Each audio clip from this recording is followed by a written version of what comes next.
I'm lost between what's right and wrong, and my love is true and it's deep.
deliver our invocation. Please remove your hats and bow your heads. Dear Lord, thank you for the chance to be here at the San Antonio Heifer Show. Thank you for the early mornings, the hard work, and the lessons these animals have taught us. Help us show with confidence, humility, and good sportsmanship, no matter the outcome. Please keep us safe and grateful. Amen. And at this time, I'd like to introduce the young lady that will be leading us in our pledge to our flags. We have Ms. Kate Swaim from Robertson, Texas, McClendon County 4-H member. Her parents are Jason and Sarah Swaim, and she'll be showing a Maine Anjou heifer today. She's a senior at Crawford High School. Our pledges to the flag. I pledge allegiance to thee, Texas, one state under God, indivisible, with liberty and justice for all.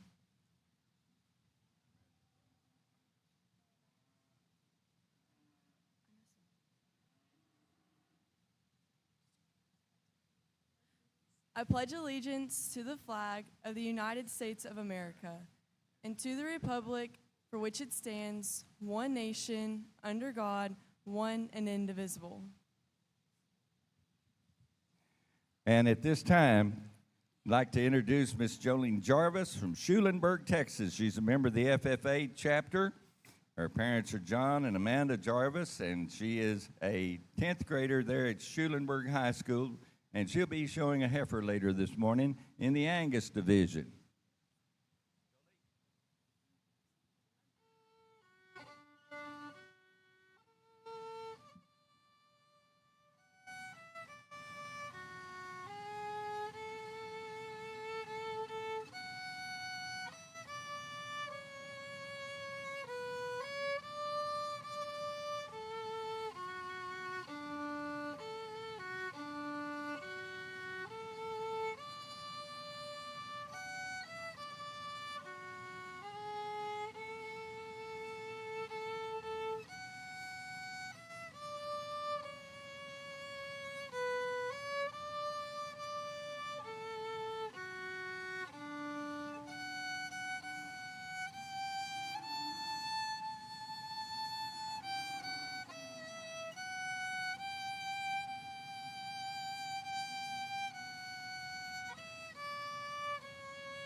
Thank you, Jolie and Shaylee. And we thank all of our 4-H members, Shaylee and Kate and Jolie, for delivering our opening ceremonies this morning. And I think we're ready to show cattle.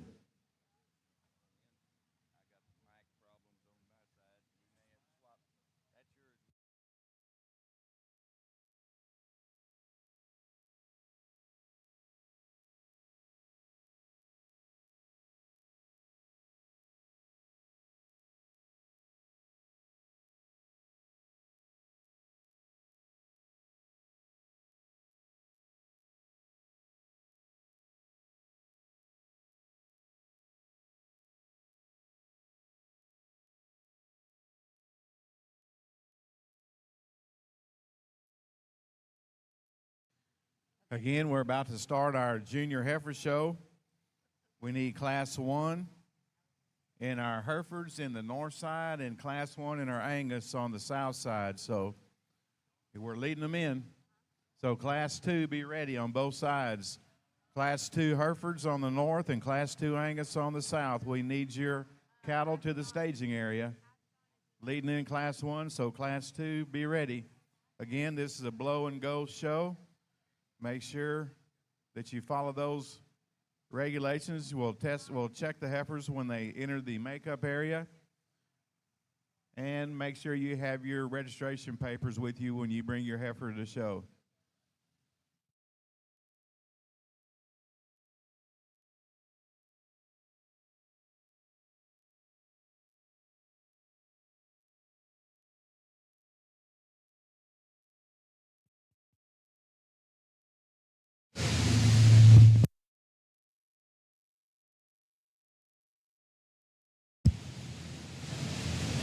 Sound check, 3, 2, 1. Sound check, 3, 2, 1.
Angus heifers in Class 2, you need to be checking into the staging area.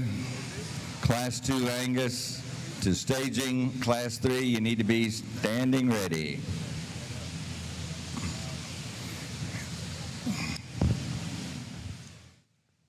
We'd like to take this opportunity to make a few introductions for the officials in our South Ring. We're pleased to have serving as our judge today, Wivana Bloomberg, originally from Nebraska. She grew up on a diverse livestock operation. Her passion for the livestock industry led her to Black Hawk East and then to Oklahoma State University, where she was a member of the livestock judging team at both of those institutions, and was an All-American on the junior college level. She holds a degree in Ag Communications from Oklahoma State University and an MBA from the University of Central Oklahoma. Ravana has judged major shows in over 25 states, and she really enjoys spending time and evaluating livestock and working with the youth and agricultural programs. She and her husband Blake live in Sycamore, Illinois, and have 4 children. And we're pleased to have Ms. Bloomberg serving as our judge in the South Arena today in San Antonio. Also officiating in the South Arena is our senior superintendent, Mr. David Wolf from Cotulla, Texas, and Mr. Jason Ott, will be the superintendent in alternating breeds throughout the day. Jason from Uvalde, Texas.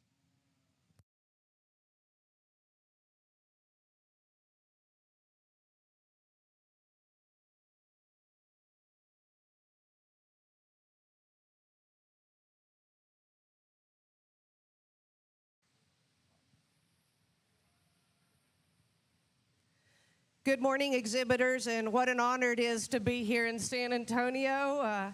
We're going to have a great show today. We've got tremendous lineup of help here and volunteers, and it's always an honor to be here in San Antonio. And sorting the cattle is one of the great pleasures of being in this industry. Really outstanding class to start with here. This heifer that wins the class, she dominates in terms of her composition. She's the deepest and boldest through her rib. She's just really kind of got the wow factor compared to these others in her class. Heifer that's moderate in terms of her frame size. I like the way she's tied in at the point of her shoulder. She shows you that extra length. Beautiful hip and hind leg, and she gets out and takes a long free move. Just a really outstanding heifer to start the show in this class with. The heifers in 2 and 3, quite a bit different. I think the heifer that's following our class winner, strong in her top line. She's got that depth of fore and rear rib, so she balances really nice. She's not as heavy-footed or big-boned as the heifer that wins the class, not quite as extended and sweet through that front end, but that's a really nice maternal look, a female that's going to be a lot of fun to show further down the road. The heifer in 3rd is kind of the most extreme compared to the ones on either side of her. I'd sure like to maybe make her a little more true in her discipline on size today, but she's got a lot of attributes that you like. She's long-sided. She's got some depth of fore and rear ribs. She's lean. She's fresh appearing. We'd just like to give her a little more body to go with that size today to go higher, but a really nice female. Next young man's heifer, this is a nice fresh appearing female. She gives up a little bit, I think, in terms of her volume and her depth of rib to the heifers in front of her, but I appreciate the extra cushion and the pastern set that she has. When he puts her on the move, she's got a nice long free stride. The 2 heifers that are following up here in the class, female here, you just like to give her a little more I guess, integrity on her hind legs. She kind of plays out in that hip. She's a leaner female, and I appreciate that. She's moderate size. She just needs to have more overall power to go higher. But we've got a really nice beefy type animal. I appreciate the muscle in this heifer that's concluding the class. She's strong down her top line, tremendous in terms of that stifle and her depth. She's just a heifer that I'd really like to clean up from her front end and give her a little more leanness today. But really a nice class. Congratulations to your class winner. Final call for Class 2 Angus to staging. You Class 3 can move them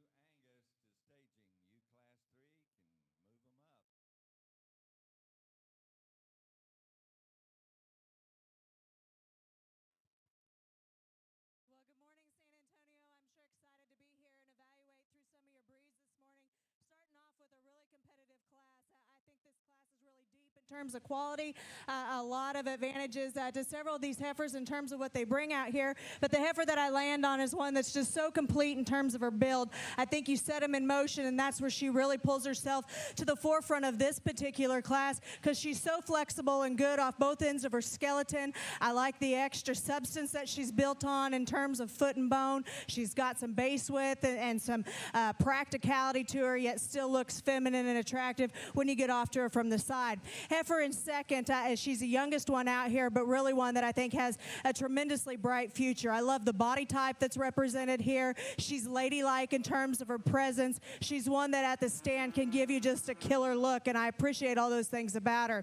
Set in motion, especially in comparison to the heifer that wins the class, she gets just a little shorter in terms of her step, just a little tighter in the way that she handles herself out of her hock, but that's awful nitpicky on one that I think is tremendously good, especially at this stage of the game for her age. I like the heifer coming next. She's good and basic in terms of her kind. Her angles read right. She's one that's good-bodied, one that to me could just be opened up a little bit in terms of width and power. She wants to funnel just a little bit more at her base and close up more when I get in behind her, but still one that from a profile is sure attractive and good-looking in her own right. I like the heifer that's coming next in terms of her body depth. She's one that's got some practicality there from that standpoint. standpoint. She gets a little tighter in her spine. She gets a little piecier in the way that she puts it all together. And in a competitive class, that kind of works to her disadvantage out here. But still some basic pieces of that female that you can sure appreciate. Heifer coming next, another one that was on the younger end of this particular lineup that I think has a bright future. She's got some length and extension up front that I appreciate. She just needs some time. She's a little green, a little younger out here. Maybe doesn't match up with quite as much true width and power. Heifer that we have coming next is, again, one that's really broody in terms of her look. She's one that paints you a nice silhouette. You get in behind her or in front of her, she narrows considerably. For me, just like to pull her apart in terms of her base and overall power. Heifer that we got coming next here is another one that's good and soft in terms of the center portion of her body. To me, she's a little easy in her top line, a little piecier in the way that she puts it all together. And when we set them in motion, she's another one I'd like to change from a structural standpoint to work her on up in the class. As we sort on down here, we got a couple heifers to round out the class that I think in time are really going to kind of grow into their own right. They're good, flexible made kind of heifers, ones that maybe just give up too much in terms of base width, power, and overall substance at this particular stage. Please congratulate those exhibitors on a nice class.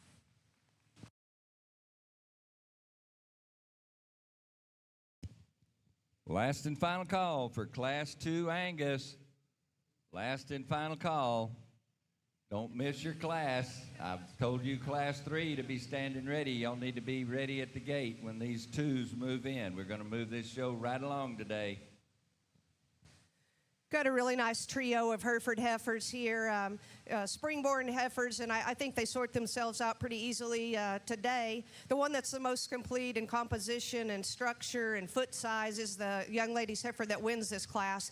She's ultra feminine through that front end. She's great in terms of her angulation. She's got great depth of fore and rear rib, and she's strong in her top line. She's also the soundest of the three out here, just a very nice place to land here. The heifers in 2 and 3 are a little more challenging. I think there's a little more maternal look and depth of rib and length of side. Obviously an advantage in terms of performance on our second place heifer. I'd like to free this female up a little bit. She's just a little stiff on both ends, I think, to go higher, but she's very complete, and she's got some muscle shape and definition to go with it. The heifer in third, the greenest one today, I appreciate that about her. She's great in her condition, super fronted. She's got that nice long clean neck. This heifer just plays out a bit in terms of her depth of fore and rear rib. We'd like to give her a little more width down in her pins and free her up on both ends, but really a nice class winner. Well, thank you, Ms. Walker, for those comments on her.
Second call for Class 3 to staging.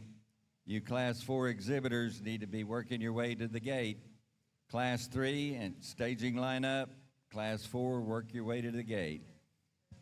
Ladies and gentlemen, in the South Arena, our Angus placings in Class 1.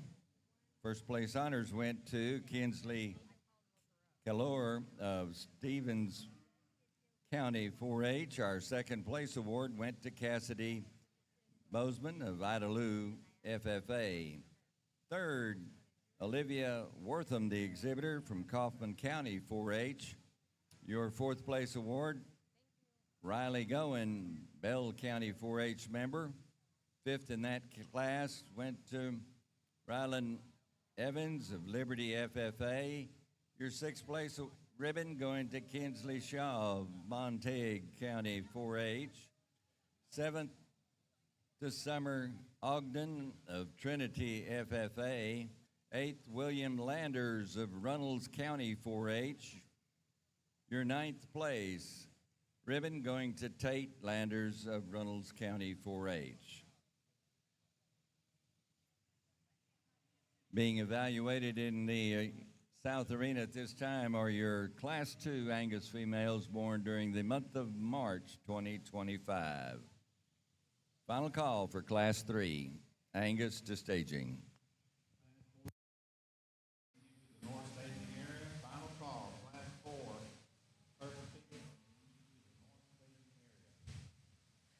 Really a nice set of February females here on your Hereford side. These two females are top quality in my opinion.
Another really nice class over here on our Angus side, and a female that, in my opinion, really kind of puts a lot of good things together. Young lady in the blues pulling a heifer that is really good in terms of her body type. She's really correct in terms of her build at the ground. And she couples all that together with some extra power and width when you get right in behind her.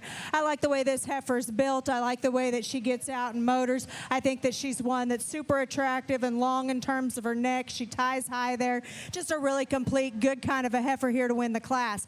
Then if you want to kind of place your priorities in a different direction, you can kind of line up the next few based on your preference. But to me, the one that I gravitate more towards is the young man's. I think this is one that's so attractive at the stand. I love the body type that's represented here. She's level in terms of her design. She's so attractive there through her front end, yet at the same time, she's long and level and out of her hip, and she goes to the ground with just a bit more stoutness. Now, obviously, when we set them in motion, for me, she could be a little bit looser in terms of her construction. She could be more flexible off both ends, and I think that that's where you could kind of call the difference between her and third is if you wanted to go with one that's a little bit longer traveling, the heifer that comes in third is going to be your mark there. To me, she's just a little bit plainer all the way through, and that's what sorts her down for me today. But I do like the fact that she's got more flexibility, particularly from behind, than the heifer that we just talked about.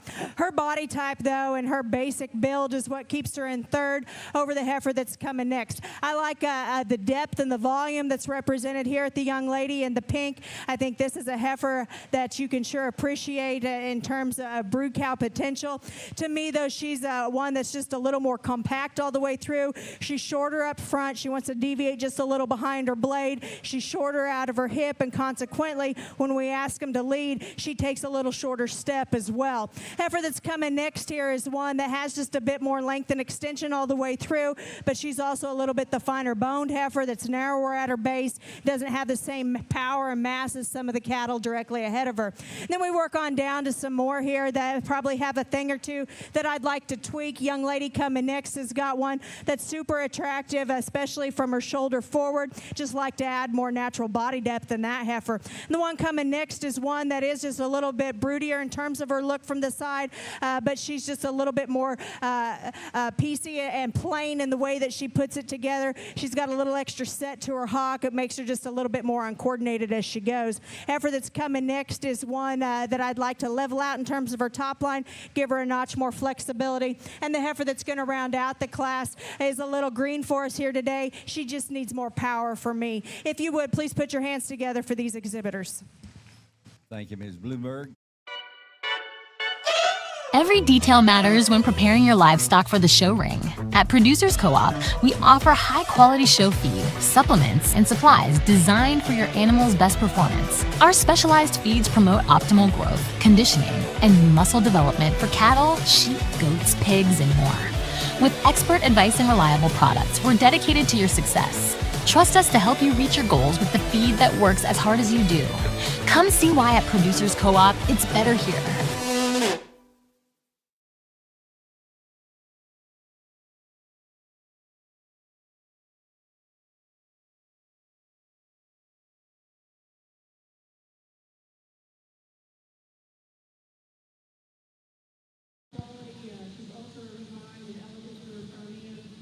Results from class 1. You gotta keep this close to it.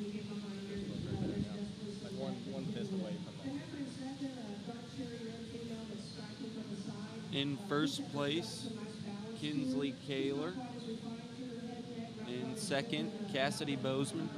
Marry up to that thing. There you go. In third, Olivia Ray Worthman. Fourth, Riley Gowen. And fifth, Ryland Alexander Evans. Placements in Class 4. Wins in class is Lila Doris from Erath County 4-H, and our second place female.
Well, we're already getting on moving with our day here in San Antonio, starting off with the Angus show here with Judge Ravina Bloomberg.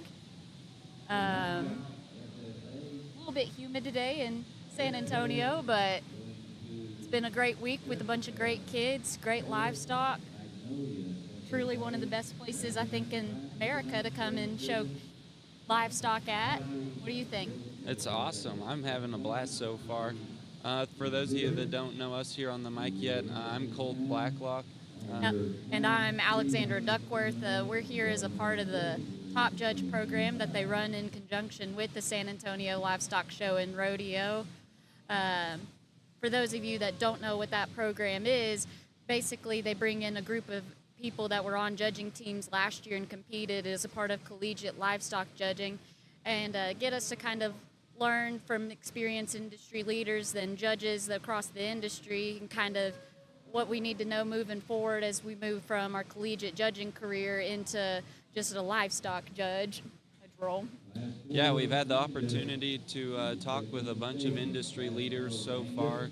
One of my favorite things so far was yesterday we got to talk with all of the show managers from all of the Texas majors so far, and they kind of told us what they're looking for when they're selecting judges, and just talked a lot about integrity and sticking to your true colors and your kind of cattle, and just that'll help you kind of moving forward. So I'm really looking forward to the rest of today as well, just getting to see lots of really good cattle come through. Yeah. Exactly, and then another experience that we got to have last night, we actually got to sit with Ravina and Taylor Barber and kind of get to pick their brains a little bit and know what's going on in their head right before they start and judge one of these big major shows.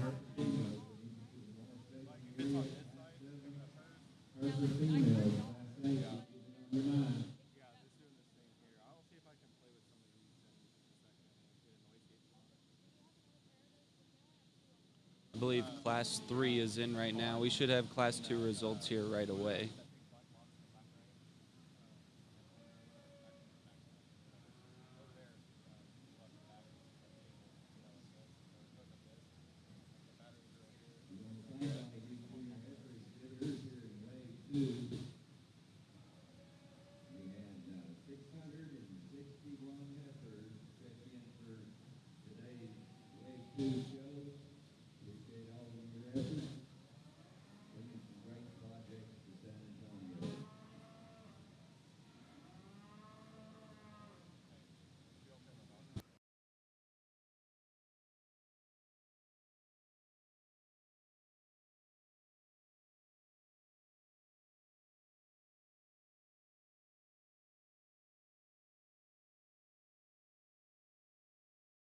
Round of applause for your first division, first and seconds out here. Really a nice show.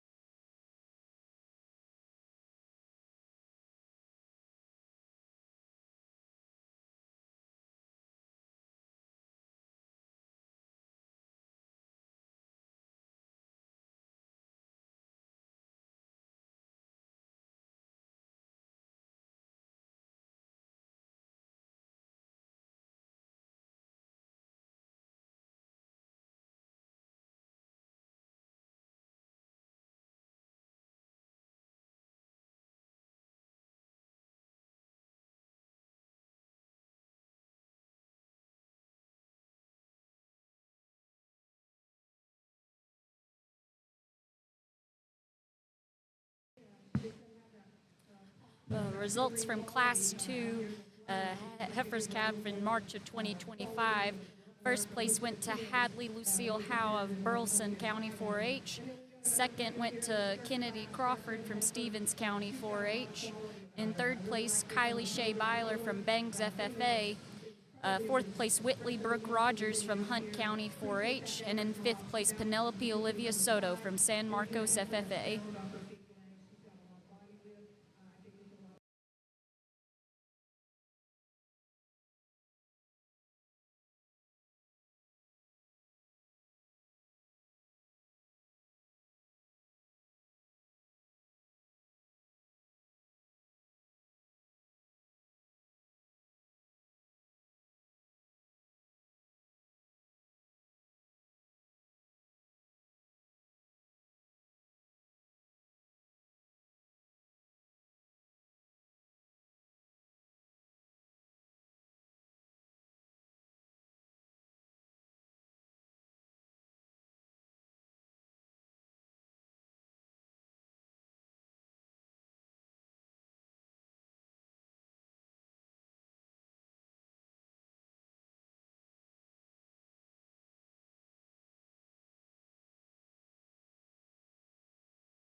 the reserve comes out of class number 1, shown by Paisley Conroy from Chapel Hill FFA. Congratulations to our winners in our heifer calf division.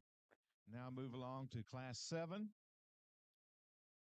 Leading class 7 in the ring. Class 8, we need you to the north staging area. Class 8 Hereford females to the north staging area.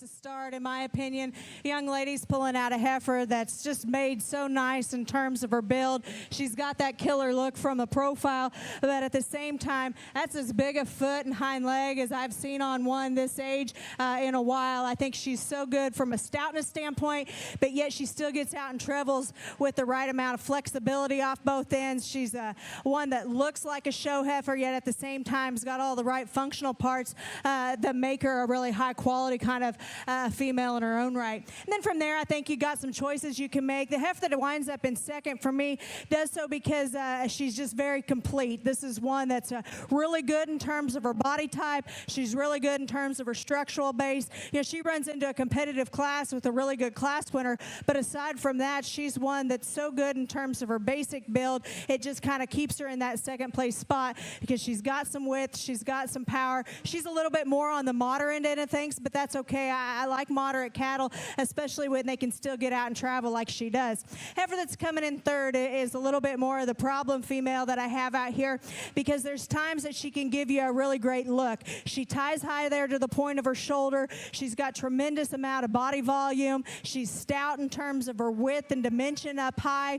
Unfortunately, she acts a little uncomfortable out here, and sometimes she'll get out and flex, and other times she really wants to kind of swing wide and pop up there in her top and just act just a little bit off from that standpoint. She just kind of throws off a balance a little bit from the two heifers that precede her, but still one that's got some of those unique pieces that she still keeps herself in third for me. The heifer that's in fourth is another one that I like. Her ladylike presence out here. She's one that's got some attractiveness and look from the side. She's one that's just a bit stiltier in the way that she's put together. She wants to get just a little more upright in her angles up front. She's a little tighter in the way that she handles herself out of her hock. But aside from that, when he gets her parked like he is right now, that's a heifer that you can sure love her general look and balance from the side. Heifer that's going to come next, I think, is a good, solid kind of a breeding heifer. She's one that's got some depth of volume. She's one that's opened up there through her heart and her forerib. I like the extra length that she has up front. She's a little plainer there through her lower neck. She funnels just a little bit more to her base. And in comparison to the heifers that placed ahead of her, she just narrows up too much for me when I get right in behind them. And the heifer that's coming next is another one that, again, I like her basic pieces. She falls into a competitive class to where she's just a little shorter and thicker in terms of her neck. She's a little bit plainer when I step right in behind her. Doesn't have the extra bells and whistles or the extra power and width to go ahead and run up any higher for me today. Heifer that's going to come next here is one. The young lady does a great job of getting this one shown because when she gets her pulled together, she can give you a really good look. There's times, though, especially when set in motion, she wants to kind of fall into more pieces. She kind of deviates there behind her shoulder. She pops up in her top and rounds more out of her hip. And then when you really start steadying her angles, she's off in terms of her shoulder build, wants to really get out in terms of her toe placement up front. Heifer that's going to come next is another one I like. The body type that's represented here, I like her functional traits in terms of some flexibility. She's a little bit plainer, a little flatter, a little narrower gauged all the way through. Heifer that we got coming next here is a really tall-fronted, extended made kind of a heifer. She's a little deeper in her chest, a little plainer in her look, and a little coarser in her build. Heifer that we got coming next here, the young lady's bringing out, is another one But again, I like the depth of body that we see. I'd like to see more genuine width in this heifer, especially as I get in behind him. And then the heifer that's going to round out the class is another one. Again, you can appreciate some parts and pieces here. For me, she just needs to balance up a little bit nicer from the side. I'd like to see just a notch more true width and power when I get in behind her as well. If you would, please put your hands together for those exhibitors. And Adams Fab. Established in 2007, they build custom livestock pinning and equipment to fit all your needs. Hanger feeder rods, adjustable slam gate latches, and skirted panels. It all comes standard. Custom pins made by hand and hot dipped galvanized so that you know that they're going to last. Adams Fab is a certified TIPS vendor and can design, fabricate, and install equipment to fit all your needs. Visit adamsfablivestock.com to get started today.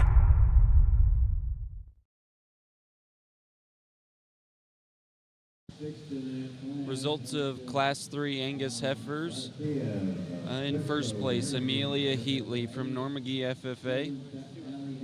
In second, Libby Perry Robertson from Round Top Carmine FFA. In third, Kendall Elizabeth Kutoch from East Bernard FFA. In fourth, Mason Dale Carlson from Oldham County 4-H. And in fifth, Hudson Joe DeBerry from Lamb County 4-H.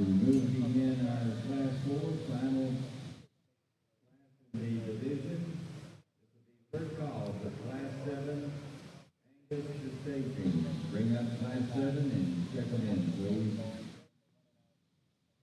please. Another cool thing about the Top Judge program is just the wide range of kids that get accepted into the program and where they all come from. We all come from a little different backgrounds. I'm originally from Canada, so a little ways from home, And I came all the way from Tennessee, and I think what's really neat is we've all had very, very different paths and just how we ended up, where we ended up, like in some of us junior college, senior college, what we did judging as a part of collegiate livestock judging, and then just kind of how we all ended up here and the background that we have behind that, because originally I'm from Tennessee, born and raised. I didn't go to junior college. I went to the University of Tennessee and competed on their livestock judging team, purely because I did grow up in the Angus breed.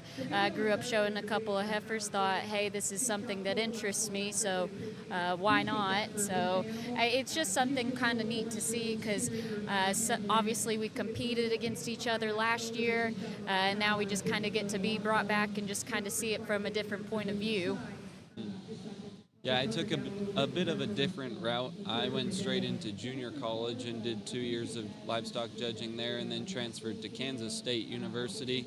And my hat's off to the Texans down here, because they take everything to a whole nother level. Oh, they do. It is unreal down here. We don't have anything like this back home. Even just the turf and the facilities and everything down here is incredible to just watch and be a part of. There is something just kind of a little bit more surreal about seeing the people showing on the turf. You get in the back and you see like where there's the old numbers and dash marks and everything from where it was formerly a football field. I think that's right. Yeah. I remember last year when we came in, we were in the livestock judging contest here, and just walking onto the turf, I was like, I had to reel it back in a little bit and kind of lock into the classes. I was just in awe of where it was actually standing. Oh yeah, because when you start in the contest, you just kind of start looking around like, oh yeah, this is a really big deal here in Texas. Yeah. No, we don't have anything like this for sure. I mean, my hat's off to everyone that's put this whole thing together, all the volunteers, people that are employed. I mean, they really put on a top-notch event here.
Well, over here on our Angus side, final class of this division, and a nice pair of heifers up top, but yet they're extremely different in terms of their advantages. I like the bolder-made, stouter, hipped kind of heifer to win. For me, she's just got more shape up high, out of her hip. She goes to the ground on a little bigger foot and probably has just a little bit more natural body depth to her as well. Now, the cool-looking one that can give you a lot of presence and style from the profile comes in second. She's a little bit more tubular, though. I'd like to see her with more natural flank. I'd like to see her a little fuller there in her heart. And in comparison to our class winner, I'd like to see her bolder and just more opened up all the way through. But she's a good structured heifer that's long-fronted, high-tying, and can give you a really nice look. Heifer that's going to come in third here is one that probably has an advantage of that particular duo in terms of true body shape. To me, she's just a little bit plainer in her look. She's a little bit more upright there through her shoulder, and she's just a little bit more common in terms of her overall appearance out here. Heifer that's going to come next here is one that, again, I like the fact that she ties high to the point of her shoulder. She's long and extended from there forward. To me, I'd like to clean her up just a little bit from a condition standpoint. You can see the extra flesh she has there as you analyze her through her chest. To me, she's just a little bit off from that standpoint. I'd like to match her up with just a little bit more true muscle shape when I get in on them as well. Young man that's going to come next here doing a nice job out here. He's got a big-footed kind of a heifer that's stout at the ground. She's one that's got more hip shape than a couple of those that placed ahead of her, but at the same time, she's a little bit flatter in terms of her forerib. She's a little tighter in her heart and just not opened up with the same amount of genuine width all the way through. Heifer that's going to come next here is one that's deep-bodied. I appreciate that about her. To me, though, she's a little bit off in terms of her structure. She's a little bit plainer in terms of her look, and she's one of the narrower ones that we have in here as well. Heifer that's going to round out the class is definitely has a stoutness advantage over the female we just talked about. She's big-hipped and big-topped. She's just coarse in the way that she puts it all together, a little tighter, more restricted in terms of her movement. If you would, please congratulate those exhibitors. And we thank you very much, Ms. Bloomberg, for the overview. And taking the blue ribbon here in Class 4 was entry 34990, Sophia Webb, the exhibitor of Tomball Memorial FFA. Third in that class going to Josie Badusik of the La Pan FFA chapter. Your third place ribbon went to Anna Sellers, entry from Chapel Hill FFA.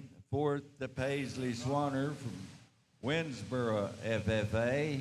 Your sixth place ribbon going to Archer Ard of Onalaska FFA chapter. Your sixth place to Lauren Brazil of Klein Kane FFA. And seventh place, Nikola Malikachek of Pasadena FFA. Congratulations to our ribbon winners in Class 4. We'll be moving in our first and second place in our previous Angus classes for the champion junior heifer selection in this division. So this will be Class 7. Your call to staging, please. Got another duo of summer-born heifers, a July and an August over here, and both with a lot of quality. The heifer that wins the class, she just puts so much more together in an attractive package. She's beautiful and elegant through that front end.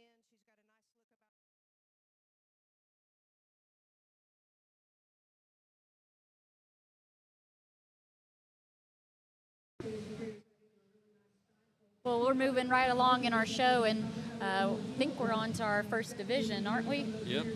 Yep, on to our first division of junior heifer calves. Looks like a deep set of heifers, that's for sure. That's for sure. This division it can get pretty tough this time of year. You get to kind of see the what's what of what everyone's going to start toting around this year, but pretty deep division.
Here on our Angus side, if you're around Ring and know some of these exhibitors, please put your hands together and congratulate them on some high quality females that are represented out here.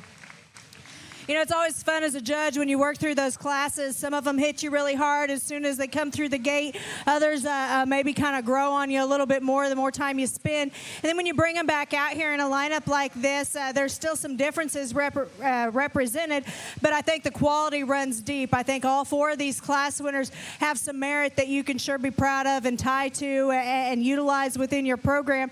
And then for me, I think there's a couple of them that surface to the top as being more my speed in terms of the extras, with some stoutness and some look and some presence, and ultimately some advantages from a structure aspect as well. I think there's two of them that are close. They're very different at the same time. You know, I'm not one person that says that, you know, all good cattle have to come in the exact same way, but I do think that both of these females are really quite good. One's maybe just a little bit more correct in terms of their front foot placement from a structure standpoint. One's just a little bit more attractive and higher quality look from a profile, but both very, very good. I'm going to go out and show you the two that I like for champion and reserve. If you would, please congratulate these exhibitors one more time.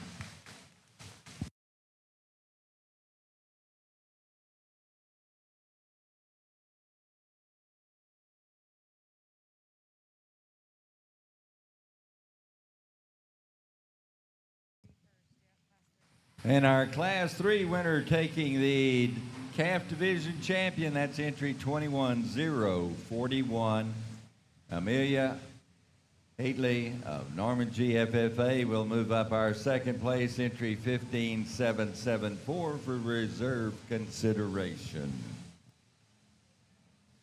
Got a couple of heifers here on your Hereford side, females that are quite a bit different in their type.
Well, your champion Angus from Division 1 was Amelia Heatley from Normandy FFA. That would have came out of Class 3. Your reserve would have been Kinsley Kaler from Stevens County 4-H. That was out of Class 1.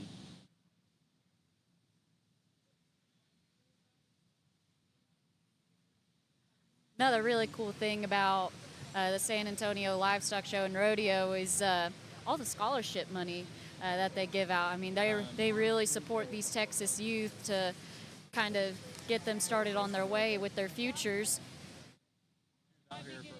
The champion or reserve or one exhibitor of every breed gets a $10,000 scholarship. And if the exhibitor that is champion's already won it, it goes to the reserve. If the reserve's already won it, then it goes to, they pick another third exhibitor. It's just really cool that the livestock show is able to fund these kids to get to go to college and kind of get to play a part in their future. It's really neat to see the kind of level of support that they have for these youth exhibitors. It looks like they have $205,000 for just the breeding heifers alone. And then on top of that, in total amount of scholarships they're giving out is $1,865,000. And those get offered to junior ag mechanics, livestock shows, which includes the calf scramble, pitmaster challenge, the shootout, taxidermy, vaquero cook-off, and Western art exhibitors. So quite a few different opportunities. Lots and of ways different opportunities to get some scholarship scholarships. money. The only stipulation they really have is that they do have to attend school. Well, obviously they have to be from Texas originally. They do have to attend school within the state of Texas too. So just other than that, but they really do a nice job of supporting everyone that gets to participate through here, and rewarding those that do have some success.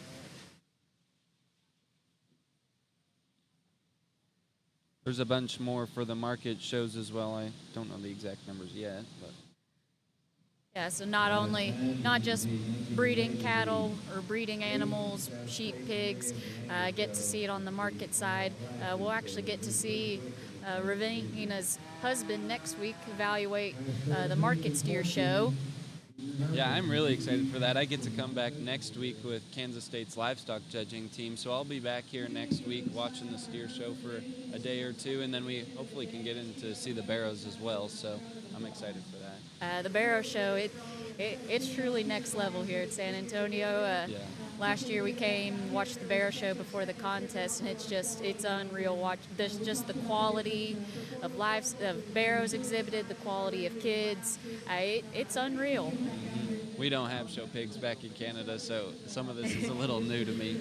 I mean, we have show pigs in Tennessee, but not to the caliber of here. Sure who's doing the barrows this year, but I heard, and I can't remember now. I believe Blake's associate judge for the steer show is Kendall Reichenstein. She would have been on the panel for Denver. Yep, it is. Both of those two are very talented and fun to listen to. Oh, they're really fun to listen to, and it's kind of cool. You get to see them judge at Denver. Both of them be on the panel at Denver this year. Right. Get to hear them evaluate some haired steers out there, and then get to come down here and look at some slick steers.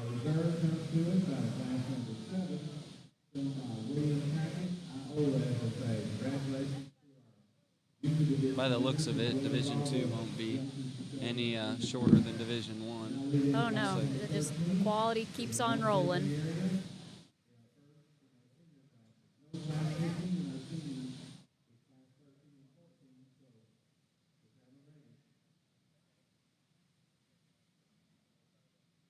And we actually got to watch the Market Lamb show a little bit the other day.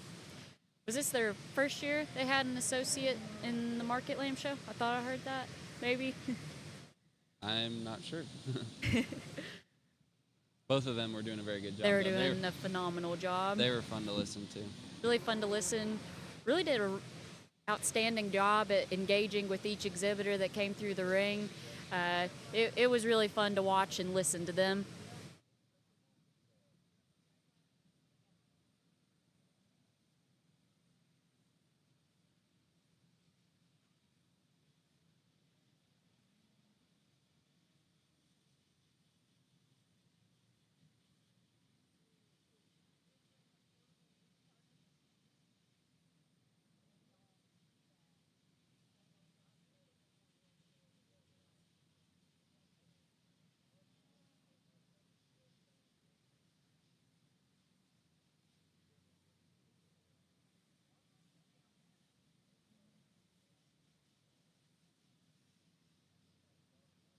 I think it's impressive the quality of showmen that have been in the ring so far today. Oh, for sure. There's some young kids out here, and we have not had a hiccup yet.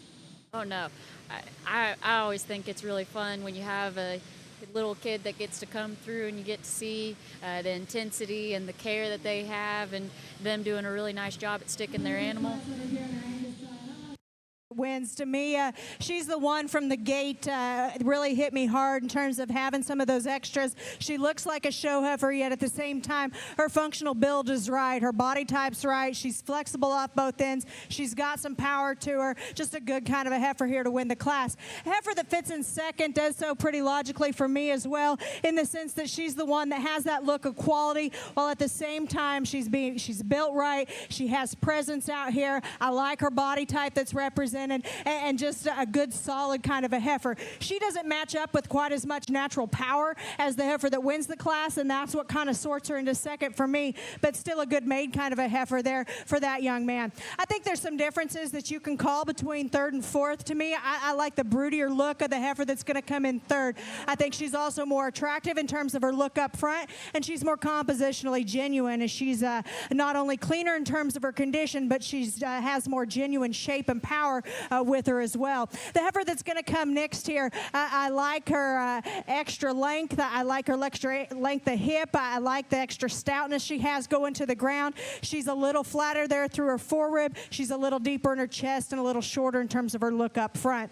Every young lady in the greens bringing to us out here is one that's a high volume kind of a heifer, that you appreciate that about her. She's a little finer boned, a little narrower base, kind of gives up some substance and power to those that placed ahead of her. Young man in the cowboy hat here has got a nice heifer. She's bigger footed than the one we just talked about. At her base, she's more opened up and probably more genuine all the way through to the top side of her skeleton in terms of width. But to me, she's just a little more plain in the way that she puts it all together. She's plainer up front. She's flatter there in her rib. She's more up in terms of her spine. Heifer that's going to come next is one at the stand you can like in terms of her presence. She's high tying and extended level in terms of her design, but she's also just a bit more upright in terms of her shoulder. She's a little tighter, more strict in the way that she wants to handle herself on the go. Heifer that's going to come next here is one that, again, you like the extra broodiness that she offers you from a profile. Aside from that, though, she's one of the narrower ones that we have out here that just needs a shot more width and dimension for me. Heifer that's going to come next is another one, kind of the same story, one that I'd like to see more power in this female. Her body type's right. She just needs opened up all the way through. Then we got a heifer coming next here that has a little bit more body in terms of her flank and her rear rib. To me, she's just a little plainer up front. She's a little more awkward and underneath herself as she gets out and travels. Heifer, as we work ourselves on down, I think we got three heifers here that have some parts and pieces that you can kind of appreciate. To me, they all need change just a little bit from a balance standpoint. They all need just a shot more true width and dimension to work on up in this class. Congratulations to those exhibitors. And we thank you, Ms. Bloomberg, for the overview in our Class 7. This will be final call for Class 8 to staging, and the blue ribbon in Class 7 going to Hadley Marie Sears of Burleson County 4-H. Our second place honors to Garrett Sanders of Lynn County 4-H. Your third place ribbon to Liv Mangia of Bowling FFA. That was third in the class. Fourth to Mackenzie Hilton of Buda FFA. Your fifth place ribbon went to Emma Dangler of Giddings FFA. Sixth in the class to Jake Atkinson of East Bernard FFA. Your seventh place ribbon to Elizabeth Dominga of Denver City FFA. 8th in the class, Megan Still, the exhibitor of Byron Sale, Steele, the 2nd FFA. Your 9th place award to Wesley Moen of Albert FFA, and 10th place in the class, the final ribbon went to Ella Wood of Joshua FFA.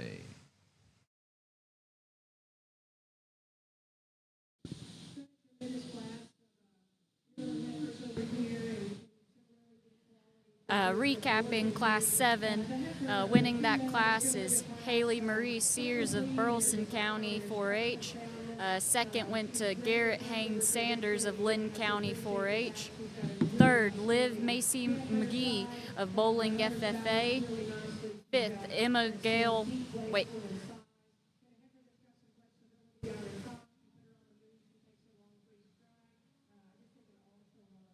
Fourth to Mackenzie Grace Hilton of Boona FFA. Fifth to Emma Gale Dangler of Giddings FFA. Sixth place, Jake Douglas Atkinson of East Bernard FFA. Seventh, Elizabeth Macy Domingue of Denver City FFA. Eighth place, Megan Steele of Byron P. Steele FFA. Ninth, Wesley Moen of Albert FFA. 10th, Ella Wood of Joshua FFA. 11th, Maya Grayson Schwint of Clean FFA. 12th place, Kylie Alexander of Brazoria County 4-H. And 13th, Aubrey Smith of Brazos County 4-H. Bit of a smaller class here, just 5 head. Looks like a good class, though. Quality just keeps on rolling.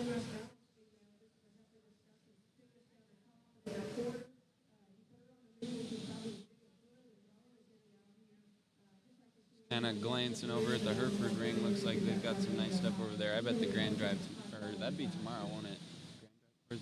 I think so. I think so. That's going to be a deep drive. It's going to be a deep, deep drive. Winning the class is Gabe Streamer from Ellis County 4-H. It's always kind of interesting, you know, obviously we have Angus on our side of the ring, but then getting to glance over and see a couple of really, really good Herefords come across.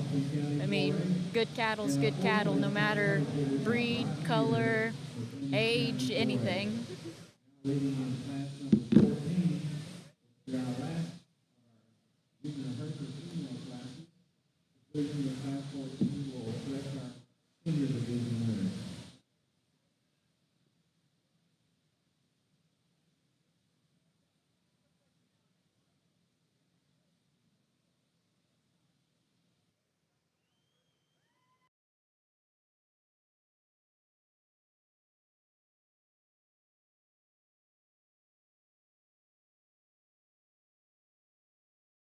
Just a little bit more challenged as you work through them, but this is a class that for me I think lines up pretty handily.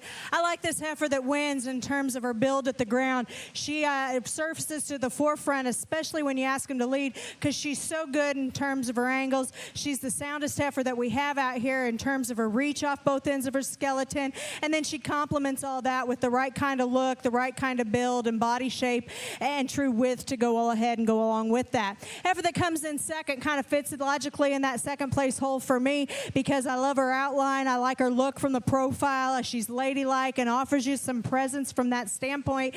To me, she's just a bit more upright in her shoulder. I think if we could rock it back just a little bit, she'd reach just a little bit further up front and then follow through with a little longer stride from behind, because that's what kind of is the difference I see between her and the heifer that wins the class, but still an awfully good looking kind of a heifer that's got some presence. Young lady's worked really hard with her. She's highly presented out here. Nice female to be second. Heifer that's going to come in third, a little bit more of a moderate heifer out here, but I appreciate that about her, especially in comparison to the one that we just talked about. She's one that's good in terms of her mobility, but at the same time, she's a little bit finer and smaller footed. She's a little bit narrower at her base, and when we compare her back to the two heifers that placed ahead of her, she just gives up too much power and dimension for me. But I like her kind over the next two heifers in terms of her general look. The heifer that's coming next here is one that has a bit more substance substance and bone that she's built on, but she's also a bit more tubular in the way that she puts it all together.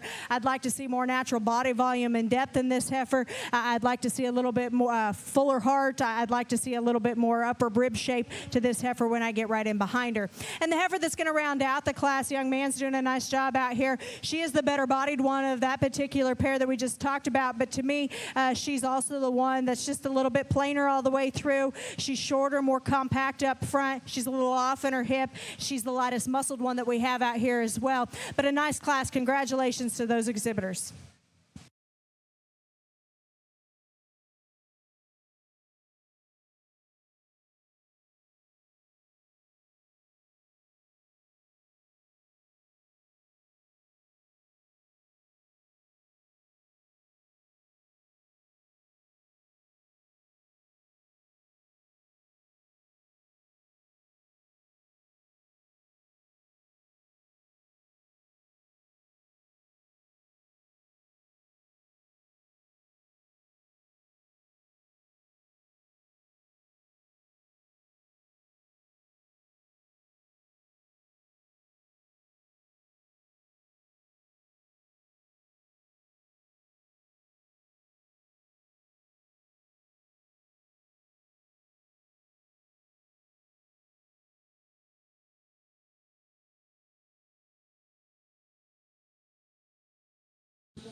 Recapping Class 8 of the Angus heifers.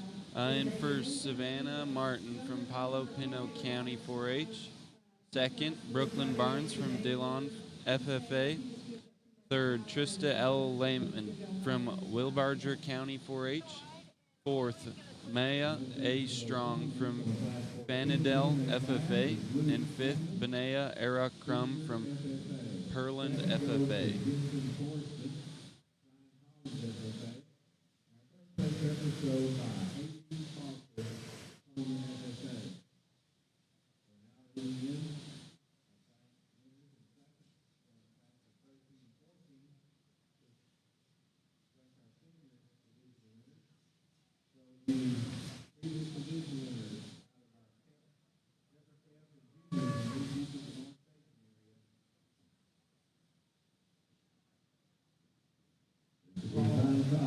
Class 10 in your Angus lineup. Second into the staging area, please.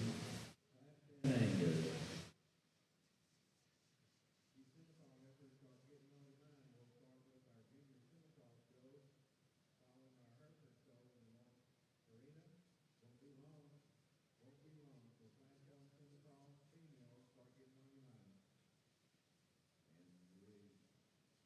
Acknowledge our winners from Class 8 of your Angus show.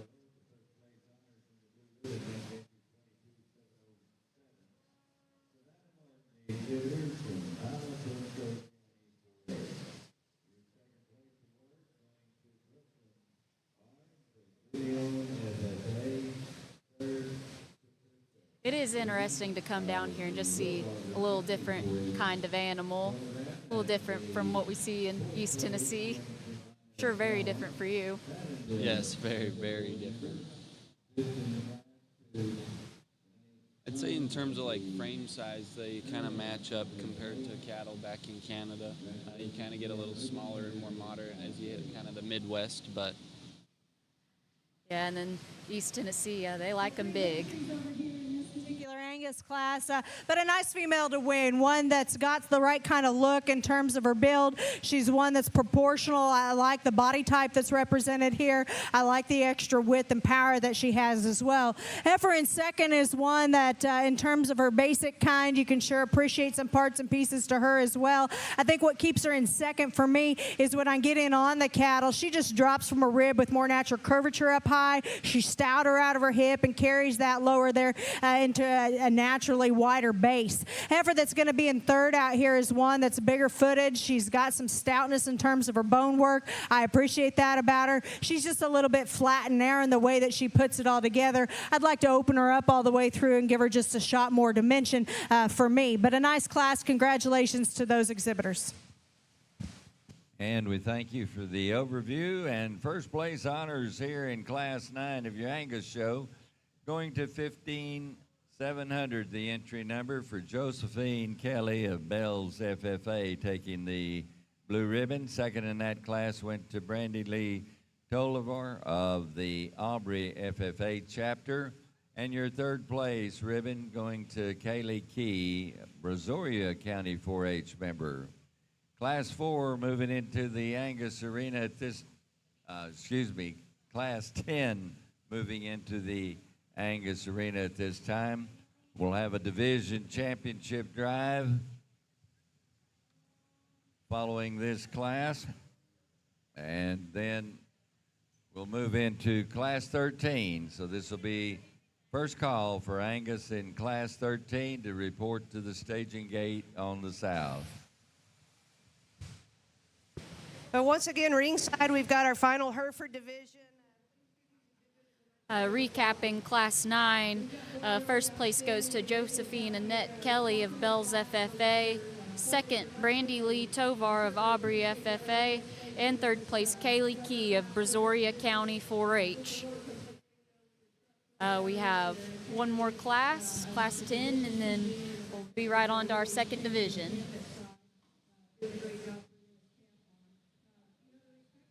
Kind of talking about the differences between the cattle here in Texas and kind of back home from where I'm at. On top of that, we got climate. Quite a bit more Y'all got to snow. worry about snow up there. Yeah, we got 2 feet of snow at home right now, and it's sunny and hot here. That heat got me yesterday, and we were inside most of the day. Inside most of the day, step outside, 85 degrees. Even compared to Tennessee right now, of course, I know we're nowhere near as cold as Canada, but back at home, it's probably more closely to 50, 60 degrees right now. Got a good bit of snow a couple of weeks ago, but... Really? I didn't know it snowed over there. It still snows a little bit in Tennessee. Just disappears after a day or Just two. disappears Yeah. after. Well, not the past snow. Really? Past time we got snow was a little bit of an abnormality. We actually did get about 18 inches of snow. I don't think I've ever seen that much snow in my life before, but just kind of weird how the weather works sometimes. And then last week we were 70, so it's just, what are you going to get? Yeah. And that's another thing, like when it comes to these cattle, I mean, obviously you all have to worry about them being adapted to the winter. We've got to worry about them being able to be okay if it is freezing cold, and then it gets to summer and all that hair's got to go really quick. They got to shed it. They got to shed it really quick. Down here, I can tell lots of people have talked about, just like meeting some kids on the Top Judge program, how much harder it is to grow hair for some of these majors and Oh, such. yeah. But everyone in the ring so far looks like they've done an impressive job with just presentation and management.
We talked about kind of just their facilities and how awesome just the San Antonio Stock Show is, but I was just glancing over these scholarships again, and we didn't even mention some of the different projects and things you can do to receive a scholarship. I mean, they have public speaking contest, a science fair, agrobotics, skillathon. There's so many more. I'm going to read a couple more of these. Dairy judging contest, consumer decision making contest. There's a horse skillathon and a landscape challenge. There's all kinds of things you could do. And then, of course, the livestock judging. True, yeah. But it sounds like she has a really good cheering section. Yeah. But no, I mean, they do a really nice job of just offering a lot of different avenues for these kids to go about I it. apologize for taking a little extra time here. Sometimes when these bigger cattle don't want to cooperate the best, a little extra time might be needed just to make sure that we get the good looks that we need to see. I like the heifer that wins. I think that she's the complete one out here that puts so many good things together in terms of her build. She's the one that's the most correct in terms of her composition out here, and I like her extra trimness from a condition standpoint, matched up with the body depth that you see and the power right in behind her. She surfaced to the forefront for me pretty handily. The heifer that was harder to get a read on was the heifer in second, and that's why I kind of had them walk again. You know, sometimes, you know, for first time to the show, or maybe even just the first time out here on a green turf, they don't want to cooperate the best. I'm a mom of 4 kids. I know what that's like. You can put in all the time and effort at home, but when you get to the ring, if they don't act the best, you sure hope that the judge takes some extra time and is still able to give them a good look, because I think there's quality to this heifer. I love the look that she has up front. She's a long-necked kind of a female that ties high. When she wants to cooperate, she can give you a killer look at the stand, and I think her angles are right and her build is right from a structure standpoint. She just doesn't want to act the best out here, so it's really hard. When we set them in motion, I think you get the most honest view of how she's pulls together and what her build looks like in terms of balance and shape. I think in terms of dimension, she's got the next most true dimension that we have out here in the lineup. That, coupled with her extra presence and look, is what keeps her in second for me. I like the extra volume that you see in the heifer in third, and I think that that's her advantage out here, is she's so bold there through the center portion of her body. I appreciate that, but she's also just a little shorter and more compact all the way through. Starting with her neck and front end, she's shorter out of her hip. She ducks up underneath herself when we ask him to lead, and consequently, those things kind of work to her disadvantage and slide her into third for me. The next heifer that we have coming, this young lady is an excellent stick, because at the stand you can love a lot of things about this heifer. She's good-bodied, she's attractive, she's level in terms of her design. She's one that reads right everywhere, but when we set them in motion, she's easily the shortest, quickest stepping of that initial 4, and she's one I just like to make more flexible considerably off both ends of her skeleton. Heifer that we got coming next here is another good-bodied, long-fronted kind of a heifer, one that to me, though, just needs to match up with a little bit more presence. She's a little awkward out of her hip, wants to duck underneath herself in terms of some extra set to her hock. I think if we could change some of those things about her, there's parts of her that I really like. Her mobility is substantially better than the heifer that just placed ahead of her. Heifer that we got coming next here is one that's big-footed. She's got some bone underneath her. I love all those extra stoutness aspects to this female. She gets a little pinch there through her heart. She gets a little bit more peaked up top, and she plays out just a little bit more for me when I step in behind them. Heifer that we got coming next here offers you some length and extension. She needs to be stouter all the way through for me. But young lady, congratulations. You did a really nice job on the violin this morning. Let's all put our hands together for her on that rendition that she gave us.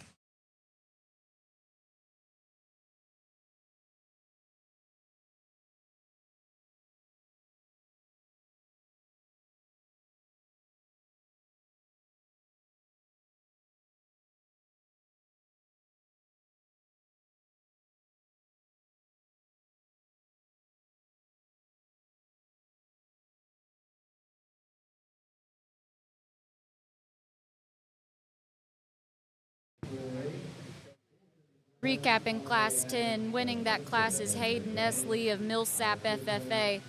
Second goes to Catherine Aline Koning of De Leon and FFA. Third place, Connor Wade DeBerry of Lamb County 4-H. Fourth, Aubrey Brooke Abbott of Merkel FFA. Fifth place goes to Cheyenne E. McMurray of Walker County 4-H. Sixth, Alyssa Rachel Udy of Detroit FFA.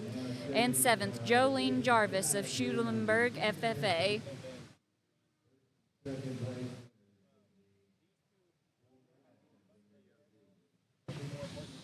This would be our Division II drive, correct? Yes, we're on to our Division II drive.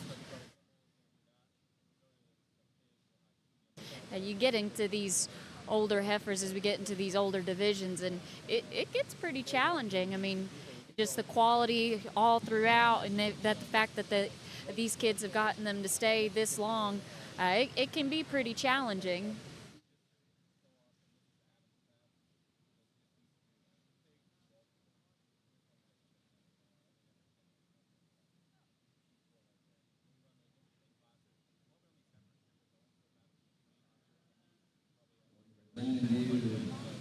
If you've got friends, neighbors, or relatives back home, before you're not on there.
On our division side of the Angus show.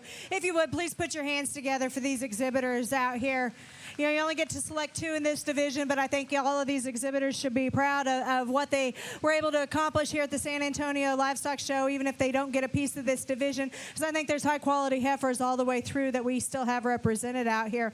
To me, it comes down to probably 3 of them that just put together just a few more positives for me in terms of blending some of those functional traits with some of those extra elements that make them a little bit more high quality, especially from a show ring standpoint. The 2 that I'm going to land on today, I think just offer so much more in terms of look and presence, and they couple that with the right kind of body shape, and the difference to me comes down to a little bit from a structure standpoint. I like the way the one's assembled just a little bit better through her front end, especially from knee to ground. I like the heifer here out of the first class to be your champion. Congratulations to her. The heifer that was second to her in class is one that I sure appreciate in terms of her body type. I loved that about her within class. If you remember back, she was one that I complimented on in terms of her functional ability there, one that's still attractive in terms of her look up front. To me, as we bring them back out here and I study these heifers, there's one that I really like in terms of her added presence, her added stoutness, especially going to the ground. I like the heifer out of the second class to be reserved. Congratulations. We thank you for the overview on our. Every detail matters when preparing your livestock for the show ring. At Producers Co-op, we offer high-quality show feed, supplements, and supplies designed for your animal's best performance. Our specialized feeds promote optimal growth, conditioning, and muscle development for cattle, sheep, goats, pigs, and more. With expert advice and reliable products, we're dedicated to your success. Trust us to help you reach your goals with the feed that works as hard as you do. Come see why at Producers Co-op, it's better here.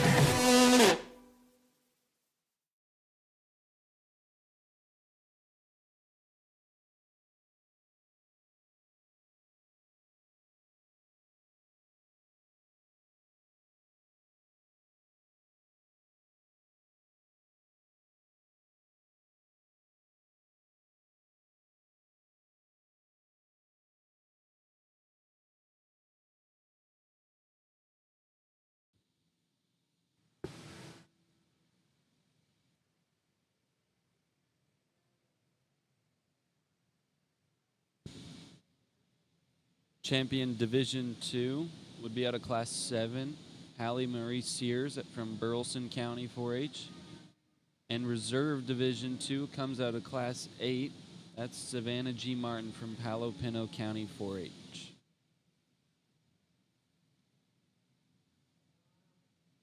Just 4 head here in the first class of Division 3. Looks like they've got maybe a class done on the Simmental side up in the north ring, or this might be the first one as well. I think that's the first class of scimitars. Now we're moving right on into these junior yearlings. I think these are Marches and Aprils of 2024. I love looking at big breds. I think that's I when it gets love looking really at big fun. breds. I mean, I feel even like from a showing standpoint, I always felt like it was more fun when you got to kind of not only just look at a big bred, but just like maintaining, getting them ready for that stage of their life. It can be challenging. Oh yeah, it's it tough can be to really get a big challenging. bred ready. Some of those little heifer calves are fun to look at too, though. They get some wild pieces now, and Oh, that's the thing is like, they always say next generation is better, right? right. Looking at those young calves can be really fun, but I'll always kind of have a special place in my heart for looking at some big, heavy breds.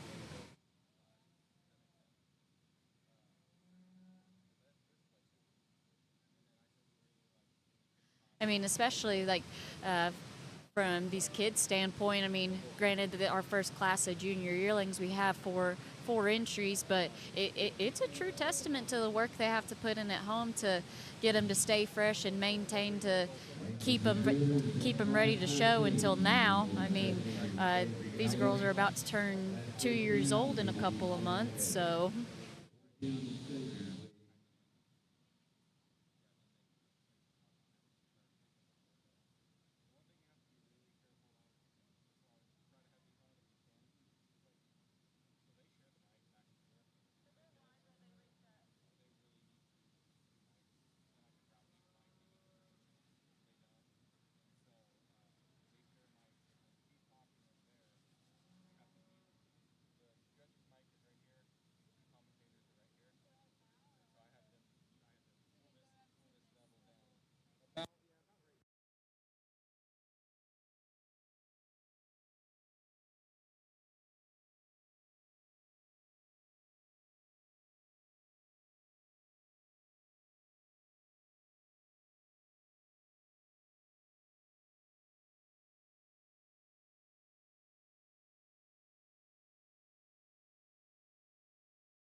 heifer that, in my opinion, just kind of rockets to the front pretty fast. She's one that hits you at the gate in terms of being one, a high quality. Her presence out here is really good. I like her look from the side. She's one that blends everything together appropriately. Her condition's right, her body type's right. If you're going to nitpick on her, for me anyway, when I get right in behind him, she's just a little off in the way that she handles herself from hock to ground. But again, in this particular class, I think she's easily the class winner out here in terms of all of the quality that she puts together to rise to the top. For me, the question was more between second and third because I think they're very different in terms of what they offer out here.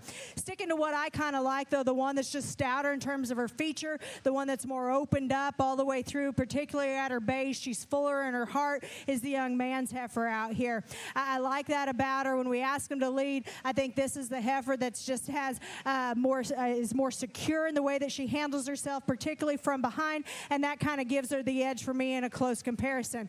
I would like to correct her just a little bit from a condition standpoint. To me, she's maybe just a little past where she needs to be, but at the same time, I like that added body depth that you see with this female. Young man does a nice job getting her shown. Heifer that's coming next is one that is a little bit better in terms of her composition. From a condition standpoint, she's more appropriate right now. I like that she's showing a little bit of udder development as well. I think that that's important as we start getting to some of these older females out here. She's just a little bit piecier in the way that she blends from the outside. She wants to deviate right there behind her shoulder, get a little tighter in her heart. And when I step right in behind the cattle, she's one that wants to funnel just a little bit more out through her hip, gets a little bit more insecure in the way that she handles herself out of her hind leg. And the heifer that's going to round out the class here is one that just runs into a very competitive lineup. This female is good in terms of her line. She offers you some length and extension. She just needs more power and width all the way through for me. Thank you for the overview, Ms. Bloomberg. Last and final call for entry 31279 in the Angus Class 14. We're moving your class into the arena. Final call for 31279.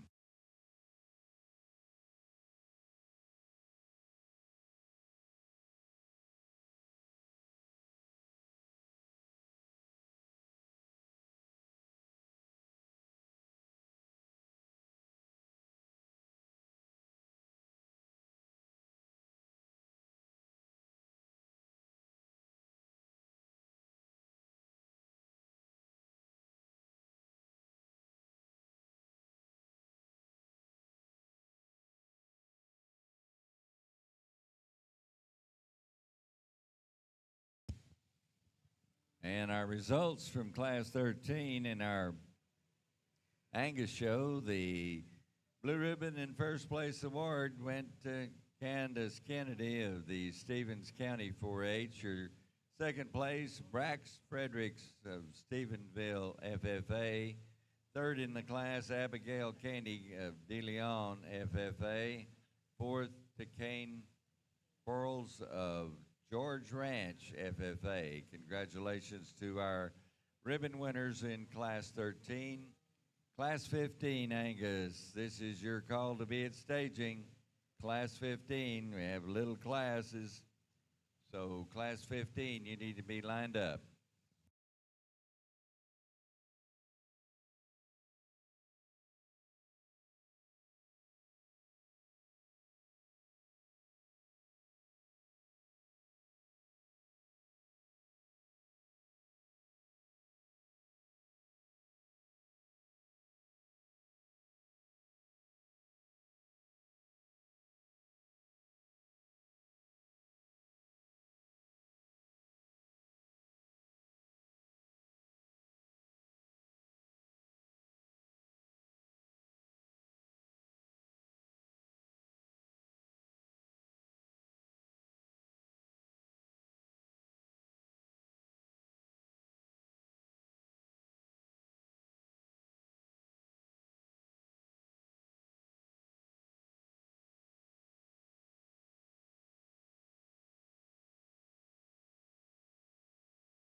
Just going up back over Class 13 on the Angus side.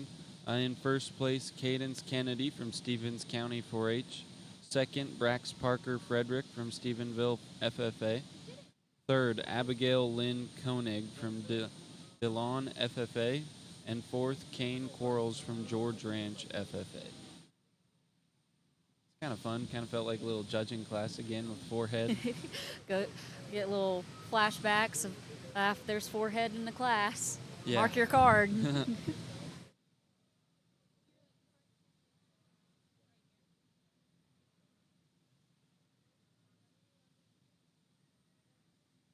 Seems like she's starting to get in a bit of a rhythm and just kind of rolling through them. It takes a little bit of time to kind of find your groove when you're just starting out your day and then changing things up from class to class.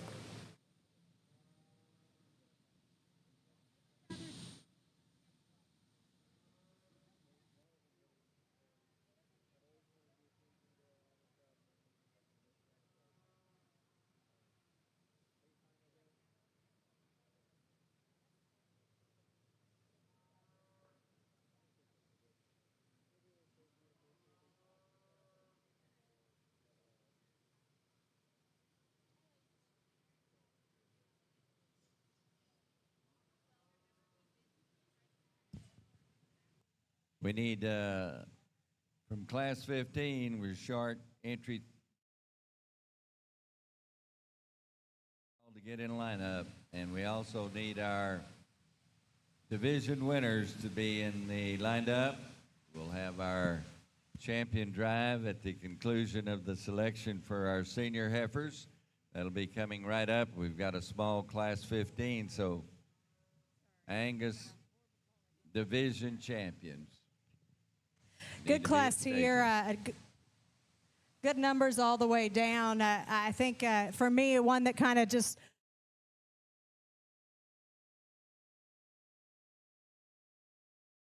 she's got the right kind of build to her all the way through. To me, she was just kind of the logical place to start all the way through. She's had a good initial impression there out of the gate, and then as we watch them travel around, she just kind of solidifies herself in that top place spot because she's pretty fault-free, really complete, high-quality kind of a heifer there to win. Some sort there if you want amongst the next two. The one that I like next best, I think, is just more genuine in terms of her width all the way through. She's more correct in the way that she handles herself at the ground. She's not as feminine or as attractive as the heifer that leads off the class, but her basic pieces are right, and that's what keeps her in second for me.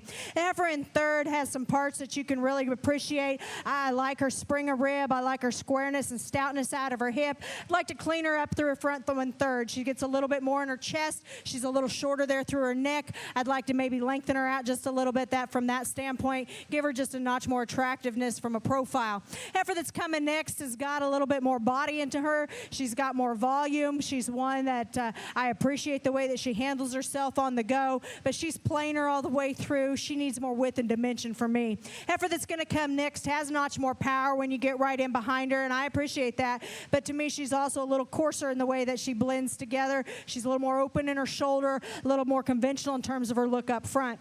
And then the heifer that's going to round out the class, I like her front end. I like how she ties and is extended there from her shoulder forward, but it's from there back I start to question her just a little bit in terms of genuineness. She wants to get a little bit more peaked there over her top. She plays out more from behind, and when we ask the cattle to go, she's the one that struggles just a little bit more from a structure standpoint. But a nice class. Congratulations to those exhibitors.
We're in here with our last class in the Angus side, class 15. Class 15, and then one more division, and then right on to Grand Drive. I think we're followed up by the limousine cattle. Yep, I think that's right. Get to hear from 2 more kids from the Top Judge program. They'll come over here and talk with you guys through that breed.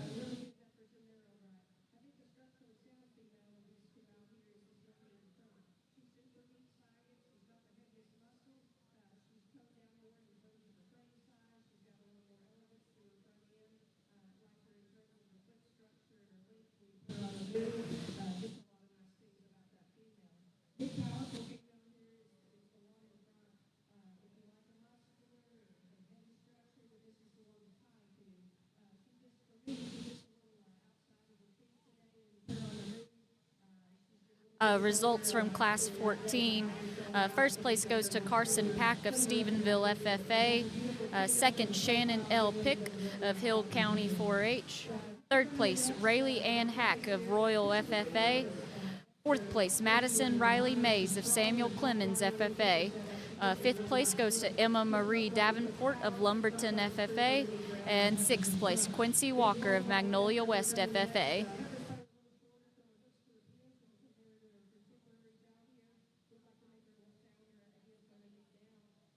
Been one heck of an Angus show, though. Quality's just been so deep throughout.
Maybe not just that one to tie to and run with like we've had in a couple of these other classes, but that's okay because I think that there's good to all three of these females and what they bring out here.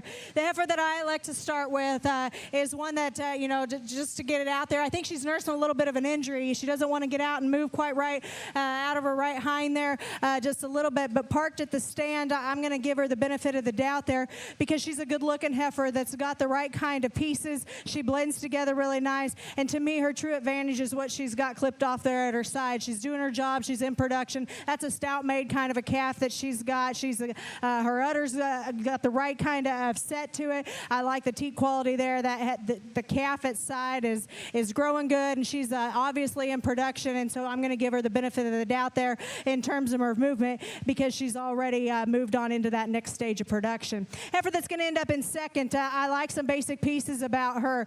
She's one that's good in terms of her mobility. mobility. She's flexible off both ends. She's a little plainer in terms of her look. She's a little shorter in her hip. And honestly, I'd like to see her just a little bit further along in terms of her udder development at this stage of the game. But still, I think the parts and pieces are there. I like the extra broodiness that she has there as you analyze her through her center. The cow that we're going to have that's going to round out this particular class has got a young calf at side. She's doing her job too. To me, what sorts her down for me is she's just a little bit plainer in the way that she puts it all together. She's a little bit more conventional in her look up front. She's a little finer bone, doesn't quite match up with the same amount of power and width as some of those ahead of her. If you would, please congratulate these exhibitors on our last Angus class.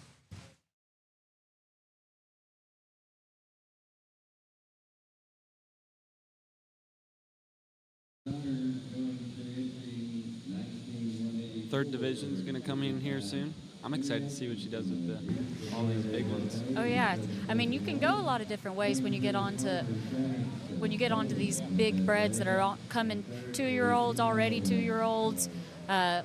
Some of them with calves, some of them about to have calves. Right. I mean, it's just always kind of interesting to see what someone's opinion is when we get to this stage.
Results out of Class 15. And first is Emery Ann Atkinson from East Bernard FFA. Second, Carter Rain Shanks from Boiling FFA. And third, Eli Moen, Alvord FFA. Now in the ring, we've got our champion senior heifer drive. It's deep, very deep.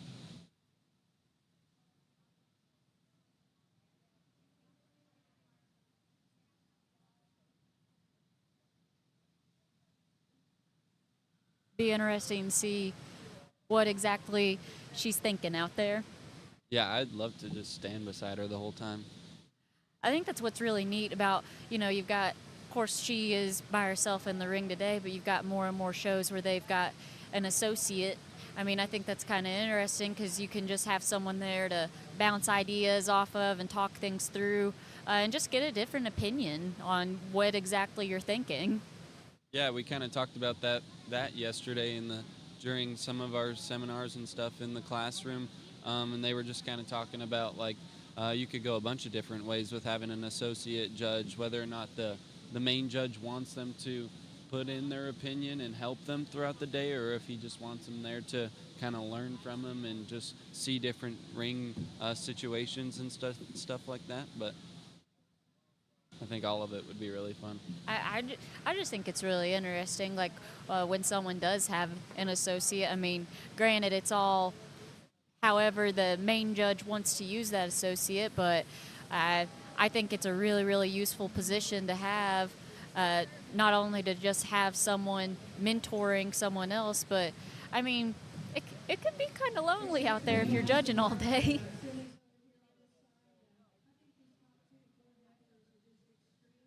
obviously another thing they talked about was just getting to be the associate judge. You get to spend a lot of time with the kids on the halter as well. I think that would be so much fun.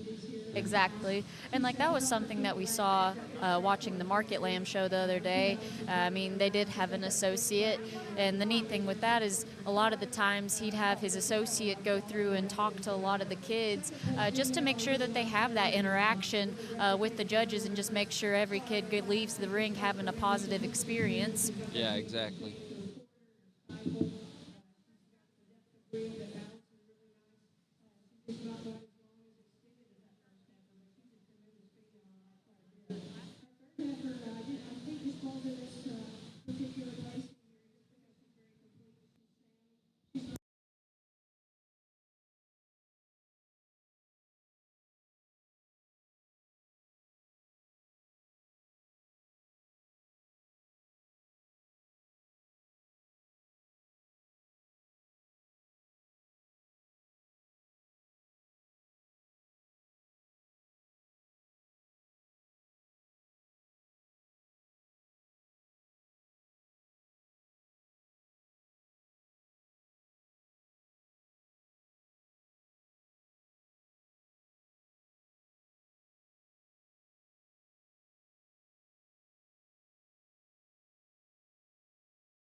The final call for entry 22707, reserve out of the junior calf. You need to be at staging.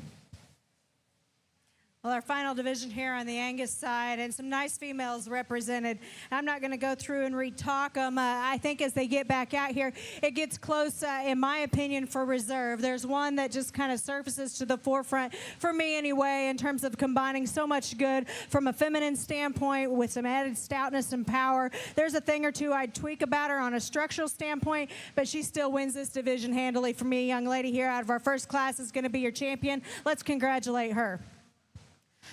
Like I said, I think it gets a little bit closer for reserve. You know, we talk about the heifer that was second in that particular class as being really bold in terms of her center body. She's one that's really stout featured. She's big-footed and heavy-boned. She's one that's plenty big, and at the same time, she's pushing just a little bit extra condition for me. So that's kind of where I see her. I also like the heifer that wins the second class. I think it comes down to those two. The heifer that wins the second class is one that's so elegant and feminine in terms of her look up front. I like her accented extension there from her shoulder forward. She's a little finer boned. She's a little more delicate in terms of her features all the way through. She funnels just a little bit more to her base, and when we ask him to lead, she gets just a little bit shorter in terms of her step from behind. So those are kind of the differences that I see. A thing or two to tweak about each one. The one that fits me best in terms of having just a little extra power, and we're going to keep them together. Young man out of that first class will be reserved.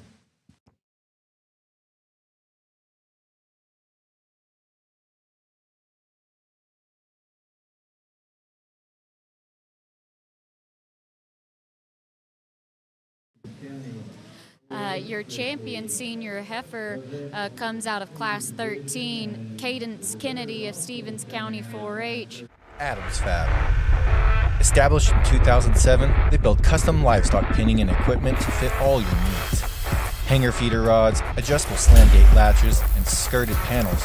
It all comes standard. Custom pins made by hand and hot dipped galvanized so that you know that they're going to last. Adams Fab is a certified TIPS vendor and can design, fabricate, and install equipment to fit all your needs. Visit adamsfablivestock.com to get started today.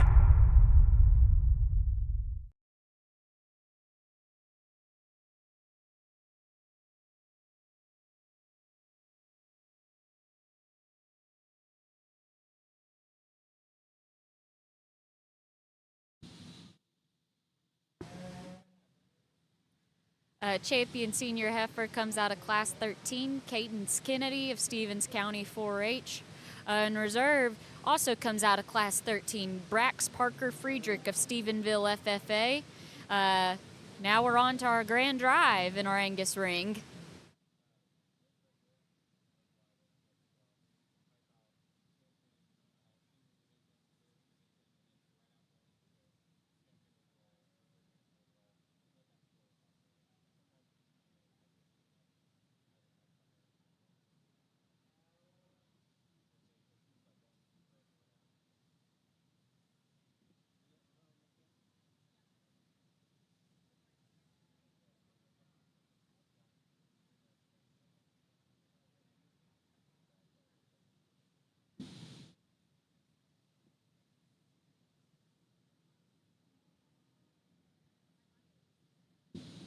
I think it's amazing just the amount of ring help they have out there and the amount of volunteers just making this a smooth run show.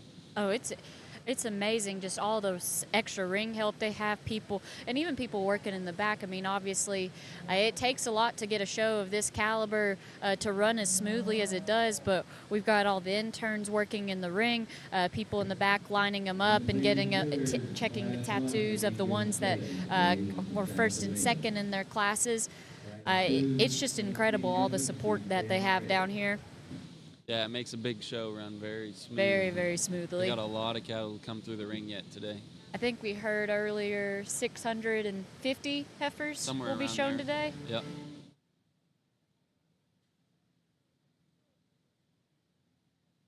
think it was about a 70 head Angus show. I think so. I think 70, 80 head, somewhere around there. So, I mean, good size show. Yeah, very good show.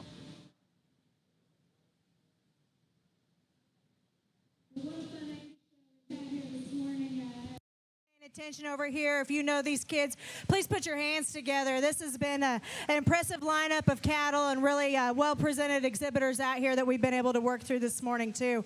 I think we got 3 divisions out here that are really competitive, you know, within their classes, within their divisions, and when we bring them back out here, I think we have 6 females that really offer you a lot of good. And I think on down the road when we start to project these females and think about them into a production setting, I think they're ones that are really going to fit the goals of different operations. They're ones that represent high quality cattle. They're ones that represent just basic good in terms of where we are in today's industry. We bring them back out here, and I know we got a lot of cattle to work through today, so I'm not going to take a lot of time explaining every subtle difference again. But to me, I think the good in each one of these still looks good. There's a few things to tweak that maybe I mentioned earlier on about some of these that I'd still like to change just a little bit. But that's a fun thing about cattle shows is there hadn't been a perfect one yet, and so we keep chasing that elusive goal, but at the same time we're making them as good as we can, and I think that there's several of them out here that get pretty close. To me, there's one, and we roll them back out here, that's just so my kind in terms of stoutness and dimension, added presence and look, so correct in terms of their build, and yet I think it's got a bright, bright future to them. I'm going to go out and select your champion. I'll look just a little bit more before I select a reserve, but if you would, put your hands together one more time for these exhibitors.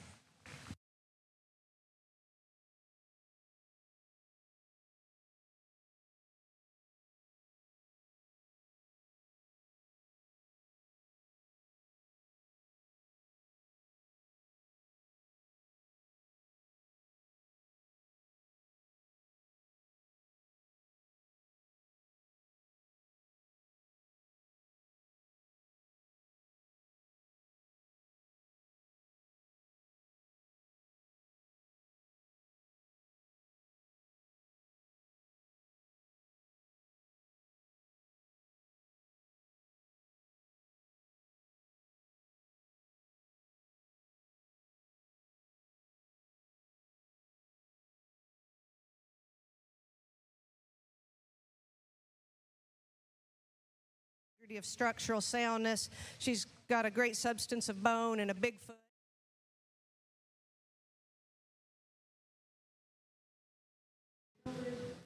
Your grand champion Angus comes out of the first division. That's Amelia Heatley of Normandy FFA.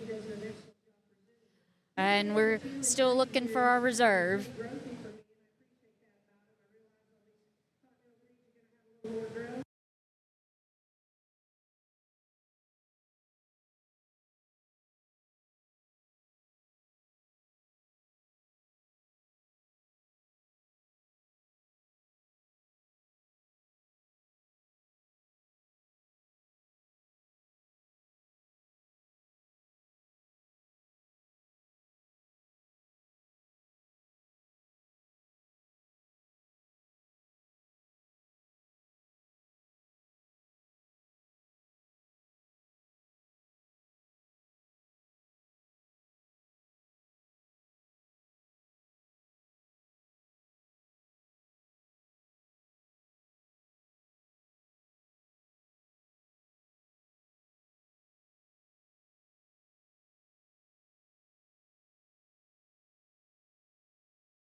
The reserve Angus comes out of the same division. Kinsley Kaler from Stevens County 4-H. And that concludes our Angus show. We'll be back here with, I think, a different breed. I'm not sure what breed I'm on for the rest of the day, but I think I'm done for the day. I'm done for the day. Well, I'll be back here later today, but we'll pass it off to some other top judge members and hear from us later. Be on shortly with our limousine breed. Yep.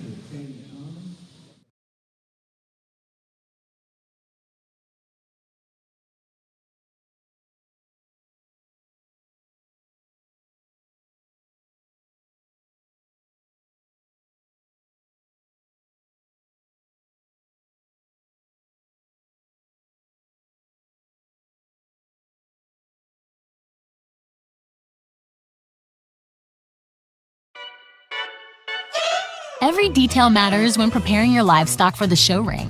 At Producers Co-op, we offer high-quality show feed, supplements, and supplies designed for your animal's best performance. Our specialized feeds promote optimal growth, conditioning, and muscle development for cattle, sheep, goats, pigs, and more. With expert advice and reliable products, we're dedicated to your success. Trust us to help you reach your goals with the feed that works as hard as you do. Come see why at Producers Co-op, it's better here.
Hello. Hello. We're excited to continue the broadcast here at the San Antonio Livestock Show. I hope you've enjoyed listening to Alexandria and Colt on the Angus Show. They shared a little bit about the Top Judge program. This is Shane Bedwell, and I have the privilege of sitting next to me with Blake Jansen. Yes, sir. Yep. Looking forward to starting the Lemmy Show side of things and seeing what we got to offer today. I think, Shane, you said we had 42 head in this particular division? Yep, there's 42 heifers here in the limousine show, and I bet it's going to be a good one. Yeah, no doubt. I think this breed's really taken off, and there's certainly a lot of nice females in Texas of that particular breed, so I'm looking forward to it. So the Top Judge program, Blake, you were selected as one of the 31 that got to come to San Antonio. What's your experience been like? I've been blown away, honestly. Came down not knowing what to expect.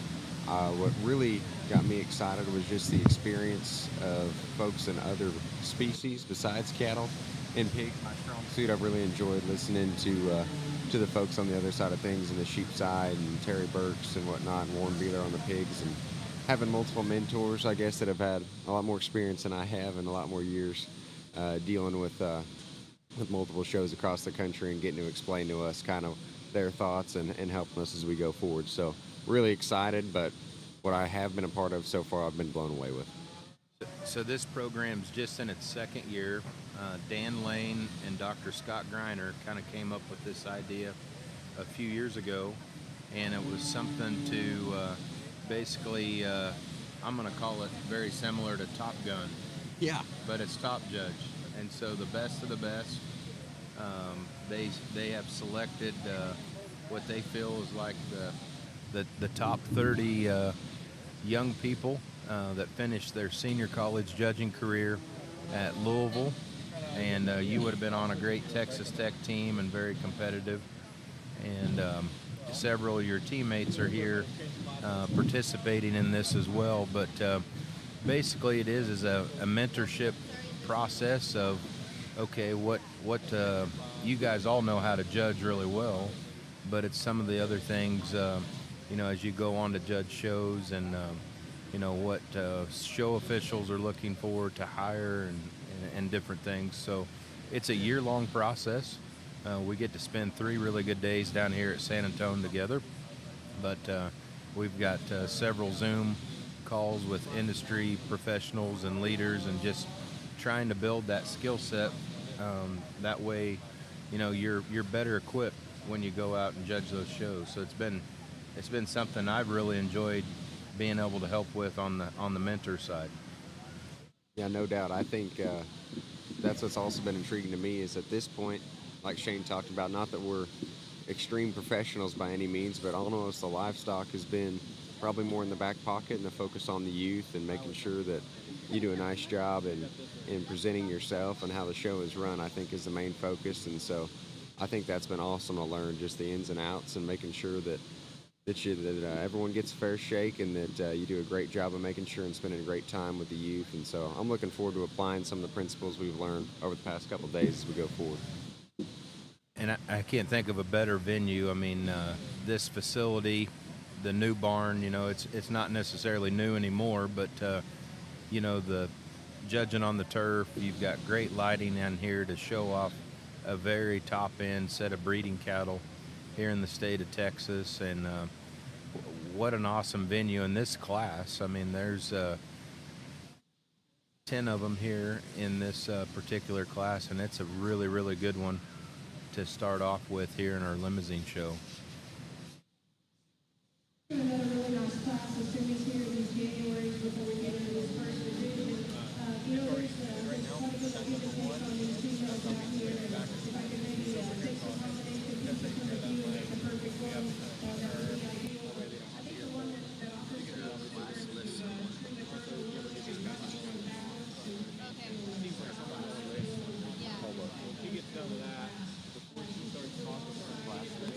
most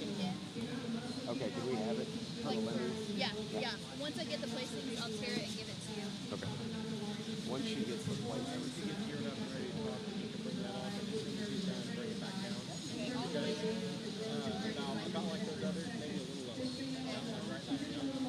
And then she'll get done talking. You can listen, play by ear, and then bring it back down.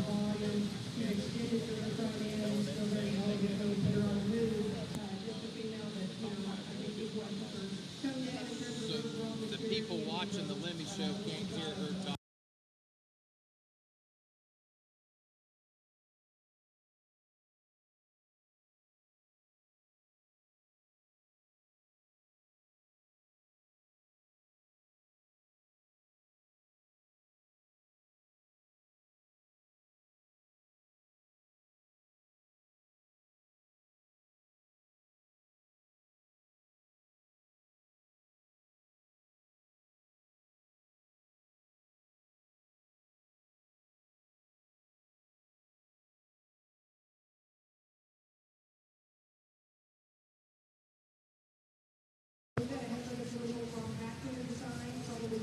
So Judge Bloomberg has made her placing here. We're going to get to hear her reasons here in a little bit, but she had an awesome Angus show that she just finished up with, and you know, she's doing a great job. Those of you that don't know her, Judge Ravenna Bloomberg from Illinois, she has a great family. They're raising, they show a tremendous set of cattle on the national level, do a very competitive job. She grew up in Nebraska.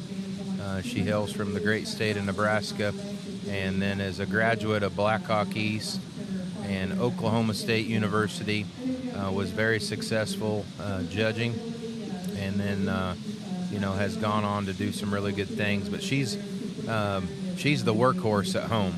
You know, Blake, her husband, a lot of times is traveling with the judging team and competing and doing different things around the country. But Ravenna, it's kind of neat to have her here giving her opinion here in the cattle ring, because she's certainly qualified.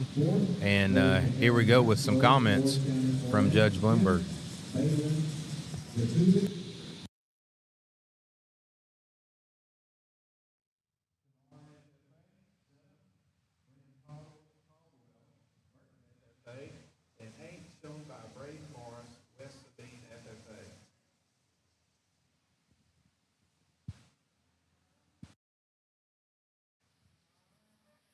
Well, a really nice way to start out our Lemmy Show over here, and a pair of them on top that I like quite a good deal.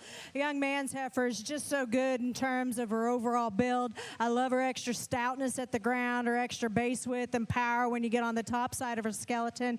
She's good in terms of her flexibility off both ends. She has the right kind of look in terms of her body type. And at this stage of the game, she's in the right kind of rig, and from a condition standpoint, just a lot of good things to talk about that heifer. Really my speed.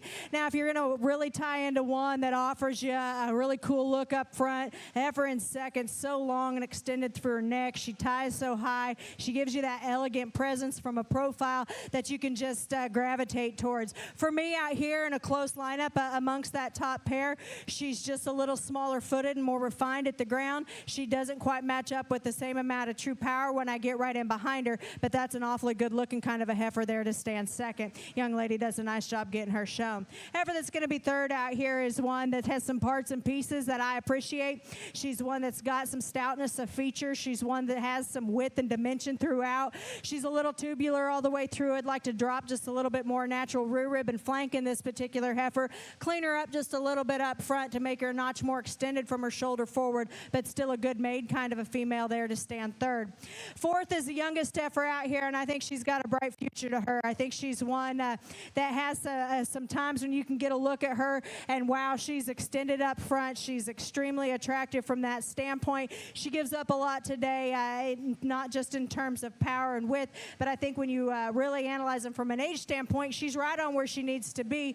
She just gives up a lot today in terms of power to some of those that she got put in a class with. Heifer that's going to come next here is one that's really big-footed and stout-featured, one that I really like the body type that's represented here. It's from a structural standpoint that she's sorts down for me just a little bit. When you ask him to lead, she really wants to roll to the outside of her hoof wall there from behind, and I'm just concerned that as we go ahead and project her on up to an older heifer, that's going to become more and more of an issue with her. Heifer that's going to come next here is one, again, she's deep-bodied and opened up, and I appreciate that about her. She needs to be just a little bit stouter all the way through for me to work up in a competitive class. The red heifer is one, again, the young lady does a nice job getting her shown. She's long and level in terms of her lines. She, too, needs to be built on a bigger foot and a little stouter feature. I'd like to see her more genuine in terms of her base width and maintain that as you get to the top side of her as well. Young man coming next has that stouter made kind of a heifer, one that's really big hipped. She's got a big top in her as well. She's also just a bit coarser in the way that she puts it all together. I'd like to make her just a notch more feminine and attractive when I get off from her profile. And then we work down to a couple more heifers here that, again, I think time will be their best friend. They offer you some length and extension. I'd like to see them a little bit deeper in terms of their body type. I'd like to see them a little bit stouter all the way through as well. Congratulations to these exhibitors. Class A Senecal heifers, we need you to the north facing area at this time. All heifers, Class A Senecal to the north facing area. Only got one heifer in Class 7, so Class A heifers to the north facing area and our Senecal show. Well, as we come to the first division here on the Simmental side, let's give everybody out here your appreciation and your applause here. Really nice division. We've got some really high number classes that we sorted through. So Judge Bloomberg would have selected 27479 Colt Parkinson from Hockley County 4-H as her class champion. She was born May 6th. And the second in that class would have went to entry 31937 Beckett Leah DeBerry from Lamb County 4-H. She was an April-born female. So here comes class 2. Blake, I believe these are maybe March-born heifers that are coming in here, and so another competitive class. Just 5 heifers in here, but the first impression of them is pretty nice. Ladies and gentlemen, have your results from class 1. The championship completed over in North Arena. There's our heifer cat champion coming to us out of class number 3, and our Senecal show ring showed by Katie Thomas, Hockley County 4-H.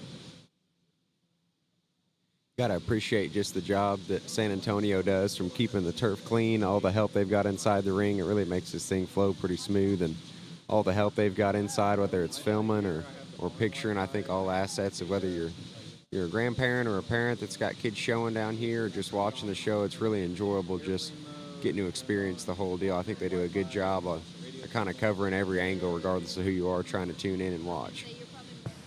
It's classy. I mean, it's first class all the way. The number of volunteers that it takes to put on this show, and the folks that have been here for quite a while. Dr. Miller, is the endowed chair, and you probably know him quite well. But he always has a great set of interns here working the ring and helping out.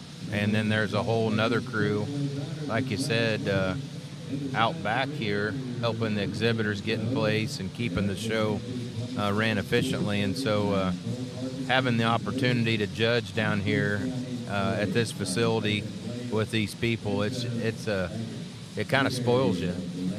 No doubt. I think it's neat seeing the familiar faces and just getting done showing and getting done judging collegiately and seeing other ways you can give back. So Blake, tell us a little bit about yourself. Where are you from? So I'm actually from Amber, Oklahoma, small town, about 45 minutes south of Oklahoma City. Yep. Grew up there all my life, never moved or nothing. And then when I got out of high school, I decided I wanted to judge collegiately. Actually went to Redlands Community College. Met a lot of my best friends and colleagues. Had a great coach under Spencer Scotton. An awesome school staff with Brandon Callis, Annie Pearson, Scotty Sharmerson, and multiple others.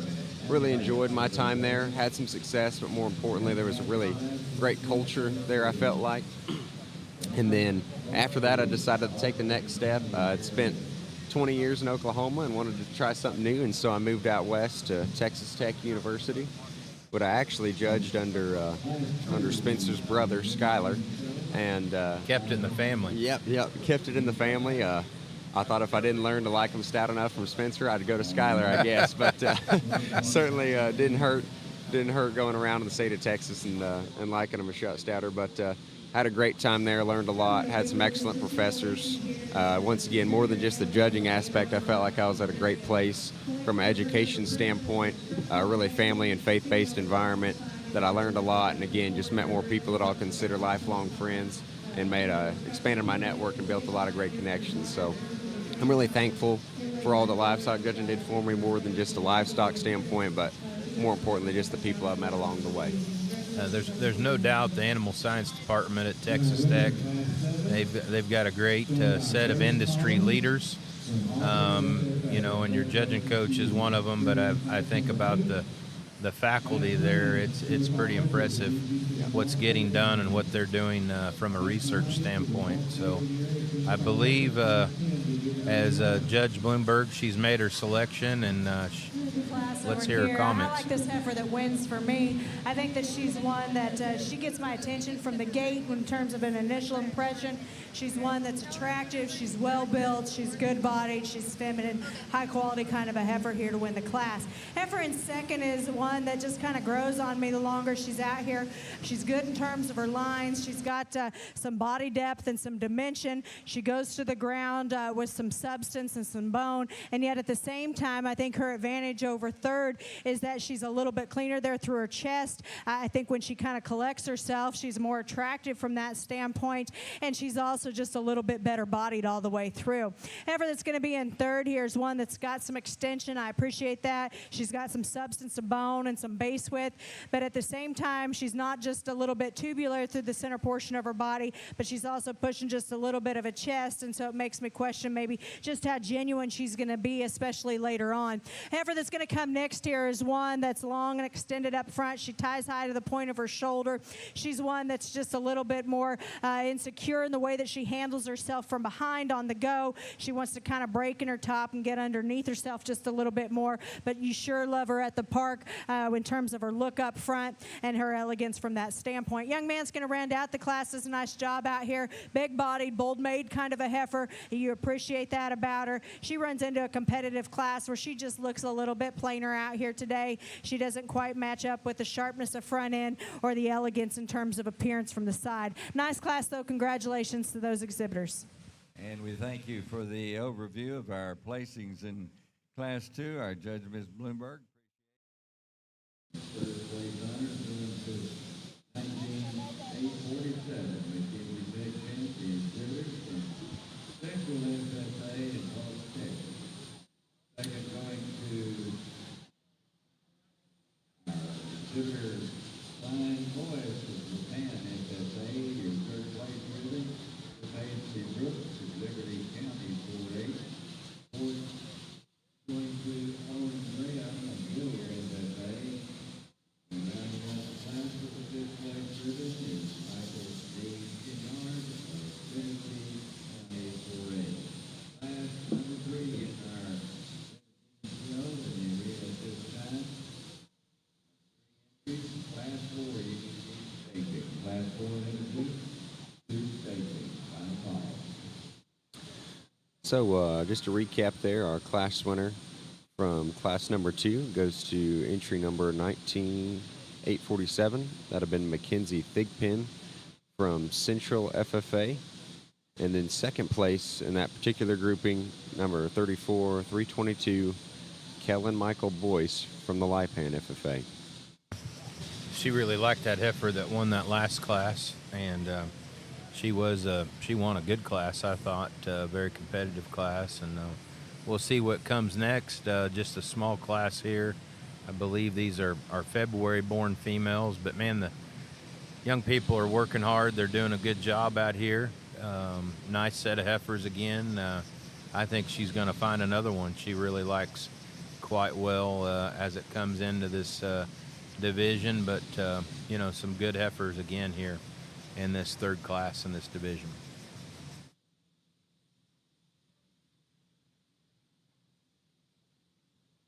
So Blake, what are your future plans?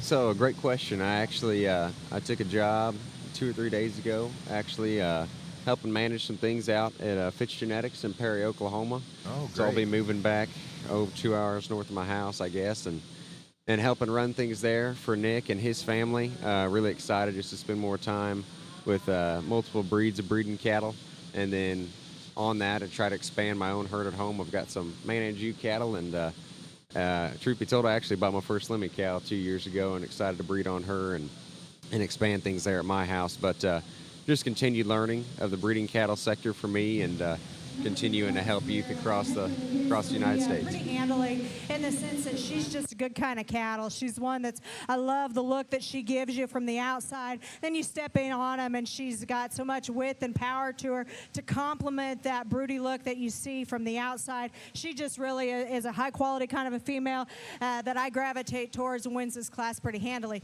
Young lady that's going to end up in second does so from relative ease as well, in the sense that this is a good built kind of a heifer, one that's got some extra stoutness to her, one that is just a little bit higher volume than the heifer that we got coming next, and I appreciate her extra feminine look that she offers as well.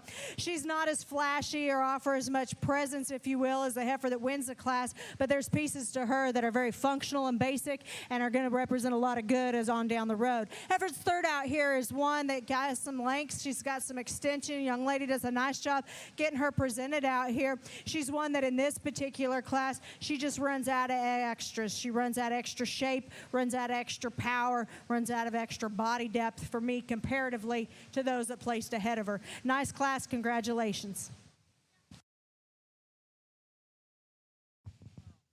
And we thank you for the overview. First place honors here in Class 3.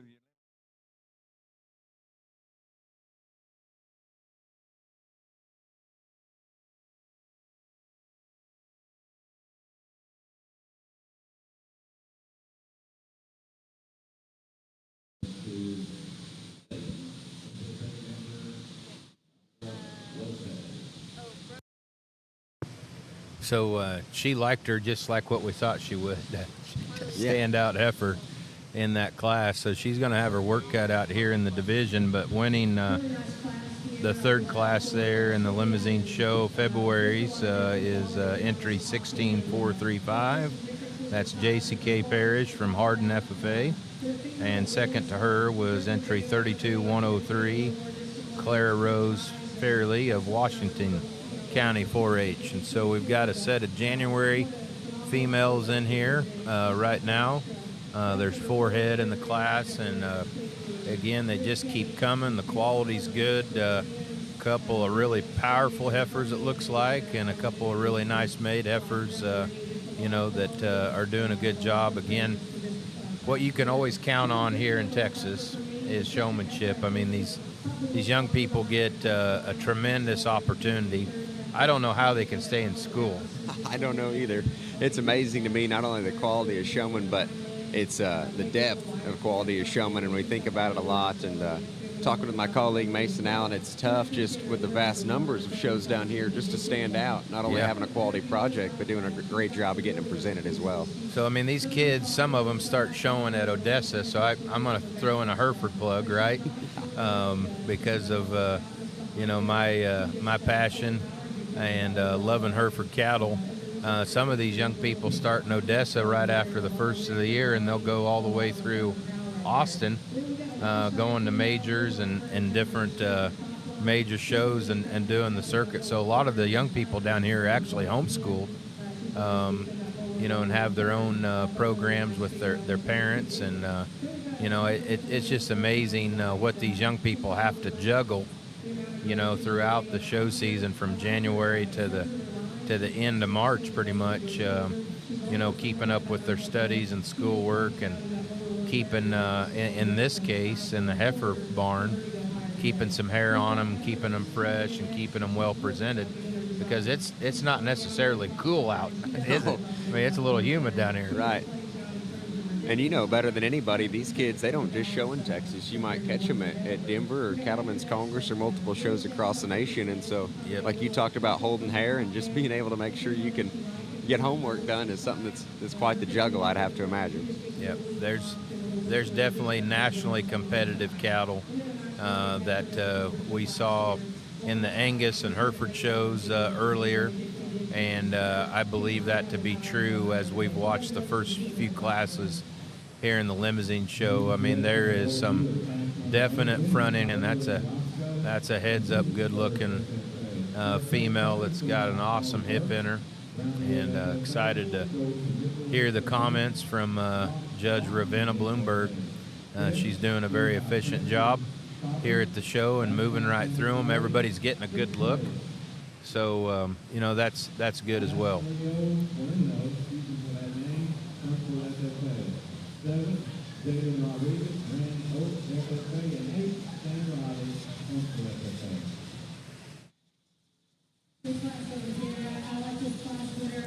I think that she's one that looks like a female should, in the sense that her functional traits are correct. She's good from a structural standpoint. Her body type's right. She offers you extra presence. When we think about it from a show ring aspect, she has some of those extras. She's got the extra look. She's got some length and some style to her front end. She has the right kind of presence out here for me, and at the same time, she's highly attractive when you get off her from the profile. From there, I think you can sort some differences maybe. For me, the one that's just the next most complete comes in second. I like the body depth that you see in this heifer. I like her length and extension that she offers. But ultimately, when we set the cattle in motion, she's the one that's the truest in terms of her structure. She takes the most correct stride, particularly from behind, of the next three. A heifer that's going to come in third here is one that, again, has some parts and pieces that you can appreciate. She's one that's got some shape when you get right in behind her. She's got some shape over her top, and she's long out of her front end. I just like to change her from a structure standpoint. She gets a little coarse there through her shoulder. She's a little tighter in her step and from behind. And as well, I'd like to see more natural body depth in this heifer at this stage of the game is along with that. To me, though, her advantage over the heifer that's going to come in fourth is when you watch them come directly at you. The heifer that's going to be in fourth is just a little bit off in terms of her shoulder construction. She wants to kick that front leg out quite a bit. And although she can paint you a nice little picture from the side, I'm concerned moving forward from a future standpoint how her front end's going to hold in together from a structure aspect, but still a very nice female young lady. Does a nice job out here with her. If you would congratulate these exhibitors. We'll be starting around our first and second place winners out of all of our four classes that make up our 10th division of the Outfitters Championship. This will be your last call for class 7 for staging from the limousine show. And first place honors here in class 4, West 24-364. Callie-Ann Justin Reese from FFA, the chapter to represent, standing class 2. Second place in class 4, Penelope Burke, the Lucas from Blue Ridge FFA. The third place, good winner, Kennedy Griffith, Line FFA. And fourth place to Kristen Liberty FFA. Well, recapping there in Class 4, we had our class winner, exhibitor number 24-364, Kylie-Ann Gaston from Eastland FFA. In second, number 18-555, Penelope Birch from Blue Ridge FFA. Man, what a couple class winners coming on in here into division. I think it'll be awfully special and hopefully set the pace for the rest of the day. Yeah, division time is upon us, and oh my, I mean, she's going to have her hands full. She liked every one of those class winners a great deal, and this is what it's all about. This is what makes these shows at these majors down here nationally known and recognized, and the breeders, these cattle could be bred knowns, or they could come from some of the greatest firms around the country, but they want to get them down here in these hands of these young people because they can get it done, and it's a competitive stage, and there's a lot of great history, a lot of great prestige, with these shows. So it's it's really cool. So, you know, from class to class, you can see some variation, but as Ravenna gets these heifers back out here, she's going to have a lot of fun judging this division.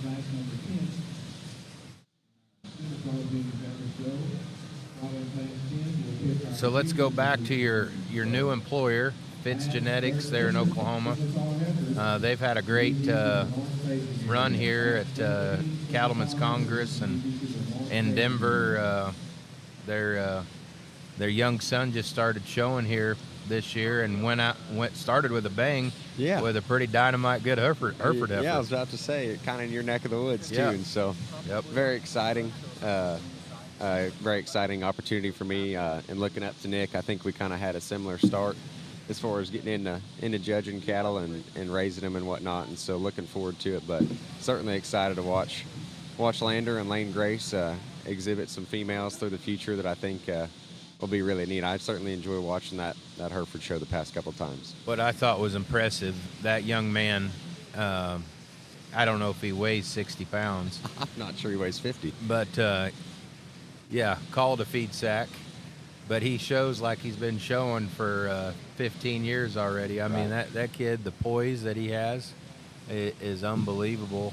And he stuck that heifer amazingly well and good there in Denver. Came through Fort Worth and did awesome. So it's really excited to see, you know, just the next generation, multi-generation family that has been in the Hereford business a long time. On the maternal side anyways, there in Wyoming, and a good long-time Hereford family. So it's exciting. It's good to see. So Blake, tell us something interesting about yourself. Oh, I'm a big hunting and fishing guy in my spare time if I can. Besides show cattle, I love just getting outside. Love bass fishing in the springtime, and probably more cat fishing in the summer. And then come November, I try to get in the tree stand as much as I can, even though most days are spent on the road at these fall shows like Kansas City and Louisville. But I really do enjoy the outdoors. That's awesome. I think a lot of us that grew up in the country really enjoy that.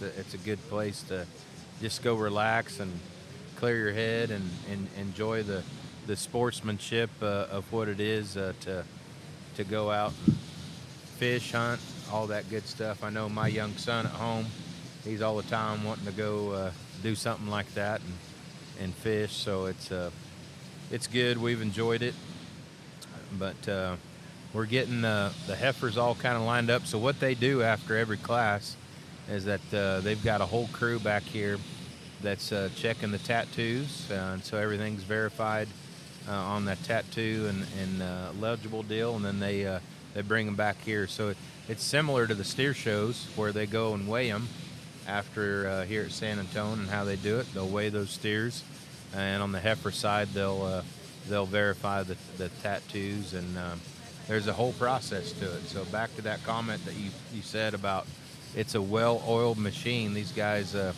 do a good job. So here we go, Blake. Here's our first division. 4 outstanding, really front-end good heifers, and a good natural progression in size as we were in the May and April class, all the way into the January females here. So a pretty big division as far as age spread's concerned. But man, look at these cattle walk. They're free moving. They've got all the body in the world, and they've got some extra class and style. This is super good. Yeah, no doubt. Just to be the breeder behind any of these, whether you're exhibitor with the bred and owned, or maybe you purchased your female, everyone behind these, just to get in the top end, even into the second hole, is something that'd be tough in this particular grouping.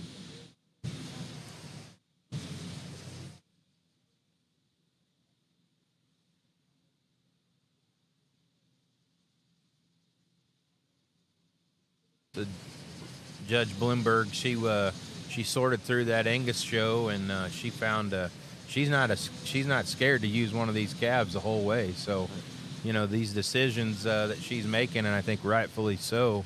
As good as this division is, as you look at it, she's thinking, well, if nothing else comes later in this show, this could be my champion.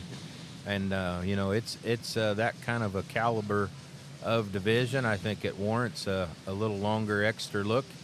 As you study this set of females out here, it's very good and deep.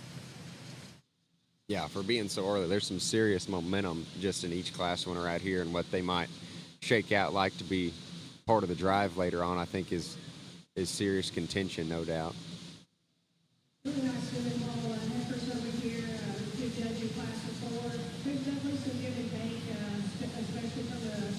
I think in a grouping like this too, almost like we've talked in some of our mentorships and over the past couple of days in workshops, just with this kind of caliber and quality present, you almost can lean more towards maybe your kind and what you like from a personal bias standpoint and whatnot.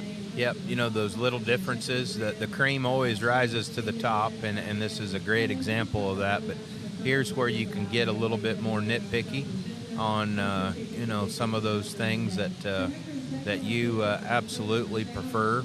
And I think that's the great part of our cattle breeds is diversity is a good thing in a breed, and not having them all look exactly alike is okay, and being able to have a good representation out here, and I think it represents the limousine breed right now. I know Mr. Mark Anderson quite well, that is the CEO of the Limousine Association. He's done a great job of promoting their cattle, and boy, when these cattle are right, they can get you pretty fired up. Right.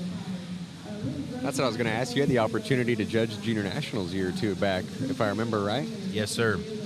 Yeah, it was a great show, highly competitive, lots of front end quality. Cattlemen's Congress, I had the opportunity to judge them there again, and it's just it's always fun. There's so much history, like all of our breeds, multi-generation families that have been highly competitive, that have made their living in the business, in the breed, and continue to do that, whether that's selling, these show heifers and, more of a youth project, or, bulls or whatever it may be. But they're just good people, and this is a people business for sure. And the people in the limousine breed, I do have some really good friends that I enjoy visiting with and seeing them at the major stock shows.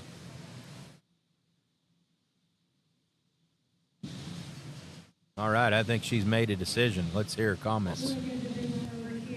Not to take anything away from our seconds, but I think if you look through this lineup of these class winners out here and you don't get excited about the direction of this breed, then we probably don't see cattle the same way, because I think that you've got 4 class winners and a couple respected seconds that are really, really high quality females. So my compliments to you guys as exhibitors and the breeders behind these females, because these are elite. These are high quality Lemmy females that represent so much good for where they are in today's industry standards, but also from a show ring aspect as well.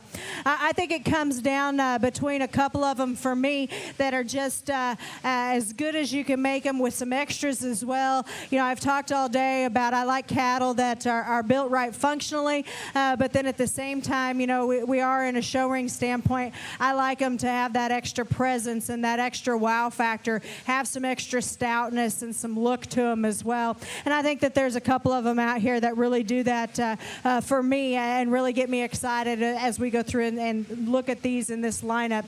I'm going to go out and select your champion and reserve, but seriously, this is an incredible lineup. So if you would, please put your hands together for all these exhibitors out here.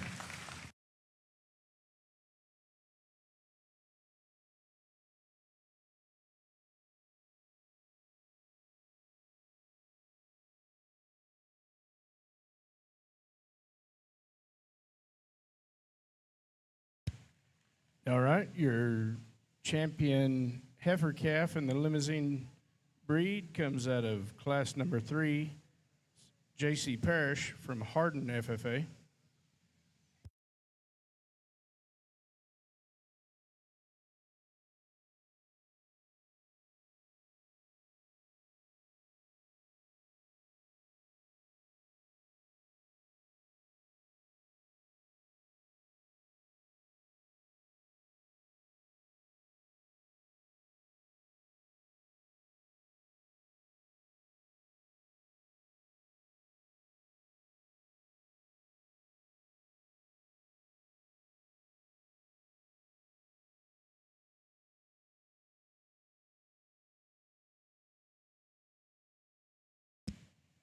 All right, your reserve heifer calf champion in the limousine breed comes out of class number 4. That's Kylie Gaston from Eastland FFA. Well, there you have it. Class 7 coming in next on the limousine side. What a great pair of heifers. They'll get in your hair. So those are definitely breed contenders. I don't know what else is coming, but if nothing else comes, that's a pair of pretty powerful heifers to get in the backdrop picture with there. Yeah, if you're not satisfied with that duo, it takes something certainly pretty special to get you pleased. I think those are awfully nice females. Go ahead and kick things off, and I hope the heat keeps coming. Yeah, so winning that first division was J.C. Parrish from Hardin FFA, and reserve division was Kylie Ann Gaston from Eastland FFA. And so now we start into our second division out of 3, and we'll get into these senior heifer calves, and go all the way, I think, to the Mays, Blake, here in this division.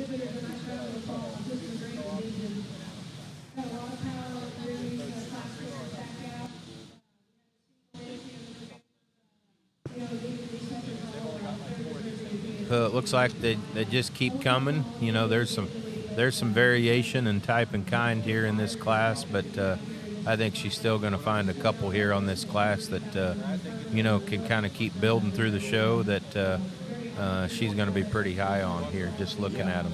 Yeah, a lot of dimensional females, I think, in this set here. A lot of power, big hip cattle that have got some substance, for sure.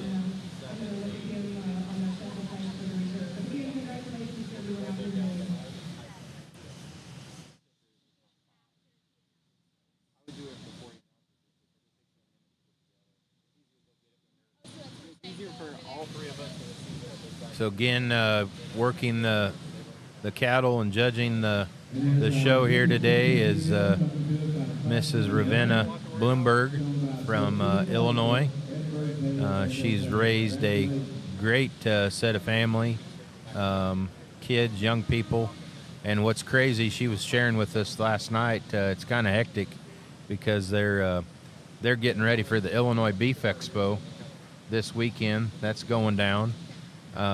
Blake, her husband, Blake Bloomberg, he's coaching the judging team there at Black Hawk East, and they put on the 4-H and youth contest there at the Illinois Beef Expo. So I don't know who's doing chores, because I don't know if Blake's getting that done. But she said, hey, we've got some really good former students that we rely on to help us out. And so what a commitment to come down here, because you got a travel day coming in. And, you're judging today. She's possibly going to get out of here tonight or maybe in the morning to get back home and go right to another show, and exhibit some, I'm sure, a barn full of really good cattle. And so she said, this was an easy yes, though, to accept a show like this of such prestige. It was an honor for her to come down here, and, again, doing a great job here sorting through the 2 shows that we've seen to this point, and couldn't be more happy for her. Yeah, for sure. I think as I talk with some of my colleagues across other species, they ask, how do you cope with the cattle deal taking so long? But honestly, especially in Ravenna's shoes, when you do have the opportunity to judge some shows and you got a family at home showing, and then a husband that's extremely involved across the industry, I almost think it doesn't move so slow, and there's always something going on, whether you're showing or putting embryos in, breeding cows or calving. I think there's always something to keep you occupied. and busy, no doubt, throughout the year. Yeah, particularly if you're a fall calving herd and a spring calving herd. I mean, you're it's never ending.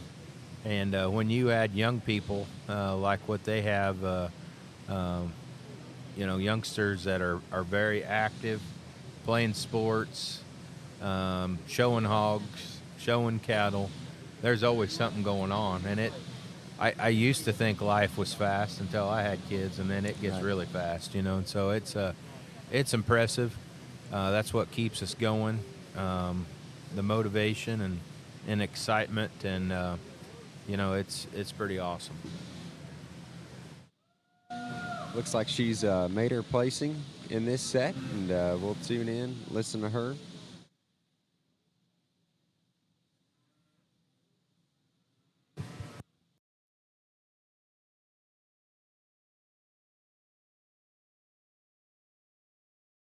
And it makes it kind of fun to sort because you can kind of find the differences and where you want to put your priorities. To me, the one that's the most complete is the white flanked heifer. I think she's the one that not only looks like a female should, but she moves right in terms of her structure. She's one that's good in terms of her body type. She's got some width at her pins. She's stout out of her hip.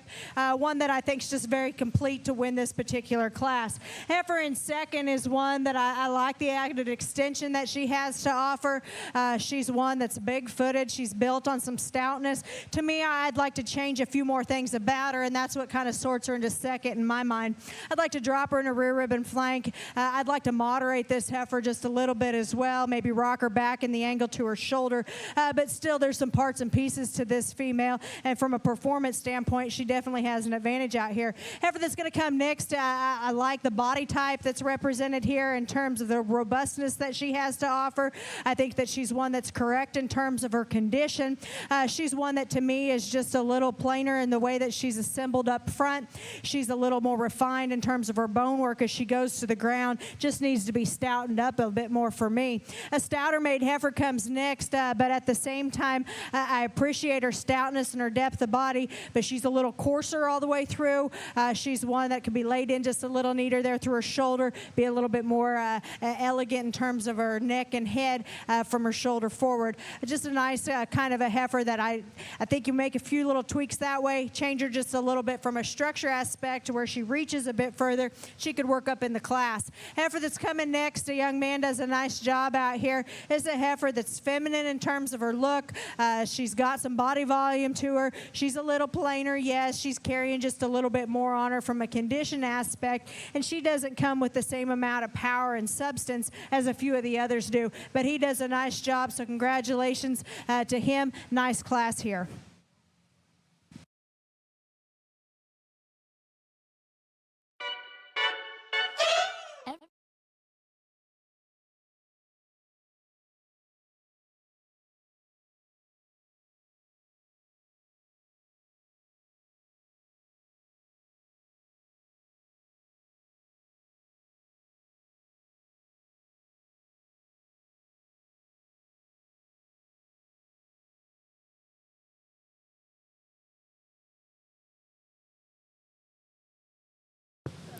So we'll get you those placings just as soon as we have them with who won Class 7. But here comes Class 8 in the ring. And I'm guessing this is maybe another class of these senior calves. Just looking at them, Blake, still kind of moderate females mostly, that are kind of in that in-between stage. They're kind of a calf, but they're hopefully have been bred, or it's on their minds anyways, but they're not quite to that, spring yearling, bred heifer looking stage. So it's always thought it was a little tricky this time of year showing a senior calf, because they're in that in-between stage where they could be growing and stretching out a little bit. You're trying to manage condition to get them maybe to a junior national this summer.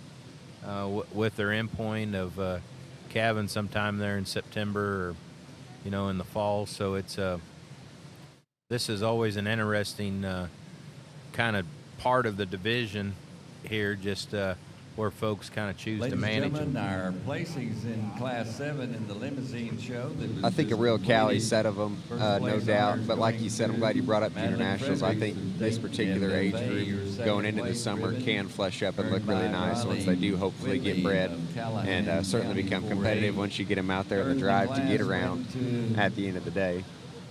Bradley White of the Dayton FFA. Fourth place honors Riley Rexrose of Abernathy FFA, and taking the fifth place ribbon was Skylar Martin. Just to recap that last class, our class winner was entry number 10498, Madeline May Friedrich from Dayton FFA. Coming in second, exhibitor number 29911, Well, we've got a tremendous Briley top Morgan end here in Whitley this from Callahan class. A County. lot of heat between these two. These heifers are different, and I love them.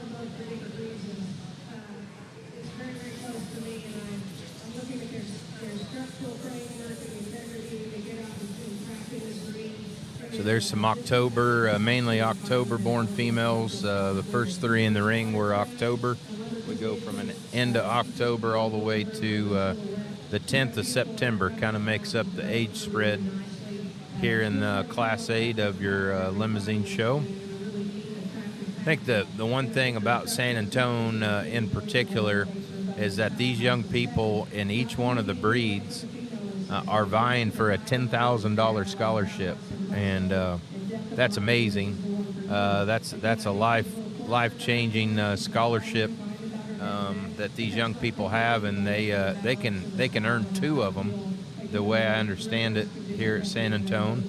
And so once they get two of them here in any part of the shows, whether that's the steer show or heifer show. They have a pit barbecue contest. I was talking with Dr. Ferris. That'd be pretty fun to judge. Yeah. But, there's scholarship money for that. I believe they give out $1.8 million. $1.8 million in scholarships to these young people. But that's pretty cool. So, obviously, winning Supreme Heifer is a big deal, and being a part of that. But a $10,000 scholarship at San Antonio, that's kind of set them apart. It's awesome. Right, yeah, I think that's a heck of a cherry on top, if you will, besides just being able to come out of a show of this caliber with the champion. I think a little payday on the top probably certainly don't hurt motivation as far as that goes. But looks like our judge, Mrs. Bloomberg, has selected her class winners and seconds. We'll let her explain her reasons. Results of Class 13. Ready, Class 13, our first.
That's just undeniably the stoutest when you get in on them. She's so opened up in terms of her rib shape. At the same time, on the top end of her skeleton, she's got power and dimension. I love that about this heifer. She's one of the sounder made heifers that we have in this class in terms of her flexibility off both ends. If you're going to nitpick on her just a little bit, you could make her just a notch more attractive there from her shoulder forward in terms of length and neck. But again, go from there back, and I think she's unrivaled in this particular lineup. Now, the heifer in second, I do like that feminine quality that she gives you there up front. Young lady's a heck of a stick on this one because she pulls her together and makes her look as good as possible out here. That's an extremely attractive heifer from the side, one that's got some added extension to her. She's also good in terms of her mobility off both ends, and I appreciate that about her. When you step in on the cattle, that's when she narrows just a bit more. She's a little narrower at her chest, and that same thing continues as you get in behind them. Just like to pull her apart just a little bit from a dimension aspect, and then I think it gets really close on the top end of this class. Heifer that's going to wind up in third is one that's got some power and some width to her. She's big-footed and heavy-boned, and I like all those things. To me, she's just a little bit coarser all the way through. She's plenty big from a frame standpoint, and then when you go with that, she's one that's a little bit bolder in her shoulder, a little more open that way. Just like to maybe moderate her just a notch, make her a bit more attractive and nicer balanced all the way through. Heifer that's going to come next is one that at the stand, this young man does an extremely good job because he gets her parked and she really looks nice. She's one that gives you some extension. She pulls together some level lines and is attractive from that standpoint. But when we ask the cattle to lead, that's where she sorts on down within this particular class. She's tighter in her movement, she's shorter in her step, and just doesn't follow through with the right kind of stride for me. The heifer that's going to round out the class is one that's big-bodied. I appreciate that. To me, she's pushing it from a condition standpoint. Along with that, it just kind of throws her balance off. I'd like to trim her up just a little bit, give her a notch more true flexibility off both ends, and then I think we could maybe run up in the class just a notch higher. If you would, congratulate those exhibitors. And we thank you very much for the overview. Bluebird on the placings here, and flag raisers are in the team show, and first place honors there. Men's entry 16992. Jack Lewis, the exhibitor. 4-8. Your second place in that class, going to entry 2312. Michelle Chamberlain, Montgomery, Farney 4-8, taking second place honors, third class. Maybe McWilliams, Exhibitor, I don't think it's FFA. The Bacon, Midlothian FFA, and fifth is Jersey Head on Abernathy FFA chapter.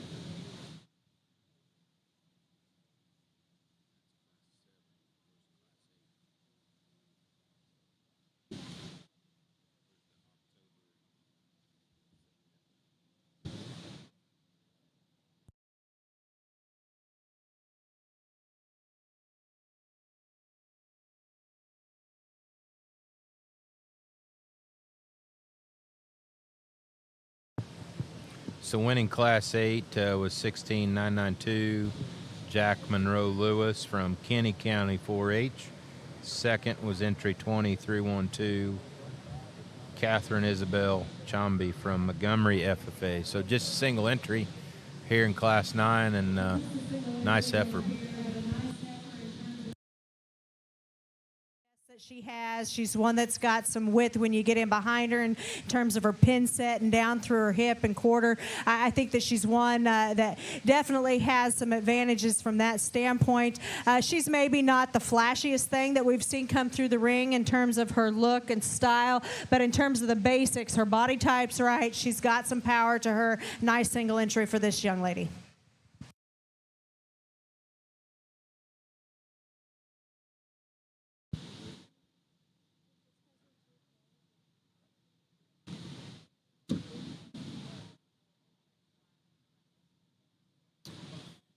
Yep, nice little single entry there. Class owner is going to go ahead and be exhibitor And our number single entry 18889, class Mila nine. Wagner from Montgomery County 4-H. Goes to Mila Wagner, entry 18889, taking the blue ribbon. Member of the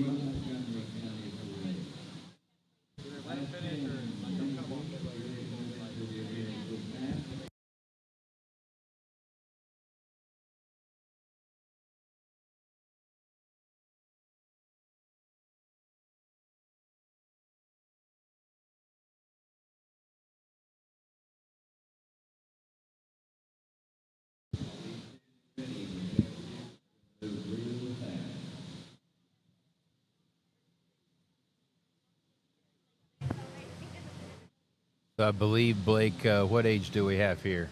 These Class of 2 here is going to be a Paired. couple Junes. Yeah, paired June heifers. So this should wrap us up maybe for this division. We'll have a division next to talk about and get through. But again, not maybe the numbers of some of those calves, but I think she's going to be pleased, with the class winner here and get back into this division and discuss them just a little bit more.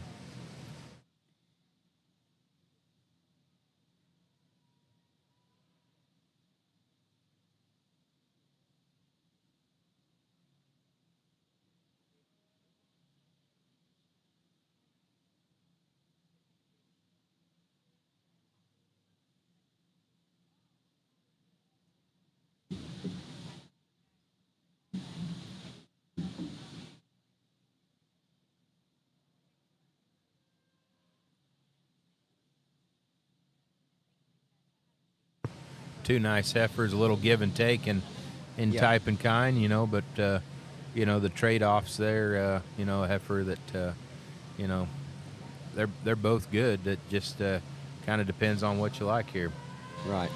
And I think she's liked him a shot stouter today, and I think that's kind of what these exhibitors have been bringing to the table is some cattle with a shot more substance, a little more umph. And I don't mind that at all. I think they're still within the bounds structurally, and there's been a lot of nice cattle come through the ring, but certainly two different types here in this particular scenario, and we'll see how it shakes out.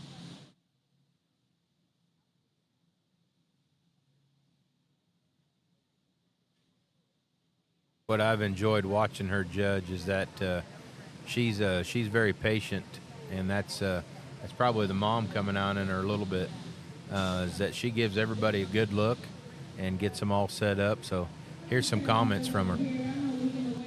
And to me, these heifers have some trade-offs, and if you like them swapped, I'm not going to argue with you too much because I think there's good in both of these. It's just maybe what you kind of gravitate towards a little bit more. I like the extra power that you see in the heifer that I'm going to use to win. I think she's one that's genuinely has more width at her base and maintains that on the top side of her skeleton, and at the same time, she goes to the surface with a little more feature and substance as well.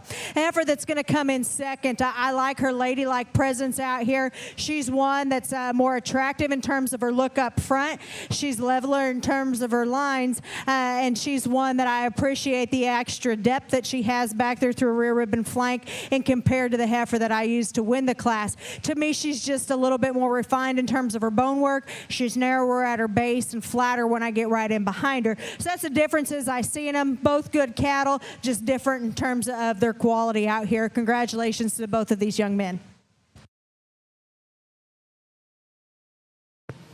Well, you called it, Blake. That's what's really good. You can peg these judges that do a good, consistent job. She knows what she likes, and she's pretty predictable and is doing a great job out here. Both really good heifers did a great job of talking them and discussing their differences, and just that class winner fit her better. Yep, just to recap that particular duo, class winner, exhibitor number 21-463, would have been Ryder Dale Rex Road from Abernathy FFA, I think just north of Lubbock, where I've been going to school. And then in second, exhibitor number 34-592 goes to Colby Veith from Windthorst FFA.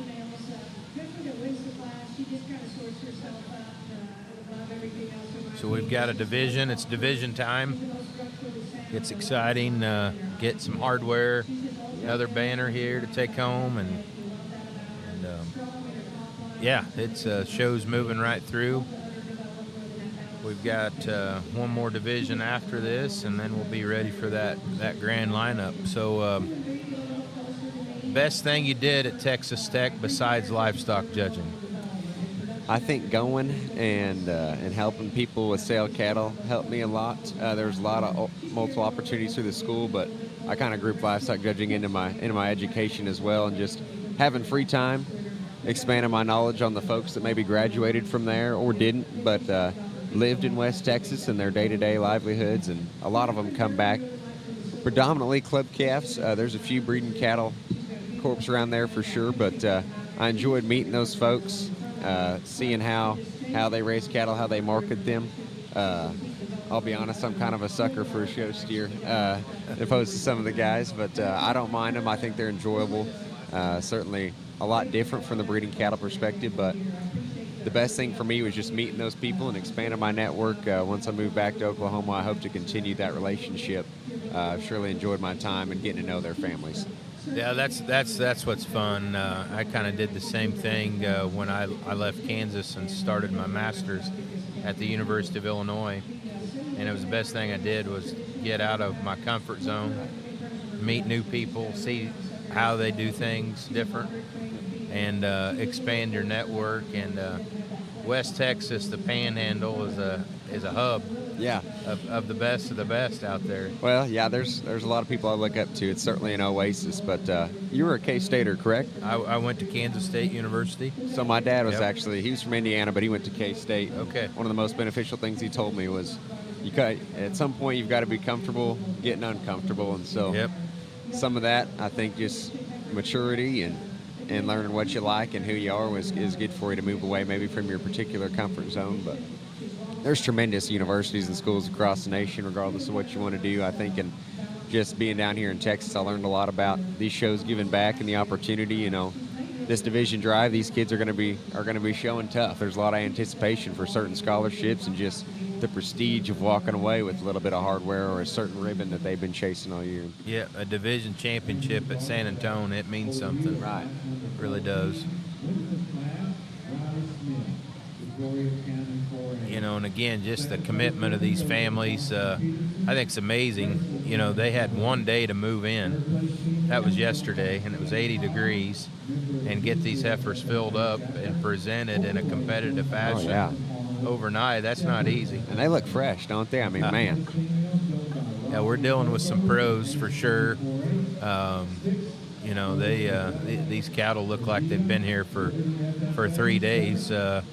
You know, hanging out here in the barn, but it's another competitive drive here coming in, Blake. Division 2. You know, some just big-bodied, kind of stout, big-ended heifers. They all move pretty solid, pretty decent around the ring, and you know, I think she'll take some time, like the first division, just figuring out which way she's going to go here. But it's another good, solid set of cattle. Yeah. I think a little extra moderation, too, maybe relatives to some other divisions, cattle that look like they're going to be easy keeping, the kind these exhibitors can turn out and get some return on investment when their project's done showing. So the good kind of, the cowy kind for sure.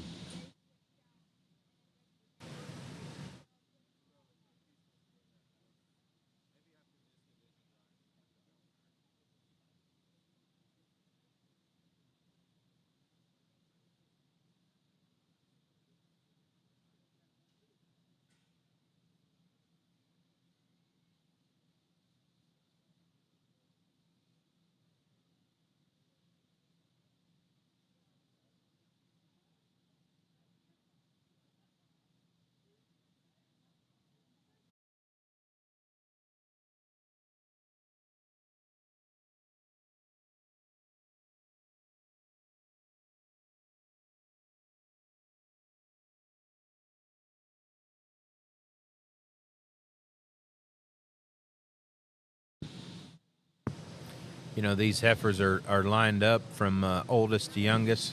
You know, as you're viewing them on the screen, probably right to left, depending on the camera angle there and how they're doing that. And what I like seeing is just a good natural progression of you know, size as we get from basically a December, November senior heifer calf all the way to a June. And you know, I think Ravenna's done a really good job here sticking to her guns and keeping, you know, keeping size and some power and some volume and rib, kind of all in that package relative to where they most likely could be and should be. They're kind of right to their age and their maturity. Yeah. So I think she's looking for the mic. She can make a quick decision for sure. she's ready to talk them. Well, another nice division over here in this ring. If you would, please congratulate these young people on a job well done. I think there's several of these out here that are high quality and represent some good, and a couple of them kind of surface to the forefront as just being more my kind in terms of blending those attributes in a well-balanced kind of a package, still looking like a lady should. And of those, you know, you kind of have in your mind as you work through the classes which ones maybe hit you hard or not, but it's always fun to see them come back out in a lineup and see if they're still the ones that you remember and you really like. Or maybe if things change just a little bit, but there's still one that I think fits the bill for me in terms of being so attractive, really ladylike in terms of femininity, good in terms of their structure, the right kind of body type. I like this white flanked heifer here out of the first class to be your champion. And our division champion going to entry 10-498. And Class 7 winner there, taking the ribbon for the division, Madeline Fredericks. I do think it gets a little closer for reserve because I think depending on where you put your priorities, you could kind of go a couple different directions. I think there's good in all four of these females that are left out here in the center of the ring. To me, there's one that if you could change just a couple little things about her, boy, she sure rivals our division champion pretty quick. She's stout and powerful. You like to change her just a little bit in her chest and up through her neck, but I like this heifer out of the second class here to be reserved. Congratulations. And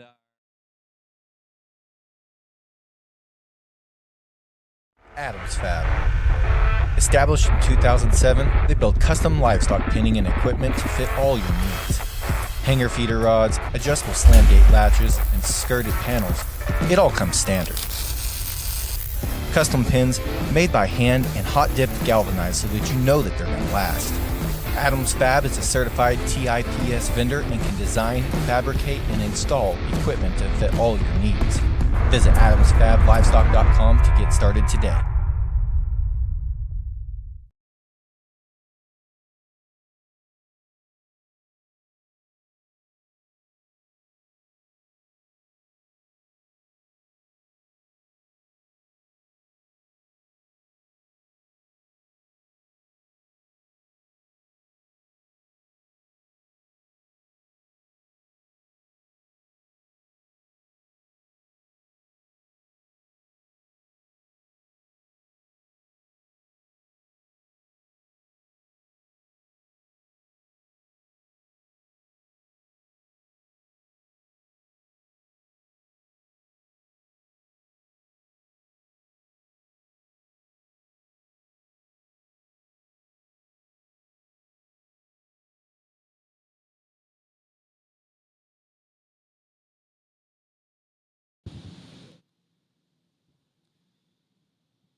Another exceptional class here on our Lemmy side of things.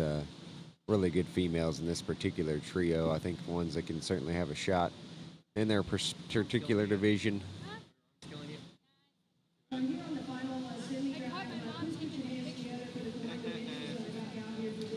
Just to recap that, I think our Class 7 champion in that division came out of Class 7, and our reserve would have been the first place in Class 8 there. We're getting some names back at the moment, but man, what a trio of them in here at the moment.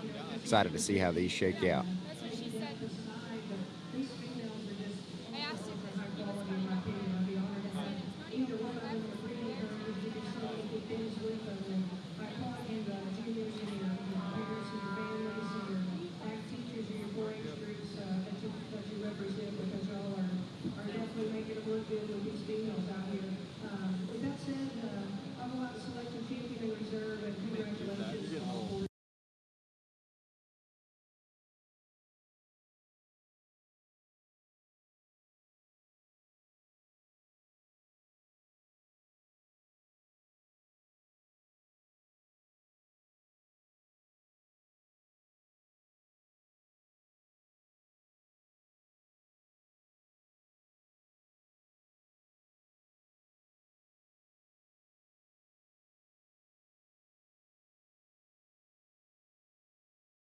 to us out of class number 14.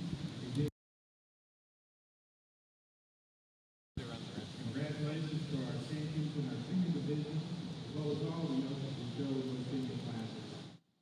Now bring in to our ring and get stage for our champion. Oh, this is a fun class, Blake. I stepped away for a little bit, and you know, there's some serious heat and quality in here. Oh, yeah. Be anxious to hear what Judge Bloomberg thinks here.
Great class there. Just to recap, our champion, entry number 26,677, Kenley Thomas from Hockley County 4-H. And your second, entry number 12,750, Annabelle Autumn Vander from Wise County 4-H.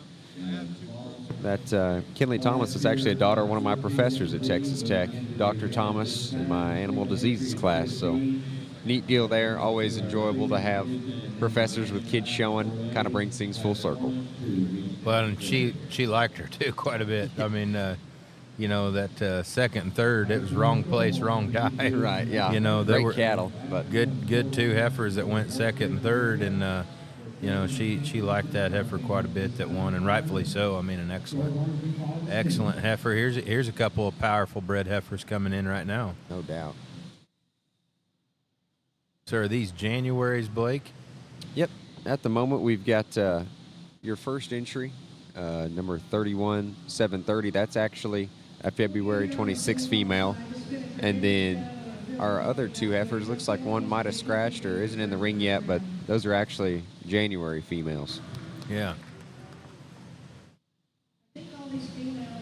Well, usually the ones, you know, again, they're not maybe as big as our calf classes, but the ones that do show up, yeah. There's a reason they're still hauling them. If you're bringing one to the fair, they got to have something going on good for them, just like these two females, I think. Yeah. Although big and mature, they still are in bounds in terms of structure. Good-footed females that can still get out and go with some added stretch, no doubt. Those boys are doing a heck of a job parading them too. I mean, yeah. they look like they're kind of in the older part of their career, showing just based off of their age. Looking at them, they're well dressed, well presented. You know, kids that are doing a good job. They fed these heifers really well and kept them in pretty good rig.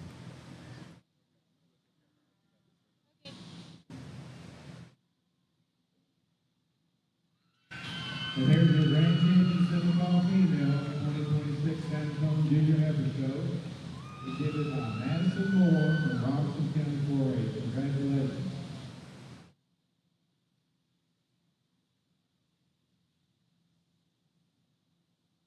That's the other thing I like about these Texas majors. I don't know if you heard that on the other show that's going on, but they ain't afraid to do a war hoop down here. No, And, a lot of time and effort goes recognized in the stands. Get after pretty it. awesome. It's cool. I mean, I love the excitement.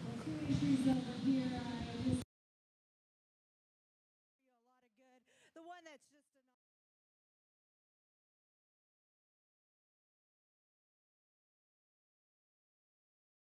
that's just so attractive in terms of her look, yet she blends the right kind of robustness with some added hip shape and dimension when you get in behind her, and still flexible enough at the ground.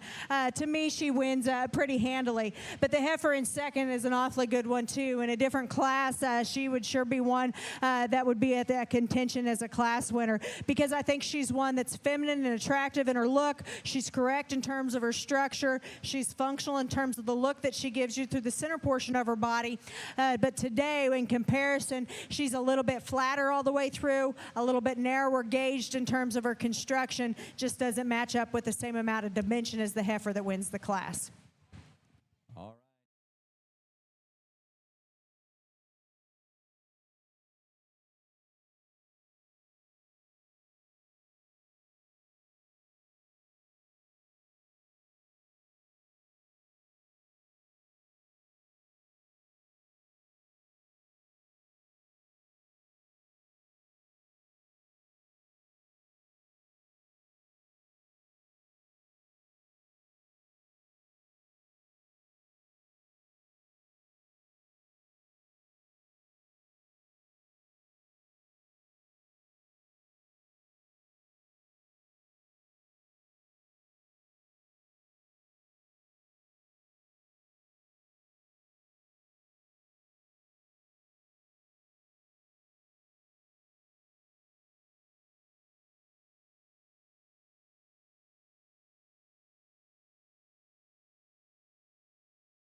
Division drive, that's Carter Marshberger.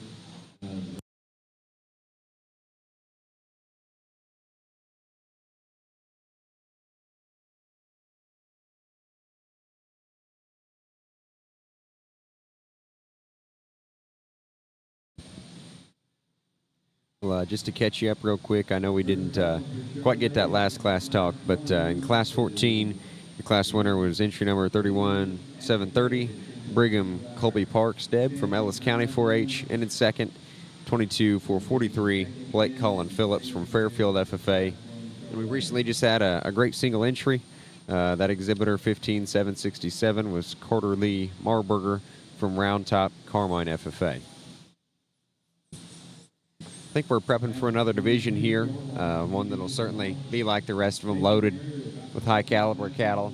I think stouter females too that have plenty of functionality. Excited to see how this one shakes out.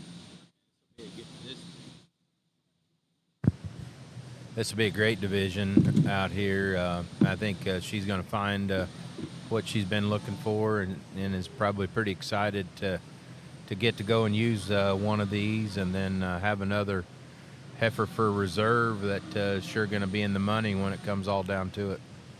Yeah, I don't know about you, but I'm excited. I'm looking forward to it. I mean, competition is the real deal here down on the turf today, and it's not easy, it looks like.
these 3 class winners are making their way around here and getting ready to set up.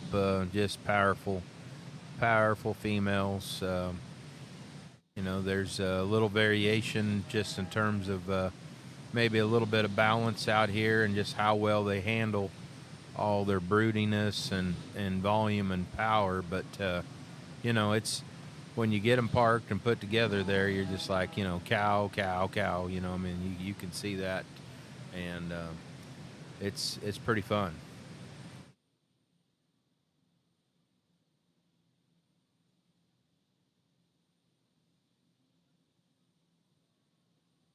Like, what do you think of these exhibitors? What's going through their minds right now?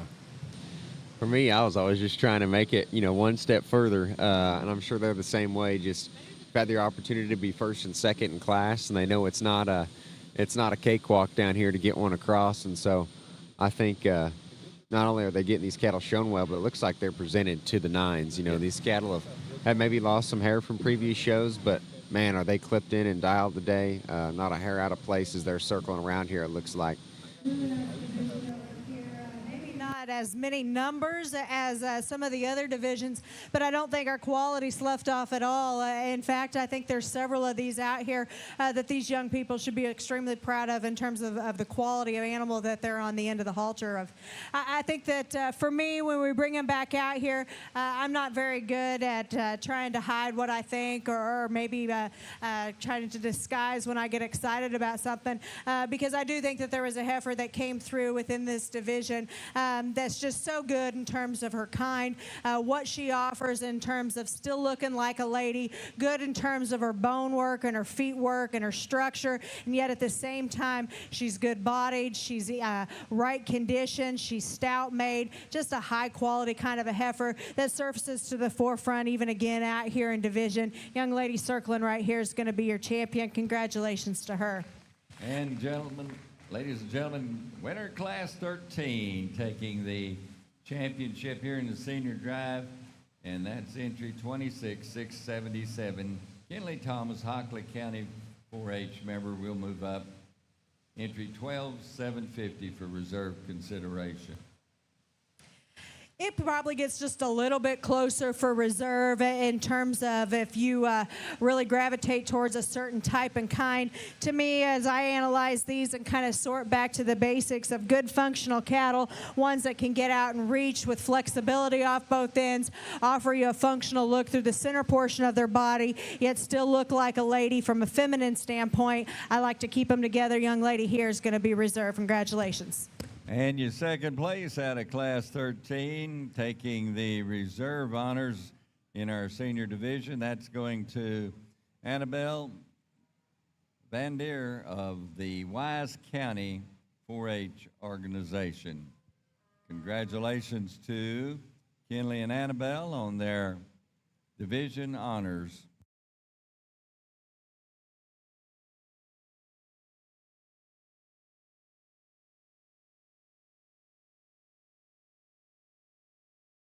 Well, they'll be circling back around for our champion drive here in the limousine show. Need all of our reserve and champion in our 2 previous divisions to join us in the arena for the grand Well, as they drive. prep for the grand drive there, that last division, your champion senior heifer goes to Kenley Thomas, and then second in that class 13, I believe, was Annabelle Vander. So a little bit of a double dip there. Just shows how deep the classes are. Even in when there may not be the numbers, the quality is certainly still present. Yeah, it was in a really good division. Like she said, not a lot of numbers, but she's going to have 2 of these heifers in contention for the whole big $10,000 scholarship. So the whole pie. In Class 1, need to be checking into staging. Class 2, you need to be working your way to the gate. We'll be starting our Chevrolet show immediately following the selection of our limousine and reserve grand champion heifer. Yeah, what an awesome tribute to your breed. So if you're watching online and you're a limousine breeder or an enthusiast or grandma or grandpa at home, whatever it is, this gets you pretty excited about your breed. No doubt. There's a lot of people to be thanked and commended here on doing their best to make the breed better. And I think one that not only stood out today in each division, but one that I think later on and across the country and your grand champion drives, the Lemmy are hard to say no to anymore. They've made them so good, and not only do you get good cattle, but you've got a lot of different types out here that still resemble the same kind of quality. I think even Division One, those are two exceptional females. They couldn't be more different in my mind. But man, would you like to own either of them? Yeah, they're really nice, and they look like they have the ability and the gas left in the tank to be pretty fun this summer. You know, as they continue to campaign these heifers, and I'd make the bet even going on next fall, you know, in some of the national shows, the American Royal, you know, Louisville, Cattlemen's Congress, Denver, wherever they decide to get these heifers to, they're going to be tough. No doubt. You know, in that second division, you know, those are well shown, well exhibited cattle. You know, they're broody, they're big bodied, there's some power and hip in them, like you talked, and then, you know, then you've got those two powerhouses that came out of the junior yearling division. Yeah. So Blake, my thought always at shows is like it's good to have options. You know, and I know you had a lot of options coming out of junior college on where to go.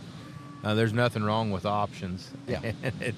It's good, you know, where you've got several really good heifers where you can take some time, and you should take some time, like what Mrs.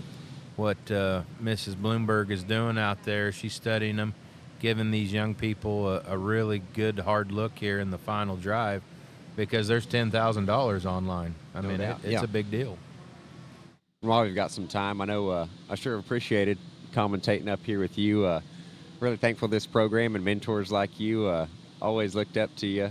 Actually, when I was a little kid, I might have been in 5th grade, but you were my first judge at the OYE Steer Show. Is that right? So funny how things come full circle. Yep. I showed a big calf. I remember that was back in the day. He weighed about 1430, 1450, and I loved it. I think I ended up second, but it motivated me to keep showing, and I really enjoyed it. And so that's awesome. I didn't know that, Blake, but I've always thought a lot of you too, how you've conducted business, and you've got a big, bright future. And 1430, that kind of sounds like a lightweight today, but no that doubt. would have been pretty good size. Yeah. I was probably about 62 pounds, and it was big back then. But, yeah, now I'd have been right on the money, I guess. But, no, I've just always enjoyed looking up to y'all and sure appreciated this opportunity. This is neat. Again, Dr. Greiner, Scott Greiner from Virginia, and then Mr. Dan Lane from Iowa kind of had this both, you know, went through the judging programs at Iowa State University. And Dan and Scott, they came to the office and visited with Jack Ward and myself about, you know, what do we think about this? We said this is vitally important. We obviously put a lot of time and effort into our junior program at the Hereford Association, but we believe in youth development and young people development, and you know, seeing people successful. That's what we want in this business, and to continue it on. And it was pretty easy for us to get behind this program and support it. So keep up the good work and what you're doing. I know I speak for my counterparts when I say that we couldn't be more impressed and thankful with y'all, and just I think it's a great reminder that, you know, there's always opportunities and different ways to give back regardless of where you're at.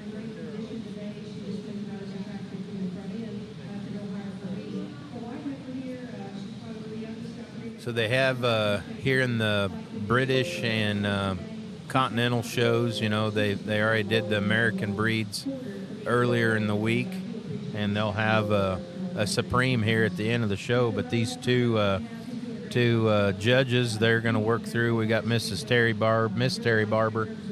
She's working through the other ring. She's done the Hereford show and the Shorthorns and the Scimitals. She's working on the Shorthorns right now, but they're going to judge about 650 head before they slap a Supreme champion here today.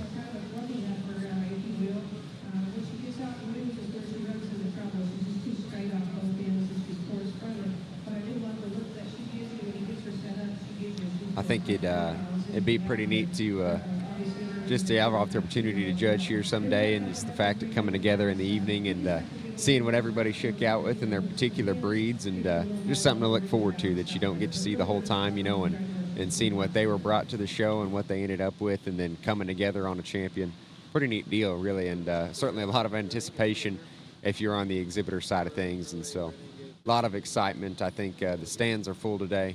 Looking forward to hearing what our judge here has to say.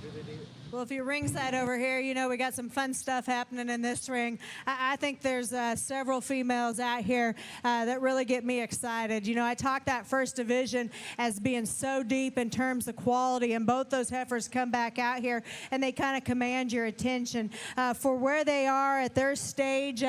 So good in terms of their build, some subtle differences between them. The heifer that wins that division is just so elegant and attractive in terms of her look. I love the fresh body type that she has. I like the natural width and dimension that she maintains throughout. She's one that's so good in terms of her structure, one that just blends so effortlessly all the way through and just gives you a captivating look from the side. It's no question that she's in contention for me. The second division was one that maybe just didn't hit you as hard with that one or those several that were just more elite, but I think that both of these heifers out here are good kind of cattle. They're ones that represent function. They're ones that represent good doability in terms of the right kind of body shape with some structural advantages. They're just not as flashy or come with as many extras as the heifers on either side of them. And then our last division that I just got done discussing, probably one heifer in particular in that division that just surfaced to the forefront. And because of that, maybe didn't break her down or nitpick with her quite as much because she won, in my opinion, her class and her division so handily. And so then it gets fun when you get them back out here to kind of compare back. I told you I'm not very good about describe or just trying to deceive anybody with where I'm at, but I think it comes down between her and both the heifers from our first division. You know, unfortunately, only 2 of those 3 get to go home with anything extra here from this lineup, but I think they're quite good. To give you a few of my comments on that big heifer, I talked about her being so bold and so opened up in terms of power and dimension, and that's still her advantage out here in this lineup. You're going to get critical on her just a little bit. You know, I know she's a big bred, but she's starting to kind of come apart just a little bit right there behind her shoulder, and as you view her through her heart there just a little bit. But again, that's awful nitpicky on one that's so stout, so powerful, so opened up, and still good in terms of her functional traits. I think she's one that definitely is in contention as well.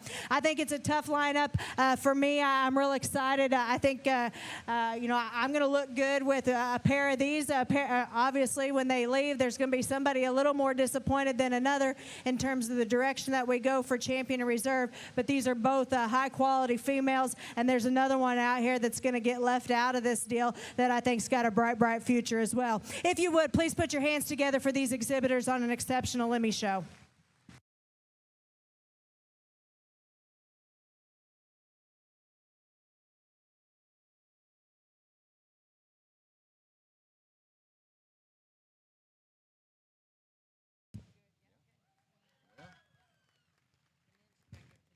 And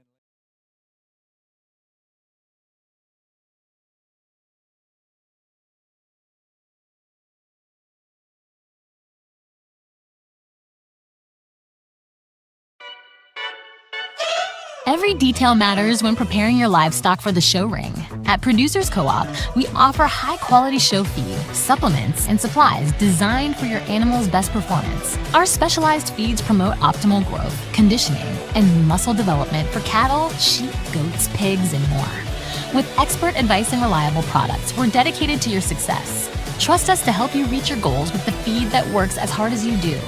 Come see why at Producers Co-op, it's better here. Adams Fab. Established in 2007, they build custom livestock pinning and equipment to fit all your needs. Hanger feeder rods, adjustable slam gate latches, and skirted panels it all comes standard.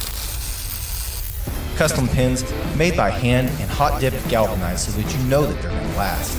Adams Fab is a certified TIPS vendor and can design, fabricate, and install equipment to fit all of your needs. Visit adamsfablivestock.com to get started today. Well, what a grand drive there in our Lemmy breed. Just incredible quality down the lineup. Something neat to add before I jump off. It's just refreshing and neat to see families that are in this business that still give back. And my professor, Dr. Thomas, in my animal diseases class, that was actually her daughter that would have came away holding a grand champion banner there. And so happy for them and happy for everyone that got a piece in show today. But man, it's always neat to see how the circles in your world come back around, and certainly can't wait to congratulate them. That is awesome. I know there's a grandpa and grandma in Montana. I hope they were watching to see her show if they had the opportunity. I know they're probably going through the roof right now. The other thing that I noticed out there was the sportsmanship. Those two girls, I don't know them at all, but they must be friends. Yeah. They were happy for one another, big hugs, excited for one another, and we can't lose sight of that in this business. Two exceptionally really good heifers. Right. Wow. For Fantastic. Sure. Well, Blake, we our time on the mic is finished up. We're going to turn it over to two very capable hands.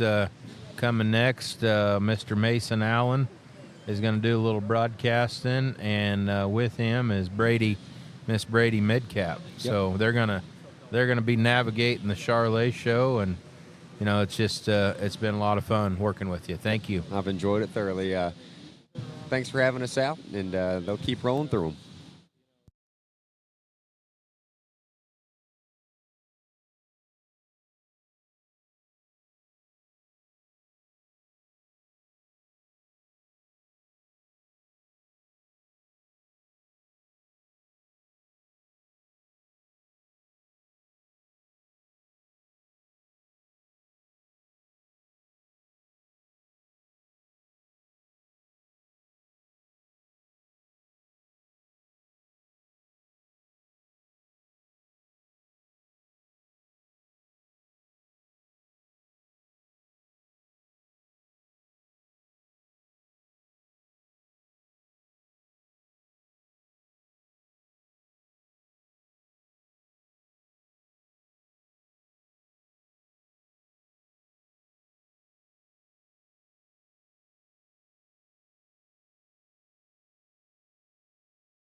good morning, everybody. As we get into our Charlet show, we got some new faces here and voices that'll be going through this with you. I'm Mason Allen, alongside Brady Midcap. We're here this week for the Top Judge program, new kind of a program that we got going on under the leadership of Dan Lane and Scott Greiner there with some other industry professionals, and excited to be on here with a good friend Brady. Yeah, like Mason said, my name is Brady Midcap. We both just finished up a competitive judging season at Texas Tech University.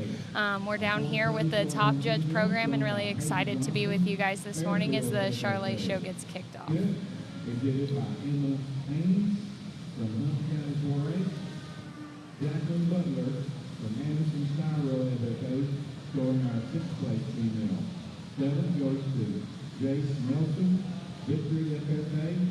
8th place. It's just a really neat experience to be back here in San Antonio. For myself, I grew up about an hour from here, there in Schulenburg, Texas, and to be back and be up here by the announcers and all the officials and kind of be just on top of this ring and surrounded by industry leaders and people and family friends like Ravenna and Terry on the other side is just such a neat experience. And I know the Charlet show is going to be deep and it's going to be good. And it's a breed that's seen a lot of growth here in this area and throughout the state of Texas and even nationally. The white ones have gotten so deep and so good, and a lot of families around the country that are as good as anybody are starting to bring them out. And I know on a supreme level, those things have been so competitive, just from sea to shining sea.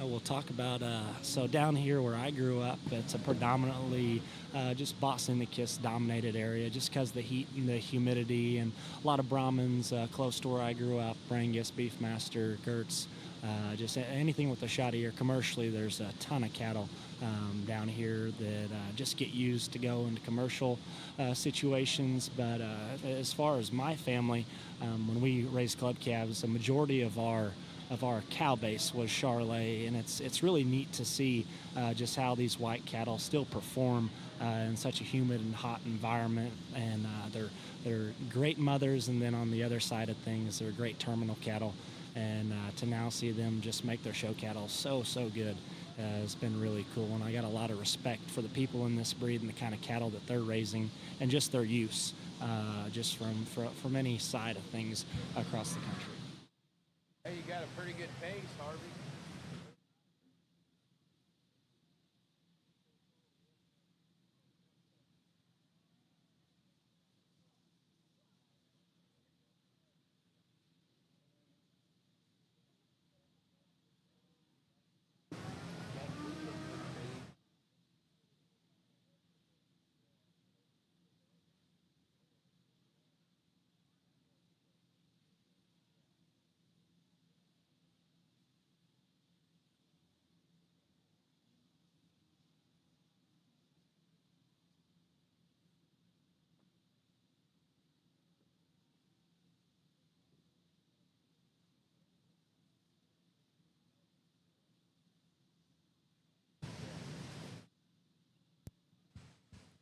Well, an interesting class as we start our Charlet show over here. Lots of differences all the way through in terms of type and kind, where they are in terms of their development, and just lots of things going on with these calves at this point. And so maybe not just that one that just hits you hard and says, I got to win the class, but as an evaluator, sometimes that makes it a little bit more fun, too, to really sort through and pick them apart and find the one that we really can identify with the most. For me, it's the young lady here with the blue sweater.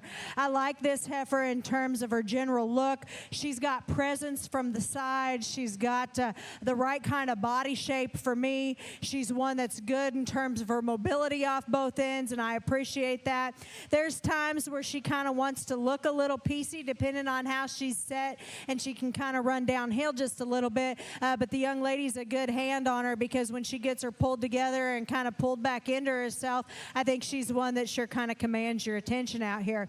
Young man that's going to be in second, I like the basics of this heifer. I think that she's one that in terms of painting a picture from the outside, her lines are right. She's level in her design. She's still feminine and attractive. She's good in her body depth.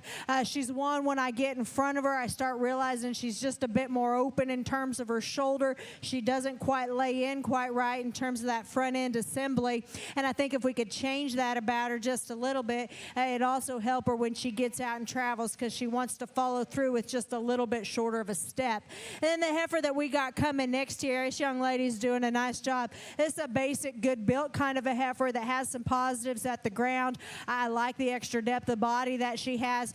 She's a little piecier in comparison. As she gets just a little bit thicker in terms of her neck, she drops just a little bit in terms of her top line there behind her blade. And I think if we could just level her out and lengthen her just a little bit there up front, boy, she's one that you can sure see a bright future in as well.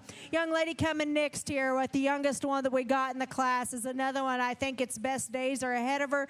I like the added robustness that you see through the center portion of this heifer's body. She's one that's big-footed and has some substance at the ground. She gives up a lot today in terms of added stoutness and dimension when you get right in on them. But again, I think a heifer that's got a lot of future to her.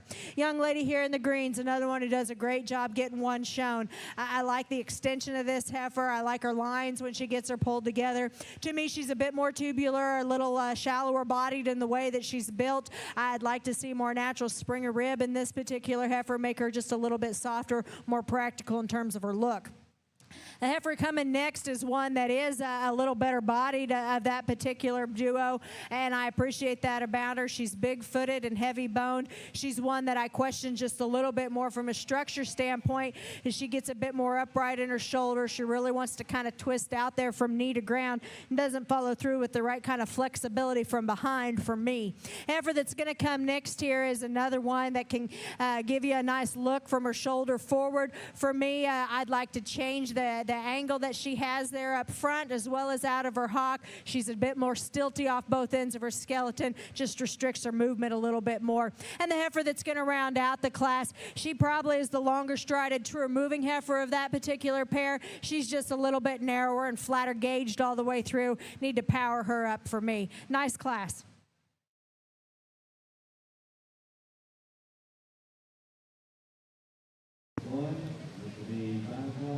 So Ravenna just got done talking. That first class is Charlotte's, and I'll get you guys results here right quick. In 8th place, Caspin Woodrome. 7th place would have been Catherine Butts. 6th place, Ethan Gomez. 5th place, Kaylee Kendrick. 4th place, Maggie Welch. 3rd place, Zoe Hubert. 2nd place, Duke Groschke. And winning that class would have been Aubrey Slaughter. Good class to go ahead and start us off. And like Ravenna said, there was a lot of differences, and just kind of had to figure out where she wanted to end up. And once again, we're going to have a lot of quality throughout this Charlotte show. And like I said, me and Brady are just really excited to see what it brings and how she goes about it, and just the way she conducts herself, and kind of see what her type and kind is. I know we got two very, very respected individuals in both rings that probably like them just a little different, and that's okay. That's part of judging, and I'm just excited to see what rolls in. Yeah, this top judge program that we've been through the last couple of days. Last night we had the opportunity to sit down with both Terry and Ravenna to just talk and pick their brains about how they're going about getting through today on an efficient yet still practical manner with these kids, still giving them all the time that they deserve. So it was nice to pick their brains, kind of see what they valued in terms of type and kind, how they saw structure, how they put their priorities into perspective. So I don't know about you, Mason, but that was a lot of fun for me to sit down and get to ask them a bunch of questions last night. It was just so neat to just see how they prepared the night before a show of the magnitude of San Antonio, And like they said, and I'll just kind of rehash what they went over, and that was just sleep and getting your body right, getting your brain right, because you got to walk a bunch, you got to talk a bunch, and then you got to make big decisions throughout the day, just with the sheer number of cattle that come through this ring at an event like San Antonio. And we'll go into some other things throughout Top Judge, and that's the reason why we're here. But it's been such a neat experience. You know, we have some group leaders throughout the program on different species, but on the cattle side of things, we had Scott Greiner, we had Scott Shockey, we had Dr. Joel Calley there. That's at Calgary Stampede and was at Houston forever, and then Shane Bedwell. And all four of those guys are people that I've looked up to as mentors, my heroes, whether it's just as a person or as an evaluator. I know it's been so neat and such a cool experience to be under Dr. Joel Calley there. He would have been my dad's judging coach at Texas A&M, then went on to do big things at Houston, at AGI, and then now at Calgary. And to be back this many years later and get to learn from him and just talk to him about how he goes about his day-to-day life, and then kind of his thoughts when he goes into judging shows like this. I know he came and judged the San Antonio Steer Show 2 years ago with Dr. Scott Shockey's son Shiloh there, and that was such a neat experience to see that, and just getting to be around these guys that have seen and done literally all of them. Whether it be breeding side of things or in the steer side of things, they've seen it all, they've done it all, and they've done it with integrity, and that's what's so cool as a young person. To see all of these people in one place and just see them give back to kids like us has been so rewarding for me, and I know Brady would say the same thing.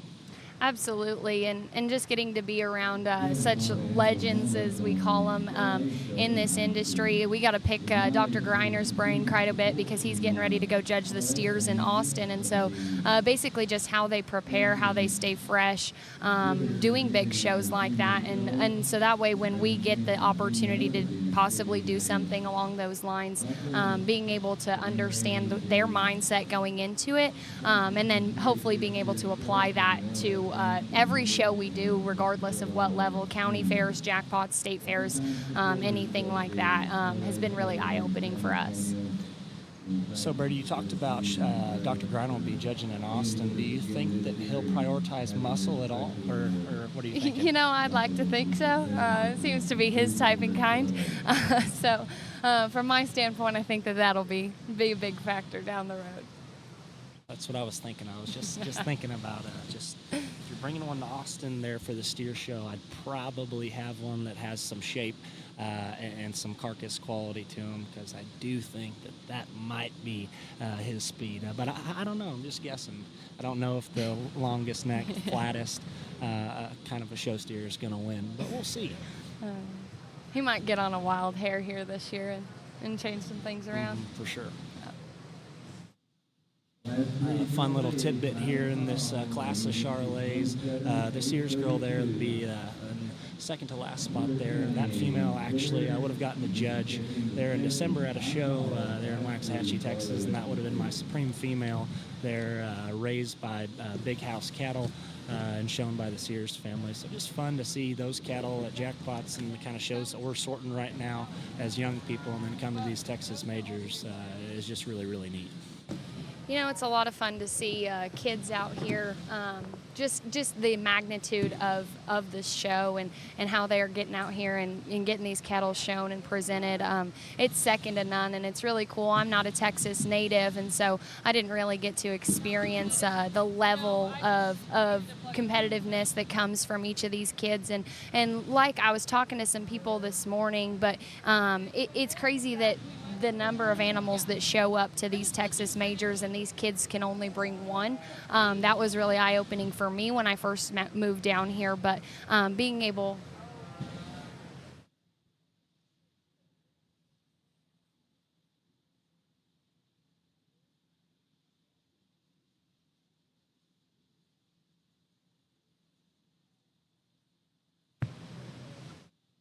Sorry, we got a loose one out here, so I had to push pause on that. Young man's heifer just kind of got up and almost mounted the fence, just hope he's okay and safe and doing well. But we'll talk about, like Brady was saying, you can only bring one, and that's so difficult, especially for families that have multiple, and you're not quite sure which one you're going to bring. And it's just kind of a shot in the dark. I know my 2 years at Redlands, we kind of had a little rivalry between us kids from Texas and us, those Okies, because they want to talk about OIE and just how great it is. And I know that show is so tough and so deep across species, but when you get to bring multiple, that kind of changes just the scene and how you go about things, because I know them families that are 2-3 deep, that really increases your quality throughout the show. And when you got to break it down to one, it makes it tough on what you're going to choose to bring. So that's my 2 cents. If we have any Okies listening, I'm not hating on your show, because my gosh, that show is so tough and so good. But it's a little more difficult when you come on down to Texas and you just get to pick one, especially in our other species. All the hoggers out there, San Antonio Bear Show is king. I'll go to my grave about it.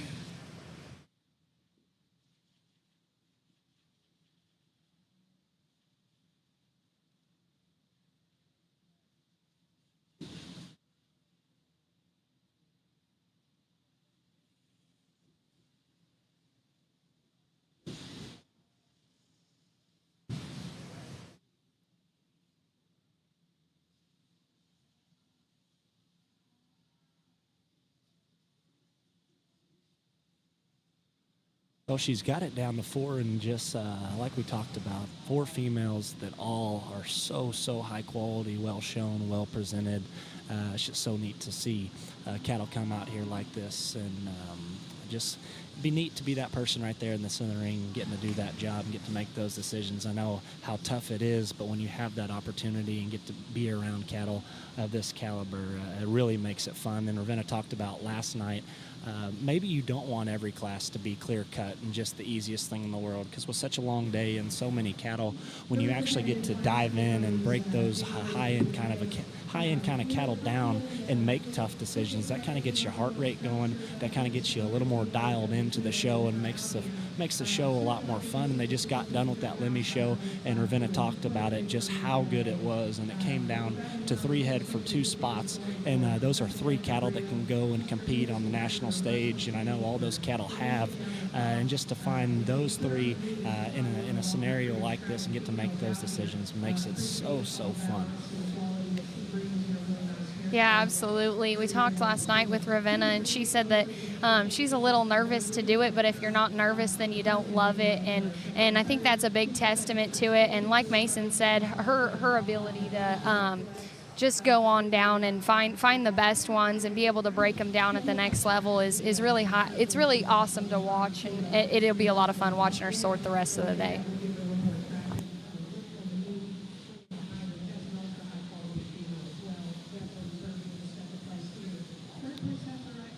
We got Terry finishing up her class over here on the Shorthorn side. Then we'll kind of dive in and see what Ravenna's thinking here on this top end. Like I just said, just unique depth and quality throughout this class, and just a fun set of cattle to look at.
terms of quality, and yet the top end of this is fun and competitive as well. I like the heifer that wins. I think that she's one that hits you hard in terms of an initial impression. Her build is good. Her look is attractive. Her body type is right. There's a lot of things about this heifer that just represent quality out here. She surfaces to the forefront for me, and I like her a good deal. I think from there you kind of have some choices that you can make, but the one that I kept coming back to in terms of being a solid made female that's opened up at her base, she maintains that same advantage to the top side of her skeleton while at the same time being flexible, still looking like a female should, and just being in the right kind of rig for me today. The young lady in the orange is going to be second out here. There's a few little things we could tweak about this heifer. There's times she wants to kind of get off in her hip and kind of round out just a little bit more, but I like her general build and I like her presence out here to go ahead and slide in that second place spot. The young lady here that's going to end up in third, there's times at the stand she's a good stick because she gets this heifer pulled together at the stand and can paint you a really nice picture. When I get in on him, she gets just a little bit narrower up top in comparison, and when you get in front of the cattle, she's not quite right in the way that she comes down there in terms of her toe set, but again, that's being nitpicky on one that I think is quite good. It's just a very competitive class. And from there, I think we got a heifer that's really bold in terms of her body. She's stout out of her hip. I appreciate those things about her, but she's coarser consequently, and as you view her through her shoulder and the way that she kind of sets down there up front, she kind of represents one that's just a little coarser made, doesn't quite pull it all together, and is nice, a balanced kind of a package from the profile as well. And we got a heifer that's younger out here, gives up a little bit in terms of performance, but for me, her angles are right. She's level in terms of her design. I like her basic kind and the silhouette that she gives you. She just needs time, and when she catches up, I think there's a lot of good to that heifer as well. Heifer that's going to come next, the young man has, is one that's extended. She's level in terms of her make. She's one that's just a little bit tubular all the way through. I'd like to drop a little more natural body depth in her. I'd like to rock her back in the angle to her shoulder as well. As we work on down here, we got some heifers. Look at the one coming next. I like the body volume that's represented. I'd like to change her structurally. She's off in terms of her front end. She's tighter and quicker in the way that she steps from behind. Heifer that's coming next is another one that's long and extended. She's big-footed and has some bone, but she too needs to be changed just a little bit from a structure standpoint to work up in a competitive class. Young lady's pulling out another one here that's extended made. She has some length from her shoulder forward. She wants to funnel more to her base. She's kind of piecier and off in the way that her hip is constructed. Like to change those things about her. The young man that's going to round out the class has got one that's got some depth of body. I appreciate that about this heifer. She's just a little too flat and narrow for me in terms of her general build all the way through. And we thank you, Ms. Bloomberg, for the overview of our Class 2. We'll be providing you results. We'll be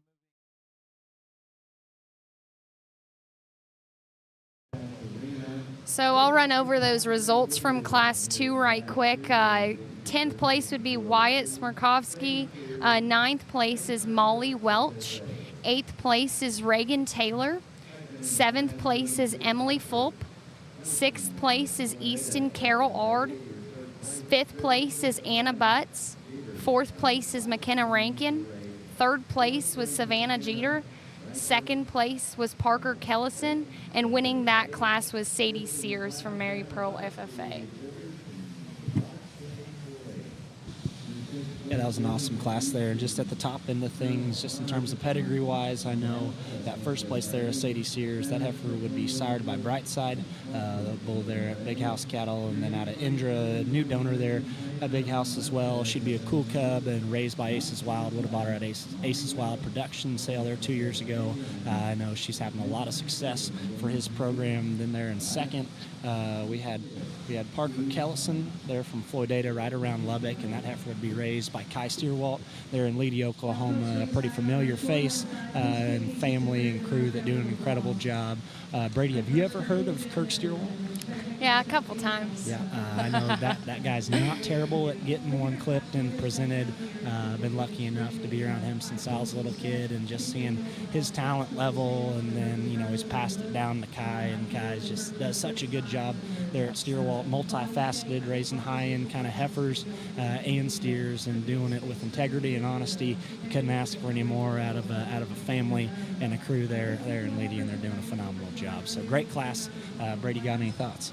Oh, I was just going to say that ran into Kirk at Denver, and he told me that he was surprised that he was still doing it. So I think he'll do it until the wheels fall off. Absolutely. That guy's got no quit in him, and I know he loves this industry, he loves the kids, and still goes on and puts those clinics on around the country and Canada as well. And I know it's taught so many people just how to groom and how to present one, and does so much for our industry on that side of things, and then getting cattle ready and selling elite cattle throughout the country. I know that was one of my highlights at Denver, was always going and sitting in his clinics. I don't know if you ever did any of those, Mason, when you were a kid, or...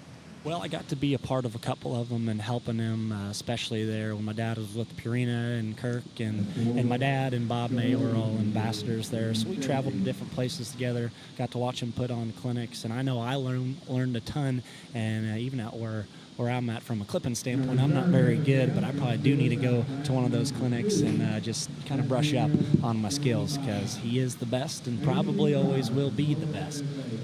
Got to slow down on that air clipping sometimes. Yeah, I just don't get very aggressive. Just leave a lot of hair, and hopefully I don't screw it up. Leading Class 7 into the show ring at this time, so Class 8 shorthorn females will meet you in the North Staging area at this time. Class 8 shorthorn females. Mason, while we got a couple seconds here, do you want to run over what the scholarships? I know you grew up down here, so you've been fortunate enough to receive a handful of them, but do you want to run over what that looks like for some of these kids? I know the opportunities here at San Antonio are endless. So like Brady was talking about, one of the biggest things that they do here in San Antonio is give back to the ag community in terms of scholarships, and throughout both the pigs, the sheep, the goats, the cattle, the judging contests, the Ag Meccan medal, they all give scholarships, and I know somewhere in the hundreds of millions is what they've given away throughout the year since the inception of San Antonio. And like Brady said, I was lucky enough to receive 2 of those scholarships, and each scholarship is $10,000 that goes towards your college.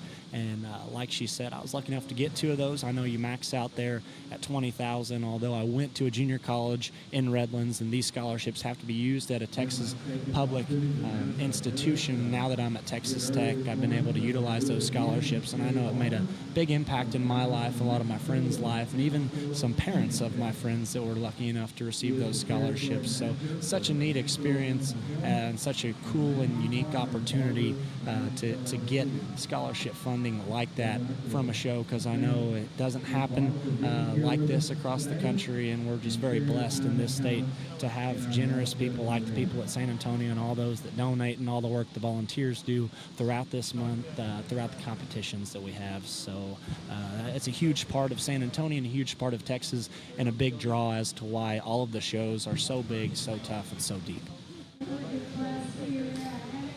That, in my opinion, kind of surfaces to the forefront as just being the heifer that combines so many good things in one complete kind of a package. She's good in terms of her build. She gives you a good look from a profile. You step in on them, and she's got some width and some shape to her as well. Just a high-quality kind of a heifer here to win the class. And just as easily as she wins, I think the heifer that ends up in second does so logically as well. Here's a heifer that's good in terms of her feet and legs. She's good in terms of her structure and the way that she gets out and travels.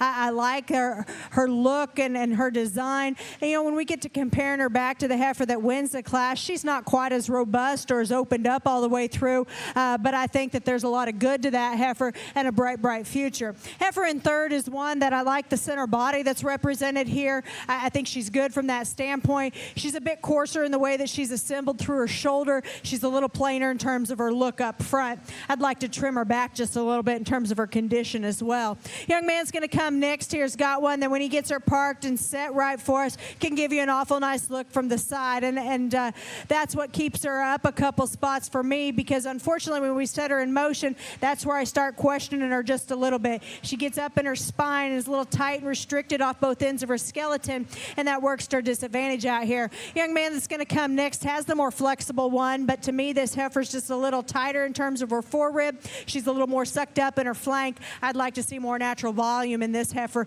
as we analyze her there through the mid part of her body. And the heifer that's going to round out the class is feeling kind of frisky out here, but the young man's doing a nice job. She's extended maiden, long from her shoulder forward. She just kind of falls out of balance from there back, and when I get right in behind him, she's one of the narrower ones that we have out here that could be stoutened up just a notch as well.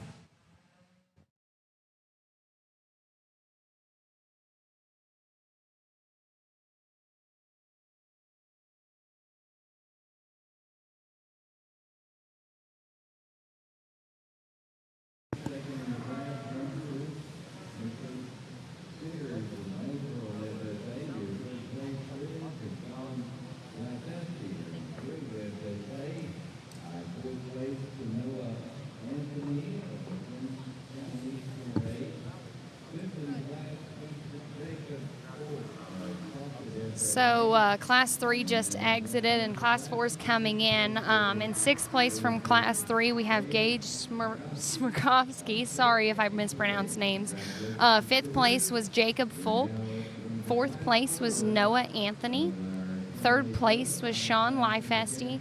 Second place was Berkeley Sears. And then winning that class would have been Champion Davis. Yeah, another good class there. Top end was really, really good and deep. And just little tidbits there on the top end. The young man's heifer that won that class would have been from Jeff Jackson there at Jackson Cattle, exhibited by Champ Davis. Well-renowned family there out of Wheeler, Texas. Always been competitive, always had great cattle. Got to see that heifer there in December at a show. Saw the quality and continues to progress.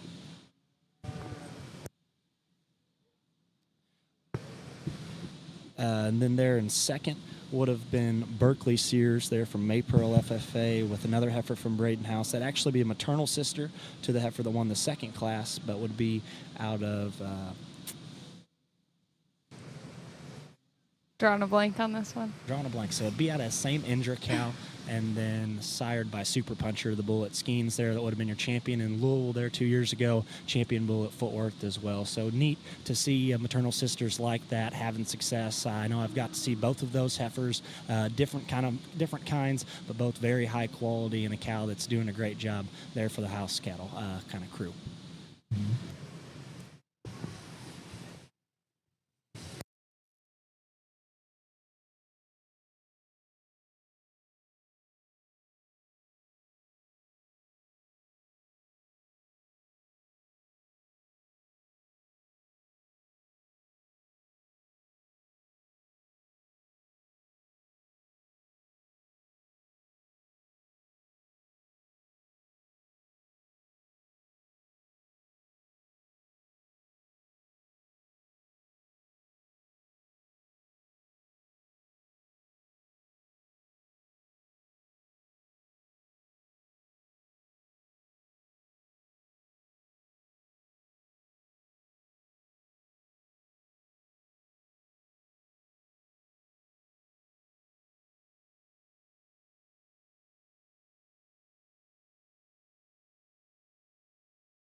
another huge class as we get into our Class 4, and I know this division drive is going to be awfully deep and full of quality, great kids and great cattle. And we're just going to go into some things there. Me and Brady went to Texas Tech, and we're on the livestock judging program there under Skylar Scotton and Dr. Ryan Rathman. So, Brady, just kind of talk about what brought you to Tech and kind of your judging career and how you ended up where you're at today.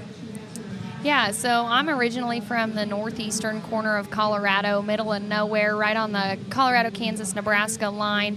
And then I judged all through 4-H, started when I was 7 years old. And so it was not really a question in my mind when I was going to go judge in college. It was just where. That landed me, I did several visits, but landed me at Butler Community College there in El Dorado, Kansas. I was there fortunate to be coached under Taylor Frank. And then I had Cal Schultz as my assistant there for a little bit. He's now the head coach at University of Nebraska Lincoln, which is where Dave went. But then after that, was fortunate to have a ton of success there. Was part of the national champion team at Louisville that year, and then transferred down to Texas Tech University under Dr. Ryan Rathman, Skylar Scotton, and Case LaRose. So was very fortunate from that standpoint as well to transfer. But Mason, why don't you go ahead and tell a little bit about where you ended up? So you talked about how you're on the national champion team at Louisville. I think you're kind of talking out of both sides of your mouth. I know you were the high team there at Louisville that day. Congratulations on that. But the team of the year that year would be considered the national champions would have came from Redlands Community College in El Reno, Oklahoma, led by the fearless Spencer Scotton. And I was lucky enough to be a part of that team. So congrats on Louisville, but the national title came back to El Reno. So like Brady talked about, we both ended up there at Texas Tech, and I grew up about an hour here, hour and a half from San Antonio there in Schulenburg, Texas, town kind of there in south central Texas, and lived there for 17 years. My family raised club calves until 2011 when the drought hit. We dispersed, started Gene Source, a semen distribution company there in Nocona where we live now. It's run by Tyler Allen, my brother. He's doing a great job. I know I don't tell him that enough, but if you need any semen on the best bulls in the country, go ahead and give Tyler a ring. But then we moved my junior year of high school to Nocona, about an hour and a half northwest of Fort Worth, and raising purebred Hereford show cattle. I raised a couple bulls that we'll sell to commercial producers throughout the year. Didn't judge a ton there in high school. Had a good team in Flatonia as a freshman, and then moved my junior year and didn't get to put a team together for 4-H or FFA. Just judged at a couple contests there, had never given reasons, and was going to tour a bunch of places.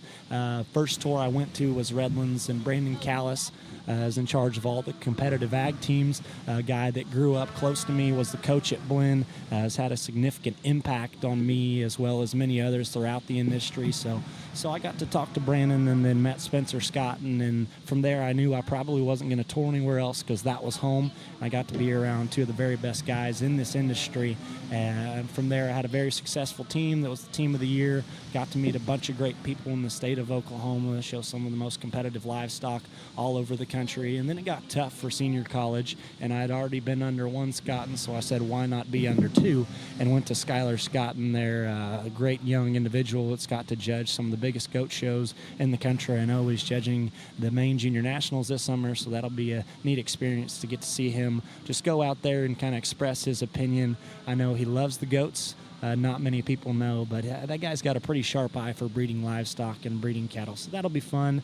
And likewise, we got to be under Ryan Rathman, a guy that's got to sort all the big ones. I know him and his family had a great day there in Fort Worth. They were Grand and Reserve Angus steer in Fort Worth with two awesome cattle, and they got great kids that do a great job, and it's just been so fun to get to be under people that are so competitive yet passionate, have a lot of integrity, get to judge big shows, but are also great family men, great fathers, great husbands. So yeah, that was kind of my background. I got a little brother there in Nocona, still showing. Didn't get to bring a heifer here, but maybe we'll see him at a couple of the other majors, and that's just kind of my story.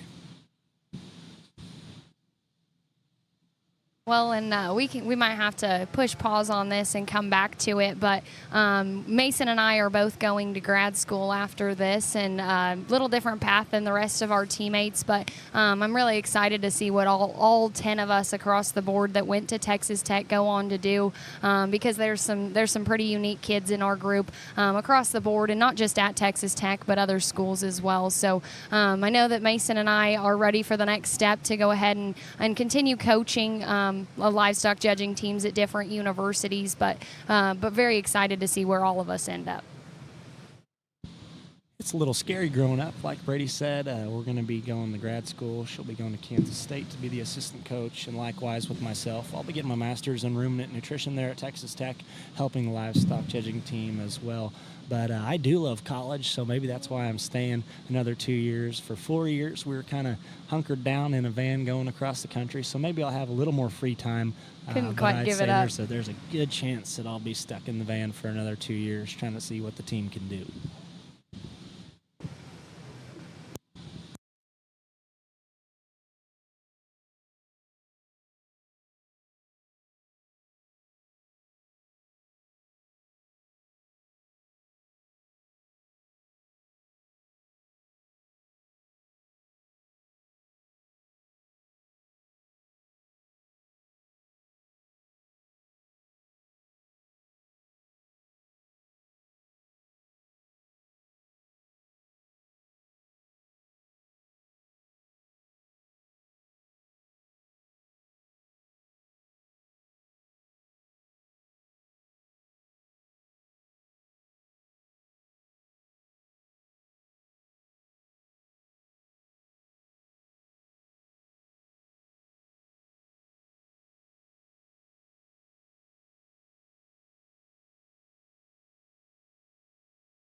Differences represented, and I have little kids at home, and so sometimes it's easy for me to see that it doesn't always go for the younger exhibitors the way they had planned when they hit the ring. So if I spend a little extra time trying to make sure I got a good look on this heifer, I wanted to do that because I could tell that there was parts of her that I really liked, but waiting for her to kind of get and set to where I could really get a good feel of what she offered, I was going to do that. I thought this young man, he's trying hard out here. This heifer is maybe not wanting to work the best for him, but in terms of total quality, I think this heifer is the one that needs to win the class. I think when I get a true handle on her, she's the one that's feminine and attractive up front. She's the one that's correct in terms of her structural build. I like the body type that's represented here. She's feeling a little frisky this morning, but a young man's doing a nice job trying to stick with it. That's a high quality heifer and deserving to win this class. I think it gets close. I think second and third are both high quality individuals too. I like this heifer in second. I think her advantage, especially over third, is she's just a notch more elegant up front. She's got a notch more true thickness when I get right in behind her as well. Heifer that's going to be third out here, I think has a bright future, because when she gets parked and kind of pulled together, boy, she can give you a nice look. And I really like her presence out here. I like her build. I like her lines.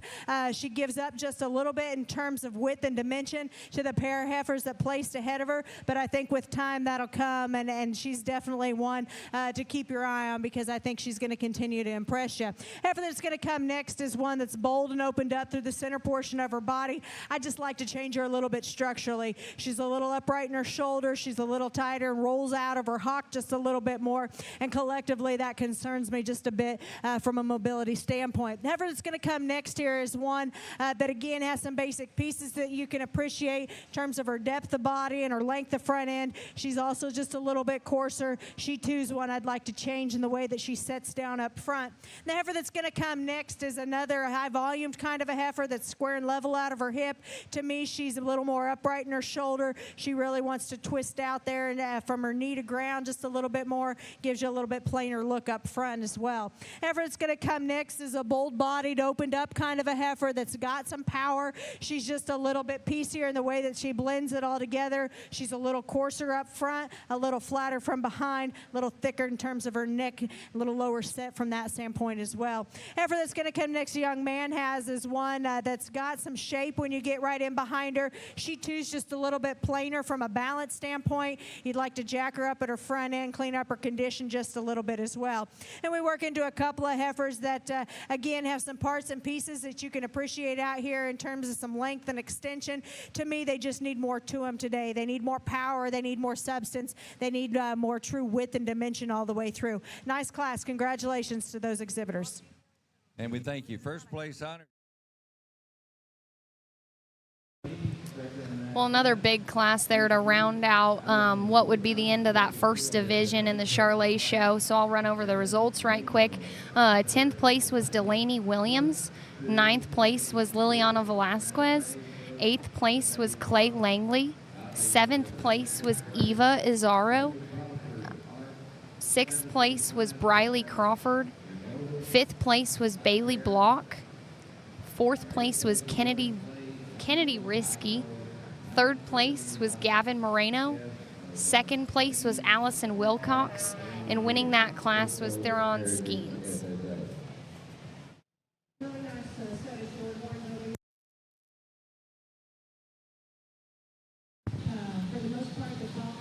Yes, this is going to be a great division. We got 4 awesome class winners. I know heifers that have all had success across the state. Young ladies, heifer there. The first class would have been your champion female there in Fort Worth.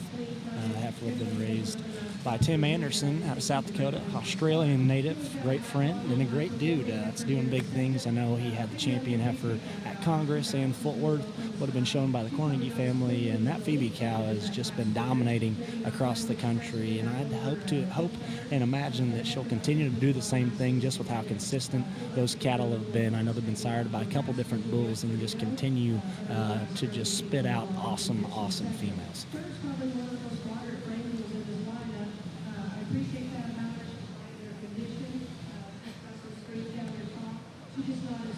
And then, like I talked about, we got 2 sisters here in the division drive. Got the Sears family, which is funny enough, 2 sisters that are showing 2 maternal sisters raised by Braden House. They're out of his great Indra cow. And then a young man with class 4 would have been the Skeens family. Right around us there in North Texas, got some great bulls, great females, spitting out some awesome cattle. And then out of class 3, we got Champ Davis with the heifer raised by Jeff Jackson, another very, very good female, and just great, tremendous quality throughout this entire division, kind of cattle that compete at the highest level and continue to get better and progress throughout the year. And I know cattle that'll probably all be competitive there at the Charlet Junior National, one of my favorite events of the year. And with how good these things have gotten, probably one of the toughest and deepest shows across the country. Yeah, absolutely. I think from a quantity standpoint, the show's a lot larger than I was anticipating, to be completely honest. But these top end cattle are absolutely incredible. I think all 4 class winners in their respective seconds are very, very good in their own regards. So echo what Mason said. I apologize. That first class would not be raised by Tim Anderson. That would have been the Shipman's heifer. That heifer there would be raised by the Skeens family. So Skeens would have the class 1 winner as well as the class 4 winner. A guy that's there about 20 minutes from us. That's doing an incredible job and has one heck of a program.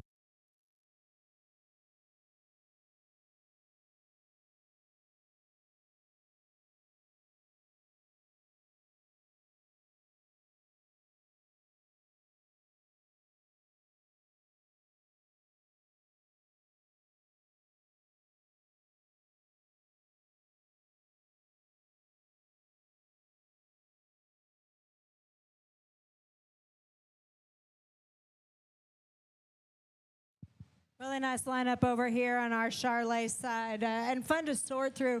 Each of these classes represented some differences and some challenge, and yet at the same time, I think we end up with a lineup of out here of high-quality heifers that represent so much good in terms of their type and kind. I like a lot of things about each one of these. For me, when we bring them back out here, there's one that just continues to impress me in terms of look and combining that with the right kind of shape and power, and still representing what we like to see females look like from a function standpoint. Just a really good kind of a heifer. For reserve, I think it's going to get just a little bit closer, and I'll probably take a little closer look at a couple of these, because I do think the quality runs deep out here, and these exhibitors should be proud of that. If you would, put your hands together, and I'll go out and show you the two that I like in this division. Congratulations to these exhibitors.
Hold on.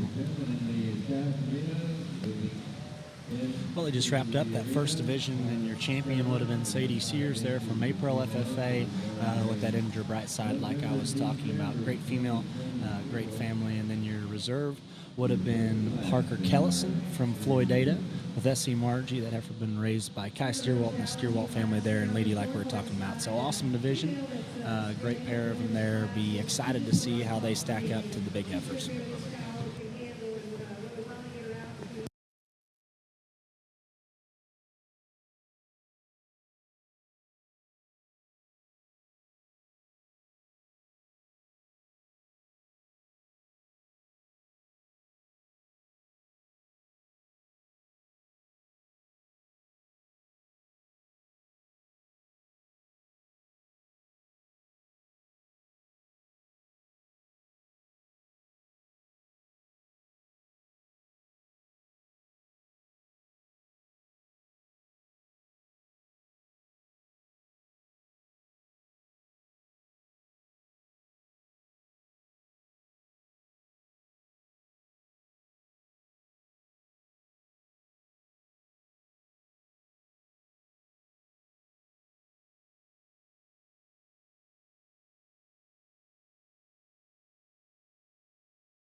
Well, another nice class over here. Young lady brings a real solid, complete made kind of a heifer that I think wins the class when you ask the cattle to lead. Because set in motion, she's the one that's the longest and truest in terms of her stride. She's the most correct in terms of her angles and offers the most flexibility throughout while still maintaining a nice look and feminine kind of a package from the outside. I think it's close between second and third. And to be honest with you, I kind of went back and forth in my mind a couple times because I think the advantages that they each have are very different, and yet there's things that I'd like to change about both of these heifers. To me, the heifer that ends up in second does so because I place a little more priority from a structure standpoint. She's just more correct in terms of her front end assembly. She's more correct from knee to ground. She consequently gets out and reaches just a little further up front when we ask them to go, and that's what gets the nod for me in a competitive pair. I think she's still one that gives you a nice look. She's got the right kind of body type. She's probably just a notch fresher in terms of her condition as well than the heifer that we have coming in third. The heifer in third, no doubt, is a big topped, big hipped kind of a heifer that goes to the surface with a little bigger foot and a little more substance of bone, and I like all those things about her. She's extended up front in terms of her neck and high tying as well. All those things are positives for me. Unfortunately, the more I study her and the more that I watch her, particularly as she's assembled up front, I want to change her, and I'm not quite sure that that was something that I could live with if we went ahead and sifted her into second, because I think she's just a little bit off there, and consequently it restricts her movement just a little bit more. And when we think about long-term production goals, that's going to be more of a hindering problem from my standpoint than what we had in the heifer that ends up in second. Heifer is going to be fourth out here is one that gives you some length and extension. I appreciate that about her. She's also flatter in the way that she's constructed. She's narrower in terms of her base. Like to add a notch more power to her. And the heifer that's going to round out the class, young lady does a nice job with out here. She's level and square in terms of her design. She's one that to me gives up a lot in terms of true width and dimension. I think if we stoutened her up and gave her just a little more time on the feed bucket, I think that will work to her advantage out here. If you would, congratulate those kids on a nice class. And we thank you for the overview. The Class 8, Charlotte's moving in. And Well, another really nice class there in the Charlotte division. I'll run over these results right quick of Class 7. Fifth place was going to be China Jones. Fourth place was Cameron Flake. Third place was Tucker Childers. Second place was Parker Chisholm. And winning that class would have been Laney Smith. A good way to start our fall division there with our December, Novembers. And for those of y'all at home that aren't familiar with the way these Texas majors work, at least Houston and San Antonio, I know Fort Worth's a little different. But we start our fall division there in December, and then it goes all the way up into the May heifers. So a little different than most shows. I know the Mays most of the time have a pretty big advantage because of just how far along they are in terms of gestation and maturity pattern. But a little different than Fort Worth there, where they just have the divisions, mainly per month, and then kind of a summer division, and go on into the spring yearlings and senior yearlings. But it makes it tough when there's only 3 divisions to choose from, and you got cattle that are very, very different in terms of size, maturity, flesh, and just where they are from a gestation standpoint. But it also makes it fun because when you can have a real good younger fall go on and beat on one of them big May heifers that are about to calve, that's always a fun kind of a task. Sometimes didn't achieve that, but it is just an interesting kind of experience and something that's different here at these majors for those of y'all that are watching at home that just aren't quite as familiar with the San Antonio stock show. So Mason, as a breeder, and you guys showed really competitive Hereford heifers, your guys' throughout all 3 of you guys' show career. Just explain to everyone that's listening a little bit about how you guys go about calving. I know up in the north we have very few operations up there that do fall calves, and so it's a little different. But why don't you go ahead and explain a little bit of what you guys do? Yeah, so now at home we calve both in the fall and in the spring. I'd say we're about 50-50.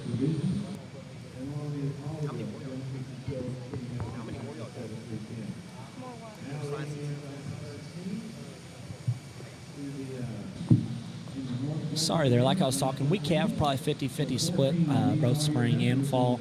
Try to just kind of have cattle that can go anywhere in the country, whether it be our Texas crowd or throughout the Midwest, and then from the east all the way out to the west. But in terms of our program at home and our show heifers and kind of how we went about things for the Texas majors. I know a lot of guys throughout the Midwest kind of gear for Louisville, and will breed those kind of January, February's out there to calve right after Louisville in December. Some others that'll go and calve throughout the spring, take cattle to the Cattlemen's Congress or the National Western, what have you. But for us and our big spring yearlings, cattle born from January all the way there till May, we try to breed cattle, especially our show heifers, to calve right there at the beginning to mid to tail end of April, just so we could have those females kind of starting to show some udder, maybe not right on top of calving there at Houston. But that was a huge show for my family. One of some of the best experiences of my life have been made right there at the NRG Center. But that was always fun, and it was challenging if we were to go some of those fall majors there into the National Western or Cattlemen's Congress, because maybe we weren't quite as far along as some different people. But Houston had a huge impact on me, and I know that was always one of my favorite shows to go to throughout the year. So when we were breeding those females, we'd kind of just get a grasp on where we needed to be so we could look 110% there in Houston. But it's different for everyone. I know there's a lot of people that'll compete in different places throughout the country, and they might show a spring yearling all the way throughout the fall and kind of retire in Louisville or Congress and then bring a spring heifer calf to a Texas major. I know that's very popular, and it's part of why there's so many spring heifer calves here at San Antonio and Houston, just because of the time of year. And it's tough to keep hair on a big heifer and keep them fresh, just with hair cycles and the ways cattle hair dies here going into the spring. And I know it's a fight both at OYE and at San Antonio and Houston, just trying to keep hair on these cattle, keep them from shucking, and keep it looking fresh and looking on target to go out and be competitive.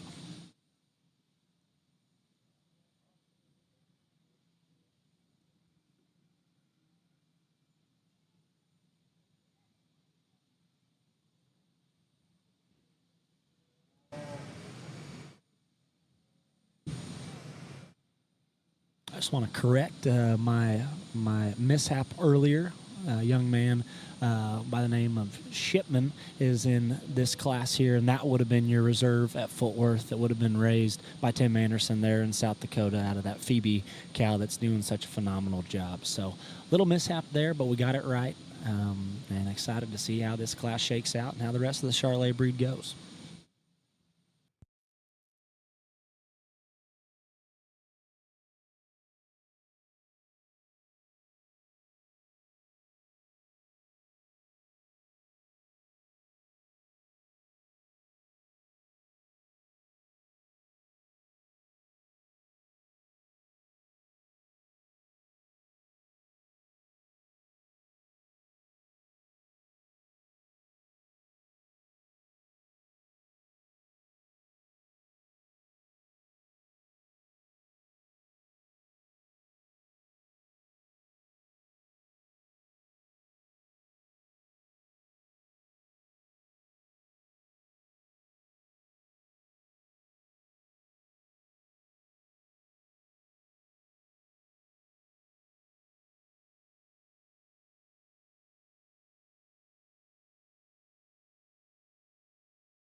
Well, I know some of y'all are probably getting tired of listening to us here on this broadcast, but I'm just trying to channel my inner Kent Jakey. I know he does a lot of these, and he's just such a interesting and unique kind of a guy that brings a lot to the table in terms of personality, charisma, as some might say. So I'm just trying to channel my inner Jakey. I don't know if that's good or bad, but man, he does a lot of these things, so I guess some people like it. Might need to be a shot louder, say some wilder things. But Jakey, I know you're probably not listening. You're probably in South Dakota delivering semen and screaming on a Facebook Live with the wind blowing 100 miles an hour. But if you are listening, or anybody's listening at home, just kind of send in some comments and some things that we can talk about here on this broadcast. We're not huge on hate mail, so keep the hate mail to yourself. But man, if you got any questions, comments, anything, kind of send them in, and Brady and I will see what we can do with them.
There's differences, yes, all the way down, and the pair heifers on the top end of this class offer a tremendous amount of differences amongst the two. They're not really alike at all, but I think they both represent quality.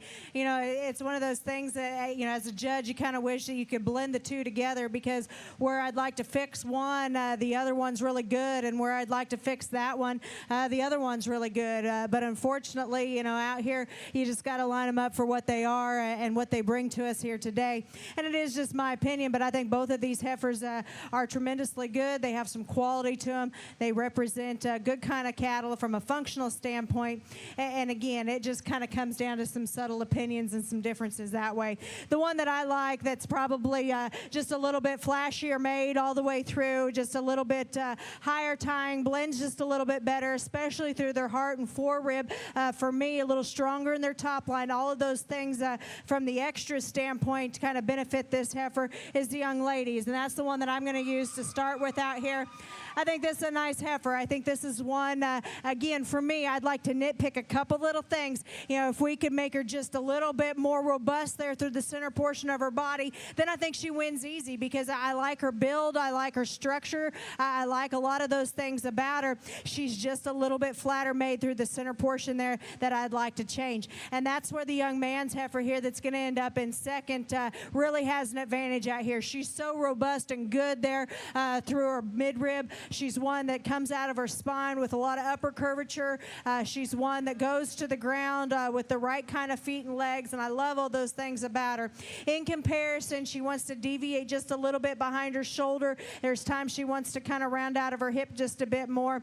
And when we start comparing her back to the heifer that I elect to use to win, she maybe doesn't balance up from that standpoint quite as nicely. But again, those are two very different kinds of females that bring a lot of differences to us out here. Congratulations to both of those exhibitors. Then as we work ourselves on down within this class, you know, third is a heifer that I think has some power and stoutness to her. She's also just a little bit plainer in the way that she puts it together. She's a little lower set in terms of where she hits at her front end. She's one that's just maybe not as flashy in terms of her type and kind for us here today. Heifer that's going to come next, the young man has, is one that's wide-chested. She has some shape up high. She's good in terms of her body type, but she too is just a little bit off in terms of her balance. You'd maybe just like to make her a bit more proportional all the way through, give her just a notch more reach off both ends of her skeleton from a structure aspect as well.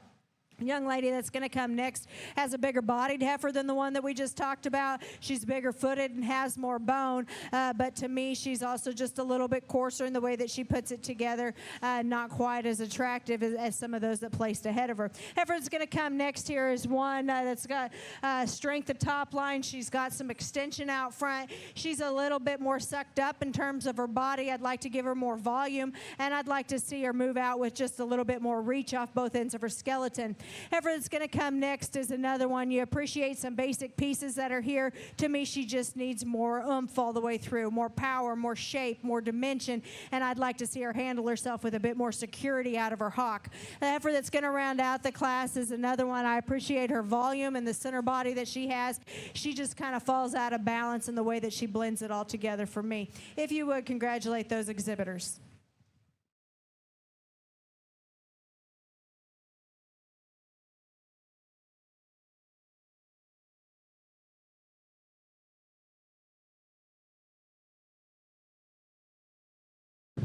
We'll run over those results from Class 8 with you guys right quick. 8th place is going to be Joel Martinez.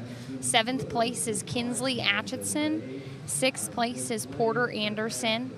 5th place was Ashlyn Slaughter. 4th place was Brandon Bush. 3rd place would have been Wade Smith. 2nd place is Burke Shipman. And winning that class would have been Addison Manis, excuse me.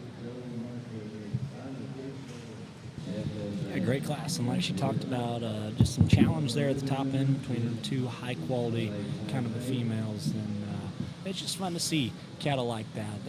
Two heifers that are a little different speeds. Just elected to go with one that was a little more her kind, but like I just said, those are two phenomenal females. They're just a great representation of the depth and quality that's exhibited here at the rodeo in San Antonio.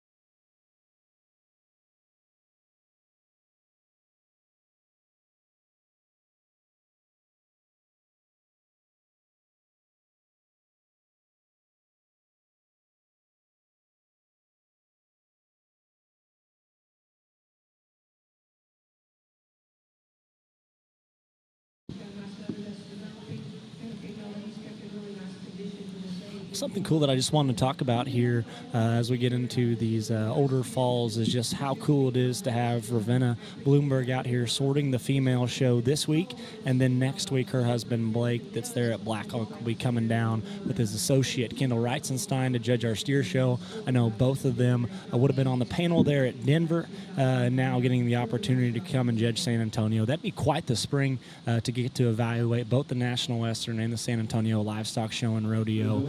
I know those are bucket lists for a lot of people, and then to do those two shows and then have your wife come and do the Junior Breeding Heifer Show. I know the Bloomberg family has a long and rich history of just success and knowledge in the cattle industry, and Jim was a very impactful person in the industry and someone who was a major role model and hero for me. And he sadly passed away there a couple years ago in that tragic farming accident. And Jake is doing a phenomenal job carrying on his legacy there at Bloomberg Cattle, raising some of the best Simmentals throughout the country. I know he trades some other breeds, but it's just so neat to have her here with us today, and then Blake coming next week. I know for myself, they're a family that have been a big part of my life, especially when Blake was there at Texas A&M, and some people I look up to, and just have tremendous talent in evaluating shows, putting cattle together and then also raising them. I know their daughter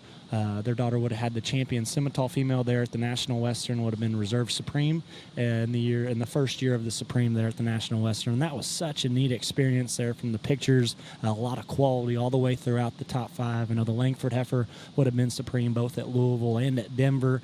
And now looking back, it's just so cool to see what Denver has come to now with the new facilities and them kind of adding the Supreme Drive. And I know it was judged by Dan and Mark Hogue, and Dan gave a super impactful speech as well as Mark. But just what a cool opportunity for us young people to listen to a legend like Dan talk about the history of the National Western, all the things that him and his family have done there, and then to have his son Mark was just so cool.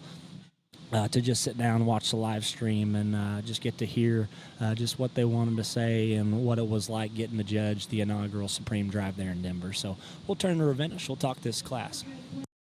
Here on our Charlet side with just a lot of differences, yes, but ones that for me anyway just kind of sort themselves out here. Young man's got the heifer that's the most complete, nicest, balanced female in the lineup that really puts together a lot of positives, not only in terms of her look from the outside, but you get in on the cattle. She's got as much true spread and width as anything that we have out here, yet still paints a nice picture and is in the right condition rig for me.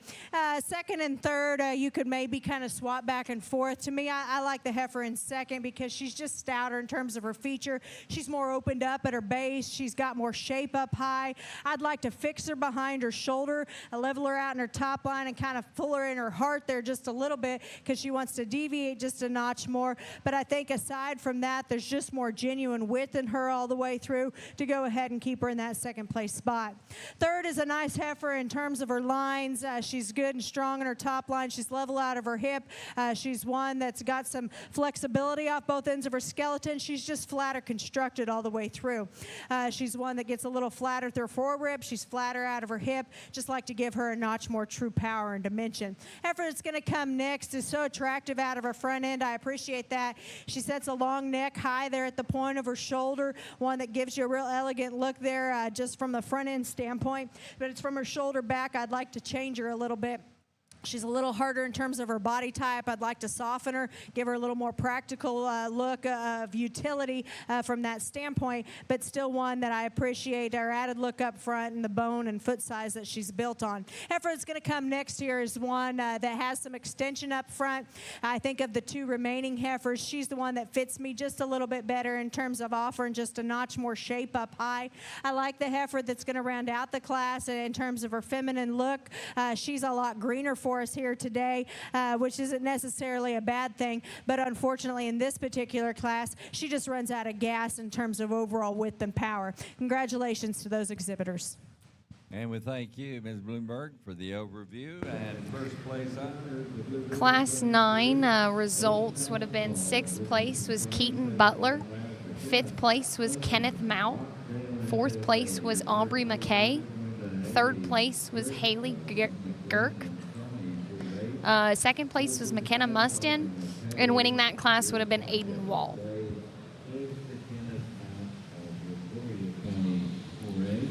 I'll kind of go back to covering some things. If you're not super familiar with our judge, like I was talking about, Miss Ravenna Bloomberg, here at Top Judge this week, we've been surrounded by some kids that are kind of focused on some other species than just sheep and goats and pigs, and got to be around some of those industry leaders. But if you don't know, Miss Ravenna Bloomberg is probably one of the most talented pig feeders in the entire country. I know all of her kids now are showing pigs and having a ton of success. She talked about last night, she's kind of gone away from her day job, and now her full-time job is taking care of all of her and Blake's kids and going from pig shows to cattle shows. And man, they dominate the pig side of things and do well in the cattle side of things. And it's just so neat to have someone that is such a talent both in the cattle side of things and the hogs. I know it's tough to be super just competitive in different species, and it's a testament to her talent and her abilities, and she does all of that with integrity. So like I said, to be with her this week and get to see what she does is such a unique and cool opportunity for Brady and I and all of us that are along here for the ride. And Mason, you talk a little bit about the Bloomberg family being very well faceted in both the hog ring and the cattle ring, but alongside that, just some of the mentors that we've been able to be around this week are so well versed across all species. I know that Mr. Shockey there, he does sheep and cattle on the same level. Dr. Greiner obviously does all 4 species, and we've just been very blessed to be around people that we can not only, even if they're our cattle mentors, been able to learn different things from many different species sides of it. Yeah, and I know Blake likes to take a lot of the attention there throughout the Bloombergs, but in my opinion, in order to be feeding those pigs, finding those pigs, and judging the big show like Ravenna does, I think we need to cut her a little more slack because she might be the more talented Bloomberg of the pair.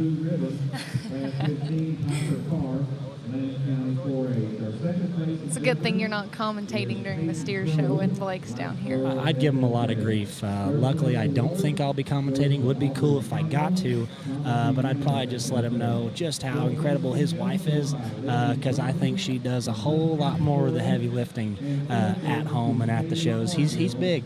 I'm just going around kind of talking to everybody, seeing what they're doing, and she's back kind of cutting her teeth and getting the kids right and doing one phenomenal job at it.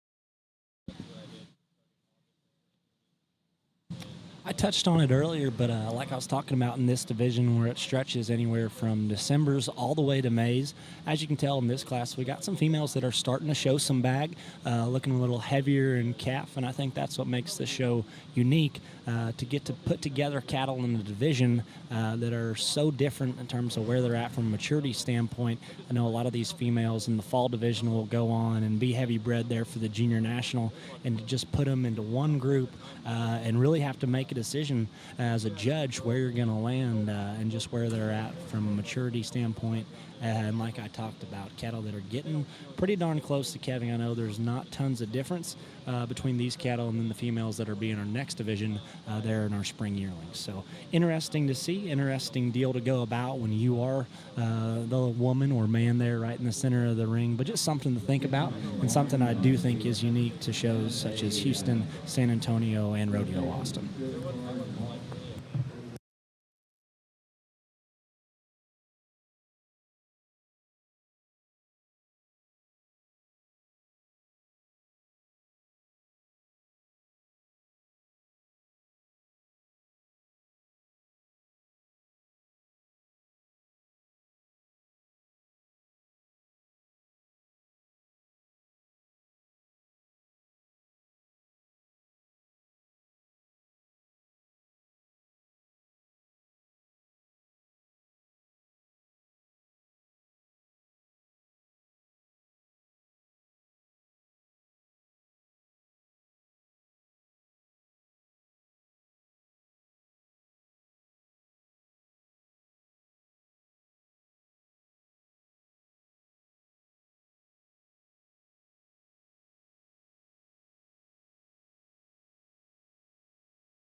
something that I think that's unique when we're on the subject of cattle kind of dropping a bag and getting closer to calving. I think what's so fun about these Charolais cattle, although they're predominantly used as a terminal breed, kind of increasing your growth and muscularity in the commercial side of things, man, these things make phenomenal cows. And I know from my experiences, a lot of Charolais cattle that I see, they are good uddered, they are refined in their teats, they're awesome in terms of their spacing, and to be able to do that and then make such an impact there in the cattle that we feed out throughout the country, I think is so unique and just awesome that the Charolais breeders have been able to do that and combine those two things and have cattle that are able to just bring so much good to the industry on both sides of things. I think it's very commendable as an outsider looking in, and I think that just goes to show just how many good people are in this Charolais breed and how hard they're trying to make these cattle just better than they have been in previous years. Not that they weren't good, but they have made such long strides as breeders in terms of what they're putting out into our industry.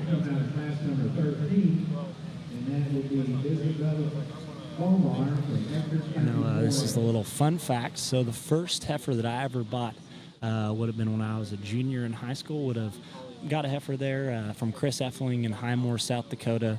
Bought her pretty cheap. Didn't show her much because Dad always wanted to show the Herefords, but she ended up being champion Charolais female there in Houston, and that was really neat to see my little brother take a heifer that I own, that I got to buy and go ahead and win those Charolais, and she is one incredible cow. And if I find the funds as a broke college kid, I would love to dive just a little deeper here in the Charolais breed because, like I talked about, I think there's just so much good. Going to pull out my class winner. I think this is a female that just combines a lot of good things for us in terms of shape and width. Still looking like a female should. You know, she's springing up and heavy bred out here, and there's times when we ask him to go, she maybe is waddling just a little bit, but I think her angles read right. Her steps still long and true, and I just really like the body type and the look that she pulls together from a profile to elect to use to win this class. I like the heifer in second a good deal too. I think there's a lot of positives to this female. I think she's one that blends together such a nice look from the outside. She's proportional all the way through. She's still one that's correct in terms of her build. I'd say as a whole in this class, it's nice to see some udder development going on. Some of them obviously a little further along than others. But this heifer in second looked like she's got nice teat placement, going to have a nice udder underneath her. And so my compliments on that as well. In comparison to the heifer that wins the class, just not quite as bold and opened up there through her midrib, not quite as stout out of her hip or goes to the ground with quite as much feature, but still an awfully nice female to stand second. Heifer in third's got parts and pieces that I like. I think she's one that's sure attractive enough through her neck and front end. She's one that's got some stoutness, so when you get in behind her, she flattens though a little bit more through the center portion of her body. And of my initial three, she's the one that kind of runs out of steam in terms of balance and look. Maybe doesn't quite give you as nice a profile as the other two do when we get them on the stand. Heifer that's going to come next here, I like her in terms of her basic look. You know, at parked, I think she's one that you can sure gravitate towards because she's feminine and attractive. You set them in motion though, and she gets a bit more concerning. That's where she's fourth for me. She's quick and tight in her step. She's short in terms of her stride. Just like to change those things about her. Heifer that's coming next is one that's got some basic pieces that I sure like. She's big-footed. She's opened up at her base. She got a good look up front, but from her shoulders back, she starts to funnel just a little bit more. She flattens more out of her hip and gives up a lot in terms of true width and dimension. Heifer that comes next has an advantage of stoutness over the one we just talked about, but she's also coarser in the way that she puts it together. She's bolder through her shoulder, more off in her hip, and when we set them in motion, she's a bit more restrictive off both ends of her skeleton. Heifer that's coming next here is one that has a nice look up front. She ties a long neck high into the point of her shoulder.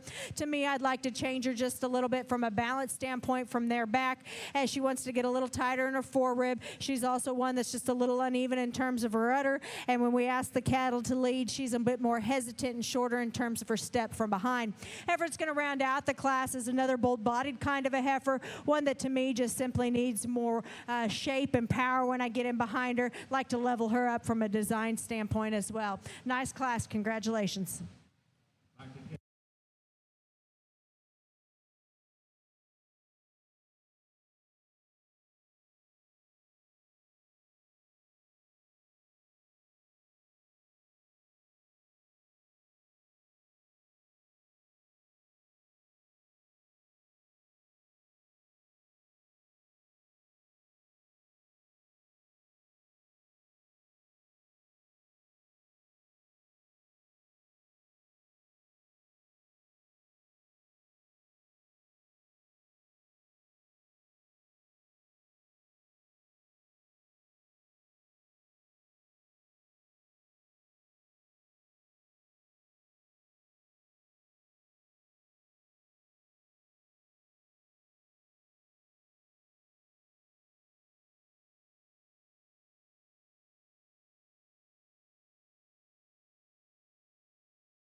Well, as the division's coming in, I'll go ahead and get you guys results for Class 10. In 8th place would have been Savannah Kelly. In 7th is Braden Barron. 6th place would have been Jaden Matta. 5th place would have been Westlyn Elliott. 4th place is Emma Harden. 3rd place was Jack Kyle. 2nd place in that class would have been Brig Jones. And then winning Class 10 was Callie Gordon.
We got a nice division over here on the Charlet side. A little more challenge within these classes to kind of surface with what I like out here. But I think that there's females that represent good in terms of their type and kind. I like their structure. I like some things about them from a functional standpoint. And then there's just some differences on how they blend it all together from a look and balance aspect. To me, there's a couple of them that maybe just offer a bit more good for us here today. I'm going to go out and show you the two that I like. If you would, please put your hands together for these exhibitors on a nice job.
So winning that division would have been out of Class 7, Lainey Smith.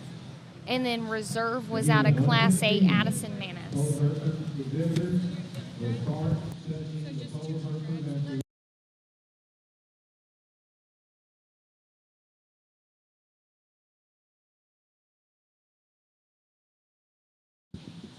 Yeah, so great.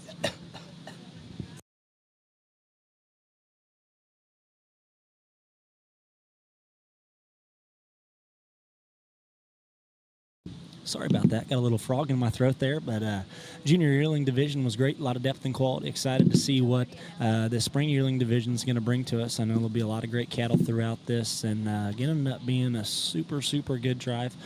Brady, what do you think? I think it'll be pretty interesting when we get both them calves out there. I know that was a super tough division. A lot of good cattle that even got left out in that division. But it's always fun at these deals when you get these breds this far along, and then these calves are starting to kind of morph more into a. They are yearlings, but morph into a bigger, older heifer, and they got a little more maturity, and they can run with these big ones. And it's been shown today. I know the champion Angus would have been the heifer calf. The reserve was also the heifer calf, and then the Lemmies, the reserve was also a heifer calf. So it's fun to see just how these cattle progress throughout the year, and just kind of where the judges want to lay their priorities. I know it's always tough, between heifer calves and breds, and if you just want to be safe and use the bred, or if you kind of want to, put your stuff on the line and go out and use a calf. And I think either way is fine. Just kind of what you're feeling and your mojo, and if you want to dive into a calf and project them out and say, hey, these are the very best ones, go ahead, because it's been done, and it's been done by a lot of great people throughout history of cattle showing and even another species. So just as a breeder, exhibitor, and evaluator, I just find it always so interesting kind of where someone's going to put their priorities in terms of differences in ages and kinds. Yeah, absolutely. I mean, we see more and more people projecting these heifers out and talking about future and what they can become. And I think that you can talk that mainly in those heifer calf divisions, and just trying to see from a build standpoint, from a look and balance perspective, what that'll look like down the line, and if they're elite enough to go ahead and use them, and if not, there's typically a pretty good bred. I think across the set, all of the calves that came through in that first division were very, very nice, and I'll be excited to see what comes in this next division. It's always fun to me here at these Texas majors. You get into these yearling, spring kind of females here that are getting close to calving. There'll be a lot of classes throughout this division where you'll have some cow-calf pairs, and I find it fun just to see these cattle in production, and whether their calf is a day old, a couple weeks old, or even a couple months old. You see all of it.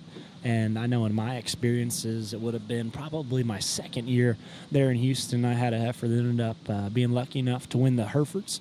And she was real close to calving. I remember in the Grand Drive, I was sitting there holding her. I was only 9 years old, but I'm looking at her side, and it just keeps moving and moving and moving throughout the Grand Drive. And I asked my dad after, I didn't quite know what was happening. He said, yeah, that's her calf kicking, Mason. And lucky enough, we made it through the Supreme Drive and got her home that evening. And the following morning at about 6 a.m., there was a little bull calf laying right next to her, and she'd had it, and it was all good. But we were 1 day off from her calving at the show. And I've seen it done. I've seen it happen. I've seen people bring calves in little carts and wagons and just kind of wheel them around. And heck, there's been a couple times I've seen them win some breeds and even get pieces of a show with calves that are that small. So it's always fun to see. And I think it's always interesting kind of where people breed these things up to calve, and then, what their tolerance is for bringing them, and just how long they're going to hold on showing these big breds until they calve. Yeah, absolutely. I remember a couple years ago, we were sitting in Denver watching the Red Angus show, and a pair walks in, but she was carrying twins on the side of her. So they actually had a cow-calf pair, but with twins. So you can get some cool experiences and cool stories out of it. So are you saying that would have been a cow-calf pair? Absolutely. Oh, nice. Yeah. Okay. Cow-calves. Yeah, cow-calves pair. Cow-calves pair. Yeah. So Mason, you talk about your experience in the Charolais industry, showing your first heifer. I hear a couple years ago, just last year, right? Went and sold your first Charolais heifer that you went and bought some embryos on her. Tell us a little bit about that. Went and bought some embryos there in the Garwood dispersal out in Ohio. That was a great program, very respected, and got those bought pretty cheap and got them on the ground, and then was lucky enough to sell that female pretty good there in our springborn heifer sale. So I wouldn't say I'm a connoisseur, but I am a lover of these white cows. I think they are absolutely incredible, and hopefully with a little funding, I could maybe grow my white cow population just a shot. But with the money that I have to spend on extracurriculars there at Tech, with the blue light and the great people that come through playing concerts, I just don't have tons of money in my pocket right now, so I kind of got my Charlet program on hold. Oh, speaking of hold, that girl held on good with that heifer kind of acting up there. But, yeah. So no longer Barre Herefords, but Barre Herefords and Charlotte. Well, we got Barre cattle for a reason. You know, we started there in the club calves and then kind of meandered there back to the Herefords. I know that's what my dad raised growing up, and that's what we've got to do here for the past couple of years. But I wouldn't mind branching out. I think good stock is good stock regardless of color and kind. And, heck, maybe one day you'll see me kind of walking around a humpy or some kind of calf that has a little ear in them. I know now with our recipient cow program, about 3/4 of our cows got a little ear in them, and it's pretty cool to go out and look at those things and how much they thrive in our area as long as they don't eat you when you're going to get their calf.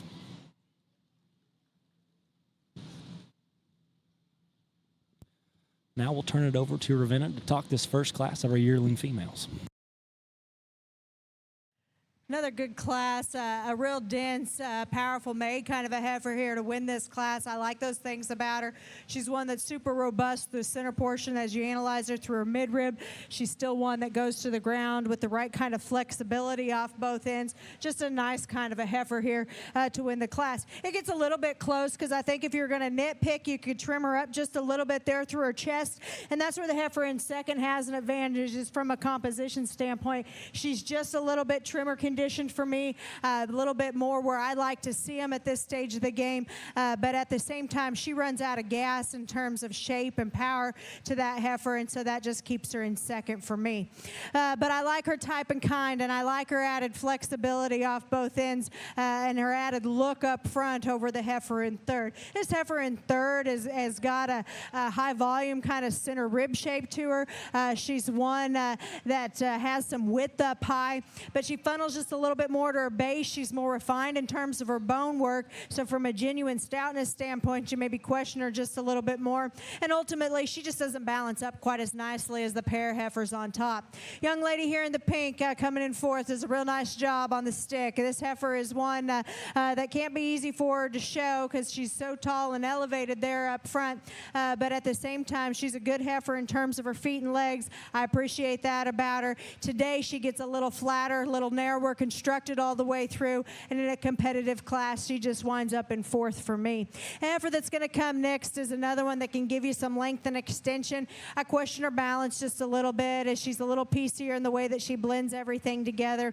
I'd like to make her just a little stouter out of her hip as well.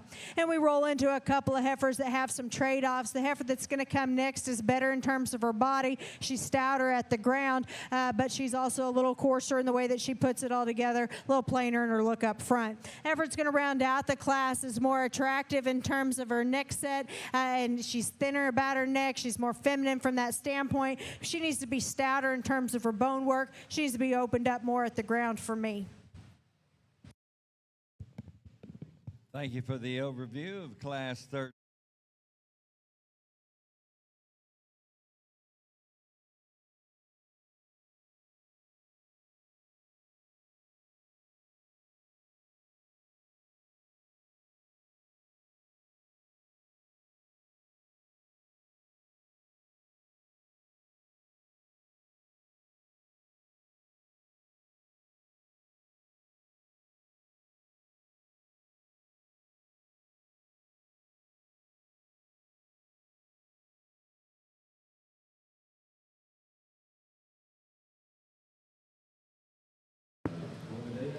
As Class 14 starts entering the ring, I'll go over your results for Class 13. In 7th place was Lindley Garrick.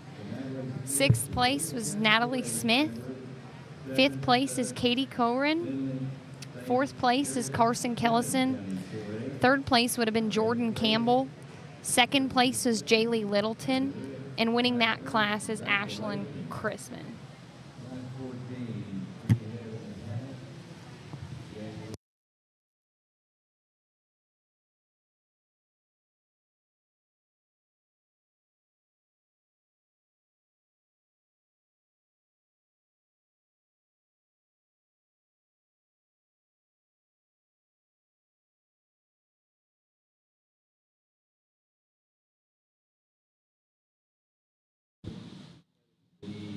just want to kind of jump on here. I know we got a lot of grandparents, aunts, uncles, siblings kind of watching here on the live stream. We talked about it yesterday throughout this Top Judge program. If you want to win the hearts of the exhibitor and kind of get some calls back to judge shows, regardless of, state, county, national level, you got to be in with the grandparents. You got to leave them with a good experience. You got to leave the kid with a good experience.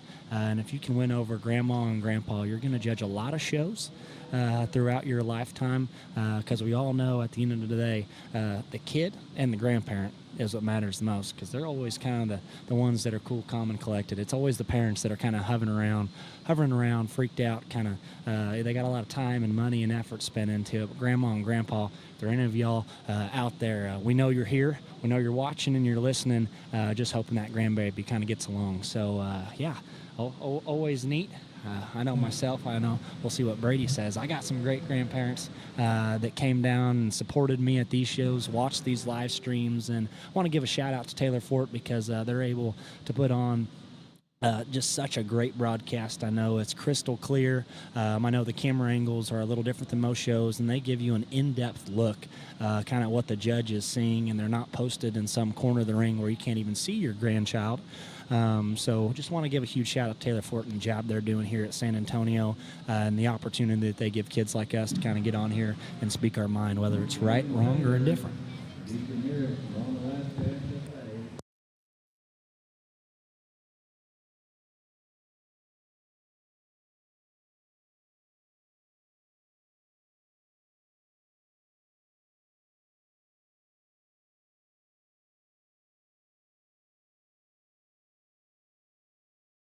For around. This is the one that's handily the most opened up in terms of her genuine shape.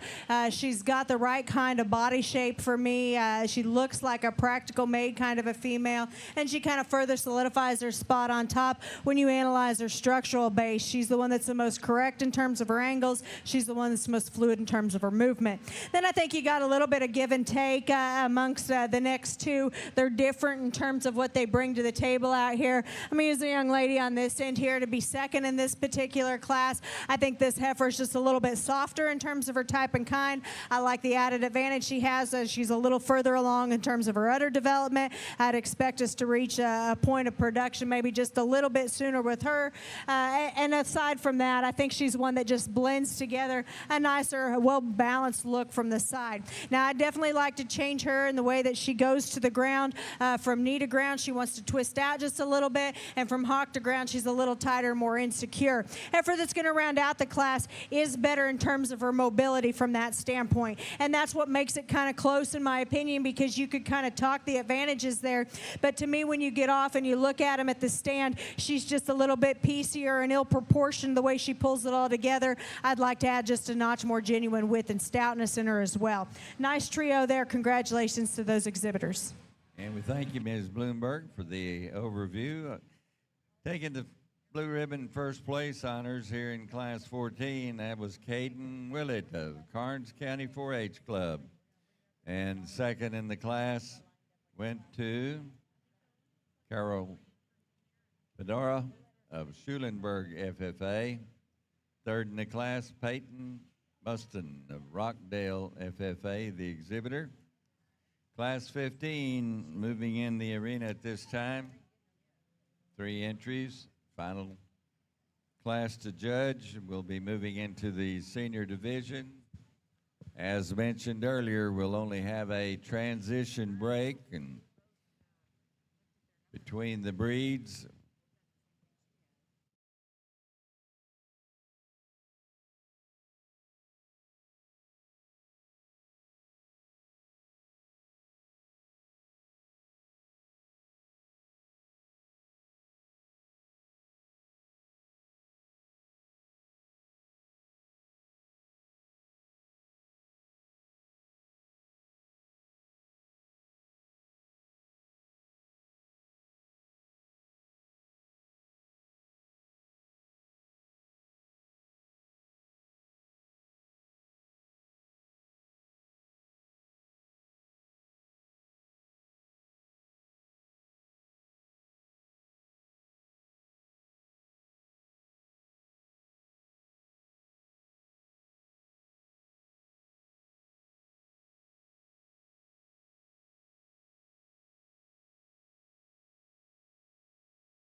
So results from last class, class 14, third place would have been Patton Mustin. Second place would have been Carol Prahota. And winning that class would have been Caden Willett. So just to touch on that young man that wins that last class, that female would have been bred by the Pryor family there in Iowa. She'd be a force of nature, which would be a bull of Prairie Coves there in Canada that is owned by Mid-Continent. There in Kansas, a bull that's had a lot of success throughout the Charolais breed, and then female would have been sold by Rosebud Cattle there in Kansas, the Endrish family here in South Central Texas, and the Smith families. So female actually would have been named champion Charolais female as a calf last year at San Antonio, and has now come back to San Antonio as a bred, and we'll see kind of how she fares here in our division drive later on. But good cattle all the way throughout that class, and like I said, this show is heating up, and cattle are getting good, and a lot of cattle that are bred well have a lot of great families behind them. Well, we have 3 pairs out here that are quite good in terms of this stage of production, doing what they're supposed to be doing, and I appreciate that. The heifer that wins the class, though, this is a nice pair here. This female is one that's so attractive in terms of her look from the profile. She's built right in terms of her structure. She's feminine and attractive, yet at the same time, she's in the right kind of rig to still be able to put together a stout kind of calf like that at side. I like the udder that's on this female, one that to me just rises to the forefront so handily. She's so good in what she offers, and the calf at side is definitely a bonus. The heifer that's going to come in second here is one that I like some things about her from a structure aspect over the one that's going to end up in third. I think she's looser in terms of her construction off both ends. I think she's one that I definitely appreciate the extra stoutness that she's put into her calf at side as well. And then the female that's going to round out the class is one that's long and extended up front. She's super attractive from that aspect. I appreciate that. She's one that when we ask him to lead is just a bit more hesitant in terms of her step from behind. She's a little more upright in terms of her shoulder, which restricts her step up there. I think if we could change those things about her, it'd make it really close then between second and third, but a really nice pair there to win the class.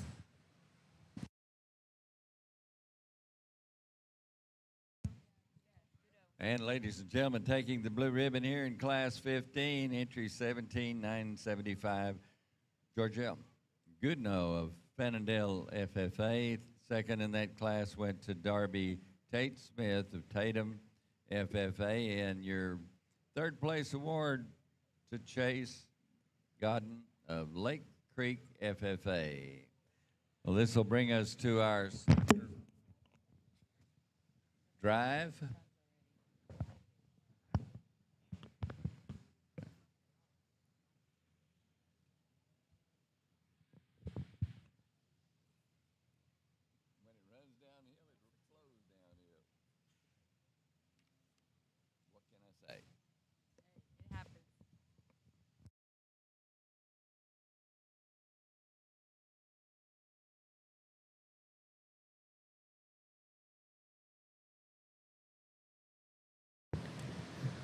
Well, a really nice set of pairs there, and I think that Mason touched on it just a little bit on how ages vary, and you could see in those sizes of those calves on the side of the cow just how much that varied across the board, first through third. Yeah, you had a couple that looked like they were born here in the past couple weeks, and then one that looked like she had just a little age on her, just kind of midway there between calving and weaning, kind of just progressing along maturity-wise and starting to kind of shape up differently. And we're going to get here in our division drive for our senior heifers, like Brady just talked about. We got heifers that are showing a little bag. We got ones that are real close to calving, and then we got one that just won that last class that's got a big old stout calf on her, doing a phenomenal job. Got a perfect udder, good kind of a female that comes out of that last class. Good depth all the way through that class. But just be interesting to see how Ravenna kind of approaches this division with differences and where they're at. Absolutely, I think that it's pretty neat and unique to see these cows that show all the way through, starting as calves in the calf division, and then now they're here showing at San Antonio with a baby on their side. Just to see how they work in production is pretty unique. The bag on that one that wins Class 3, that's awfully impressive. Pretty impressive for a shower. I know throughout my time at Tech and Redlands, both my coaches, I'd always talk about udder attachment, and I'd catch a lot of grief for it. Probably beat some pretty good stock with stuff that was real nice uddered or get too nitpicky. But man, there's nothing quite like going out in a pasture and seeing a cow with a great bag that's doing a tremendous job raising a big old fat bull calf or a wicked heifer calf. That's probably one of my favorite things to do is when I do go home is go out with my dad, my brother, my family, and just kind of go through cows and calves. And even if the sun's going down, that makes it even better. I'm a big sunset guy. Big sunset guy over here. Sunsets and Hereford cows don't get much better than that in Nakona, Texas. Charolais cows, my singular Charolais cow. Singular Charolais cow. And a couple eared influenced ones. And then a lot of cows with ears that are raising little red and white Hereford calves on the side of them. There you go. Got some main and key embryos coming. Well, we do have a couple of those, but I do now own a maintainer female, so we're just kind of doing all the things there at Bar A. We're kind of branching out and seeing what we can do. All colors, shapes, sizes. Good is good and bad is bad. Like Terry said last night, she's got a picture of them. Doesn't matter what color they are. Doesn't matter what color when you know your kind.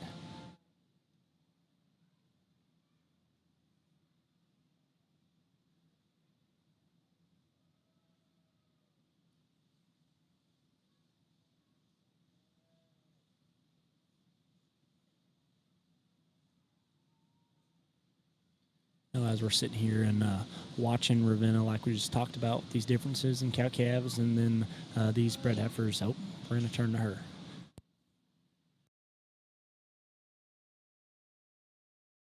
These exhibitors out here in this final division of Charolais.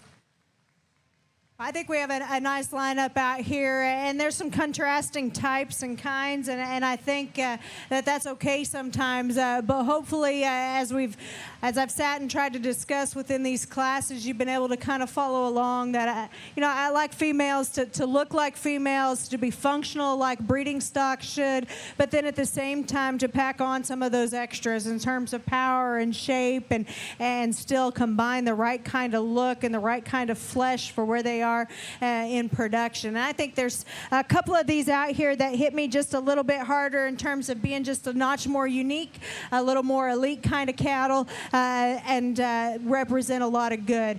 I think it comes down between our first class winner here that the young lady has and then the last class winner. And again, I'm not very good in terms of a poker face. You're probably able to kind of figure that out in terms of what I was looking at.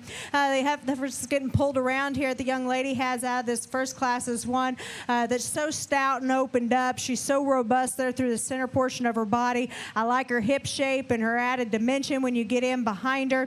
She's one, if you're going to nitpick on her a little bit, you could lay her in a little smoother from her shoulder as she blends into her heart. You could correct her just a little bit in terms of her front end assembly, but still, I think that's a really nice heifer that young lady has. And this pair that we just talked about within that class, already in production, definitely is an advantage that she has in this particular lineup. She's done her job. Her little coupon at side is one that's no slouch in terms of stoutness and width that he has to offer, and yet she still pulls together an attractive kind of a package. She's in good kind of a rig in terms of production, and yet still maintaining that kind of condition.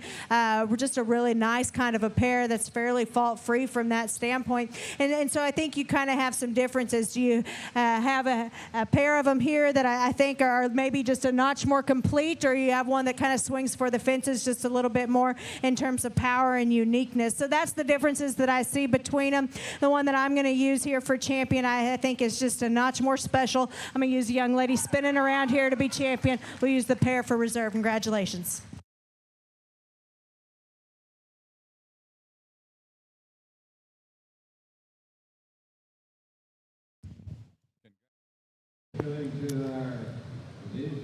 Well, for our division winner in this last class, or in this last division, will be Ashlyn Chrisman, and then once again, that pair out of the last class was reserve division Georgia Goodall.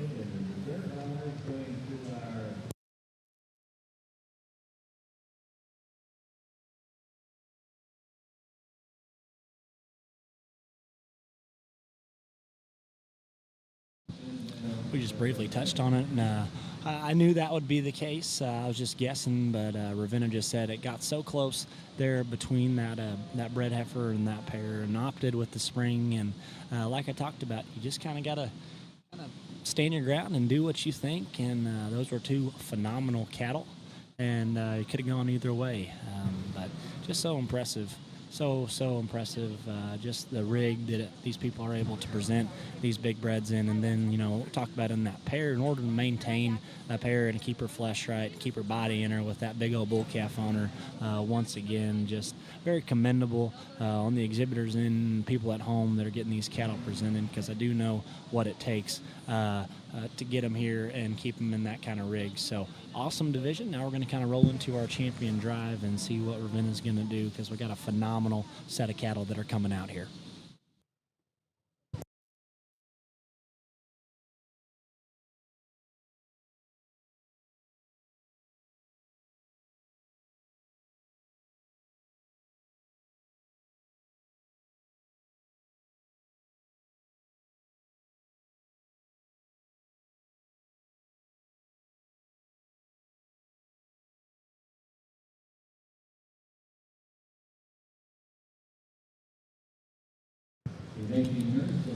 A phenomenal drive as we get our champion Charlet division out here. And what I do like about this 3-division system here at these Texas majors is it's kind of like a gradient. Starting there in our calf division, and then you just gradually kind of bump up in size and flesh and maturity. And I think they come together really nicely. And Ravenna's done such a good job, and you got such good cattle and these 6 represented that all represent a similar kind. I think there's some differences amongst them. But you want to talk about quality, you want to talk about skeleton, body type, and function, and she just hits the nail on the head every time and does a phenomenal job with her descriptions and kind of justifying, each and everything that she does. And I think that's huge for these exhibitors, and knowing what they got and kind of what they need to do if they do have a calf. Because there's a lot of kids, and what they hear on the mic is what they're going to turn around and go do at home in order to keep getting better each and every day. And the shows that they go to throughout the year, and when they bring these heifer calves back, is big breds. Absolutely. I think she does an incredible job of breaking these cattle down from a standpoint that makes it very easy for people on the outside to understand. She doesn't use a whole bunch of fancy terminology, but what she says gets the point across, and it's really easy to follow. So we'll turn it back over to her for the Grand and Reserve.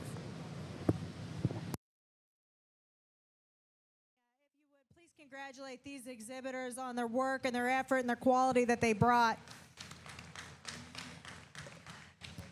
As we've sorted through this particular breed, maybe came with just a notch more challenge in some spots, but there's some females out here now to contend with that I think are really quite good, and they represent a lot of good, not just for their breed, but I think for high quality show heifers in general. For me, when they come back out here, within division and within classes, you maybe kind of have in your mind what something looked like, or maybe when they come back out, they can even look a little bit better sometimes. But to me, there's one that's just so good in terms of their look and their presence and their balance. So ladylike, yet offers so much dimension and shape. So good at the ground in terms of their structural build. I like this heifer a great deal. I'm going to go out and select your champion. Gets us just a notch closer for reserve. I think there's a couple different directions you can go. The reserve that out here is one that I think most closely resembles our champion in terms of shape and power and extra substance. But if you would, please put your hands together for these exhibitors one more time.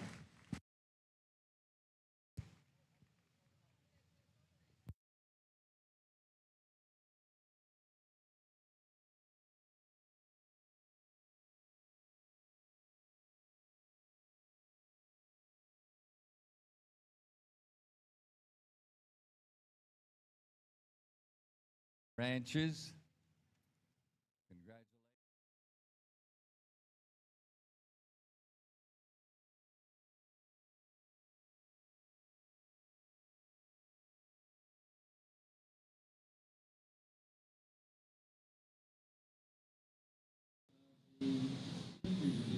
Yep, so there you got it. So our champion Charolais female would have been out of the calf division. That'd be Sadie Sears with that heifer raised by Big House Cattle. That would be a Brightsider Indra raised by Braden House and his fiance there in Iowa. And then your reserve would have been out of our senior division. That would have been Ashlyn Chrisman. Great pair of Charolais cattle. Thank you all for tuning in. I thought that was a very deep, big show, and Ravenna did an awesome job. So thanks for tuning in.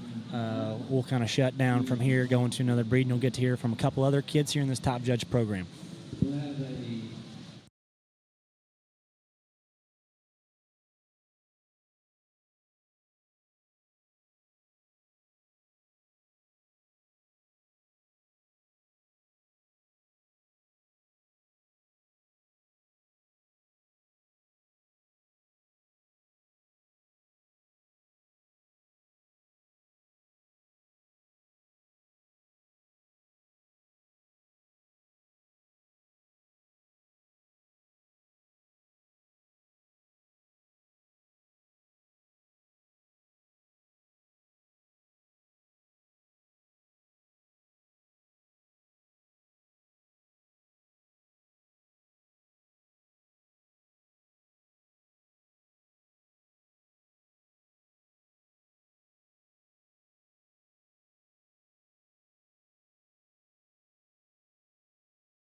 Every detail matters when preparing your livestock for the show ring.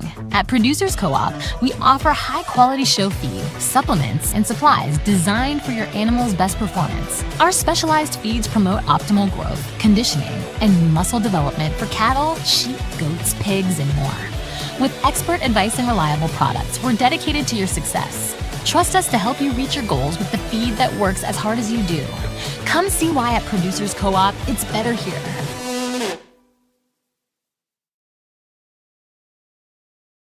Adams Fab. Established in 2007, they build custom livestock pinning and equipment to fit all your needs. Hanger feeder rods, adjustable slam gate latches, and skirted panels, it all comes standard. Custom pins made by hand and hot dipped galvanized so that you know that they're going to last. Adams Fab is a certified TIPS vendor and can design, fabricate, and install equipment to fit all your needs. Visit adamsfablivestock.com to get started today.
Welcome back to the Junior Heifer Show.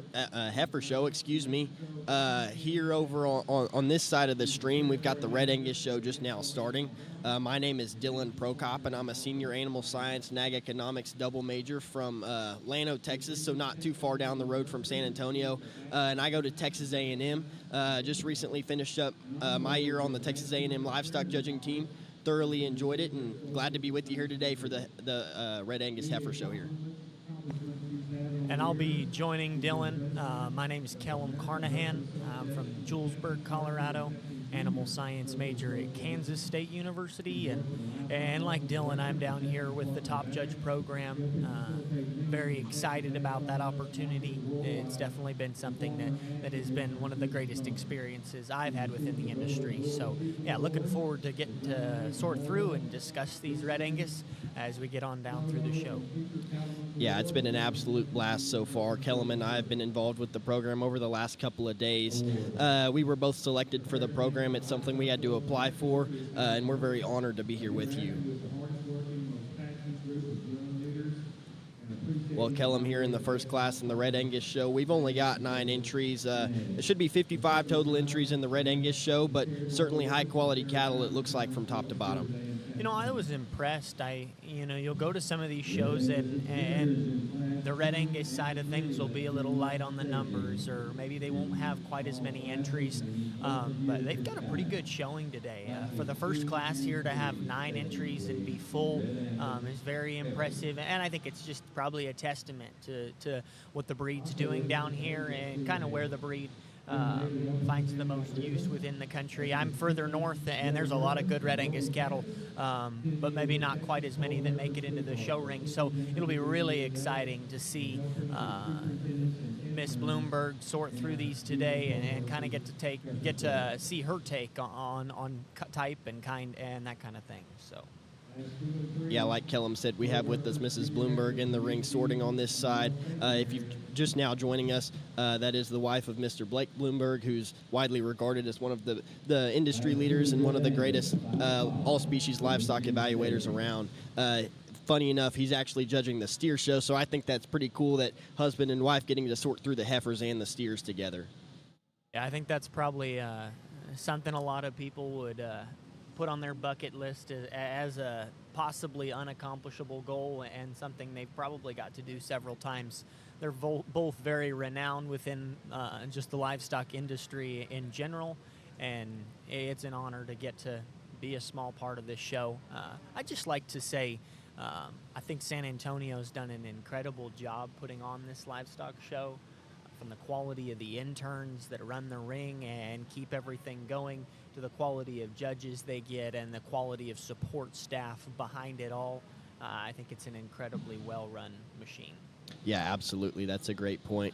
You know, none of this happens without the help of all the interns and all the ring help around, whether they're volunteers or hired hands. It does take everyone to make it happen, and the selection of great judges is just one key aspect of that. And part of the Top Judge program, along with that, we actually got to sit down with Ms. Bloomberg and then also Ms. Barber, that's judging on the other side over there last night, and just talk through some things about what it takes to truly get in the ring, in a ring of this kind of size and this caliber at such a big show, kind of what goes into that. And she talked a lot about just sticking with your kind. You know, when you get in these big shows, there's going to be a lot of cattle, and at some point, you've got to make some tough decisions. I think we both know that as judging competitors, Kellum, but when you get to this stage, you really have to stick with your guns and really find what you're looking for. I would definitely agree. And within this first class, you know, there's a lot of different types and kinds, a few different sizes. Heifers are looking good, though. Kids have done a great job getting them presented and ready for the show. So, yeah, that certainly always makes it more enjoyable.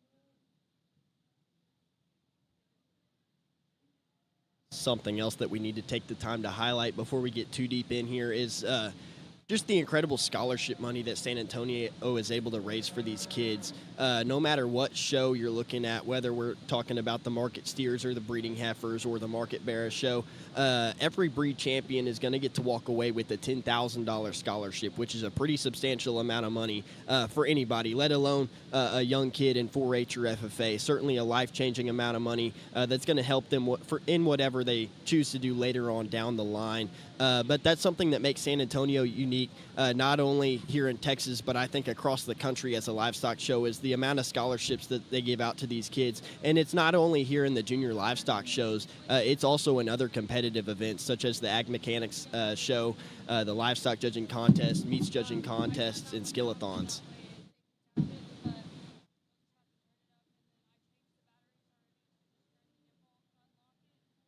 It appears as if Mrs. Bloomberg is sorting from the bottom up.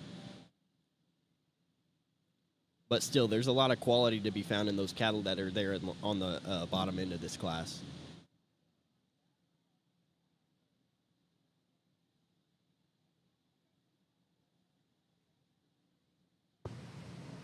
I think one thing that can definitely be appreciated is I don't think there's much doubt that the Red Angus breed particularly is known for making good females. Females with a lot of body shape and fleshing ability, cattle that go out and do a good job on rough training. It's nice to see that these show heifers represent a similar kind. Lots of heifers with plenty of rib and depth of body and the right kind of structure underneath them. So I think that makes it even more enjoyable to watch the show and kind of see the way things fall together. Well, and Kellum, that's really important for you, right? Because you come from some of that little bit rougher country where you need the cattle to be doable. Yeah, absolutely. I always joke that I like a moderate frame, big-bodied female, and I think that's the right way to go. But I've learned and realized that as I've gotten to know other people who have different preferences, that a lot of that just comes from what I grew up with and the kind of cattle that thrived in our area. And so I think that could be said for a lot of people. When you see these judges looking for their types and kinds and having things that maybe they like or maybe they don't like, a lot of that comes from their background. It's not necessarily a in-the-ground statue sort of thing that it has to be this way. That's just the way they like them because that's what's worked for them. And I think that's how my opinion in terms of cattle goes, and you could probably say the same for yourself. Well, isn't that just the beauty of it all? I mean, we all learn from different places and learn different ways, and a lot of those ways come from our background and the area where we were raised, maybe. Some of those external factors dictating those types and kinds, but certainly that's what makes livestock judging and evaluation just pretty unique overall. Absolutely. Because there's a lot of good in a lot of different areas. You just got to decide as a judge, especially out here in a ring like this, what kind of good you're looking for. Ideally, we want everything, though, isn't that right? Yeah, no doubt about that. Always searching for perfection. Yeah. The unfortunate thing is God's never made a perfect one, and he probably won't ever. Probably won't get around it. But someone's going to try out there. Oh, no doubt, no doubt. There's some that are getting pretty dang close these days. Oh, I know it. I tell you what, the top end of these shows are just... phenomenal. Incredible.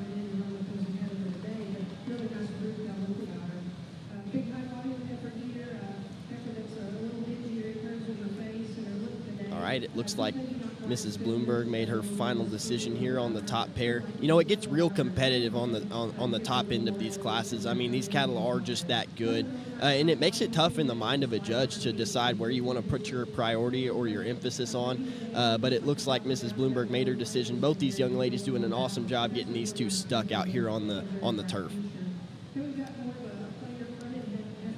Oh, there's a young man too. Sorry, I couldn't see him. Just switch it for the next class. I'll keep it wide right now. Okay. You're the best.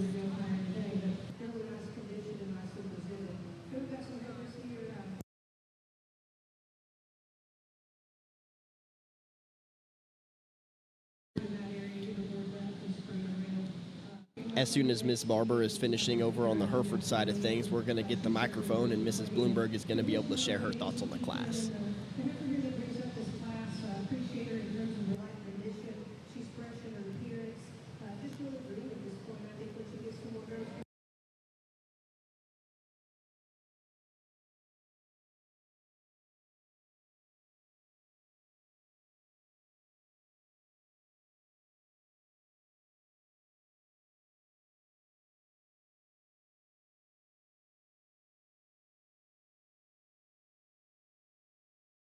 Angus show out over here with a really deep class in terms of quality, but I like the pair of them on the top end here.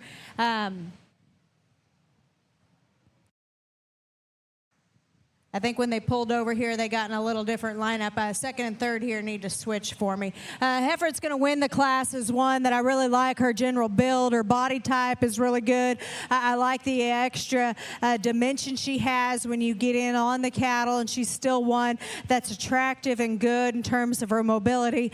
One that kind of hits you hard for initial impression and then just keeps maintaining those views all the way through. Heifer that's going to end up in second is another one that from the gate hit me in terms of being one that offered some quality. I like her added presence and look out here. One that definitely has some advantages in terms of rib shape and dimension. I appreciate all those things about her. When compared directly to our class winner, she's not as stout in terms of her feature, maybe not quite as opened up in terms of true power when you step right in behind her. Young man does a nice job here with the heifer that's going to end up in third. She's practical. She's soft in terms of her center body. She offers that look of brood cow utility for us as we project them on down the road. Today, she's a little smaller footed. She gets a little more refined in terms of her bone work, just not as stout and dimensional as the pair of cattle that placed ahead of her. Then we work on down here. We got some cattle that offer you some differences in terms of type and kind.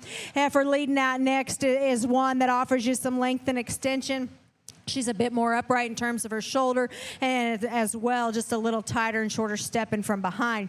Heifer coming next is good when you get her parked. When you ask him to lead, she's just tight. She's tight in her spine. She's tight in her joints. She just doesn't get out and flex right for me. And so from a structure aspect, that just kind of sorts her down in my card.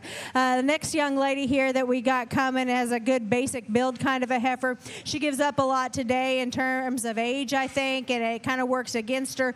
this heifer just needs time. I think her basic pieces are there, but today she just gets outpowered and gets outmassed by some of those that placed ahead of her. Real bold made kind of a heifer coming next that's stout out of her hip. She's got shape and power and dimension throughout, but she puts it together in just piecier kind of a package. I'd like to have her blend a little bit better in her top line, level her out of her hip, make her just a little bit longer strided as well. Heifer coming next that's marked up on the side is a good bodied kind of a heifer. That's a really high volume kind of a female, one that's loose in terms of her construction. She just needs to be stouter made and a little leveler in terms of her design. And the heifer that's going to round out the class, again, sometimes those youngest ones in these first few classes, it works to their disadvantage because they're just not quite as ready as some of the ones that placed ahead of it. But there's some pieces to this heifer you can appreciate in terms of her look and her femininity. She just needs more to her today for me to work up in this class. Congratulations.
Well, the class winner from our first class would have been Molly Greer with her heifer L83 Nikki 560N, a heifer that would be out of the TLC Manhanity bull, goes back to Red Box, and then a sign Bojangles cow. Yeah, actually pretty similar here on the pedigree for the second place female out of that class. That belonged to Miss Summer Jackson. That would be a neo-tribal who's a John Wick son on the top side of that pedigree, back on a Bojangles cow there on the bottom side. But really a competitive class to go ahead and get us started. We're going to go ahead and read through all the names of all the exhibitors in that class just to get them the recognition they deserve for the work they put in over the last year. Finishing in third, we have Weston Hoffman from Gillespie County 4-H. Fourth, Jolie Lester from Gonzales FFA. Fifth was Dixie Snodgrass from Glenrose FFA. Sixth would be Kinley Kirk from Robertson County 4-H. Seventh, McRae Trammell from Graham FFA. Eighth, J.C. Estep from Royal FFA. And then ninth, we have Hayden Scott from Mart FFA. Now here we roll into the second class on the Red Angus side. These are our March, some springborn heifer calves. In this class, we have 6 records. Those include Miss Emma McCurry from Walker County 4-H, Cashlyn Jordan, also from Walker County 4-H, Eli Summer from Madison County 4-H, Ryder Ryman from Matagorda County 4-H, Rebecca Dunn from Titus County, and then finally Katie Cotton from Brazos County FFA. Looks like another a really deep, nice class filled with the kind of females that I think anybody would be would be thrilled to have make up their herd. I noticed that that last heifer was out of a Niobrara bull. Goes back to a lot of 6 Mile stuff out of Canada. But I think I was watching a sale the other day, and Niobrara picked up the high selling bull at Frank Cattle and Genetics. Spent about $72,000 on that bull, and I got to see him at Denver and actually work for the guy that sold that bull. And man, I think that one could do a lot of things for the Angus, or for the Red Angus breed. He goes back to a reputation bull, and then a female that they would have sold through their sale for $30,000 out of John Wick would have been a maternal sister of his. And that bull, I think, in terms of stoutness of structure, genuine muscularity, and performance, is a little bit of an outlier for the Red Angus side of things. I think that could be really exciting to see what he does once his semen kind of comes out and becomes available. Kellum, I'm glad you're here because you're a lot more of an expert on this Red Angus deal than I am. I don't know if an expert's a good word for it, but hey, you've got a lot more input than I've got. We've got a couple at home, and by a couple I mean we've got about 2 at home. Actually, a couple. But they're the best 2 cows we've got, and I probably would be remiss to say they weren't the most expensive also. So I've got quite the investment into the Red Angus breed. Yes, sir. You know, this Red Angus deal has come a long way. I mean, these things are freaking good at the top end of this deal. I mean, you can't sugarcoat it. They just are. Yeah, and I think one of the things that remains a little bit unique in the Red Angus side of things is that a lot of these females are bred relatively similarly to the production side of cattle, and I think that's kind of cool. Maybe that's just me. I grew up in the production side, so I love to see when the gap between show and production cattle is just a little bit smaller, and I think the Red Angus breed, up to this point at least, has done a nice job keeping it that way. Well, and that's pretty unique for today's show industry. I mean, everything else, it's almost so segmented, but that's a really cool point that you think that the Red Angus deal is still pretty close to production as far as maybe some of the numbers go. Absolutely. I'll tell you what, this is a pretty dang good rascal in front of us here. Yeah. Young lady in the purple. I think they are all doing an awesome job, and I think they're all similar in type, actually. You know, each one of them has the right kind of body shape, and the kids have done a great job getting them presented and shown and getting them stuck. I just think, you know, it's a testament to the amount of work that goes in at home, and no doubt all the people behind them and the operations behind them that raise these cattle, whether it was the kid's family or the kid themselves or somebody that they purchased it from. Definitely the quality of cattle here is a testament to those behind them. Well, this young lady right here in the purple, just in front of us, can absolutely stick one. I wish I showed that well when I was a senior in high school. I mean, she is doing an outstanding job. I mean, that thing has not moved. She's doing incredible. Young man's heifer behind her, he's doing a good job handling that one too, and getting her where she needs to be, and yeah, a little duo that are showing long before I ever started. So that's exciting and cool. I love to see the young kids awesome. Out here, because that's the next generation, and that's really what it's all about. A big point in our Top Judge program yesterday and some of the sessions we got to sit through was it's all about the kids. That's truly what it comes back to when we're out there in the ring. Because, I mean, that's why we do it. Without the kids, there would be no show. And we do it because it's an investment in the next generation, and this is how we choose to raise kids. And I just think it's an awesome thing we've got going on. Yeah, I heard somebody say yesterday that we've let the cattle get a little too big and the kid get a little too small. That's right. And just keeping that in perspective, it's common to hear. It's for the kids, but I think the reason you got to keep hearing it is because it's got to be driven home. I agree. Yeah, that was Mr. Warren Beeler, who's kind of a legend in the hog industry, and he said we've let the animal get. So okay, there we go. Miss Bloomberg just made her choice. The young lady right here in front of our stand in the purple is going to win the class. She's going to take the lead and line up profile going the other way now, but. Can't wait to hear what Mrs. Bloomberg has to say about this class. Super competitive here on the top end. But yeah, Mr. Beeler, That's all I would say, is that we've let the animal get so much bigger than the kids, and I couldn't agree more. That's not what it's about, and we need to rein that in just a little bit as an industry, maybe as a whole. Top end. I like this heifer that wins quite a bit.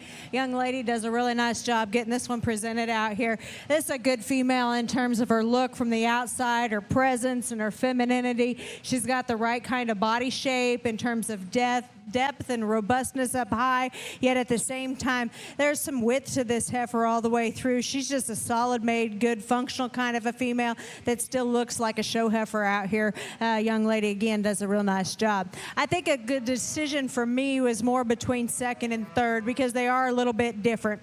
I like the young man's heifer because she offers just a notch more width when you get right in behind her. I think that she's one that's probably a little bit truer in terms of her condition right now as well. I appreciate that about her. And when we ask them to go, I think she's just a little bit longer strided, particularly from behind. Now, I'd like to change her in the way that she pulls together right behind her blade, and I think that's where the heifer that comes in third has an advantage, is she is a little stronger topped. I like the body shape that's represented in this third place heifer. She's a little shorter, more compact all the way through. She's a little deeper in her chest. She's a little shorter out of her hip, a little tighter from that standpoint as well, but still a very nice kind of a female there to stand third. The heifer that's going to come next, the young man has here, is one that's big-footed. It's got some substance of bone underneath her. She's a little plainer. She's a little shallower bodied. Doesn't quite have the same look and presence as some of those that placed ahead of her do. Heifer that's going to come next is just a bit more attractive up front. She ties her neck higher to the point of her shoulder and is more elegant from that standpoint. I'd like to change her structurally. She just wants to get a little tangled up as she goes from behind. I'd like to give her more security from hock to ground, make her just a notch bigger footed as well. And the heifer that's going to round out the class is another one that, again, you can appreciate the length and extension she offers up front, but aside from that, she gets flatter and narrower in terms of her construction all the way through. Like to add just a notch more true width. Thank you very much, Ms. Bloomberg, for the overview of your placings here. In class 15055, Cashlyn Jordan of Walker County 4-H. Second in the class went to Ryder Ryman of Matagorda County 4-H. Third in the class to Katie Cotton of Brazos County 4-H. Fourth place award to Eli Summerner of the Madison County 4-H. Fifth in the class to Rebecca Dunn, a member of Titus County 4-H.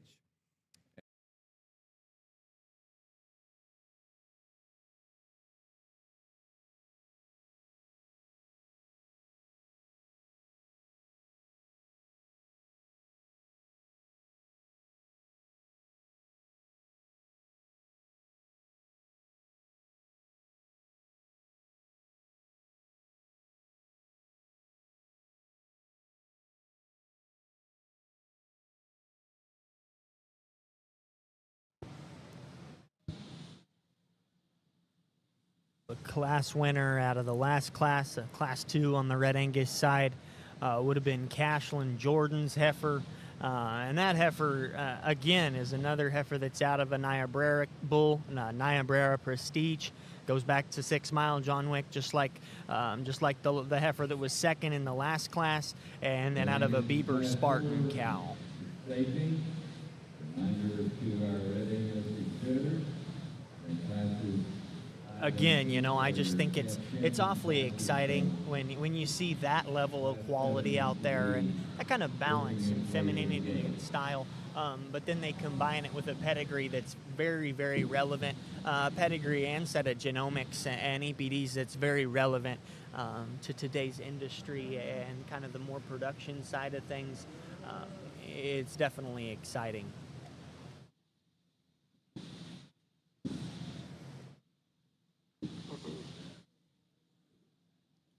Now in the ring, we have Class 3. These are, in the calf division, these are females born in February of last year. And in this class, we've only got 4 records. Those belong to Brogan Worthy of Liberty FFA, Peyton McGee of Trinity County 4-H, Brooklyn Tulis from Hale County 4-H, and Macy Weems from Kaufman County 4-H.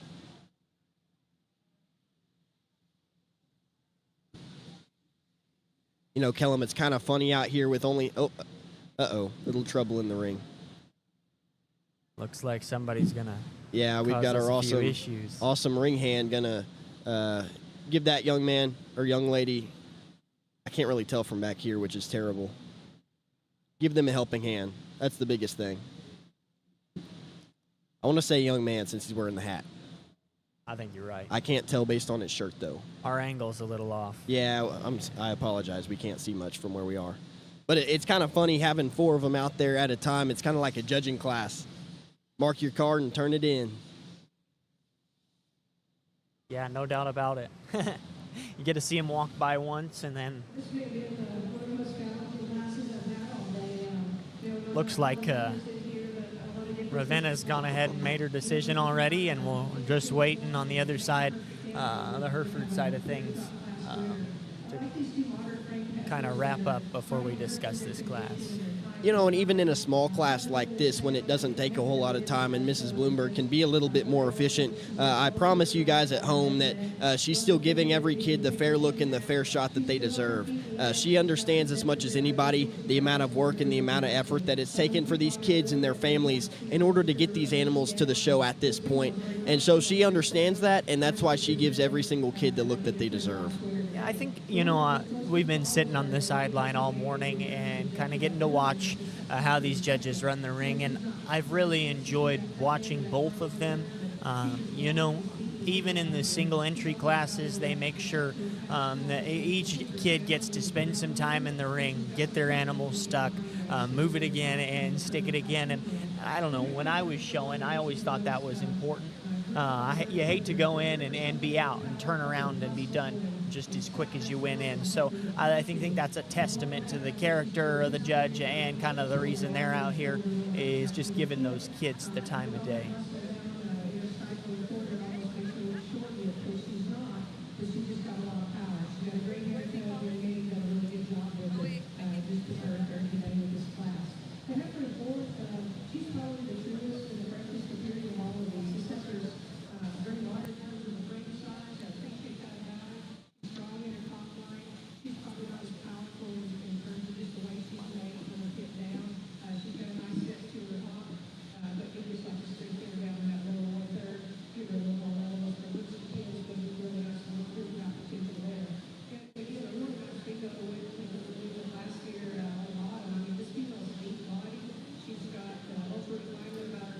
You know, if you're sitting back home and you want to hear more from some of these judges that are in the ring at major shows, Mrs. Bloomberg's husband, Blake, is going to be on a podcast soon, Empower You. That's the guy that's lining up the San Antonio Steer Show. Certainly a respected evaluator in the industry. But if you want to hear more from him, tune in to Empower You. They're on Spotify.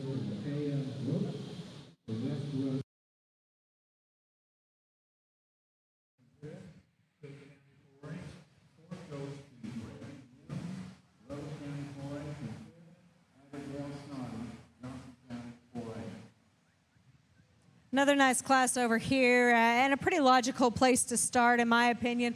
Young lady there on the far end does such a nice job. This heifer is attractive in terms of her look. She's one that kind of just has that extra style and presence out here. But aside from that, she's the one that's built the most correct in terms of her base, in terms of her feet and legs, from a structure standpoint. And then you put on top of that, she's good-bodied. She's square and stout out of her hip. She's level in terms of her type and kind, and yet at the same time, she just looks like a lady should. From there, I think the heifer that ends up in second is another one you sure have to appreciate for her depth of body and added volume at this point. She's one that's maybe not quite as genuine all the way to the ground in terms of her width as the heifer that places ahead of her, and she gets just a little bit more insecure in the way that she handles herself out of her hock on the go. But still, I think there's some basic pieces there that you can sure appreciate. Young man that's going to end up third out here. has a heifer that's long spine. She drops from there with some curvature to her rib shape. I appreciate the softness of center that she has to offer. She's a practical kind of heifer from those basics. To me, I'd just like to change her a little bit in terms of stoutness. I'd like to see a little bit more natural power in this heifer. I'd like to see her get out and travel with a notch more flexibility off both ends of her skeleton as well.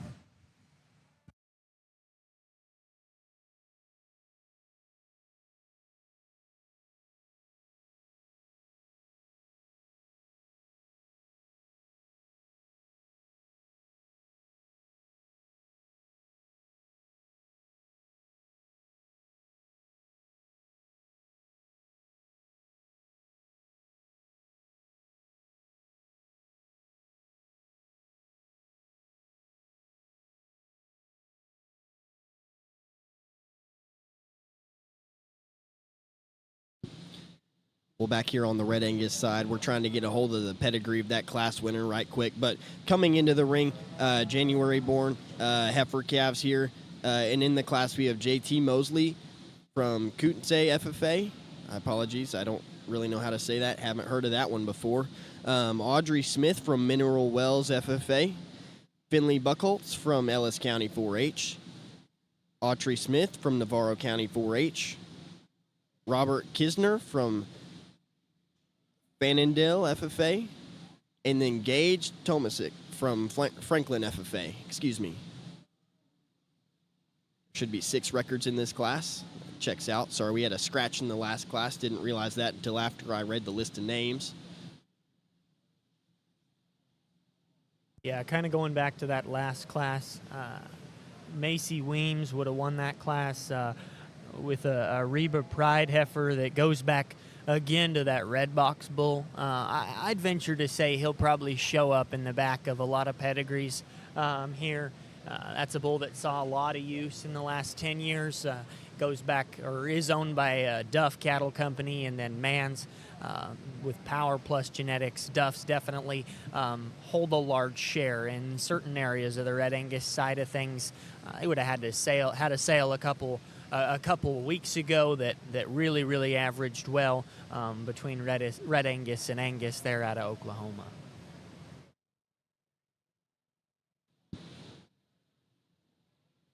Man, I tell you what, I don't know if you've been watching any bull sales this year, but they are crazy. The cattle markets, I was intrigued to see. We have mostly commercial cattle at home, and I was intrigued to see if the commercial calf prices started to correlate into the bull side, and no doubt they have. I haven't seen many bull sales average under 10 in the last couple weeks, and that's crazy. It's wild times to be in the production side of agriculture, no doubt, on the cattle side.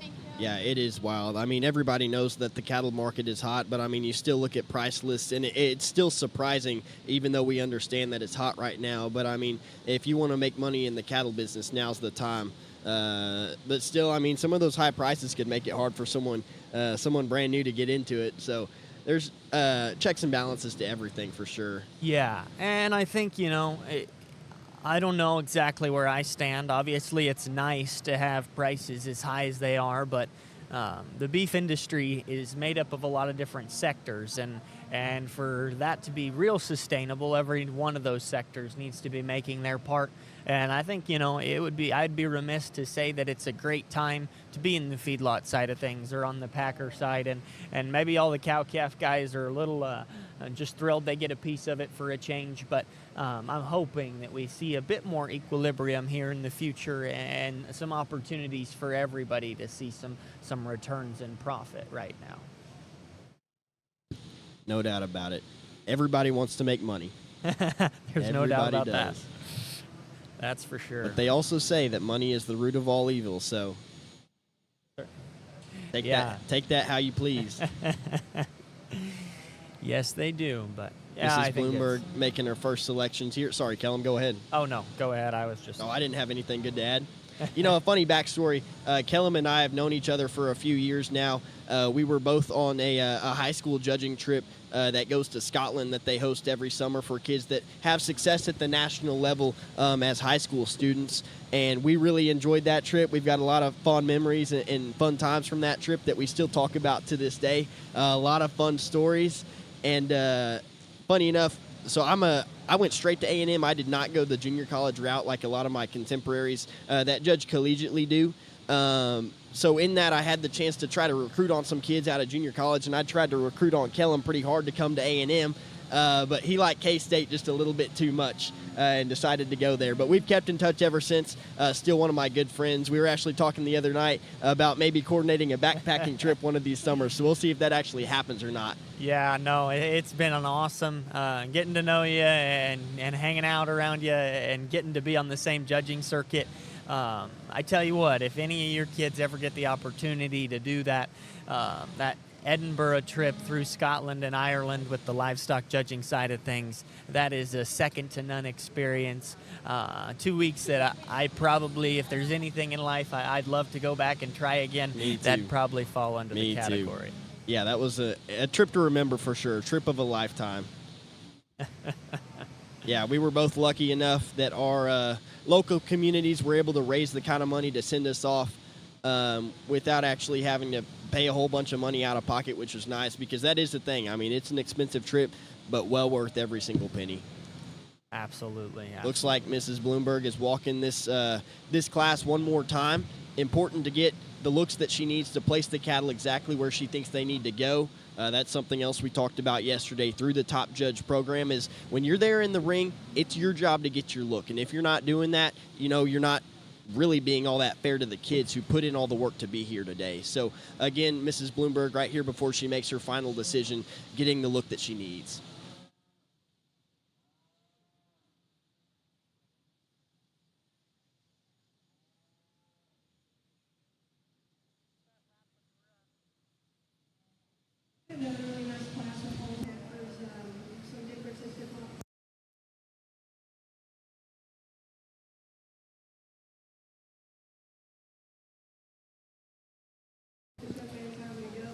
As we're waiting for Miss Barber to wrap up on the Hereford side of things, I think what made these heifers kind of tricky there at the end, and the reason she needed to get a couple extra looks is because they're very similar in type and kind. They've all got the right kind of body shape. They're structurally sound. They've got the right kind of femininity. Maybe just a few of the extras or what sorts them for her. I don't know. We'll see. We'll get to hear kind of her thoughts and what she's thinking. But a trio of females that no doubt will find some success down the road in the ring, but furthermore, look like the kind that'll turn out and flesh up with a calf its side and make a good female. Yeah, Kellum, I think you'll agree. But, I mean, when they check the boxes and do the basics right, you can pick on some of the extras and pieces that you prefer. And that's when it really gets fun as an evaluator. And when we were talking to Ravenna yesterday, somebody asked her in the group if she was nervous. And she kind of told us, well, if you're not nervous, I'd be a little bit concerned because when you're nervous, that shows you care. And I think she kind of fell into that boat. But certainly, I think she has a lot of fun out here, even though it gets challenging in some of these classes where it gets tight. Those are the most fun because that's when you can sort on the little things in the pieces that you prefer as an individual. Absolutely, absolutely.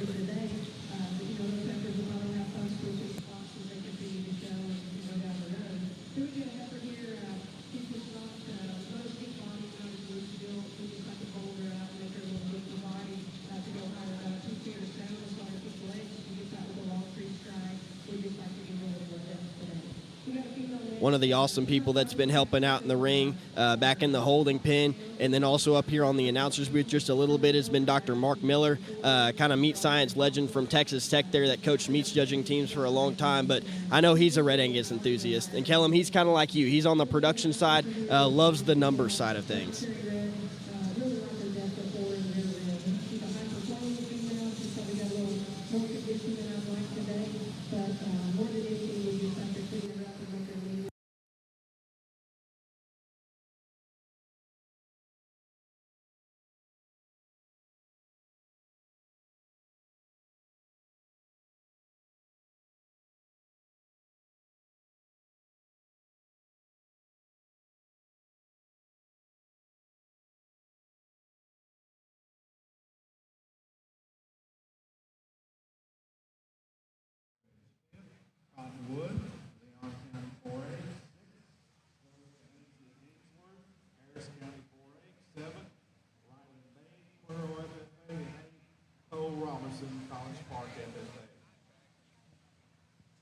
Good class over here on our Red Angus side. I like this heifer that wins.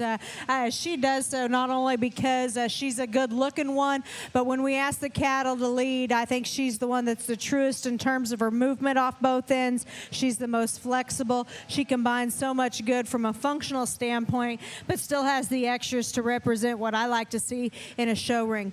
Heifer's going to be second is another one that hit me hard at the gate in terms of just having extra quality, and I appreciate that about her. She's got a good look to her. She's one that's opened up in terms of her base. She's got some stoutness and some shape throughout. There's some body depth in this heifer that I appreciate, and she's still one that's long and extended up front. Compared to the heifer that wins the class, maybe not quite as robust there, especially right through her forerib, maybe not quite as long as strident as the heifer that wins the class, but still one that I could call plenty acceptable and plenty good to stand in that second place spot. Heifer that's going to be third is one that kind of keeps growing on me out here.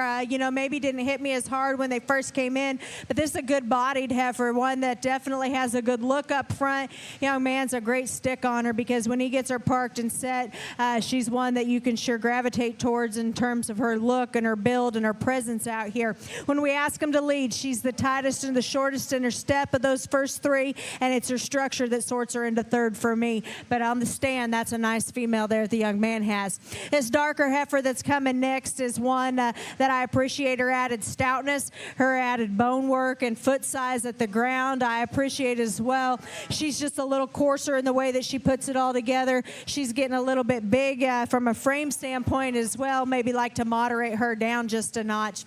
Heifer that's going to come next is one that's extended up front. She's got some pieces that I really appreciate, but that being said, she doesn't blend it all together in as nice a balanced package as I'd like to see, and especially as we start comparing her with some of those that placed ahead of her. And then the heifer that's going to round out the class gives up a lot today in terms of performance, which is unfortunate because she is a good-bodied heifer that when you analyze her on her own, has some pieces that you can appreciate. She just gives up too much in terms of power and stoutness. She's a little tighter, more strict in the way that she handles herself from behind as well.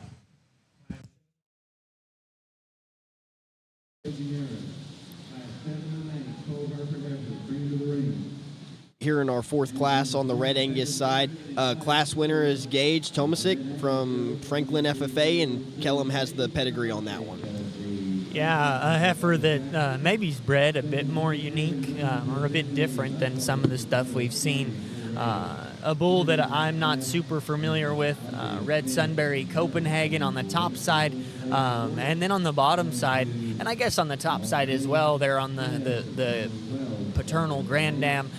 Both her and the dam come out of the Red U2 program up in Canada, and those cattle have been very well received in the United States for the last several years for their added power and mass and just making really, really good cows. Yeah, and here we've got the second place. Belongs to Finley Buckholz from Ellis County 4-H. And that female is a Red Baron, who's a Red Box son. That's the sire that Kellum mentioned a lot earlier. It's kind of having some influence in the Red Angus breed. So a Red Box son being Red Baron, back on a tree lane perfect storm cow on the bottom side of that pedigree. Now we're going to bring out all four of these class winners to be in contention here in the calf division of the Red Angus show.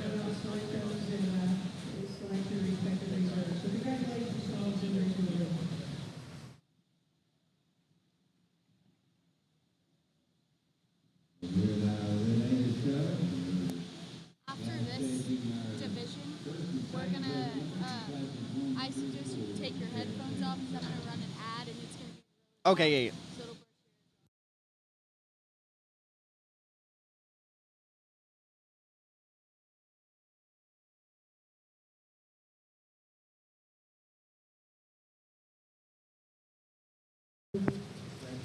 Man, I tell you what, you get this division out here and get the top of every class kind of put together and standing side by side, and it's impressive, the level of quality. I know we sound like a broken record probably. I'm sure throughout other breeds, guys have been saying the same thing, but it's fun to get to sort through stock with that kind of body shape and soundness of structure and the fundamentals that make great cows.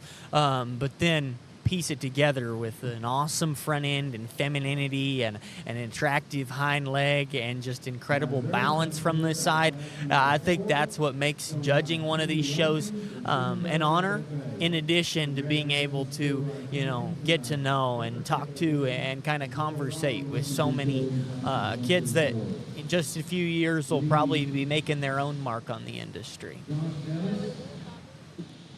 Yeah, that's right. And I think the quality is just a testament of what the Red Angus breed has done as a whole. I mean, these people and breeders have done an awesome job of getting these cattle to where they are today. I almost guarantee you that 20 years ago, nobody in the Red Angus game, had them this good. But now it seems like everybody's got them, and they are deep out here. I tell you what, when you bring that up, it makes me think. We were talking to Joel Cowley. Both our class winners and respected seconds come back out here, and I think they blend together what I'm looking for in terms of females that are functional, yet still have that extra look of presence and stoutness and extra uniqueness, I guess you could say, when we're sorting them from a show ring standpoint. Our 4 class winners out here are ones that are extra feminine. They're good in terms of their structure. I like the body type that's represented amongst all of these, and yet there's a pair of them that just kind of surface as being just a little bit more my speed in terms of combining all those basic parts with some extras. I like some respected seconds back behind them as well, maybe just some little things that sorted them back for me. I'm going to go out and show you the 2 that I like. If you would, please put your hands together for all these exhibitors on a really nice division.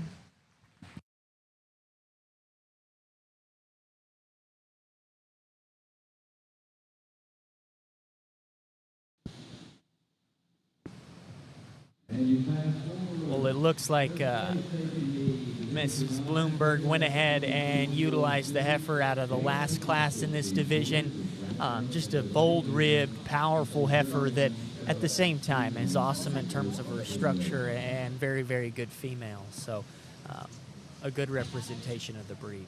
Yeah, I think it's pretty outlying for a purebred Red Angus of this age to come with that kind of genuine power and upper turn to a rib cage and then still flat out handle it with that kind of set of feet and legs and look from the side. And I think a lot of the same things can be said about the young lady's heifer that's coming out of the second class, who she just selected for reserve in division. I thought in class, just one that represents a lot of quality from the side, extremely smooth in the way that one's put together, really sound at the ground, but still big-bodied and cowy. Oh, yeah, I'm a lover of that one. Yeah, me too. I love that heifer. Softness of body.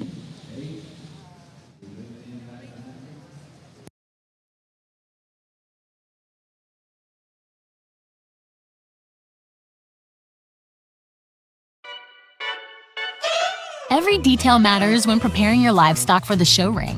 At Producers Co-op, we offer high-quality show feed, supplements, and supplies designed for your animal's best performance. Our specialized feeds promote optimal growth, conditioning, and muscle development for cattle, sheep, goats, pigs, and more. With expert advice and reliable products, we're dedicated to your success. Trust us to help you reach your goals with the feed that works as hard as you do. Come see why at Producers Co-op, it's better here.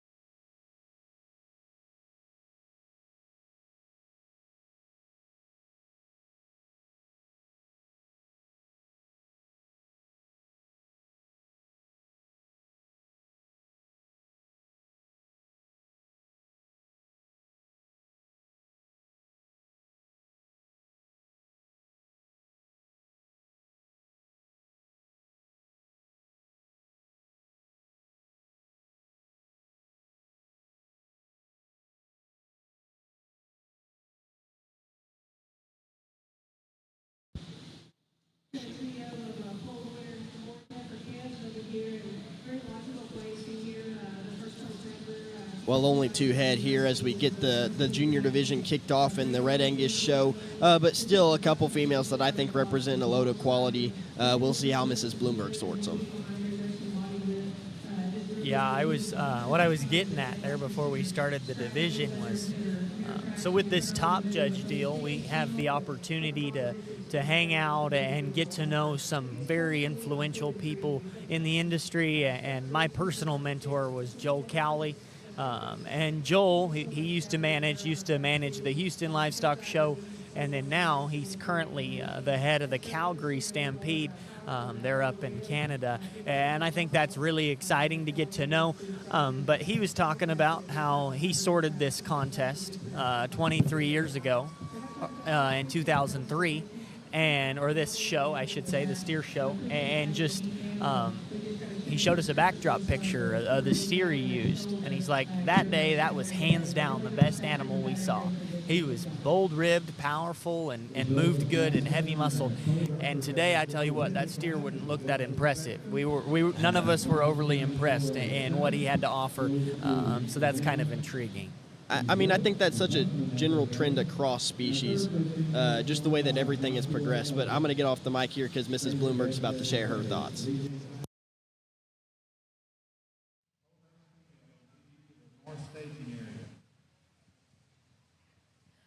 Well, a good pair of heifers over here, ones that just kind of logically sort themselves, in my opinion, based off of genuine quality. This heifer that wins the first class, I think, just offers you so much more in terms of her look from the outside. She's got the extra style and eye appeal that I like to see, and at the same time, she blends together everything so effortlessly and still good in terms of her mobility at the ground. Young man's heifer in second is really stout in terms of her features. She's opened up when you get in on them with some shape and some dimension. She's just a little bit plainer in the way that she puts it all together. She's a little deeper in her chest, a little plainer in terms of her neck. She wants to round out of her hip just a bit more. And when we compare her to the heifer that wins the class, she just doesn't pull together as nice a balanced package from the outside. But congratulations to both of those exhibitors on a nice class. Our first place, blue ribbon, going to The first place on that last class would have been Megan Terrasas from Pearland FFA with a red diamond heifer, raised by Red Diamonds, and then a heifer that's actually sired by an energized son. And that Bieber energized bull left quite the mark on the Red Angus side of things. He was kind of the hot and upcoming bull a couple of years ago in terms of calving ease. And then I've just heard great reports about the females that he makes, the right kind of fleshing ability and just doability in those females. So, again, another very well-bred female.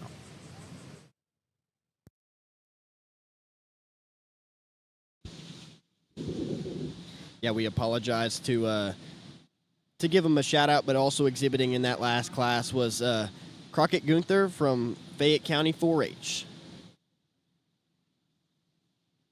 Those were November and December females, and now in the ring we've got September and October of 24 females, and there should be 9 records in this class, so 9 entries.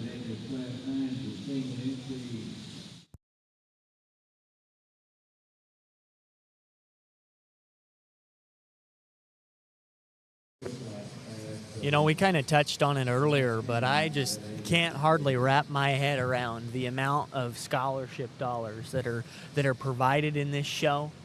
Just on the breeding cattle side of things alone, you know, they give out around $205,000 just in breed winners, and that's just insane. The opportunity that provides to a kid, in terms of an investment in their future, is so impressive, and something that, you know, as somebody that's from a bit further north, is kind of just mind-boggling. So it's cool to come down here and see the kind of support and investment that each of these shows put into the next generation, and definitely something that shouldn't be taken for granted.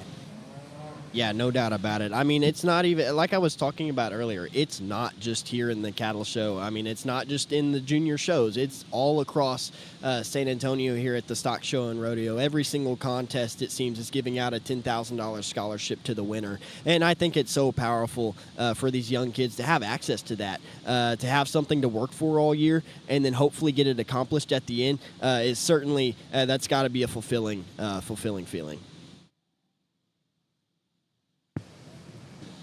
Yeah, on the show side of things, we've got a bigger class here, as Dylan said, of fall yearling heifers, and I think these are always interesting to evaluate. They're kind of in that time between really being a bred heifer or a heavy bred heifer and really being a heifer calf either, and so I always find them kind of intriguing to sort through and see how they'll develop down the road and that kind of thing.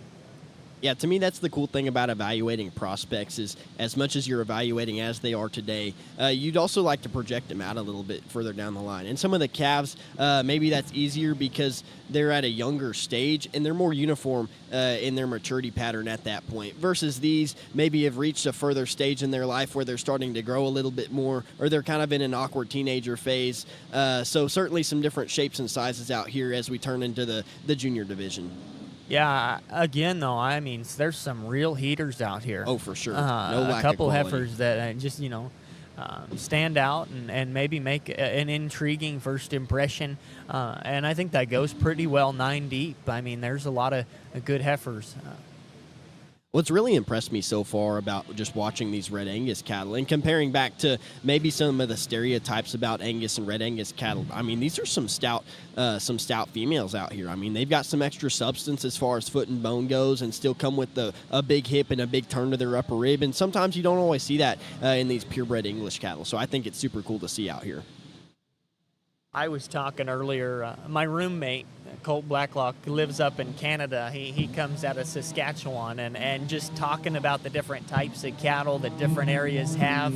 And I was thinking about when we were coming down here for judging contests, my coaches, both in junior college at Northeastern Junior College in Sterling, Colorado, and K-State, both put a big emphasis on power. Go south and they like their power. And you go north across the border and they like their power up there, and then you hit somewhere in the middle where they like them to look pretty from the side and move real nice. But I do think that kind of type and kind has really shown itself today. There's a lot of powerful, bold rib, big pin females out here with the right kind of substance and bone to match it. Now, did you guys come judge in JUCO too? Y'all came to San Antonio? Yeah, yep. We came down for San Antonio. We always joked San Antonio should be a national contest because its level of quality and everything else is just parallel to the others, if not maybe the highest quality contest we get to see all year. So I think it's kind of a shame it's not, but the logistics behind that, I'm sure, are much more complicated. Yeah, I mean, I agree. Last year, San Antonio was one of the highest quality contests that we got to go through all year. No matter what part of the country we were in, it rivaled pretty much everything else. And it's really cool because they'll pull animals from the show, specifically from the market shows, and put in that contest. And it makes it really fun to see such high-quality animals, but that's also what makes it so challenging at the same time. And so I think I speak for the both of us when we both had some challenge out here on the turf last year trying to line up the judging contest, but still had a lot of fun doing it. And now those are other stories that we can talk about, different things we have in common. So. Oh, yeah. I think there'll be an animal from that contest that forever sticks in my mind. Yeah, and probably yours too. We were talking about it the other day. Yeah, we were talking about him the other day. There was a Charolais steer out of that class, or out of that contest. And boy, he looked good. Tell you what, that was the biggest top, thickest ended steer I think I've ever seen. Biggest legged too for a slick calf. Oh my goodness. Yeah, but he didn't end up doing quite as well as maybe Dylan and I thought he was going to, and so we took a fair number of points on him. And we had to talk reasons on that class too, but that's all we'll say on that class. You can go look at judging card if you really want to know how it shook out, but yeah. But I think, what makes it hard is and fun is we get such a high quality class that we were maybe picking him out because he stood out in the biggest way, and maybe he ended up somewhere else in that class because he didn't bring everything together. And there were calves that brought everything together and then had some extras on top of it. And so I think it's important to not lose sight of the cattle that bring the most good to the table, and that's ultimately what these judges are out there sorting. Yeah, and I'm glad we both have the humility to say that, you know, maybe we were wrong on that day. There were other cattle that were more complete out there. I mean, I might have the humility now, but humility or not, my coach made it pretty clear I was wrong. Oh yeah, I got an earful too. That's all part of it, though. The fun thing Part of was the he experience. came around and we got to see him again in Houston, and I fell for him again, and I was big time trouble that time.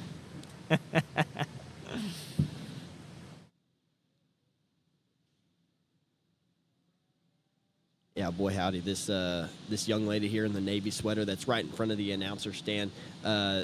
He's doing an awesome job, isn't yeah. she, getting that heifer stuck? Great job as far as showmanship goes, and then I think that female just represents a lot of quality. We'll see how she falls in this class. I think this is the point where it gets kind of tough. But like we said, that's when it gets fun. Yeah, this is a heater of a class. Definitely runs quality deep, and incredible showman. Makes it even more fun.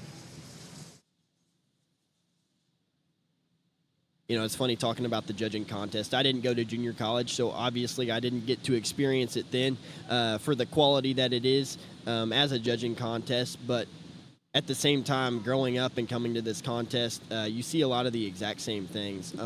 Maybe the animals a couple days later don't look quite as good as they looked on the day of the collegiate contest, but still, this is one of the most competitive youth livestock judging contests in the country, in my opinion. Now, there's no reasons or anything associated with it, which would be way too tough because it's such a big contest. Logistically, that doesn't make a whole lot of sense. But it is a huge numbers contest, and then that's another place where they give out a big $10,000 scholarship, both on the 4-H and the FFA side in the senior division there.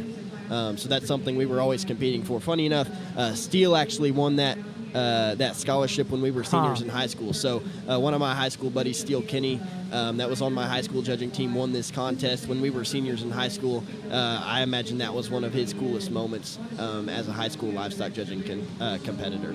Oh, I bet. I'm sure that was just awesome. Now, am I right when I say that the scholarship money provided there applies to any school in Texas? Yes. Yes, to my knowledge, it does. That's cool. I think it's kind of two-faceted, you know. Not only does it provide a kid with the opportunity to go and excel and pursue something they want to do without putting as much stress on them financially, but it also ensures that, you know, the best of the best within the state kind of stay in the state. And I think that's probably a pretty smart investment on the top of, or from a perspective of the people supporting that program.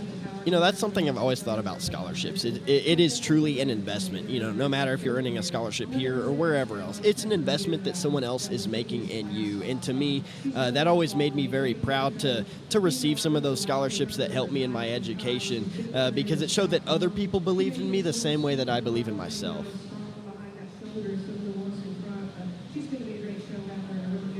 Yeah, I think it could also be said, at least in my situation, that I had a lot of people behind me that probably believed in me a lot more than I did believe in myself, Right. and they were the reason that I ended up doing as well or doing as good as I did was because of the people behind me, and I think that goes for a lot of people. So, yeah, most certainly. Out here on the Red Angus show, Mrs. Bloomberg made her final selection in this class. The young lady in the blue sweater is going to lead off the class. I just thought from the side that female represented a load of quality. Can't wait to hear what she has to say about her.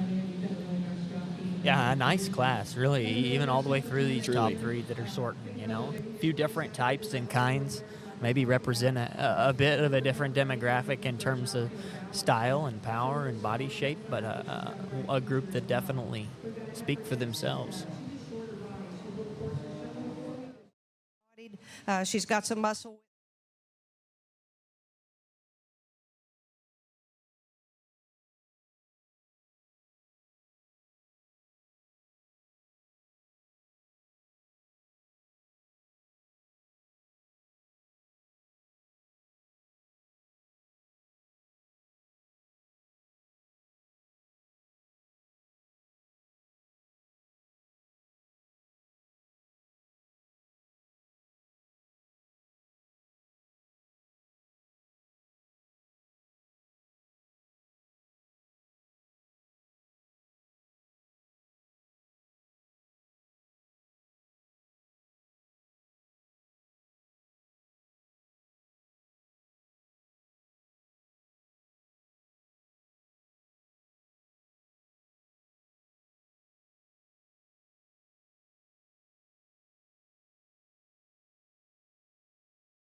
And a heifer on the top end that I like quite a bit. I think she's one that not only gets your attention in terms of her look and her extra style and pizzazz that she has out here, but she's a functional made one that's good in terms of her mobility.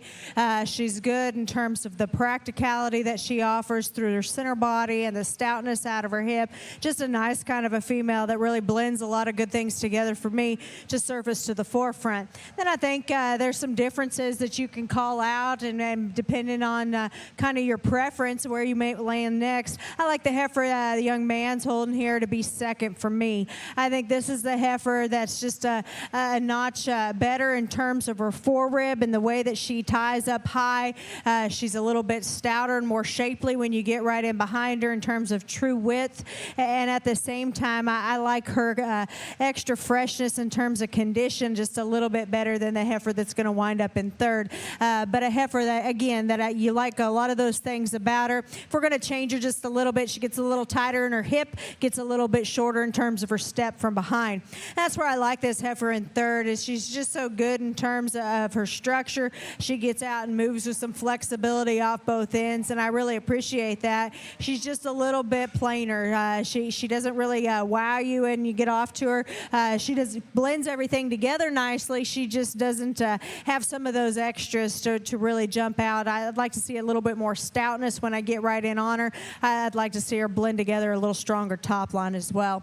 Heifer that's going to come next that the young man has is a good bodied kind of a heifer that's big-footed. To me, she's another one that's just a little notch on the plainer side. She gets a little deeper in terms of her chest, a little shorter in her neck, throws her look off just a little bit from a balance standpoint, but still a nice female. Young lady with the purple vest here brings us another one. That initial impression was that this is a really good bodied, soft, practical kind of a female, and I still appreciate those things about her. In this class, though, especially as we bring him around, she just falls out of balance just a little bit more. She deviates in her top line, she flattens there through her forerib, and she funnels more to her base. Consequently, that sorts her down just a little bit more for me. Young man does a nice job getting this one shown, and this is one that, to me, you really have to like the extra body volume that's represented here. If you're just going to analyze her through the center portion there, she's one that would work up in the class. Unfortunately, off both ends of that, she's a little plainer up front, and when you get in behind her, she flattens and funnels more out of her hip. I'd like to see her with more natural stoutness. Heifer that's coming next is another good-bodied kind of a heifer that's stout at the ground. She needs to blend together just a little bit better for me. She needs to be put together just a little bit better from a structural aspect as well. And the heifer that's going to round out the class is another one. Again, you can appreciate the strengthness of top line. To me, needs to be more flexible and looser in terms of her construction all the way through to work up higher in this particular class. And thank you very much, Ms.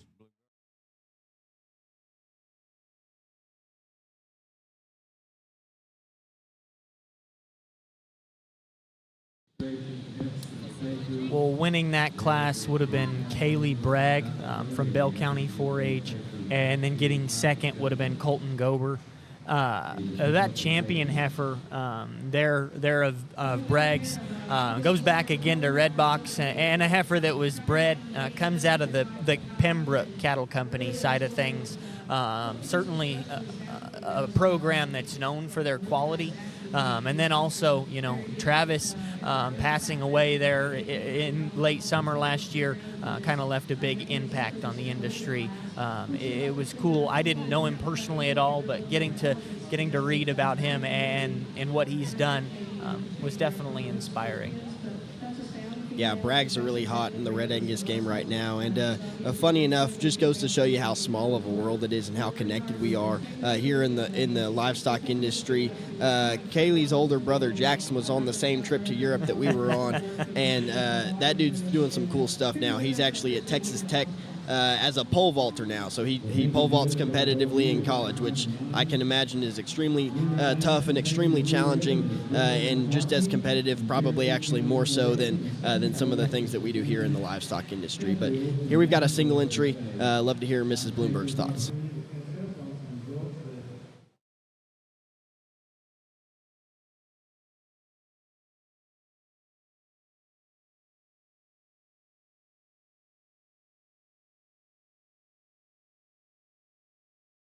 just a single entry over here, so I'll make it brief so they can finish those announcements. But this heifer, I think, has a lot of good to her. She could have handled some more competition out here in the sense that I love the look that she gives you from the outside. She looks like a female. She's practical in terms of her center body. She's got some extra utility from a brood cow standpoint.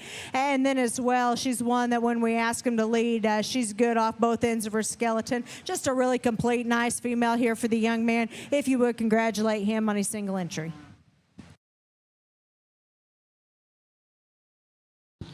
Yeah, truly a nice single entry heifer there, belonging to Mr. Owen Hoffman from Gillespie County 4-H.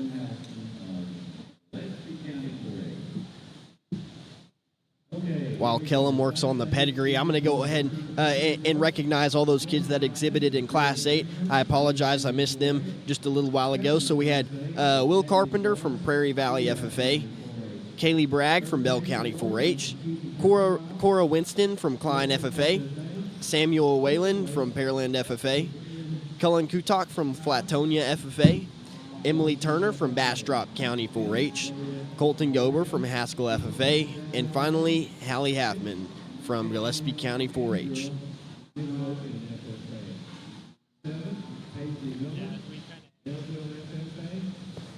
Yeah, as we kind of get on down the line, these heifers that maybe have a shot more age on them, I think that last class, a nice single entry heifer that had a lot of body shape and looked like the kind that was going to make a good cow. And it makes sense. I mean, she's out of a Duff HD bull, which that bull would come out of Duff's program or Power Plus Genetics there in Oklahoma, and they're known for easy fleshing, moderate frame cattle that do well in harsh country, and there's no doubt about it.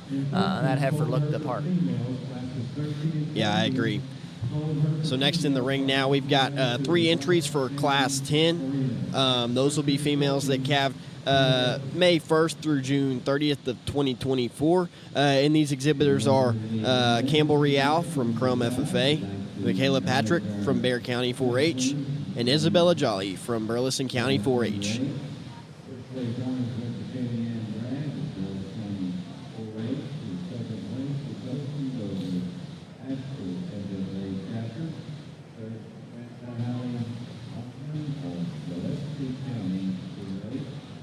While I've got a second, I'd like to make a special birthday shout out to Mrs. Kim Underwood in Mason, Texas. Happy birthday.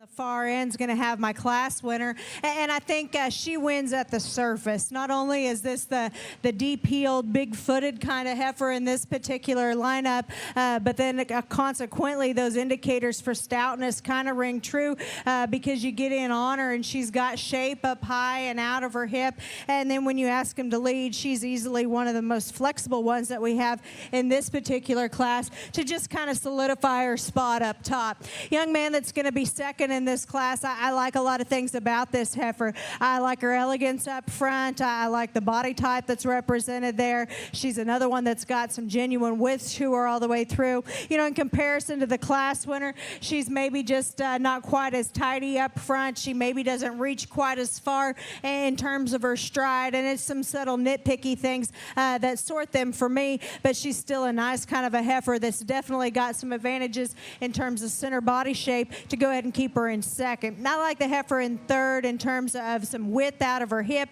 She's set wide at her pins as well and represents some good from that standpoint. She just falls out of balance just a little bit more for me. She kind of breaks there in her top line and gets a little deeper in her chest, rounds more out of her hip, and I think if we could kind of change up some of those things to give her a little more elegant look from a profile, then maybe you could talk about moving her on up just a notch or so. But again, a nice class here. If you would, please congratulate those exhibitors.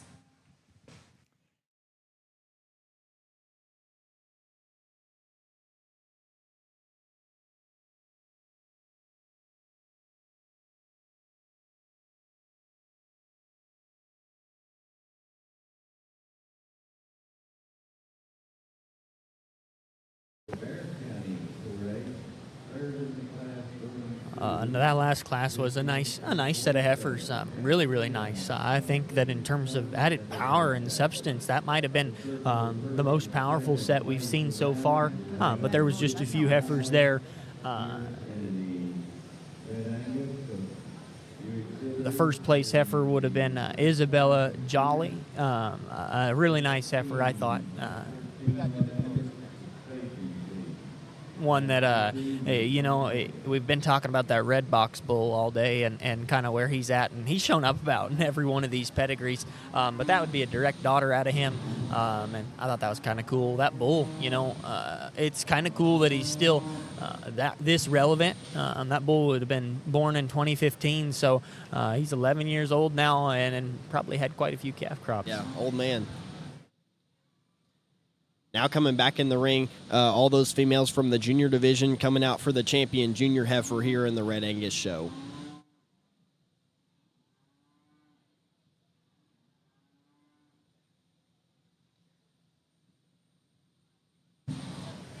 I do really think we've turned up the heat as far as the quality of the cattle here in the junior division. Do you agree? Absolutely. I think, several breeds deep. Each of us top judge participants has gotten the opportunity to speak at a couple of these breeds or webcast for a couple of these breeds, and I did the Horned Herefords this morning, and man, the top end of that deal was killer. Very high quality and super enjoyable. Really nice class again, a lot of quality on this top end, and Yeah, and likewise, I was over on the semi show this morning, and that was really cool because a lot of those cattle were just as deep, if not deeper, than some of these Red Angus classes are. But just loads of quality from top to bottom in every single one of these classes, no matter what color you want to paint them. It's also cool because we can look across the ring and take a look at what Mrs. Barber's doing over there in the Polled Hereford show. Those are extremely competitive as well.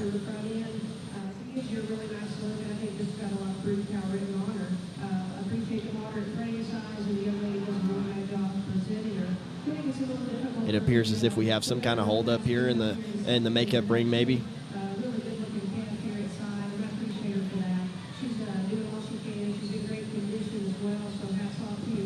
I guess while we've got a second, I'd like to take this time to shout out to the Top Judge program for allowing us to be here. That's spearheaded by Mr. Dan Lane and Dr. Scott Greiner. A couple years ago, they had the idea for it, and essentially they just made it happen, found all the sponsors to get us here free of charge. So we thank everyone that's involved for allowing us to be a part of such a cool program because it gives us access to mentors that we'll have for the rest of our lives. And those are mentors that are centered around the livestock industry, but they want us to go have a career doing something else other than judging, because as they told us, you can't really make a whole career out of this judging thing as much as we love it, but they're going to try to help us however they can in every step of the way. Yeah, I think an incredible program. There's no lesser way to describe it. Dan has done an incredible job with his counterparts, putting that together, getting it organized, doing the shadow work behind the scenes, to compile that many people and get them together and organize it. And I don't think I could express how thankful I am for every person behind that program. It's been an awesome experience. Definitely one that I've learned a lot. And then more importantly, I think, is just the opportunity to hang out with a bunch of individuals that are our age and get to know them a little bit. We've competed against those on separate teams, and we were a tight bunch last year. Yeah. Basically every kid from the top three teams and then on down are represented here, and we were fighting, and we were in a dogfight all fall last year to figure out who was going to win the national championship, and maybe it didn't shake out like I'd hoped it would, but we had a mighty good day, and so did a couple other people. So I just think it's an incredible opportunity to get to know them a little bit more on a personal level instead of always just competing. Yeah, for sure. I mean, we were intense last year. I think our group last year as a whole was as competitive as any in the livestock judging world. And at times that maybe made us look at each other with a little bit of animosity. But I think it's really cool now that we're able to connect as people rather than just as judging contest competitors as we tried to duke it out for the best team in the country. Absolutely, man! I tell you what, these 3 class winners coming out here, you couldn't paint them much different, but man, they're good. It tells They're you, smoking good. yeah, and I think it just kind of goes to show, good cattle come in all shapes and sizes. Because, boy, howdy, I mean, you got that winner from the first class with all the look and style, and got the one after that comes with the right kind of body shape and fleshing ability, and then the one behind her that maybe is the bolder ribbed, more powerful heifer of the bunch. So it's going to be kind of fun to see how she sees them and how she sorts them and kind of where her priorities fall. Yeah, this is maybe one of those instances where you can pick with or side with your kind rather than just the good that's out there, because truly there is a tremendous amount of good in all 3 of those females, but maybe do it in different ways.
Well, I apologize if there's any confusion out for anyone watching.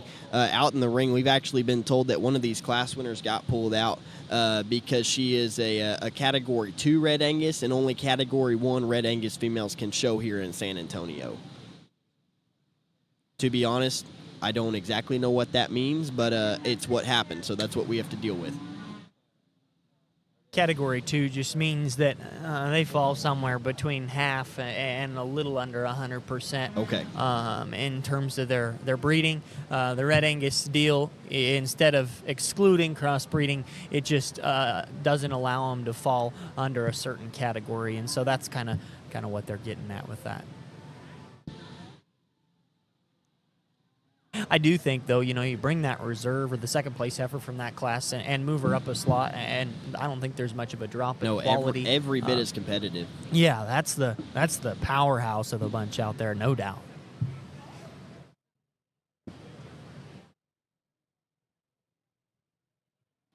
But yeah, Kellum, I mean, you hit the nail right on the head. They all kind of fit into a different box, but still represent loads of quality out there. Just maybe do it in some different ways. Absolutely, absolutely.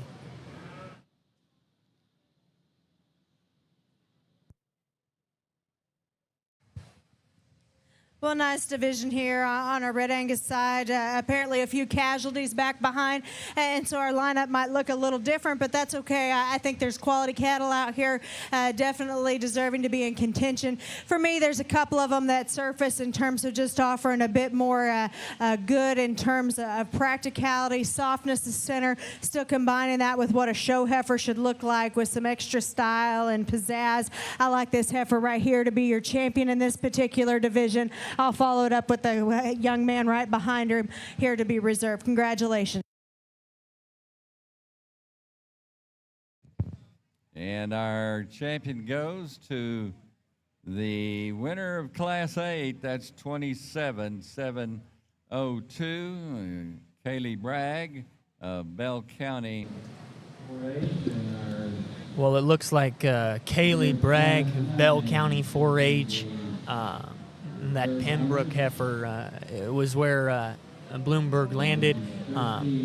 And I can't blame her. I think that heifer's incredible in terms of what she offers from this side. Certainly a unique animal, and it would be exciting to follow that heifer and see kind of the impact she makes on the show side of things from a breeding perspective once her show career is over.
Well, yeah, big congratulations to those two exhibitors there in the junior division.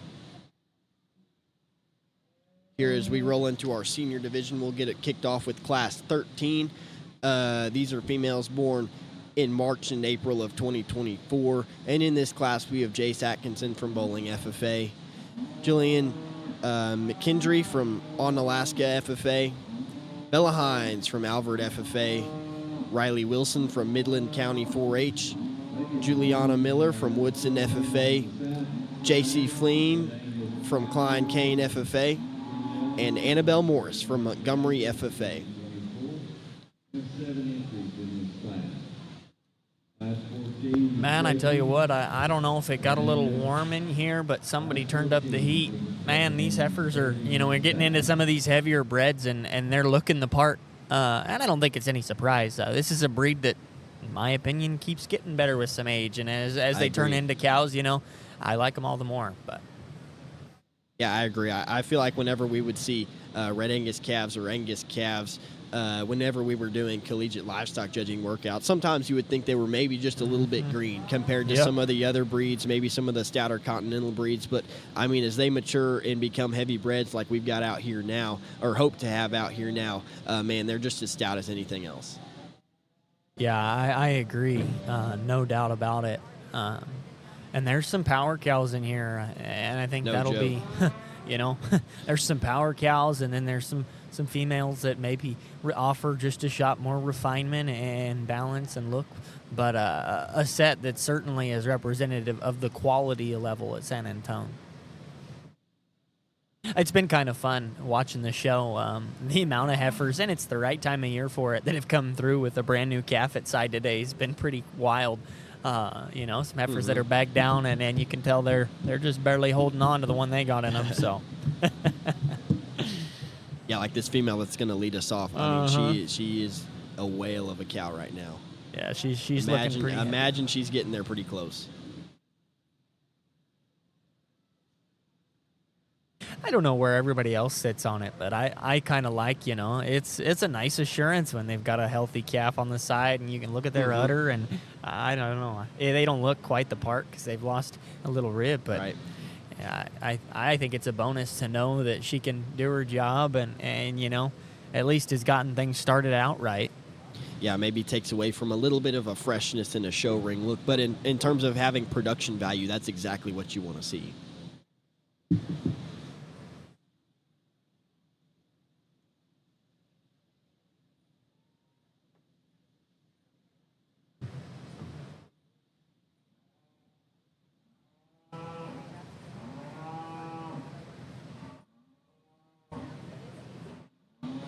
there's not always a lot of variation in terms of coloration in the red Angus deal, but I would say in this class there's quite a bit of variation. We've got everything from a real dark female there, bringing up the rear on the lap with a lot of white in her tail actually, to a pretty light colored female, or a couple of them that we've got here on the profile now.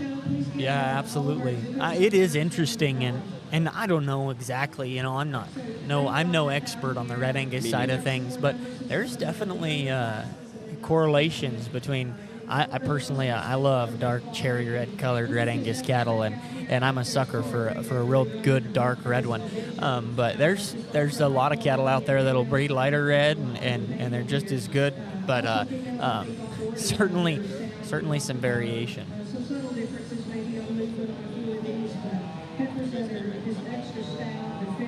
Mrs. Bloomberg making her initial sort here.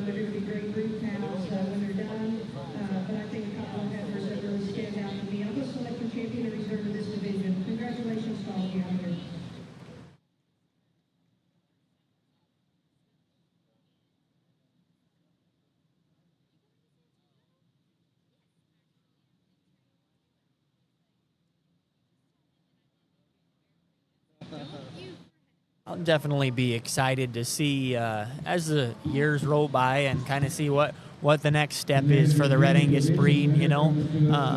I think that they trademark what a good Angus cow, or a good cow in general, really should look like with a lot of their cattle. But I know they're making vast improvements on performance, and there's some high performing red Angus cattle out there, and I'm wondering if that's maybe the next route they'll go, or what they're going to continue to do to just like every breed, improve and make the next steps to stay relevant and in the times. It'll be exciting to see what them and the other breeds kind of do over the next couple of years. The last 5 years, we've gotten some good cattle, regardless of breed, wherever you look, and it's intriguing to see where they'll go from here.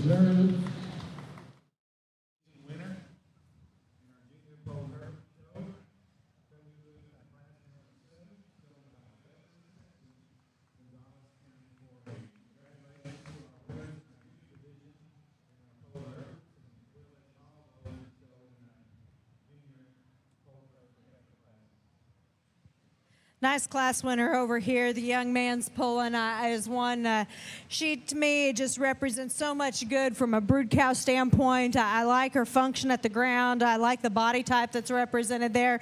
And at the same time, I think what propels her particularly over the heifer that's in second is her added look and femininity up front. She's really an elegant kind of a heifer that ties right into her shoulder. She blends correctly from there back. Young man does a nice job. That's a good heifer. Heifer in second, is one that to me is so stout in terms of her bone work. She's got some width and dimension throughout. I like her depth of body. To me, she just reads a little coarser in her look up front, particularly through her neck and head. I think if we could just make her a notch more feminine, lengthen her out just a little bit from that standpoint and clean her up at her chest, I think then maybe it becomes a little bit closer. But it's that plainer look up front that to me sifts her into that second place hole. Heifer that's going to end up in third out here is the one that I like her body depth, and it's that extra volume that keeps her in third for me amongst the rest of these that we have out here. In addition to that, she's a long-fronted, extended made kind of a heifer that has some good in terms of her look and presence. To me, she's just a little bit plainer all the way through.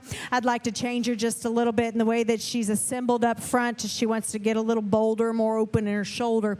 Heifer that's going to come next here is one that's another has strength of top line and correctness from that standpoint. She's one that has some flexibility, but to me is just flatter and narrower in terms of her construction all the way through. Like to open her up from a power and width aspect to move up in this particular class. Soft-bodied, practical-made kind of a heifer coming next. It's a little bit more moderate, and that's just fine by me. At the same time, though, she's a little bit piecier. She gets deeper in her chest. She wants to get a little little coarser there through her shoulder, and when you ask him to lead, it's probably not as fluent, especially in terms of her step up front, as those that placed ahead of her. And then we got a heifer coming next here that has some length and extension. She too could use just a notch more true width as she wants to flatten and narrow off both ends of her skeleton. And then the heifer that's going to round out the class is another one that's a long body kind of a heifer that's real extended from her shoulder forward, but she flattens and narrows at the same time. And for me, she's one of them that I'd like to change from a structural standpoint to move up any higher in the class.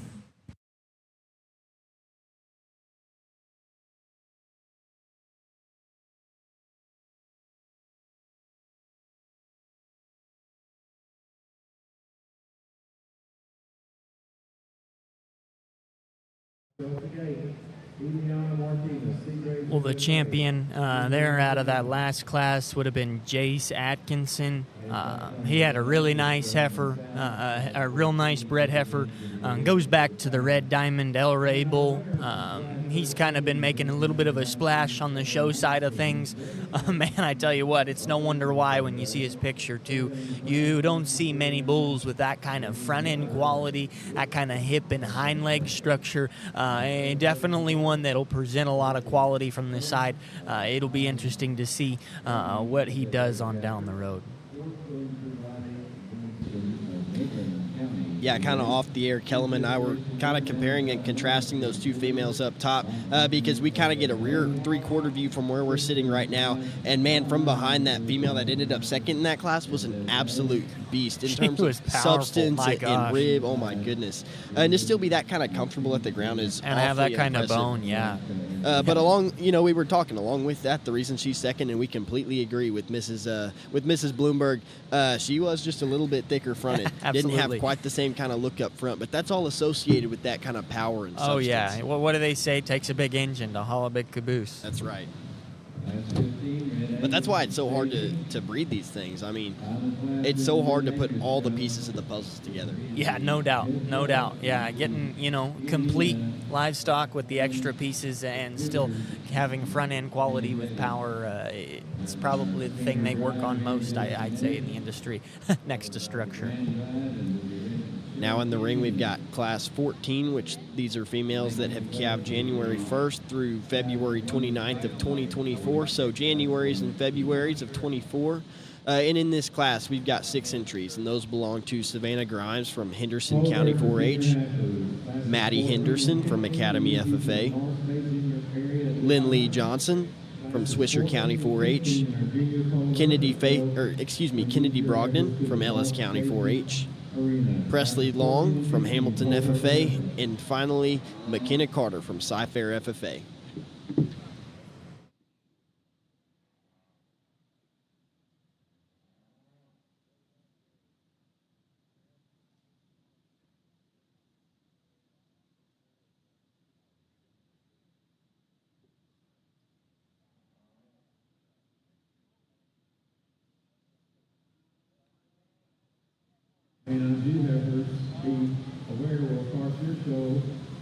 Yeah, I just can't express how thrilled I am to see this many Red Angus entries with this kind of quality. A breed that probably doesn't have quite as much traction in the show ring as some, and man, they are bringing out heaters left and right, and a lot of them too, and it's cool. I know I was a little disappointed. I worked at Denver this year, and they'd moved their Red Angus show, I think, to Cattlemen's Congress, and so the Denver entries, they were high quality, but there was a relatively few number, and I was pretty bummed to see that. So it's exciting to get to watch this big of a Red Angus show.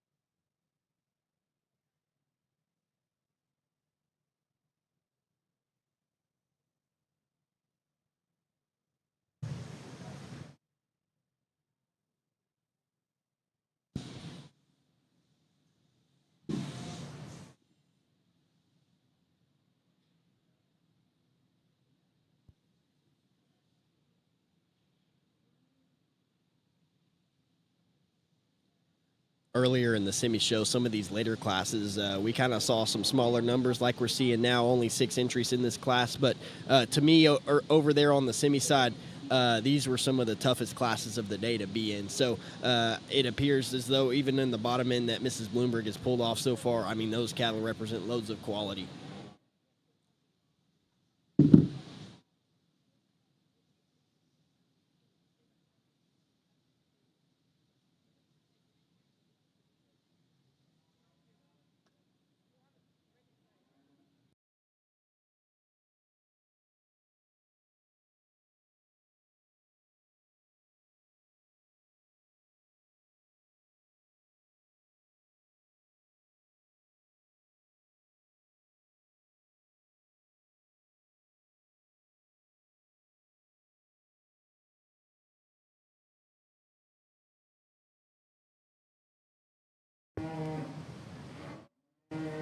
Looks like we've got another trio of females that, are requiring a bit of sorting through, and no wonder. I mean, all of them are high volume, sound structured, good looking females that probably couldn't go wrong with. Yeah, I mean, at this point, it's just one guy's opinion against another, or one man's woman against another woman's, or something along those lines. I think at this point, you just pick your favorite and kind of roll with it. You could justify it. I mean, that's how good these females are. They each come with a few different strengths, and that's why, we talked about that earlier. That's what makes it so fun. Absolutely. Is that you can side with some of those small parts and pieces that you prefer. No doubt. We probably haven't talked about the kids enough, but I mean, the kids out here at San Antonio are just doing an incredible job of getting these animals shown. We talked a little bit earlier about how much work it takes to get to this point, and I mean, we're being 100% honest on that. I mean, we've both gone through it and experienced it ourselves growing up, and now getting to sit here and watch it is certainly an enjoyable experience, but none of it would happen without the kids. Absolutely, and I think, it's such a cool thing to focus on getting something ready and a goal, and then getting to see that goal come to fruition, or at least complete the task in itself. And I think that's a really big deal. I'll get off the mic here so Mrs. Bloomberg can talk about these. Good class here. 3 nice heifers on the top end that have some trade-offs, but I like this heifer that wins in terms of blending so many good things together in the most complete kind of a package. I like the body type that's represented. I like her with the base. I like her genuine stoutness, and I think especially amongst the next 2, she's probably the most genuine in terms of her foot placement at the ground as well. She gets out and travels with some flexibility, and I appreciate that. Second and third get just a notch more interesting because there's some trade-offs amongst those. I like the added elegance of the heifer that's going to end up in second. I think she's just a notch more attractive when you get off from them, especially in the way that she pulls together through her front end. I think she's also one that's a little bit truer when you step in behind them in terms of hawk to ground. And collectively, those things kind of put her in the second place spot for me. But I love things about this heifer that's going to end up in third in terms of how she blends so nicely from her shoulder into her forerib. She's strong and level in terms of her top line. She's extended in the way that she's made up front. She gets more refined at the ground. She's smaller footed and gives up stoutness and power to the 2 that placed ahead of her. And when you step right in behind them or ask them to go, she's more insecure out of her hock and funnels to a smaller foot on a more refined bone. Then we got a heifer coming next here that has some pin width that I appreciate, but at the same time, she just doesn't blend quite as nicely from a balance aspect. She gets a little tighter, more restricted in terms of her movement as well. The dark heifer that we have coming next is good in terms of her center body, but she's a little bit plainer all the way through. She gets narrower at her base. She gets flatter out of her hip, and collectively that just kind of sorts her on down for me. Heifer that's going to round out the class is another one that has some width to her. I appreciate the extra volume that you see in this heifer as you view her through her center, but at the same time, she's just coarser and plainer in the way that she puts it all together. I'd like to see her more elegant in terms of her neck set. I'd like to see her more extended all the way through. I'd like to see her move out with a notch more flexibility off both ends. We thank you for the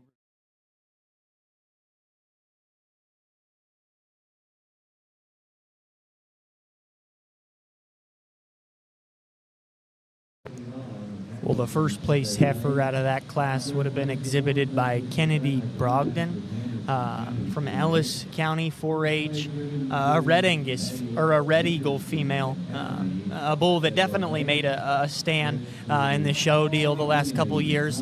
We actually haven't seen I very know. I many was of about those to say, today. I'm very surprised we haven't seen any Red Eagles. I know, I was too, and then on the top side actually, out of a 6 mile cow, a red 6 mile cow, which again the 6 mile program is from Saskatchewan.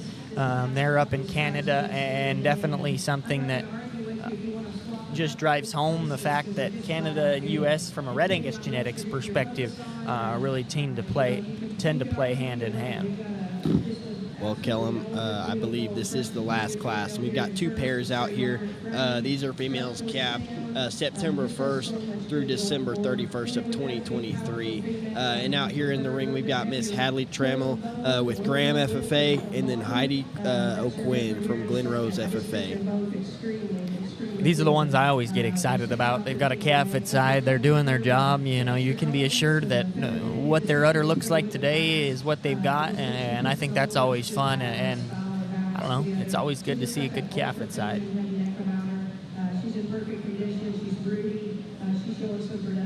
Yeah, young lady in the red, that heifer's got a big calf at side, actually. Big bull calf, it looks like. Yeah, he does. I just don't think she's quite as refined and feminine through her front end, but boy, she's got the extra power and that length and depth. I'm not going to pick on her either. I think either one of these heifers could be a game changer in a really good productive herd, and 2 young men have done a really nice job presenting those. Taking nothing away from the heifer in third, this is just a bigger outline female with a lot of performance. No doubt a nice duo of females that I sure. think both represent the cow character and body shape and structural quality that the breed's known for. Great condition, and she's done a very nice job presenting her. Got a little lighter colored heifer here coming next. She's probably a little skinnier looking for me. I'd like to give her a little more femininity and elegance to that front end. Would like to soften her up in that top line and give her a little more flex when we ask her to go, but she's got a lot of depth before and we're ready to go with that. Here's a big stout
Final class over here on our Red Angus side, and a couple pairs that offer you a lot of quality. To me, the one that I like to use is just a little bit the stouter made kind of female, one that's more opened up all the way through. I like the body shape that she has, especially when you consider her stout calf at side and what she's putting into that one.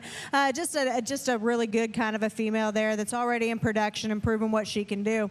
That's not to take anything away from this female that's going to be in second. Another one that's already reached that stage of profitability with a calf at side, and so you appreciate those things about her. She's feminine and attractive up front in terms of her length and neck. She's level in terms of her design.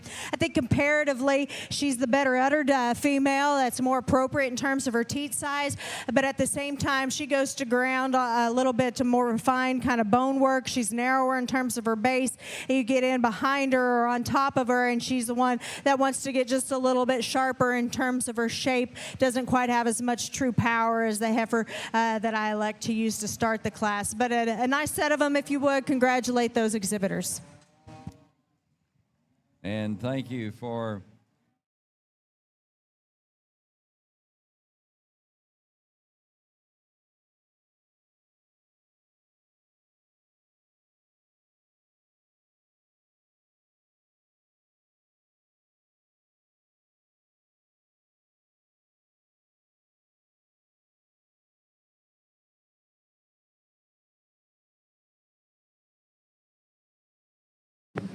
Well, a really nice class of pair entries. Hadley Trammell from Graham FFA would have won that class, and then Heidi O'Quinn would have been second from Glen Rose.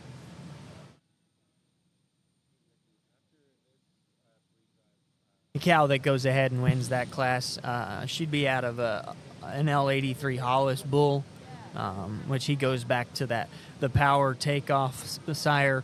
And then on the dam side, she goes back to that Red Rainbow Turbulence bull that we've seen a few go back to today.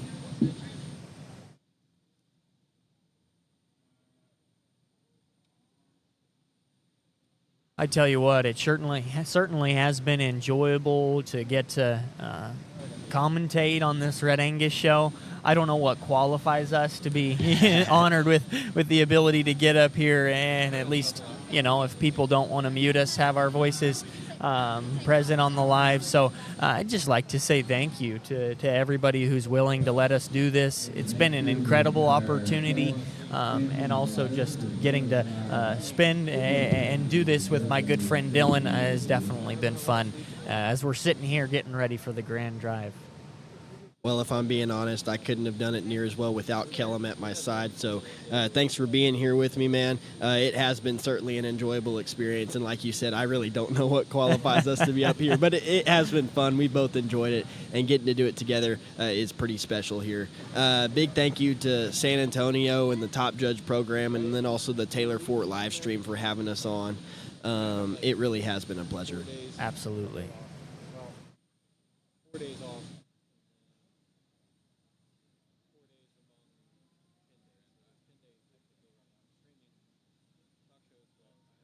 I think this is the section in this show with, probably the most anticipation for the few that are left in the ring and have a shot at winning the breed. This is where it gets really exciting and really fun.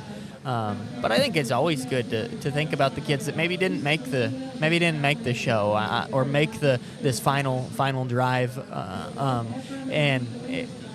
And I know obviously we're working here on our last division, but as we move into the final drive, the kids that didn't make it, a lot of those kids have put in just as much work at home and have spent just as much time on their projects. And I think that's a good life lesson, It's not always easy. We don't always get things to go the way we want them to. But at the end of the day, we don't just do it to win. We do it for the experience. It's the process that we love. If we had to choose between just the process and just the win, I think most of us would choose just the process. So. Yeah, no doubt about it. I mean, to me, the biggest learning lessons in life come from the failures. And if you consider not being out here in the final drive a failure, hopefully back home you learn something. Truly, that's the bigger picture. So truly nothing is a failure as long as you find something to take home, find something to learn. And I think that's the biggest point to make here. Absolutely. Heck, I was not an individual that found myself in the Grand Drive very often. I'm right there with you. We did a lot of learning back home. That's what we did. Some would say we maybe never learned. Oh, we did a lot of learning. We just started a little behind. A beautiful set, though, here of these bred heifers and pairs. Man, I tell you. This is exactly what you expect when you come to a cow show like at San Antonio here in the Red Angus division. Another point to make is take a look around here. I mean, the crowd is second to none here in San Antonio. I mean, the support that comes from family members and community members that surround us as we grow up is really something that's incredible that you don't see all that often here in today's world. Oh, yeah, and I'd just love to know how many people rolled through these stands today as we've rolled through the breeds. I mean, I've seen people in and out of here all day, and they've still remained at least mostly full throughout the day. Man, I tell you what, a nice drive for sure. Each one of these females, it looks like she'll go on and making it. Here with our Red Angus and some nice females. I'm not going to go through and rediscuss them in terms of the differences that I see, but I do think that there's quality represented. I do think that these represent good kind of cattle, and they're definitely ones that'll be fun to see come back out here for our breed champion in just a minute. I'm going to go out and show you the two that I like best. If you would, please put your hands together for these exhibitors on a very nice division.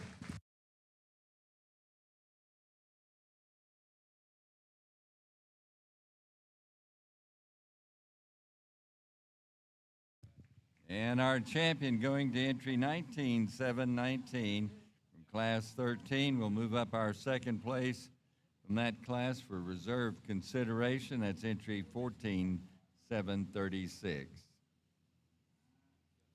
And congratulations goes to J.C. Atkinson of Bowling FFA on the championship. And your class 14 winner takes the reserve honors here in your seniors, and that's entry 31-7-16, Kennedy Faith Morgan of Ellis County 4-H. Congratulations.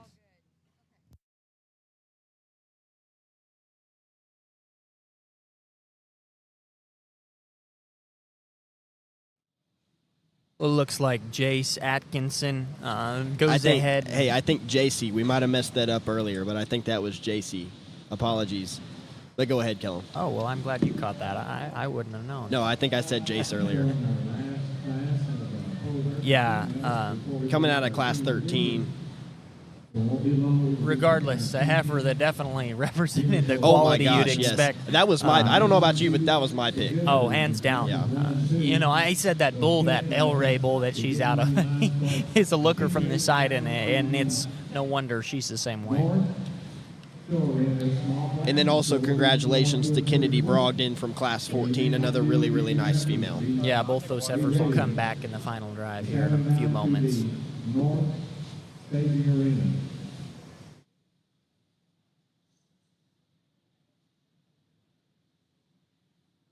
Well, Kellum, I don't know what else to say. I mean, it's been real fun. The cattle have been awesome, and I can only imagine Mrs. Bloomberg is having a heck of a time out there. Absolutely, and I think it's been cool because across the board, we get to do the Red Angus show, but across the board today, the quality's been deep, and it's come early and often, it seems like. So, well, we'll be here signing off about the Red Angus deal before you know it, and after this, you'll get to listen to Preston Rohde and Colt Blacklock discuss the Key show. Yeah, both really good minds as far as the cattle deal goes. You'll enjoy listening to them. Preston, a member of the Oklahoma State livestock judging team, and then Kellum, like you said earlier, Colt's your roommate, good friend. Yep. Oh yeah, he's great.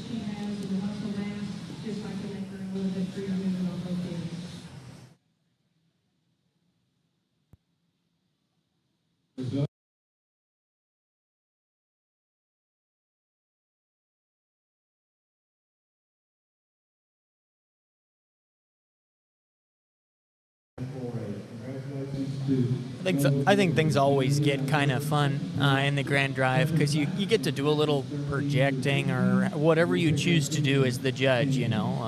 There's definitely people that'll go ahead and bite on a calf every now and then there's folks that are probably a shot more comfortable with a bred that's matured and you kind of know what you got a little bit. But definitely a deep set that runs quality deep through all three divisions. So it'll be exciting to see what she does. Yeah, I mean, no doubt about it. We talked a lot yesterday in the Top Judge program about having a type and kind and then staying consistent with that, because at the end of the day, the people standing ringside, they want to know what you're doing and be able to follow it and understand it. And I think that's something that Mrs. Bloomberg has done an incredible job doing. I mean, she really has selected for a balance of traits, making sure these cattle are always sound, always have plenty of look from the side, and then come with the right kind of body shape and power from behind. Absolutely. Yeah, I mean, all three of these females checked out all those boxes extremely well.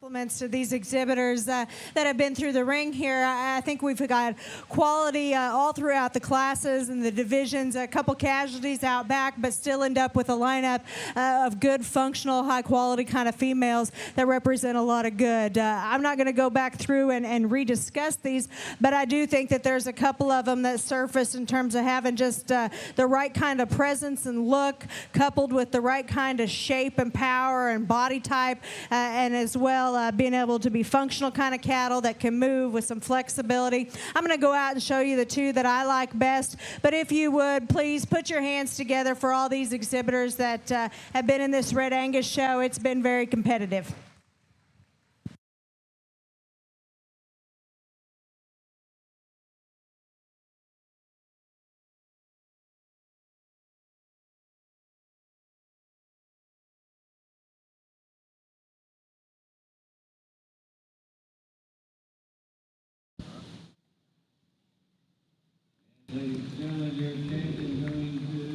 And your grand champion, Red Angus heifer of the junior show, comes out of the calf division. That's Gage Tomasic.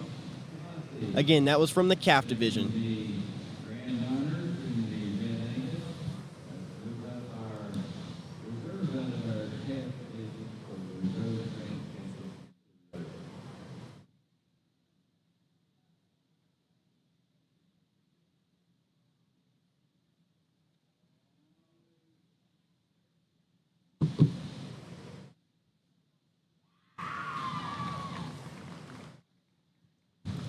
Then it looks like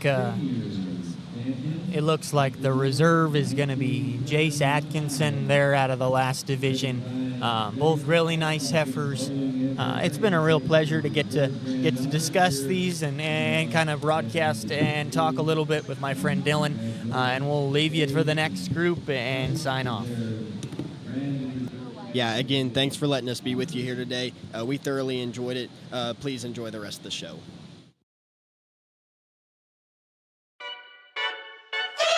Every detail matters when preparing your livestock for the show ring. At Producers Co-op, we offer high-quality show feed, supplements, and supplies designed for your animal's best performance. Our specialized feeds promote optimal growth, conditioning, and muscle development for cattle, sheep, goats, pigs, and more. With expert advice and reliable products, we're dedicated to your success. Trust us to help you reach your goals with the feed that works as hard as you do.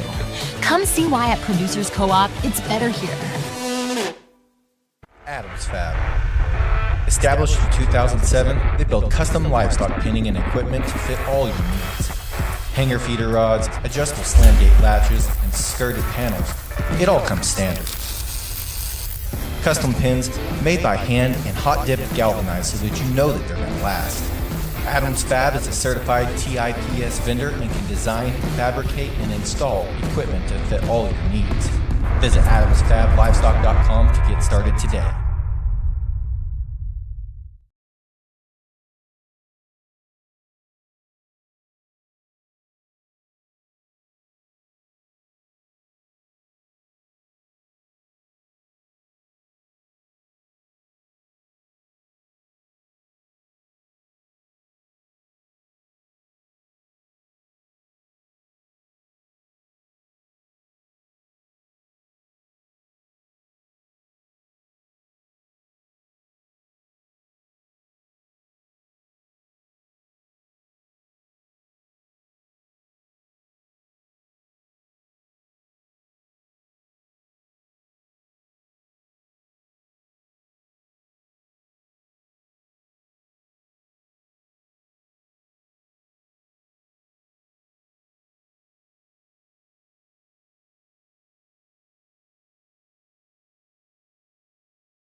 Well, good afternoon. We'll be working through the Key Show with you. My name's Preston Rohde. I'm currently a senior at Oklahoma State, originally from the state of Illinois. My name's Colt Blacklock. I'm originally from Canada, transferred into Kansas State University. Yeah, I thought it was a really good Red Angus show. I worked with the Scimitals earlier this morning. Thought that was really strong and stout group, and by the looks of it, the first class, the Keys certainly keep up the tempo. Yeah, the Angus show was very deep this morning. It looks like, honestly, all the breeds have been very competitive throughout the day. I think the Grand Drive tomorrow should shape up pretty nice. Yeah. Yeah, you get into this certain class, especially this certain breed with the young calves. You got a lot of different shapes and sizes and even colors in this class for Ravenna to sort through. And if you're just now hopping on, Ravenna Bloomberg is sorting on this side of the ring. She's originally from the state of Illinois, and her and her husband there, obviously they live there in the central area, and they're my neighbors, honestly, about 10 minutes down the road. So cool to see her in the ring. I got some names here. We can read down the list. This is just some name recognition for Class 1. First in the ring was Garrett Slover from Bastrop County 4-H. We got Kendall Avery Risk from Santa Fe FFA. Madison Rayan Mallet from Montgomery County 4-H. Cooper Walters from Cathridge FFA.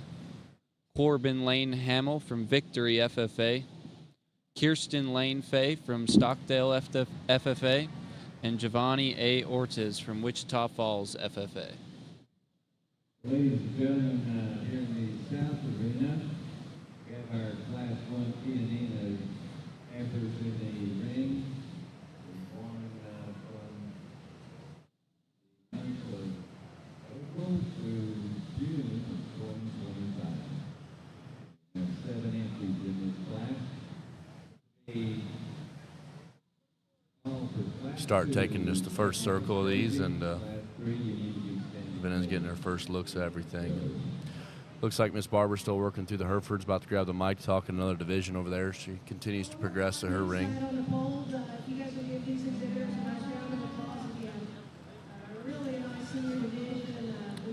Certainly a really nice first class to start things out with.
Looks like Ravenna's starting to make her initial sore or pulls in the bottom of the class. There's about 5 head left in. For those of you that are just now joining, Preston and I have been a part of the Top Judge program here this week. It's a program where they select some individuals from universities across the country to come down here and just get some time spent with some mentors and industry leaders across the country. We kind of just get to work through some show ring scenarios and practice and learn from them about things to expect when judging shows and such like that, and just make some connections with other people and just kind of grow in that aspect. So it's been a fun week so far. Yeah, it's been really cool just to work with some mentors I looked up to even as a young kid growing up in this industry. People like Scott Shockey, Shane Bedwell, Scott Greiner, obviously 3 really, really well-known judges, and Joe Cowley, obviously, again. So just some mentors just to list off, especially on the cattle side of things, that just been doing a great job of walking through things and not only talk about judging shows, but for future careers and how to best set us up, and certainly pointing us in the right direction.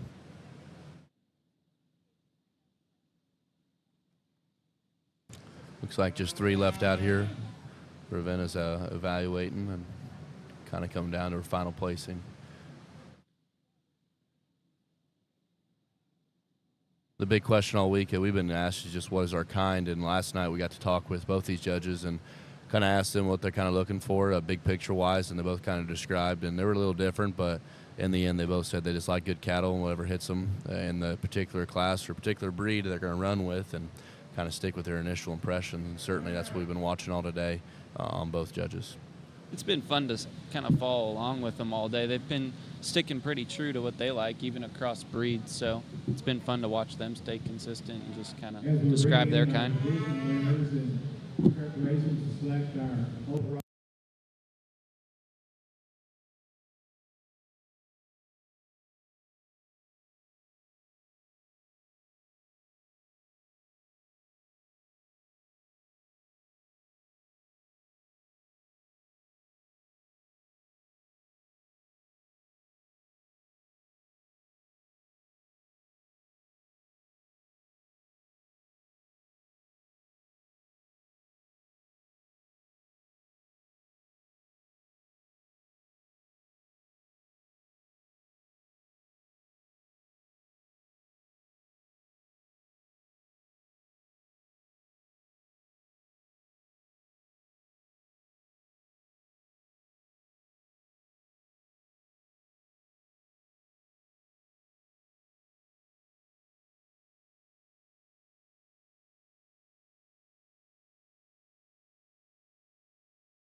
She's stout out of her hip, yet at the same time, she's still flexible enough. You know, there's things I'd like to tweak just a little bit from a structure standpoint on several of these here on the top end of this class. And so kind of given that as a wash, I think she's the one that combines the next most good for me in terms of what she still brings to the table. Her body type, her extra stoutness and look and presence out here kind of pushes her to the forefront. I like a lot of things about this heifer in second. I love her elegance from her shoulder forward and that look that she combines. She's really soft and practical in terms of her center body. This young man's a good showman because at the stand, she's one that can really give you a nice look. You set the cattle in motion and she wants to pop up in her spine and get just a little tighter, more restrictive in the way that she wants to handle her entire body on the go because she gets a little tighter in her spine. But with that being said, I think she's still a heifer that's got a lot of good. I love her body type. I like her extra look up front. Heifer that's going to come next, young man with a cowboy hat here is one that's just solid and practical all the way through. She maybe's not quite as flashy as the heifer that wins the class. She's maybe not quite as good in terms of her lower body as the heifer that's going to end up in second, but I do like this heifer. She's one I'd like to change just a little bit in the way that she's assembled out of her shoulder down into her knee. There's times she really wants to kind of kick that front leg out just a little bit, but again, her moderation and her softness of body type is what keeps her in third. I like those things about her. Heifer coming next is another one that gives you an attractive look from the profile. She's long and extended from her shoulder forward as well as from their back. She pulls together a nice strong top line. I'd like to see her deeper with more natural body volume at this stage of the game. She gets just a notch tubular in comparison to some of those that placed ahead of her. Heifer that we got coming next is probably a little bit softer in terms of her type and kind, but she's one I'd like to change just a little bit in the way that she's constructed off both ends of her skeleton as she gets just a little bit more upright in her shoulder and a little tighter out of her hip and hock. Heifer that we got coming next here is one that again, I think I like her softness. I like her depth that she has. She gives up a little bit in terms of power and dimension. That works to her disadvantage here today, and that's what kind of sorts her on down for me. And then the heifer that's going to round out out. The class is one that has a little extra extension. I appreciate that. She too's just a bit too tubular. She gets narrower at her base, a little coarser in her make all the way through. Congratulations, these exhibitors.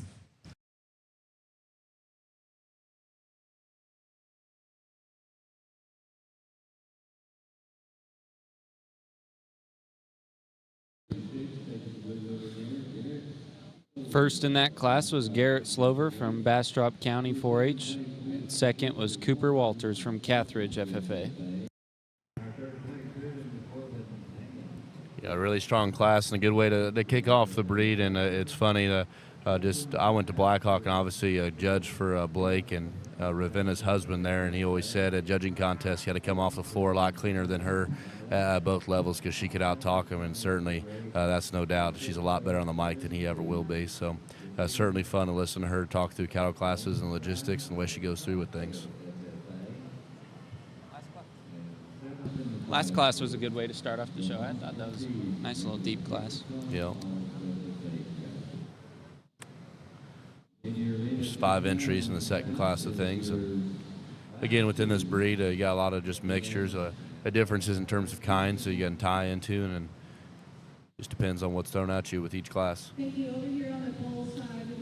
My hat's off to you Texans. I have not experienced anything quite like this up in Canada. We don't have facilities or numbers or just even the population like you guys do down here. So it's incredible just the amount of volunteers and everyone that you have helping here to put on an event like this. The facilities are crazy cool. Even just judging on turf like this is pretty cool just to experience.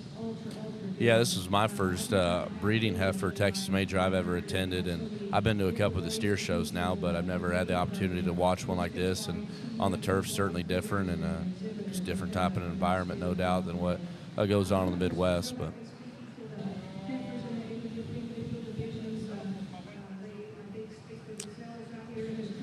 looks like to begin their initial circle as they turn the corner there.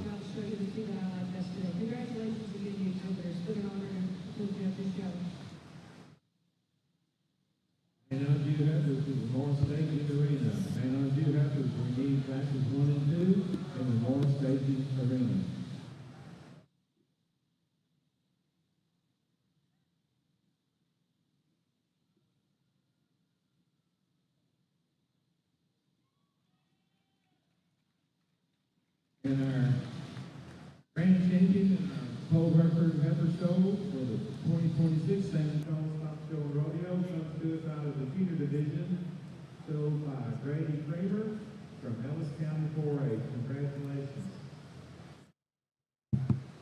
Looks like they're wrapping up their first circle, and Ravenna's kind of getting her initial looks. Looks like it's a class that she might work through pretty quickly as she's been doing all throughout the day.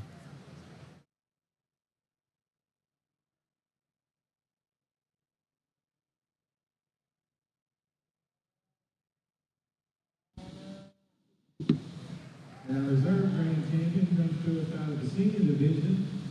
Looks like Miss Barber just wrapped up on the Hereford side of things. A really strong show. Her comments within the entire breed, you can really hear her passion for the breed and what she wants to look for. As well as all of the youngsters that show Pole Hereford females. You guys give lots of sets to Ravenna and JUCO? Oh, we did a couple there before the big contest. Certainly the majors, we had to sit there and listen. Blake was very, very brief about just comments in terms of what we got to be saying. Ravenna, I felt like listened to every single word, and if you said something wrong, she was going to make sure to bring it out and be very stern about that. It's always appreciated. Need you to get those filled out right away and get them to the announcer stand. So kind of getting another look at the 5 heifers and before she makes her poll. need your bios filled out and turned in to the announcer stand as soon as you possibly can.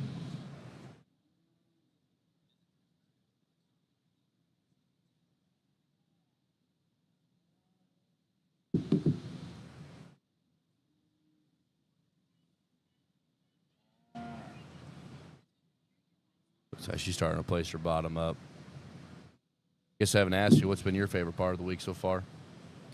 Oh, yesterday when they brought in all the show managers for all the Texas majors, I thought that was pretty cool. They just to sit in front of them and be able to pick their brains and kind of hear what they look for when they're picking judges, and just talking about consistency and such. But that was really fun. Yeah. I had a blast yesterday, just For in sure. general. Let's see what Ravenna has to say about these three.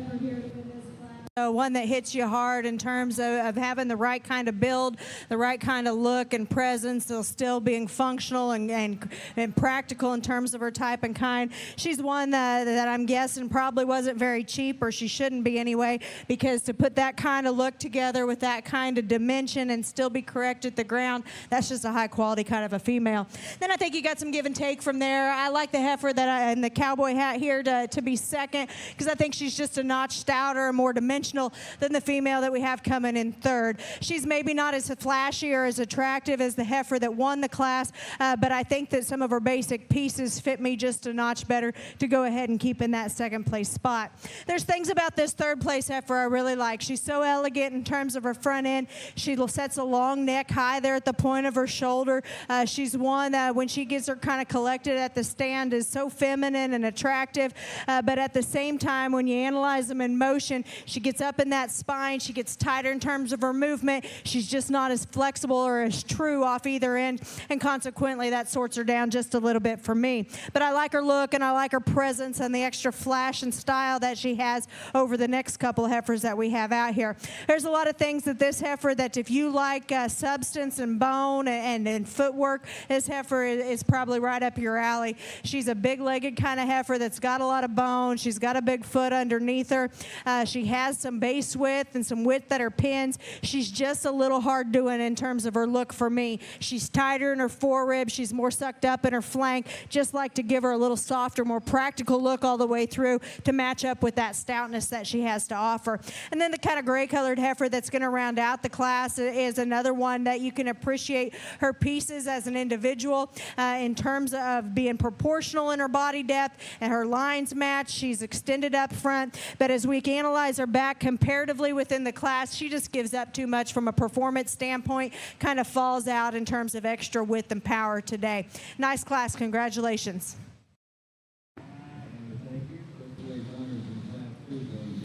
First place in that class was Connor Bo Woleb from Whitney FFA. In second, Jake Grossclose from Arath County 4-H. In third, Sophie Marie Kutach from Eastern Bernard FFA. Fourth, Keegan Blaze Rodriguez from Sinton FFA. And fifth, Rainey Jane Scott from Reuter FFA. Well, really good class two there, and again, class three's coming in the ring, and like we said, just different shapes and colors. Got a red heifer, got a smoke heifer coming in, a baldy heifer coming right after her, got some chrome underneath her as well, then another peach-colored female. I'm sure glad you're the one calling out the names of the class, because I'd be butchering every kid that comes through. Some of these are tough. Yeah, I can imagine. My apologies to any parents or grandparents that are listening. In this class, we got Nolan Lagrone from Frisco Heritage FFA, Madison Grace Navarez from Hebronville FFA, Hannah Mitchell Dyson from Lumberton FFA, Lisa Marie Olarives from Westlaco FFA, and James Hunter Ogden from Trinity FFA. I tell you what, this is the definition of every different shape, size, and color out here, and which is fine. That's part of a livestock show, especially in the breeding heifer thing. All these heifers have use long term, not only just in the ring, but to continue to breed them on and make bred knowns for every individual out here. I compliment all of them for bringing nice heifers. I think that's what makes the Kiania breed fun. Yeah, a lot of different shapes, and like we were talking yesterday, we just within this breed especially, Mr. Shockey was just talking about how he probably prefers the purebred side of things. He got a little bit more consistent basics of things, and that's what we always lean on, and that's what he always knew grew up. That's why he likes growing and just raising purebred Simmental cattle. When getting to the key thing gets a little bit wild, but no doubt still good. Quality comes in different shapes and sizes. Making their first lap here. After this first class, which we have six, there's a bunch of twos and ones, and pretty much through the whole show. Me personally, I've been really enjoying just connecting with all fellow peers, just kind of bringing all the schools together and meeting and talking about past contests this year. Obviously, it's so cutthroat from Congress to Louisville about just always remembering every point, and everything's just taken so personally. And then now we're done with Louisville. We step back and come back together to San Antonio. It's been refreshing to be able to just catch up with everybody on on a different level now. We don't have to worry about competing with each other no more, at least on the judging side of things.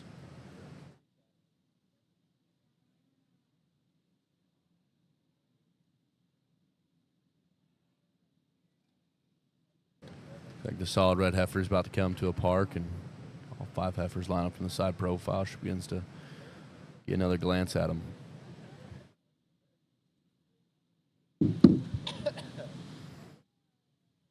And this is one of those classes, if you had 5 in a class, you can get about 20 different cards turned in, no doubt.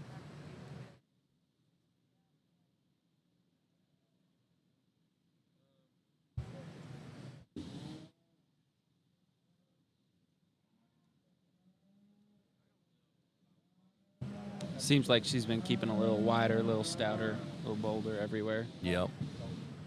Which expected with the pig background, especially. You can tell that when she expresses on the mic. Not a problem with that at all. It's actually kind of surprising how much these Texas cattle kind of follow type and kind with the Canadian cattle. Right. They're a little bigger, a little stouter up in Canada. We got to survive a little harsher climate. Right. Down here, everybody's worried about the heat. For us, it's the cold. Yeah, this is a class of some stout, heavy-muscled heifers, which for us in the Midwest, we're probably a little bit more used to the big outline heifers. Yeah. It don't take as much to feed cattle there in the Midwest, and looks like the black heifer wins this class. The red heifer's going to be second. We'll see what Ravenna says on the mic here.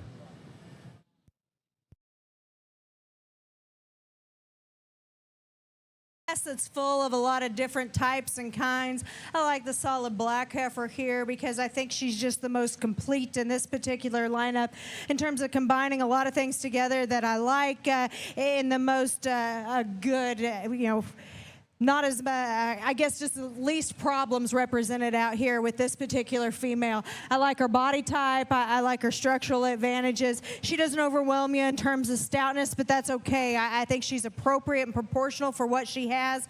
I think that she's good in terms of her look, and to me, she surfaced to the forefront rather handily. Then depending on what you want to do, I think you could kind of line the next few up in any given order. I like the red heifer next. For me, she's the one that just represents the next most good from a look and a style standpoint. I like the eye appeal of this heifer. I like her lines and her symmetry. I like her body type, and I like the added femininity that she has as well. The gray colored heifer that's going to come next is a little stouter in terms of her feature. She's a little bigger footed and heavier boned, but she's coarser in the way that she puts all that together as well. I'd like to smooth her up there through her shoulder and front end, make her just a notch more feminine all the way through.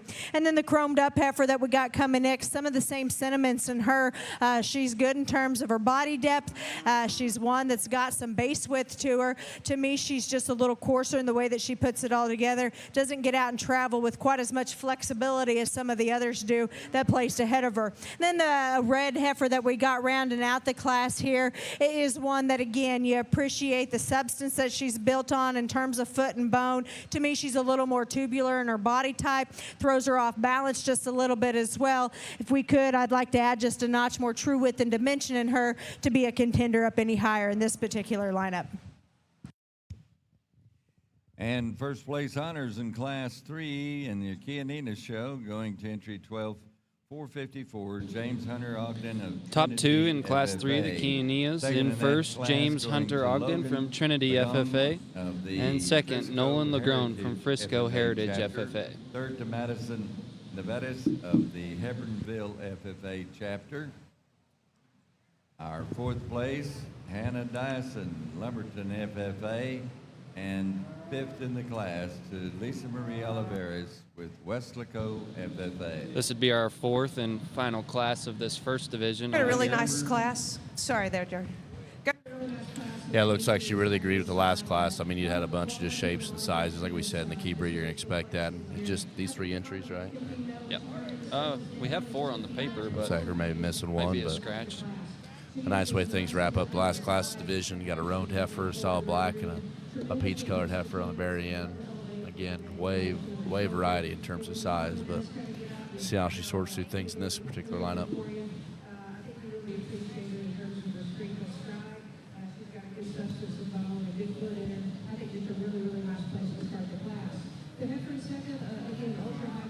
yesterday we spent most of our day in the air conditioning, but we step outside there to take a picture there for a quick second, and I got pretty hot fast. I'm not used to that heat.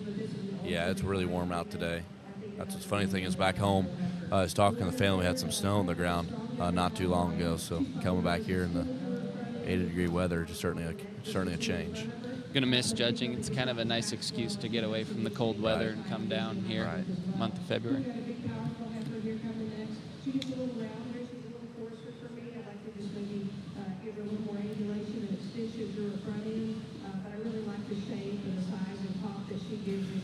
It's beginning to make their circle now with the roan heifer leading out front.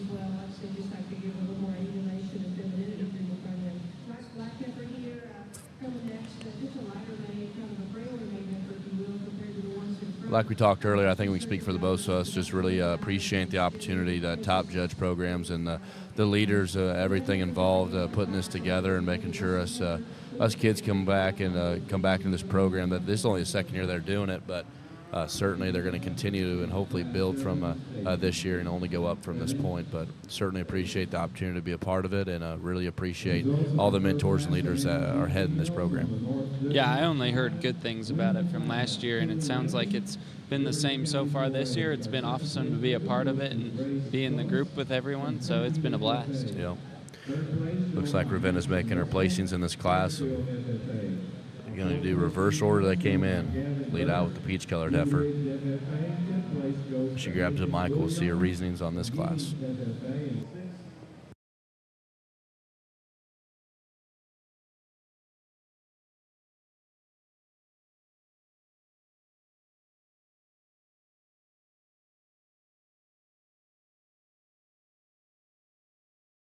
Got a good heifer here to win on our key side. The red heifer over here is one that's correct in terms of her build. She's opened up in terms of her width.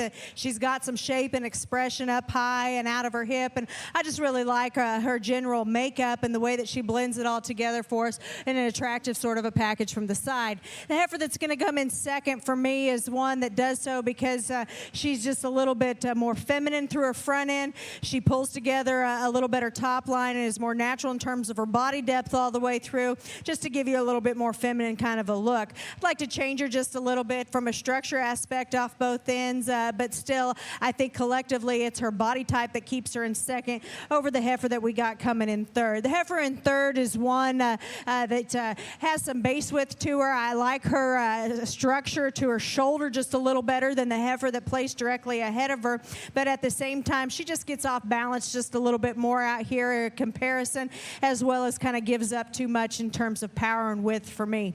If you would, congratulate those exhibitors. And we thank you for the overview. Well, nice way to wrap up that division. I think we're going to drop all the class winners back out and select your first division in the key breed. Results from Class 4. In first, Grant A. Cooley from North Zolch FFA. Second, Creed Anthony Nohavitz from El Campo FFA. And in third, Cole Wyatt Eichman from Childress County 4-H. Yep, congratulations, those three individuals.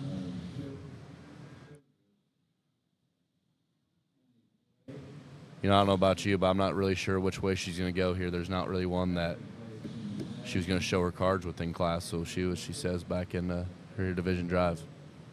Either way, it should be a nice little pair of them for the heifer calf division.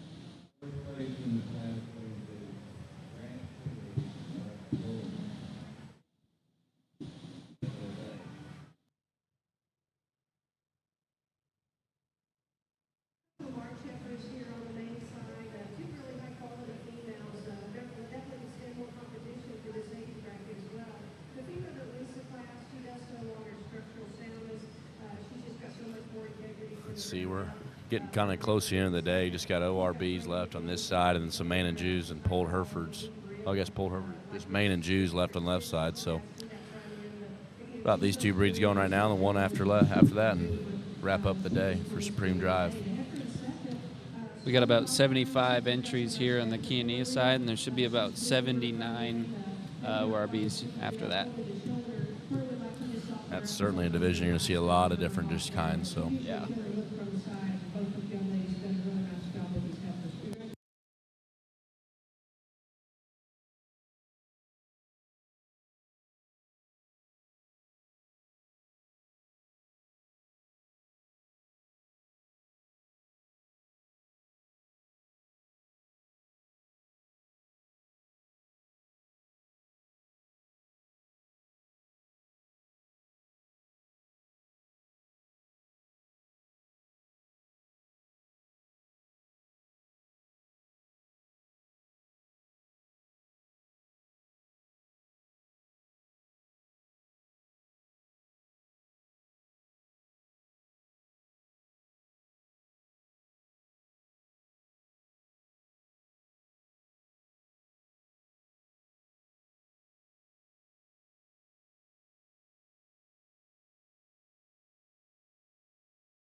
we begin to bring the next class back, or the division back in, I guess, and all the class winners again.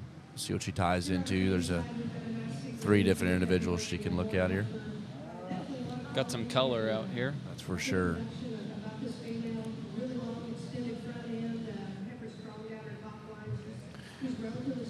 For sure.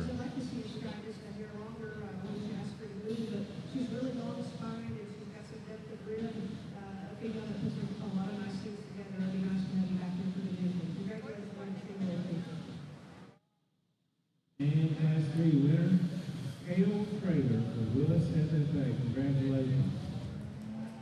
Bring in our Class 4 females. We got 2 in this class. Class 7, we need you in the North Station Arena. Class 7. 2 entries in Class 7, so Class 8, be ready.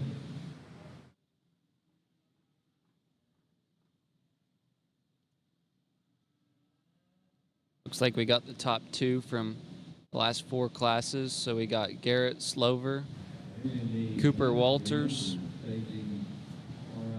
Connor Bo Wolub, Jake Grossclose, James Hunter Ogden, Nolan Legrone, Grant A. Cooley, and Creed Anthony Nohavitz.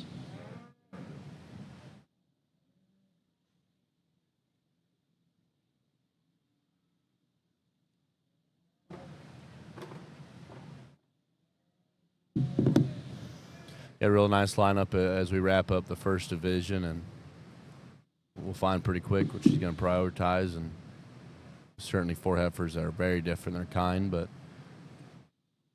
all offer a lot of quality at the same time.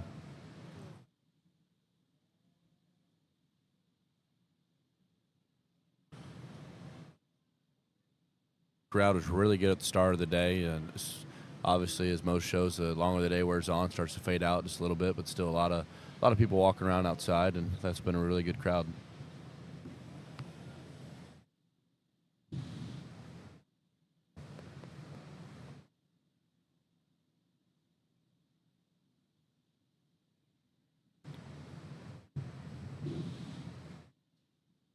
Guess you want to talk a little bit about what your plans after school, like what you got in mind? Yeah, my family back in Canada has a feedlot and a large cow-calf operation, so I'm going to head back there after school. We're also going to try and start a bull feed test, so that's the plan there. Might try to build some pens and set up some grow safe tubs and start doing some trials and stuff with the bulls, and then hopefully keep the feedlot and the cow-calf stuff going in the background as well. So I'm excited for it. But what do you got planned? Well, my plan is to continue education at grad school and on the beef cattle side and on studying cattle structure and the effects of just the nutrition things, and kind of pick up. We're going to start on the feedlot side and then continue to the breeding cattle side. So pretty excited about that and help coach at the same time just a little bit, but excited to continue to research there and see what that brings. Looks like Ravenna hasn't quite made up her mind just yet. Getting one more look while Miss Barber's got the mic.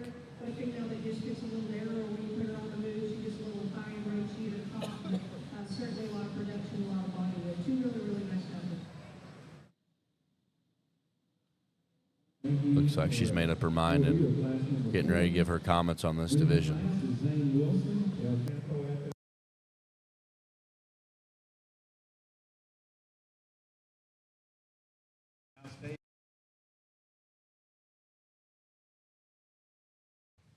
Got our first division over here in this ring and a nice lineup of females.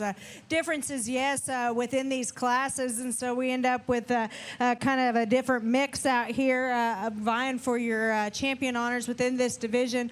But again, I think for me, it comes down to a pair of them that are just a little bit better in terms of their mobility. They're a little bit softer in terms of their type and kind, yet still offer you some practical looks and some extra width and dimension. There's one that's just a bit more stylish, a little bit more feminine for me. I'll go out and show you the two that I like. Please put your hands together for all these exhibitors here within our first division.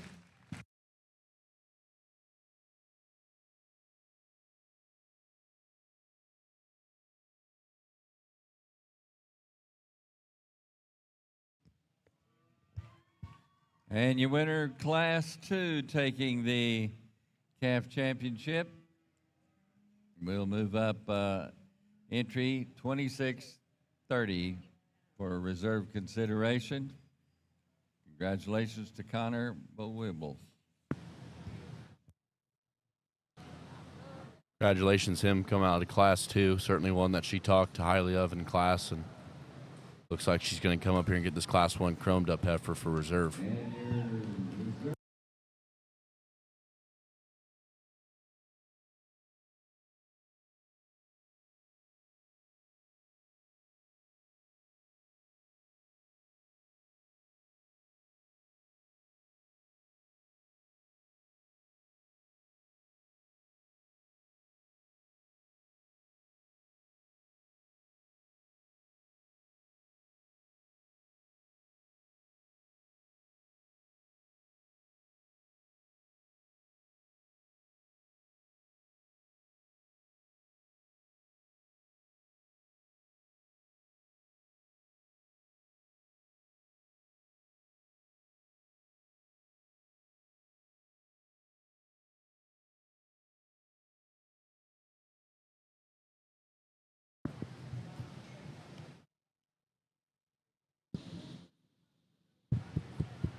So your champion and reserve heifer calf over here on the Kiania side, your champion is Creed Anthony Nohavitz from Class 2, and reserve is Garrett Slover from Class 1. Entering the ring is Class 7. Quite a few entries in this class. I'll go down the list here and read the exhibitors' names. Kenna Joanne Clarity from Whitney FFA. Chloe Elizabeth Johnson from Johnson County 4-H. Sarai Contreras from Cy Fair FFA. Brooklyn K. DeBerry from Lamb County 4-H. Adeline Marie Roch from DeWitt County 4-H. Audrey Elizabeth Bailey from Conroe FFA. Addison Elliott from Bridgeport FFA.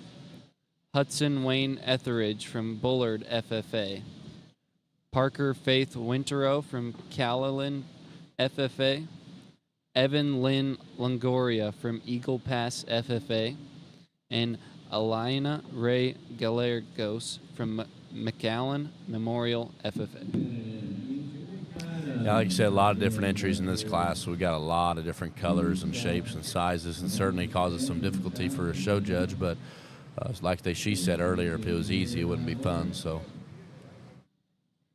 certainly part of judging what you're dealt.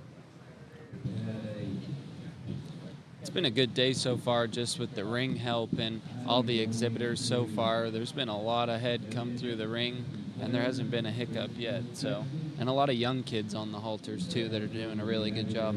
Yeah, my hat's off to all the volunteers and staff here, especially at San Antonio. Just running this show, it's flawless, and certainly really, really good just in terms of running a livestock event.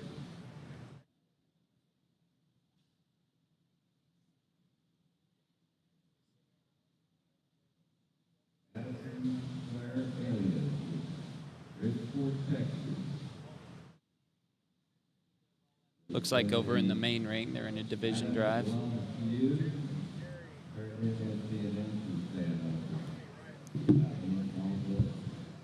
Yep, she's really rolling through them. We got a big class here, 11 entries. They're doing their first lap. Please put your hands together and give these young exhibitors a nice round of applause. Really a nice first division here. We've got some variation in size and design, but I think overall these class winners are very uniform, very high quality. And A couple nice Heifers certainly will find the top end of things that really stick out. certainly indicative of being out here in this drive. It's going to be kind of fun to see them when we come back out with the older Heifers. Yeah, back home, the Illinois Beef Expo is going on during this weekend, so sounds like Blake's going to fly in Sunday morning or sometime Sunday to come in for the steer show and kind of try to do both. He's judging over there at Illinois Beef Expo. Who's judging, you said? Blake is? Oh, no, his kid, Brecken's going to be showing. Oh, okay. Yep. Gotcha. Yep. Ravenna was speaking about that last night, trying to balance both, trying to judge shows while still being able to go to shows with their kids and trying to have the happy medium. It's really cool that both of them get to judge here this year, I think. I get to come back next week with the Kansas State livestock judging team and help assistant coach, so I'm excited to watch Blake sort some steers. Yep. Yeah, the slick steer is certainly something I'm not used to. Everything where I'm from shows hair on it, so. Yeah, everything. If they were slick back in Canada, we'd be in all sorts of trouble. But it's certainly fun. And I believe his associate's Kendall Reichenstein. Yep. They were both on the panel together at Denver. In reserve comes out of class number 1, Henry Rankin, Liberty County 4A. Congratulations to our 2 heifer calf division winners, as well as all those jumpers and shows in our heifer calf classes. Move on to class number 7, first class in our junior division. Looks like she's starting to make her initial pull bottom up. She works to a bigger class here, and she put a big emphasis on yesterday. She knows she wants to get first and second right, but still same justice to the rest of the kids and third all the way down. Make sure she does what she's comfortable with and make sure she gets every placing right. It was fun to hear their feedback last night just about making sure they give every exhibitor the right time of day and a good look for every animal. Everybody puts in the same amount of work at home, and it's a lot of work to get their calf here to the show, so it's important that everybody gets a fair look. Yeah, no doubt, especially with all these Texas majors kind of going back to back with, and I never really appreciated it all from being in the Midwest, what goes on, but as soon as I started livestock judging coming down here for these contests, I really started appreciating the different kind of livestock. Certainly more muscle down here. That's one thing I learned real fast. Yep. More muscle.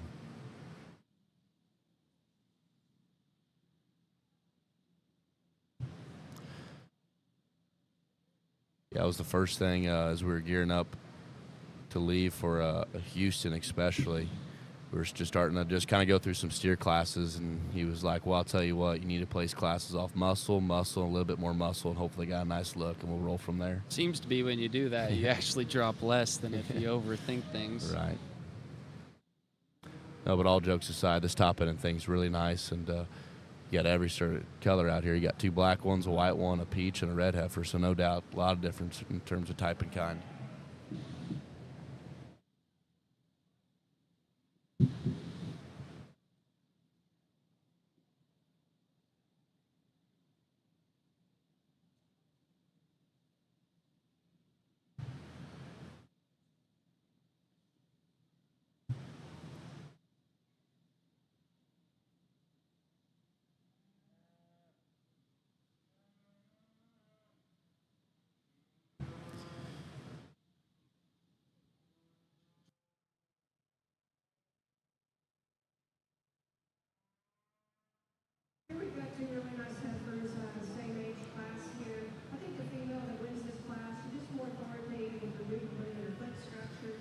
You have a favorite breed of cattle? Well, I'm pretty partial to the Angus breed. I mean, that's what we grew up with back home. My brother and I also raised some show steers on the side, so I mean, these keys and mains are still fun to look at. Yep. Yeah, no doubt. I'm born and raised in the Angus breed. I kind of ventured off a little bit into the Scimitals. I like them quite a bit. Never really got into the steer thing. I don't really care to raise or feed a steer, but certainly like to judge them. Yeah. But my heart and passion certainly is in the breeding cattle and the heifers and the bull side of things. I'd say the Simmental breed back home is probably the fastest growing right now. It's changing so fast, but lots of people are getting into that breed. Yeah, I'd say they've changed a lot, even in the past just 10 years of really watching them. Just structure improvements, been getting quite a bit better. Even looking at today, a lot of the same genetics in the Midwest has been shown down here, and obviously the good ones are always nice regardless of where they're at, and so it's fun to see the differences there. Like I said, I don't know if you can have 4 different heifers out here. It's going to be pretty challenging for her to kind of make up her mind about, but certainly have something to stand on with all of them. Looks like the black one's going to win. Yep, solid black heifer. Followed by a yellow and then a red.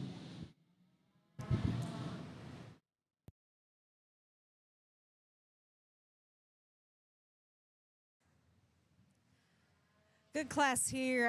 Definitely a lot of differences, particularly in size at this age. A lot of different things going on that way. But to me, the heifer that still logically surfaces to the top, regardless of what she weighs or how big or small she is this black heifer on this end. This heifer wins from the gate in terms of her mobility. This heifer completes that when you get in on him, and she's so attractive from the outside, yet still fresh and practical and good in terms of her width and shape when you get in on them. Just a nice kind of a heifer that's fairly fault-free here to win the class.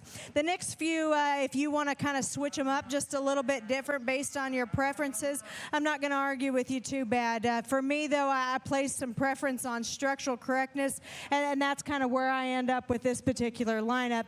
The lighter red heifer that's going to end up in second is one that of what we have left out here is probably the next best in terms of her flexibility off both ends and her movement at the ground.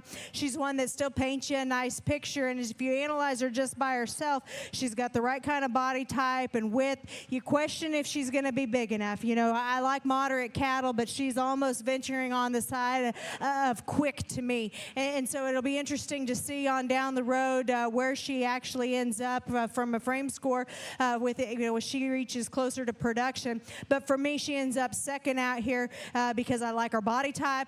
I like the dimension that she has, and I like her flexibility at the ground. And some of the same sentiments can be said about this dark red heifer that's going to come in next. I actually like her length of neck just a little bit better than the heifer I just talked about. She's a big-footed kind of a heifer, one that's got some natural width to her. She's a little bit piecier, though. She wants to get a little tighter in her heart. She gets a little off there behind her shoulder. So there's times when at the stand she can kind of fall apart just a little bit, but you set them in motion, she kind of collects herself and pulls herself back together. Young man does a nice job. That's a nice heifer there to fit in third. The problem for me was this other black heifer out here. You know, you go shoulders back, I like this heifer. I like her body type. I like her levelness in terms of her hip. I like the length of her hip. I like how she steps down out of her hind leg, and particularly how she handles her hock. I like her size for this particular age a little bit better probably than the 2 heifers that placed directly ahead of her. To me, the problem is more in her front end structure. She gets open in her shoulders. She's a little incorrect in the way that she sets down there out of her knee. She gets tighter there through her heart, and so collectively it just throws her off just a little bit more. I start questioning her just a little bit from a longevity standpoint more than I do some of those that placed ahead of her. The white heifer that's coming next is another stout made kind of a female, one that of the remaining heifers in this particular class I appreciate for her added length of neck and her look up front. She's a bit more feminine than the heifer that's right behind her. She's a little stouter and more dimensional at the ground than a few of these others as well. If we compare back, she's a little plainer, though, relative to those that placed ahead of her. Maybe not quite as flashy, not quite as soft back there through her rear rib and flank. Next one's a gray heifer that we got coming, and I think this is one that there's times that you can really like her levelness of pattern, her extra stoutness in terms of foot and bone work. To me, though, she's a little bit coarser in the way that she puts it all together. She's a bit more upright in her shoulder and a little more conventional in terms of her look up front. The red heifer directly behind her is one that's just a bit longer and more extended from her shoulder forward. I appreciate that about her. She's one that gets out and travels with some flexibility off both ends, but she's a bit more sucked up in her flank, a little tubular in terms of her body type. Like to make her a little softer, more practical to move her on up as well. The roan heifer that we got coming is another one that's long and true in terms of her stride. She's just too flat and narrow when I get right in behind her to want to use up any higher for me. The white heifer coming next is kind of the opposite end of that spectrum. She's stout and powerful and dimensional out of her hip, but she's a little coarse and round in the way that she puts it all together. The red heifer with the white switch here is one that's real ladylike up front. She's extended from her shoulder forward, but she's a bit more upright up front. She's tighter, more strict in terms of her movement from behind. And then the heifer that rounds out the class is another good body kind of a heifer. She's just a little bit quicker in terms of her look. She's a little bit rounder and tighter in terms of her movement. Real nice class there. Your top 3 results from Class 7. In first is Brooklyn K. DeBerry from Lamb County 4-H. Second is Kenna Joanne Clarity from Whitney FFA. And third is Hudson Wayne Etheridge from Bullard FFA. Got Class 8 coming in the ring now. Looks like a big class again. We got Everett Lynn Longoria from Eagle Pass FFA, Martin Adrian Jimenez from Lockney FFA, Whitley Bell Wytrek from Marion FFA, Eleni Castillo from Ward County 4-H, George Garcia from Zapata County 4-H, Daphne Melissa Fox from College Park FFA, Payson Rhett Chipman from Stephenville FFA, Sly Bundick from Ganado FFA, Bailey Reen Hornback from Harris County 4-H, and Hayden Luchas Richard from San Jacinto County 4-H. Yeah, another big class with a lot of numbers here. Again, just a lot of different shapes and sizes, and not to sound like a broken record, but certainly what you kind of expect in the key breed, but certainly a quality, no doubt.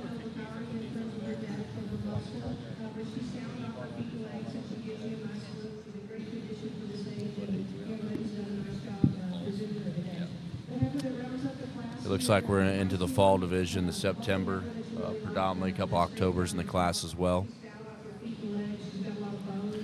Heifers are finally starting to get through the awkward phase and should be bred by now and really start to develop into what they are. Thank you, Ms. Barber, for that critique of class number 8. And the man on the Heifer Show wins the class. It's Katie Anderson, Harden FFA.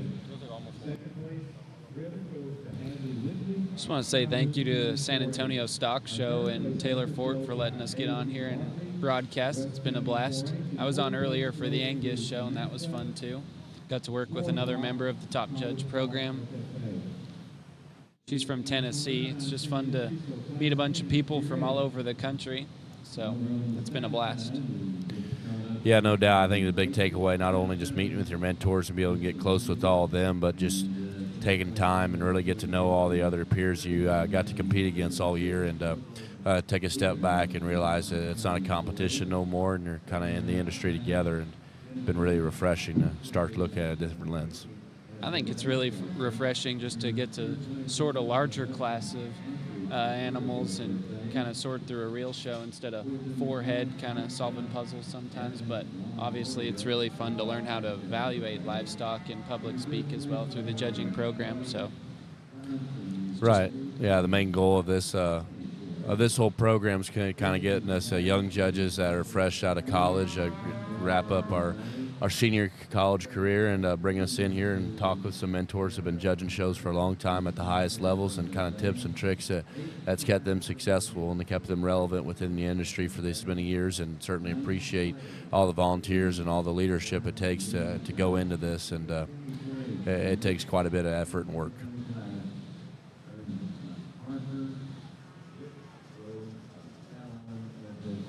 Another big thing that San Antonio does for all the exhibitors here is gives out a bunch of scholarship money.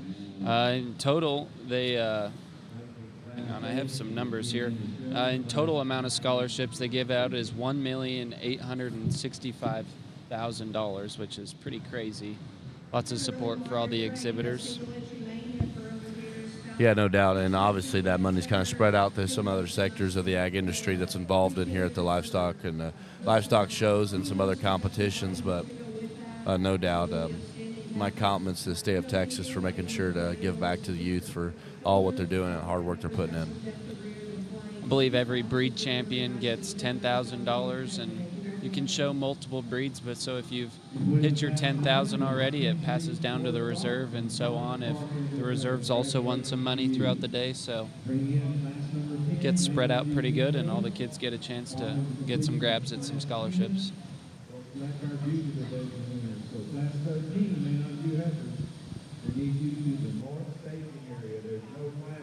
Looks like she's starting to make her initial sort in the bottom end. Things got her bottom 4th place. Like I said, it's a bigger class, so it might take another second here to kind of work through them all. But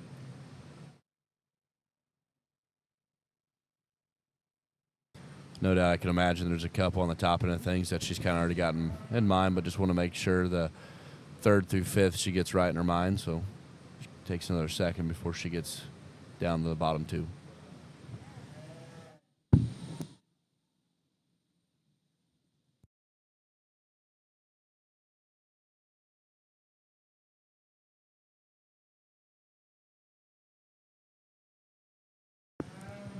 Hopefully you had the chance to tune in and listen to some other peers, other young judges that were on the mic earlier, just listening to their backgrounds and kind of where they're from and how much this program's been impacting them, and just see all the differences of every individual.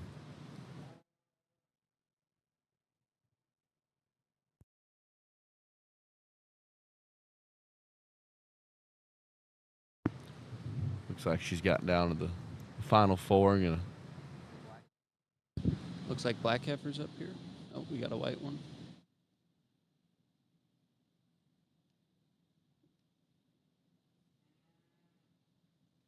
Four heifers that are obviously very capable to be shown, and making sure they give them the best look and the best opportunity. Like you said, at the top end of things, there's a lot of money being at stake. Don't want to miss out on opportunity of that. Can kind of tell just as a whole across the whole class, we're starting to get into some bigger heifers, some woofier ones. A little stouter, a little bigger boned.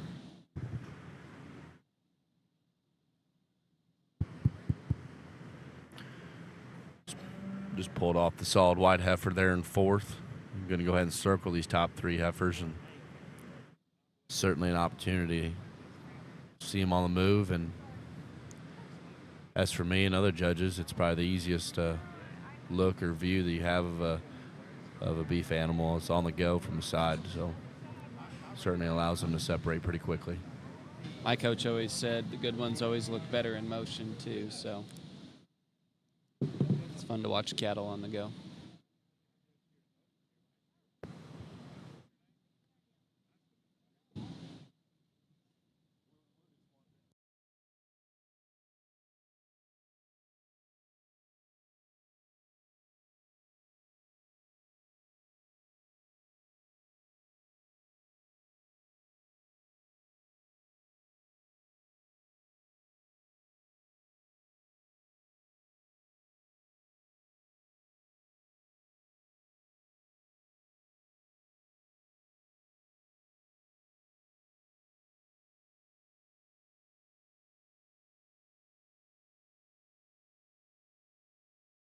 Really nice class winner over here on our key side, and one that I think is kind of the logical place to start in the sense that she's just good cattle. She's made right at the ground. She's one that's functional in terms of her midrib. I like the added shape that she has, but yet she still puts it all together like a female should, in a feminine sort of a package, and wins this class pretty handily for me. The question becomes more now, where are you going to kind of go from there? Because there's parts and pieces of the next few that I wish we could just kind of blend together. But to me, the one that offers the next most good with as few holes is the young man exiting the ring here. I like the length of body of this heifer. I like the added stoutness that she has.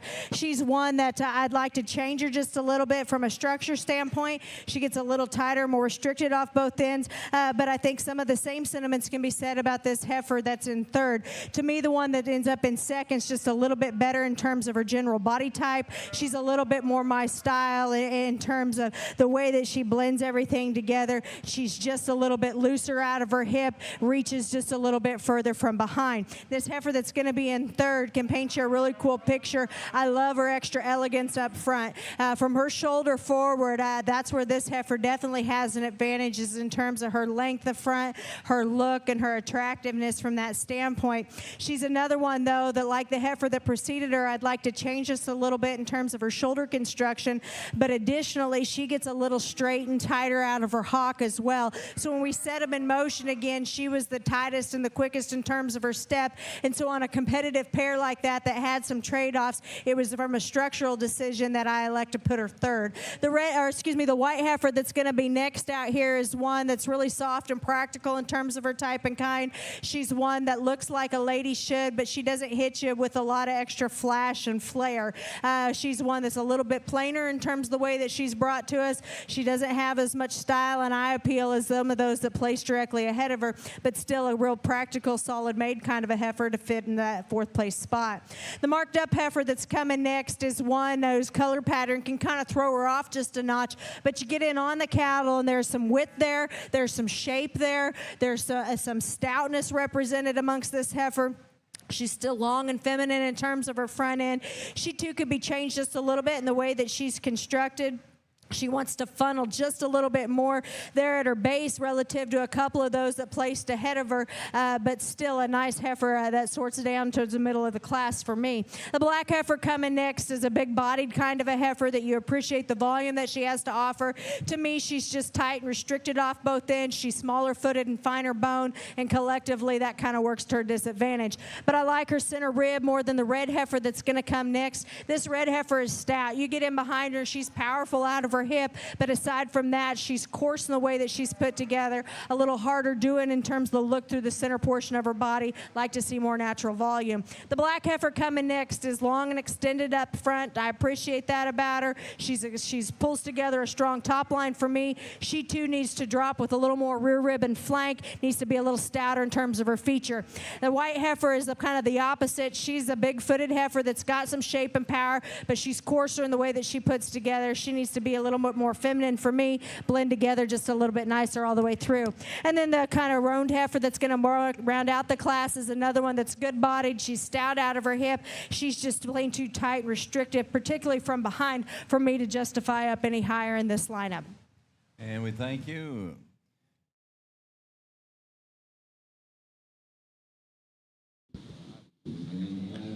Results from Class 8 in first, Whitley Bell Whitetrek from Marion FFA. In second is Everett Lynn Longoria from Eagle Pass FFA. And third, Martin Adrian Jimenez from Lockney FFA. Yeah, last class is a really big class. We get into the next group again. And what age group are you on now? We some summer born, some Julys, and a couple August. Yeah, another bigger class. Like I said earlier, really easy to listen to Ravenna and why she placed what she did, and she puts big emphasis on structure, moderation, and kind of practical cattle that can go out and be good brood cows. And obviously they're well known in the Simmental breed, and her daughter shows some really nice heifers, and she was just selected as Reserve Supreme there in Denver at the Supreme Drive there, and certainly had a really good year showing cattle and coming back in the ring and certainly trying to find the best ones that suit her kind. A little smaller class, but still good in size. We got Riley Taylor from Kawaga FFA, Kaylee Ann Ledger from Sealy FFA, Landry Faye Watts from East Bernard FFA, Madison G. McCartney from Cherokee County 4-H, Cope Gresham from Forestburg FFA, Ashlyn Carpenter from McDade FFA, and Jace Landon Stewartson from San Saba County 4-H. once again, a lot of different shapes and sizes, especially colors. Got some black, 3 black heifers. Looks like one of them's a baldy, a white heifer, a red heifer, and a chromed up red heifer. So, again, some differences to sort through. Like Ravenna said, she wanted to have some differences, so it was challenging, not just cut and dry. She wanted to have some challenge today to make it fun.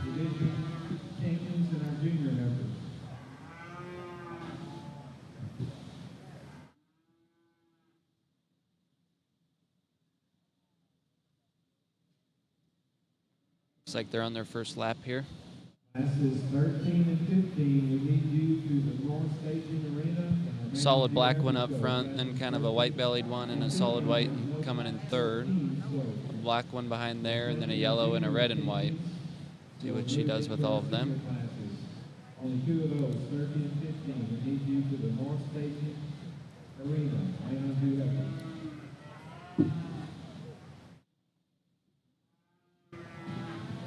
Get up on some places here. In Class A, first place runners went with the It'd be pretty dang hot, Kevin, in the months of January and August down here in Texas. Say. Yeah, our worry is back home if we can keep the ears on them and keep them alive out of the mud. And yeah. You probably like it when it freezes just a little bit, at least get them in the barn and be able to calve them out, and you can kick them out on day 2 or 3 to make sure they're doing all right. But yeah, if it's real muddy, it's not fun on the young calves. Yeah. For us, we still got a bit of snow on the ground in the month of April even, Right. so we need to I don't mind calving in July and August. Oh, depends on the year. We could have some snow in April, too. You never know in the state of Illinois. You got about everything that comes. So yeah. Tell you what, that was the biggest adjustment moved down south when I said the term calving barn. So my buddies in Oklahoma, they had no idea what I was talking about. So yeah, we had to have a brief discussion about our culture of cattle pretty quick. Yeah.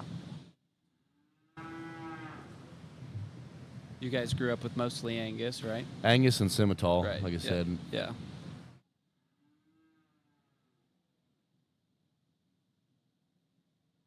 Looks like shaking down to the bottom 3 here, or top 3. So she's pulled her third. Oh, nope, taking a circle. 2 black heifers and a peach heifer.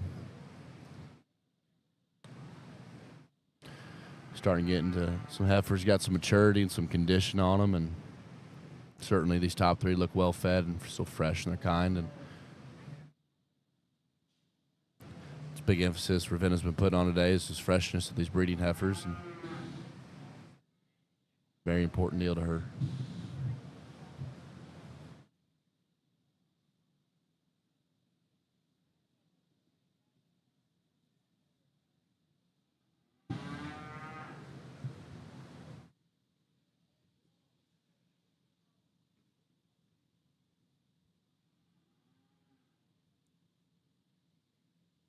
Again, it's certainly a good trio of showmen doing a very nice job showing off their projects, giving their best shot to be up towards the top end of this class and see how it shakes out here at the end here.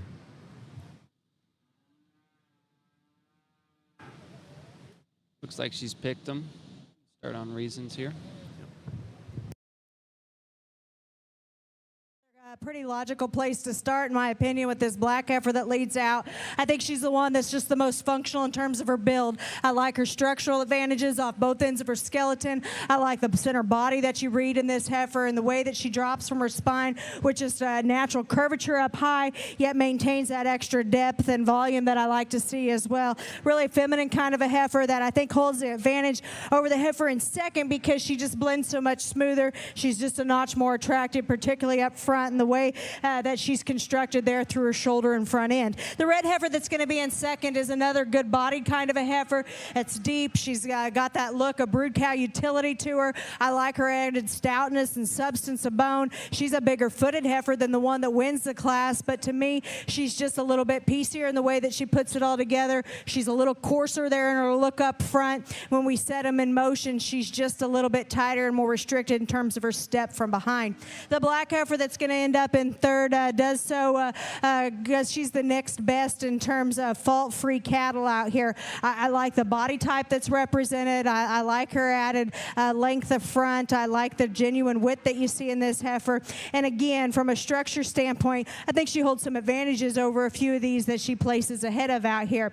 She's not as long a hipped as I'd like to see. She's not as stout in terms of her feature, not as powerful when you get right in behind the cattle as the pair that led off the class, but still good kind of a female there to stand third. The roan heifer that's going to come next, standing still, is one that you can kind of like in terms of her softness of kind. You set them in motion, though, and she's a bit more concerning for me as she gets a little straight up front. She's tighter out of her hip. She really wants to kind of swing wide and get off in terms of her hock and foot placement from behind. I'd like to change her just a little bit structurally.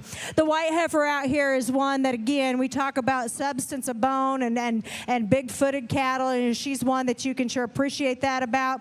She's just a little bit coarser and poor balanced in the way that she puts it all together. She's a little more open in her shoulder. I'd like to rearrange the construction there through her front end as she wants to twist out, particularly from knee to ground. She's a little off in her top line around out of her hip as well.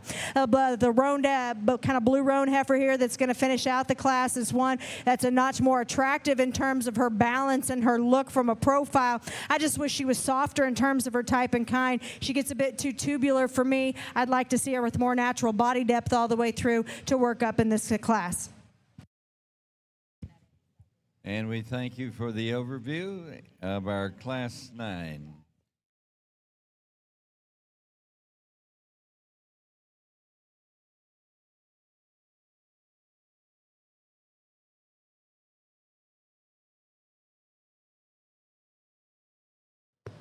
Well, congratulations on topping of things. We'll have the official placing here in just a second as we roll the next class in and continue to progress within the key breed.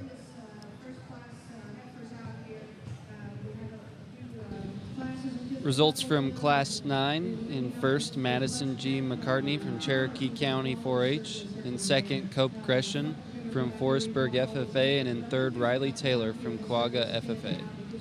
Looks like we just have 2 entries in this class. I believe this will be the last class before Division II. 2 Mayborn. We got Austin Tate Sanders from Iowa Park FFA and Maddox Stacks from Frisco Heritage FFA. 2 nice Mayborn heifers here.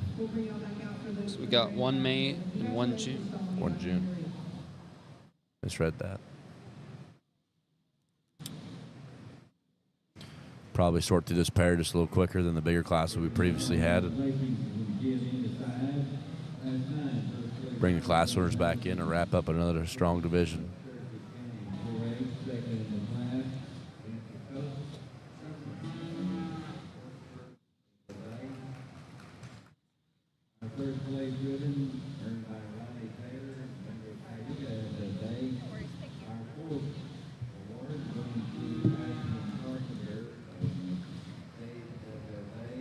It'll be interesting to see all the breed champions back in for Supreme Drive and see how Miss Bloomberg and Miss Barber kind of come to their minds and see what they like the best for champion. For the most part, it seems like they've been seeing them pretty similar, kind of sticking to the same type and kind, so should be fun to see how they go about it on the Grand Drive. Yeah. Like we said, just a duo heifers in this class fighting for the blue ribbon. From Midland County 4A. Congratulations to our champion in our junior division, along with all those youngsters who showed in classes 7 through 10. Leading in class number 13. Looks like the young man in the back is going to win this class, and the young man almost the red, brown, and shirt is going to be second. Ben is going to be on the mic here with the reasons. Well, just 2 head over here in this class, but a heifer that's sure stout and powerful in her own right here to win. I think that she's one that when she decides to get out and move, she's got some flexibility. I appreciate that about her. She's stout out of her hip. She's good in terms of her center body. Just a nice place to land here to start this class. Now, the heifer in second's got some things that I sure like in terms of her length of front end. She's another one that you appreciate her strength, the top line, and levelness of design. To me, she wants to go to the ground on on a little smaller foot. She kind of wants to roll just a little bit there in her shoulder, and she gets a little bit more insecure in the way she handles her hock. But still, I think a heifer that's got some parts and pieces you can sure appreciate. Congratulations to both those exhibitors. First place in Class 10 is Maddox Stacks from Frisco Heritage FFA, and in second is Austin Tate Sanders from Iowa Park FFA. What? Just in a second here, we should have the Division II drive coming in. Like you said, there's only 2 heifers in that class, but I'd sure expect that class winner to be right at the top of this things in this division as all the class winners come back out. So absolutely. I'm sure Preston won't acknowledge it, but he was the member of the national champion livestock judging team over at Oklahoma State, so congrats to him. Appreciate that. Thank you. You guys had a really strong year as well. Yeah. Second in that class. Gone. It was a tough battle there at the end for a Yep, little bit. for sure. For sure. Park FFA. Seemed like such a long journey from Congress all the way to Louisville. You know, you take junior college, you go from a run from Kansas City to Houston, you really never take a break. But senior college, you take that long summer break, you come back refreshed and ready to go for the fall, and hope you can remember everything you trained in the spring and yeah, kind of rely on your coaching and going and give the best you got. That's a neat thing. Some of our mentors were on the committee there at Louisville, and just talking to them at some of the classes that day. And you know, it's one of those things, the day of the contest, you think it's the end of the world and there's nothing else after that. That contest is over with there at Louisville at senior college, but then you're meeting with some of them and they're still talking about that class and even classes that they screwed up there in senior college at Louisville they wish they had back. So it's probably one of those things I always wish I had a card back. Yeah.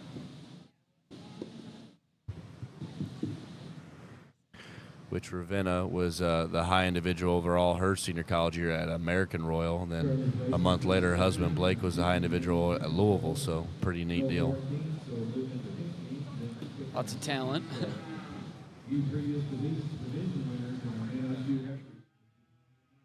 Adams Fab. Established in 2007, they build custom livestock pinning and equipment to fit all your needs.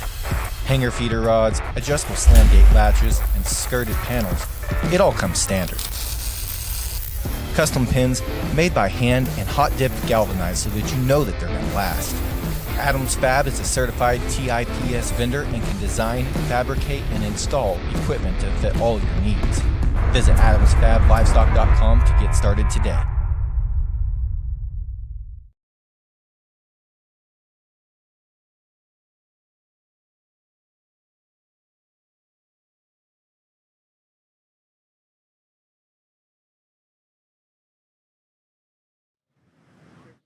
Division II drive is in the ring now for our junior heifer division.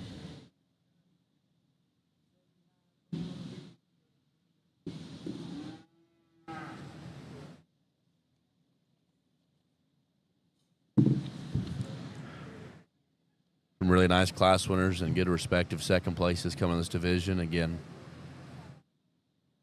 Looks like we got everything from December all the way to June. Right, so you're going to have some size. I was just about to talk. Yeah. Size difference is certainly a lot different. Just maturity patterns of a December is going to be obviously a lot different than a summer-born female. It's going to be bred, obviously. So looks like 4 class winners, solid black heifers, and second place you got 2 solid black heifers and 2 peach-colored heifers. So in a big division with a lot of different sizing colors, kind of land on a similar kind for the class winners in the front line there.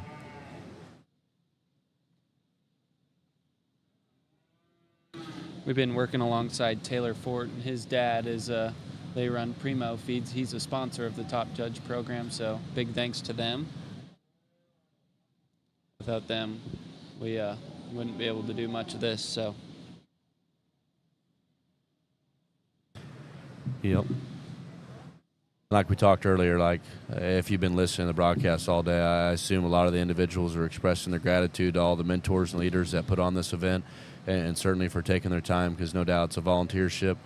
They go out and find the scholarship or find the money to put together and make sure that this event happens for all week in San Antonio, and certainly appreciate for all the people that are involved.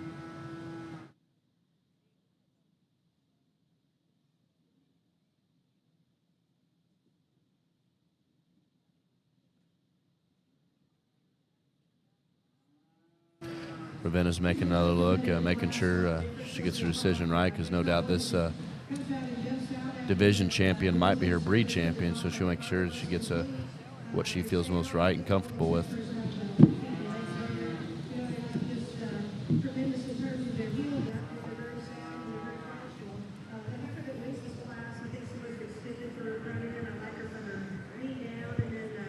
Looks like she might have made up her mind, just kind of waiting on the mic to come back to over her side before she selects her champion and reserve in this respective division.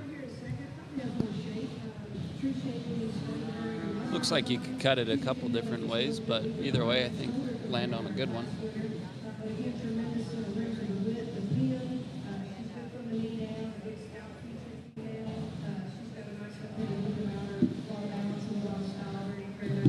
Yeah, I think there's 4 heifers, all the class winners. You can justify a different reason why you want to pick them to win. They're all nice, but differences. Some are a little smoother and a little more fancier. Some are a little stouter, more opened up. And I think there's a couple heifers that are right in the middle. And just kind of, if you want to go on the extreme ends or you want to be right in the happy middle, just all depends on who's sorting that ring. And today Ravenna's got the mic to decide what she's going to want to do.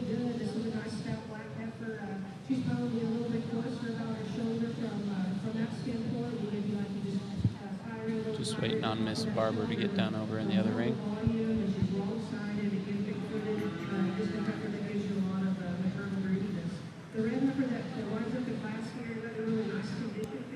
Like we said, we only have one more division after this, and Miss Barber's finishing up with the main on Jews on her side of things, so about ready to wrap up for the day with breed champions. A lot of heifers came through the ring and seen a lot of good cattle, and be excited to see the grand drive and see how they all match up back together. Results of Class 13, winning the golf cutter.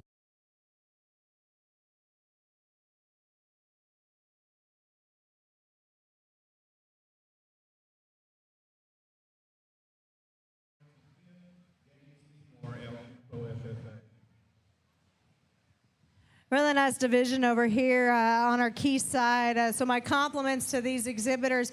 You know, sometimes within this breed, they can be just a little bit more challenging to sort through because they can kind of come in different types and kinds. And I think you see that a little bit out here. But good cattle are still good cattle. They can come in different ways. And to me, I tried to keep my priorities on some structure and some build, and then combine that then with added look and presence and stoutness.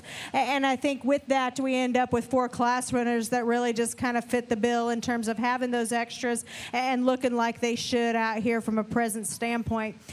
For me, there's one that just kind of solidifies itself as being the champion in this division when they roll back out here. One that I really like in terms of their look, but their build at the ground is where they're so good. This lineup, they're the most correct off both ends of their skeleton, still look like a female should, still got enough power, enough width for me. Young lady circling around out here is going to be your champion. Let's congratulate her. It gets just a little bit closer for reserve. I think there's a couple different directions you could go, and if you're going to tell me your next favorite's maybe a different one than mine, that's okay. That's what makes cattle shows fun, and that's what keeps us coming back time and time again. For me, though, as I analyze these 4 on this side, there's one that more closely represents my division winner in terms of looking like a female should, one that's in the right kind of rig condition-wise, but yet at the same time is the next most correct in terms of their structural build, particularly up through their shoulder and their front end. Young lady here directly in front of me will be your reserve. Congratulations.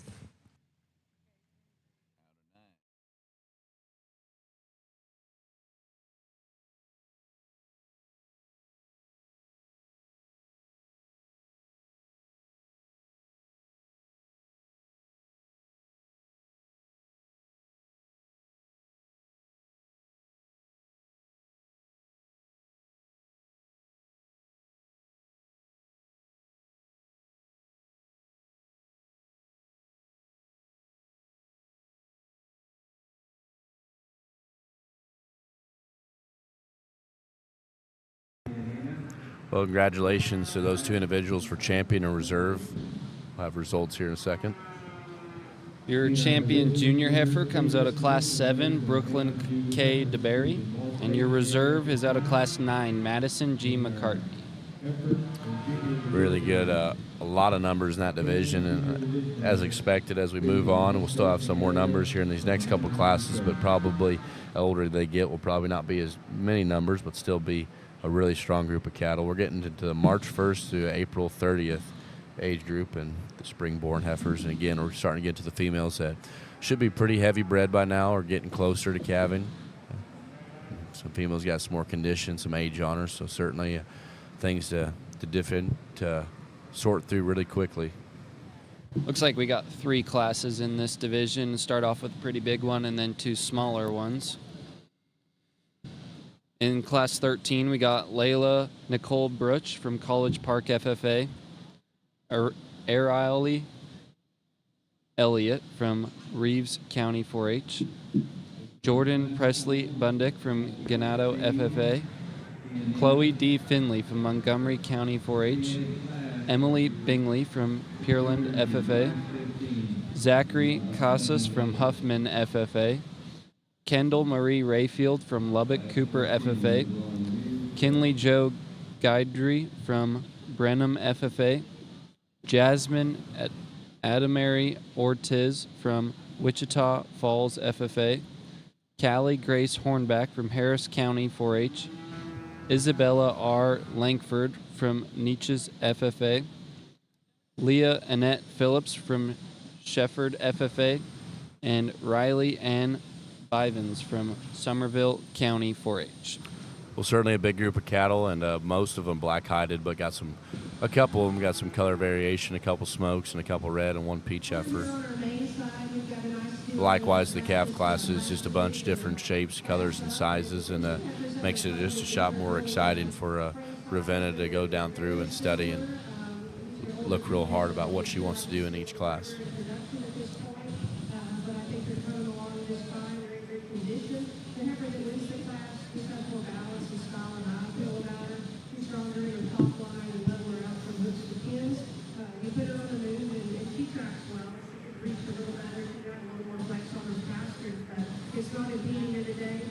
Looks like Miss Barber's continuing to wrap up on the main and juice side. Just a few more divisions left to select, and she'll be done for the day on her side of things. And I think Ravenna had just one more breed more than her, so she might be out here just a nickel longer, but both moving at a pretty efficient pace today. I believe I heard earlier today a little over 600 head came through the ring, or coming through the ring today. So pretty good sized show. Any comments on class number 15? Winning the class, Presley Moreau from Pearland FFA, and second goes to Caseland Ernst, Florence County 4-H. We'll bring back in the North Judge Arena. Obviously, you got to be locked in all throughout the day, but in some of these bigger classes especially, it'd be fun yet challenging to kind of make sure everybody falls into the right place. Yeah, no doubt, especially you get in the classes in the teens or even the 20s that we've seen yet today. You really got to look through and make sure you don't miss anything. And even a ring of this size, it's a pretty good size. When you start getting 20 head in here, it gets kind of crammed, so you want to make sure that get your right looks and make sure everything gets placed the way you want. Looks like everybody's heading on their first lap.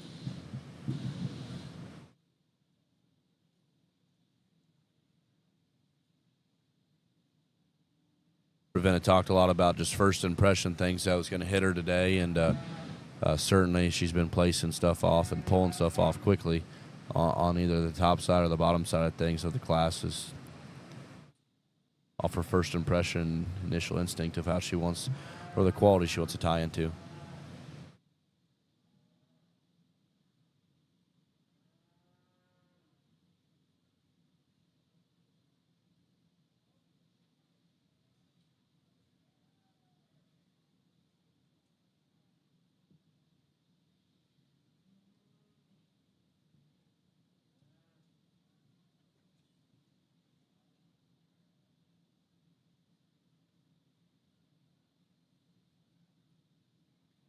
It'd be fun to kind of pick some of the Texans' brains on growing some hair in this time of year down here. Yeah, no doubt.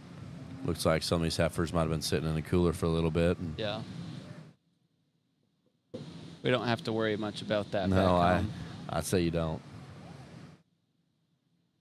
Our biggest problem actually is it's so cold up until the end of April. They don't really shuck until way late in the spring, so Right. we're kind of a little behind on days. Yeah, your heifers really have no option. They have to grow hair. They're not going to make it as a cow much in their life. So Right.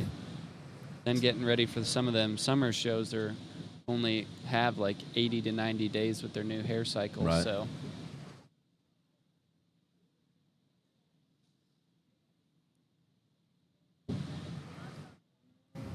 looks like she's starting to pull off her bottom end of things and realign and readjust and try to shuffle some people around, Yep. make some more space.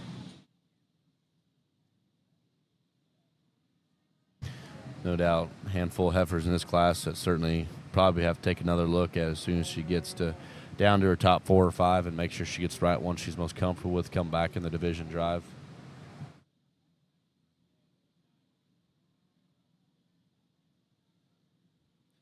You and your brother been toting around a Angus bull this year and having some success?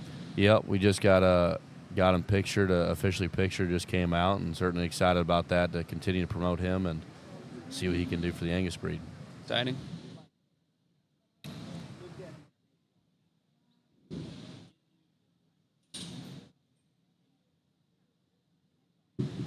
No, yeah, it's been fun, and especially differences in terms of just a time period when you show seasons.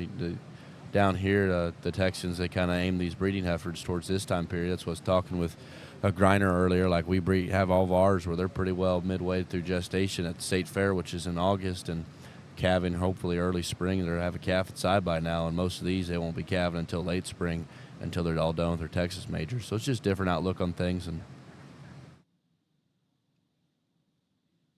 the shelf life on a heifer definitely has to be different for down here. Absolutely.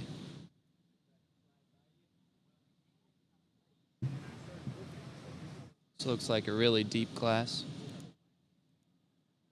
Yeah, she's still got 6 out here left to place. I assume she'll probably pull off a couple more and take another circle to make sure she gets one more look on the move with them, as she's typically been doing some of these bigger classes, especially when it gets really close. Just down to the solid black ones and a loud marked black and white one. Yep.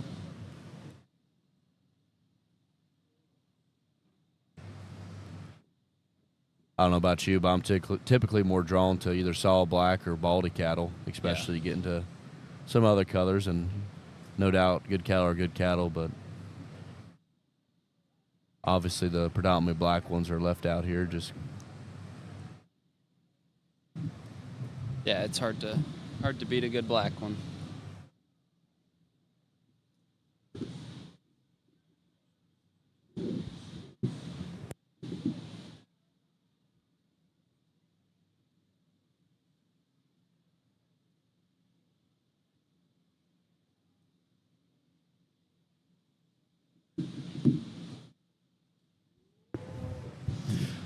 like we just said, she's going to take another circle here to get her down to her top 5, and heifer up front's got a cool mark on her head. I didn't see that on the other side of things. Kind of a black nose, black eye, full face baldy.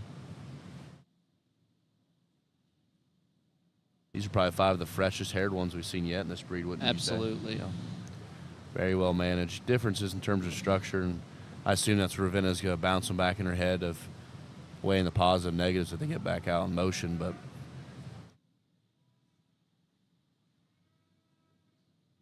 Starting to pull off a couple now. Just pulled off her 5th place heifer. Got down to the top 4.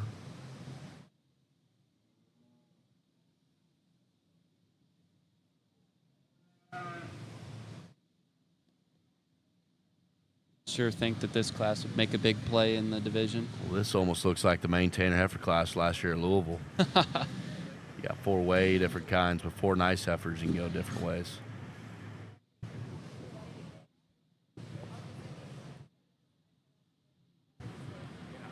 Yep.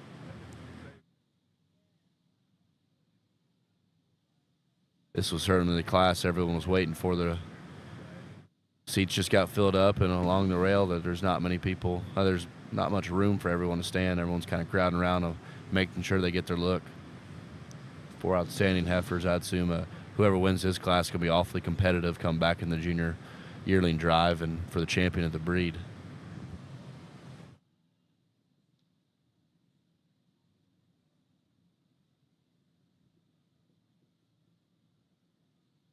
Guess we had some time to wait. You want to talk a little bit about your time at K-State and what you kind of enjoyed there? Yeah, absolutely. Manhattan's not a very big town, about 40,000 people in it. It's a nice little 10-minute town, kind of get anywhere you need to go in a pretty short amount of time. So I got lots of family around Kansas, so it's been good. I'm nice and close to anyone, so if I need a weekend off, I can go see some family. But most importantly, I've met a lot of really cool friends along the way at Kansas State, and I went to junior college at Hutchinson before that, also in the state of Kansas, so it's been a blast. Yeah, just the experiences and all the people around there. One of our mentors here at Top Judge is Dr. Scott Shockey. He lives just outside of Manhattan there, so spending some time with him has been really fun as well. So just lots of great people around Manhattan, Kansas, so it's been a blast. We've got some tough classes, and we talked to individually. I think you get these two class winners back out here, and a lot of quality, and I appeal on these females. That first class winner, you get her back out here, and she's just as stout as anything out here for her age.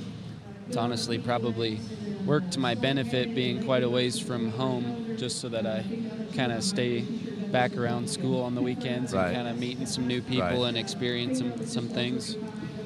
But I've gotten to go to lots of my judging teammates' places on the weekends and just see how their operations work and all that. So it's been a blast. But yeah, being far from home, you don't have much of an option of just leave for the weekend. And yeah, I'd probably sneak away back home a little too much if I lived any closer. But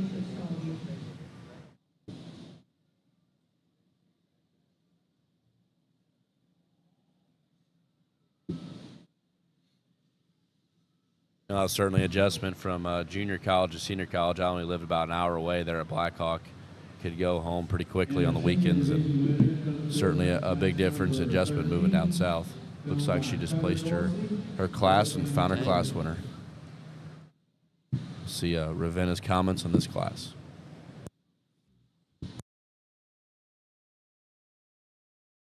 Numbers, but a lot of quality runs deep in this particular lineup. It makes your job challenging but fun at the same time, because I get to kind of split apart the differences and how I really like them. The heifer that's going to win, to me, is just really attractive in terms of her makeup. I like her build from the side. I like her presence and her eye appeal. But just as importantly, she's a good moving heifer that's good in terms of her center body. She's got some shape and power. I thought she relatively rose to the forefront handily, even though I think there's some differences amongst these top four. She's the one I keep coming back to as being the easy place to start. Now, the next three, if you kind of line them up a little bit different, that's okay. I like the girl in the pink shirt here to be second. I think there's just more heifer to this individual in the sense that she's more compositionally genuine. I think she's a little trimmer condition, and when you get in on him, she is as stout as any of them that we have out here in terms of width up high, shape out of her hip, and still at the same time keeps herself collected pretty good at the go and still looks like a female. Heifer that's going to come in third, there's times when she's parked at the stand that I really like this heifer. She's more uniform in terms of her body depth. I appreciate that about her. Young lady does a really nice job getting her set, because when she parks her like that, boy, she's one that gives you a killer look and you think, boy, this one's in contention. You set him in motion, and that's when her true colors kind of start to show, and she falls apart maybe just a little bit more, as she is a little finer boned, a little smaller footed, wants to rock out just a little bit there in her shoulder, but still a really good bodied kind of a heifer that gives you a nice cool look at the stand. The white and black heifer that we got coming next is one whose color pattern can be just a little bit deceiving. There's some shape and width to this heifer, and I appreciate the added volume that she has as well. She's a little bit plainer in terms of her look in comparison. As she gets deeper in her chest, she's a little longer toed, and when we ask him to go, she gets just a bit more insecure in the way she handles herself from behind. So those are kind of the differences that I see in her that kind of sorted her into that fourth place hole for me. But there's quality to that heifer and nothing to be ashamed of for a fourth place spot in a competitive class.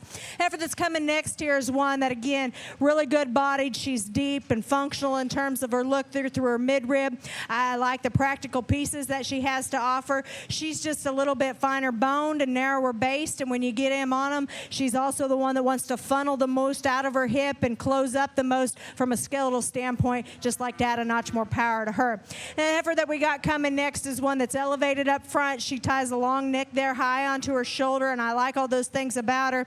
Of our initial group here, she's the one that to me is just a little bit plainer all the way through. She's a little bit not quite as attractive there through her front end as some of those that placed ahead of her. She's also one of the finer boned heifers of that initial group that still gets a bit narrower at her base. One that I like the added stoutness in comes next in this red heifer, big-footed, heavy bone kind of a female, one that's opened up at her base. I wish her body type matched the stoutness that you see because she wants to tuck up in her flank, get a little more tubular in terms of her look. I think we add more softness to that female, and she sure works herself up in the drive for me. White-flanked heifer coming next is one that is a little deeper sided, but she's a little straighter and tighter in terms of her movement off both ends. I'd like to add a notch more flexibility to her to move up in this class. The gray heifer coming next is one. Again, she offers you a feminine look up front. She's strong in terms of her top line. She's a little bit plainer, though, all the way through. She's flatter in terms of her construction. You get in on the cattle, and she wants to narrow considerably when you step in behind them. Red heifer coming next is one that's a real feminine up front. I like the proportions that she has. To me, she's just a little bit off structurally. She doesn't want to go out and reach with as much stability off either end. The black heifer that we got coming next is one that I appreciate the volume that we got here. Aside from that, though, she's a little poor balance. She gets deep in her chest and off in her hip. She wants to close up when you get in behind them. Just needs more natural width and spread for me.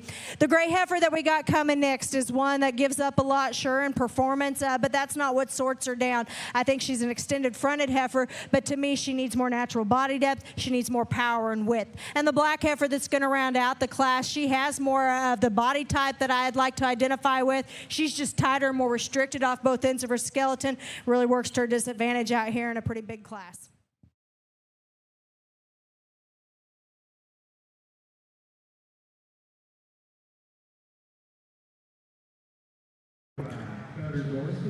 Well, likewise, what she said, that was a really strong class, especially on top end of things. It made it really fun. And I tell you what, as a show judge, that's the type of class you dream of, and we got some results here. Yeah, and results in Class 13. And first is Kendall Marie Rayfield from Lubbock Cooper FFA. And second is Isabel R. Langford from Nietzsche's FFA. And third is Kinley Joe Guidry from Brenham FFA. Class 14 is smaller, just 3 head, ranging from January 1st to February 29th. Yeah, we're just getting a 3 head here, and again, we got differences in sizes for sure within the January heifer class. We got Avery Grace Fincher from Ellis County 4-H, Layla Barrett from Longview FFA, and Blake Ashton Bundick from Ganado FFA. Certainly a nice heifer leading out front. Eye catching, 2 nice heifers behind her, but Looks like they're on their lap now.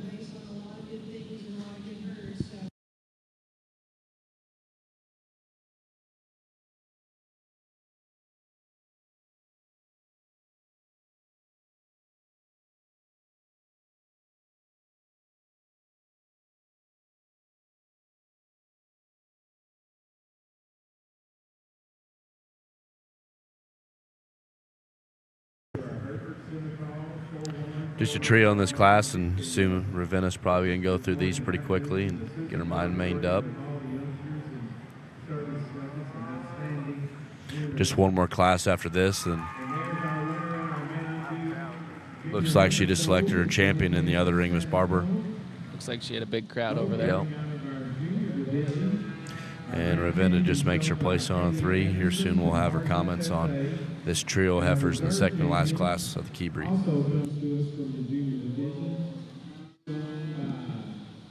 Austin Barlow from Midland County 4-H. Congratulations to all the youngsters that show main Longview heifers in our junior heifer show. Certainly like to thank all of our interns that worked so hard and our superintendents today. Gone through very smoothly, and remind you, main Longview winners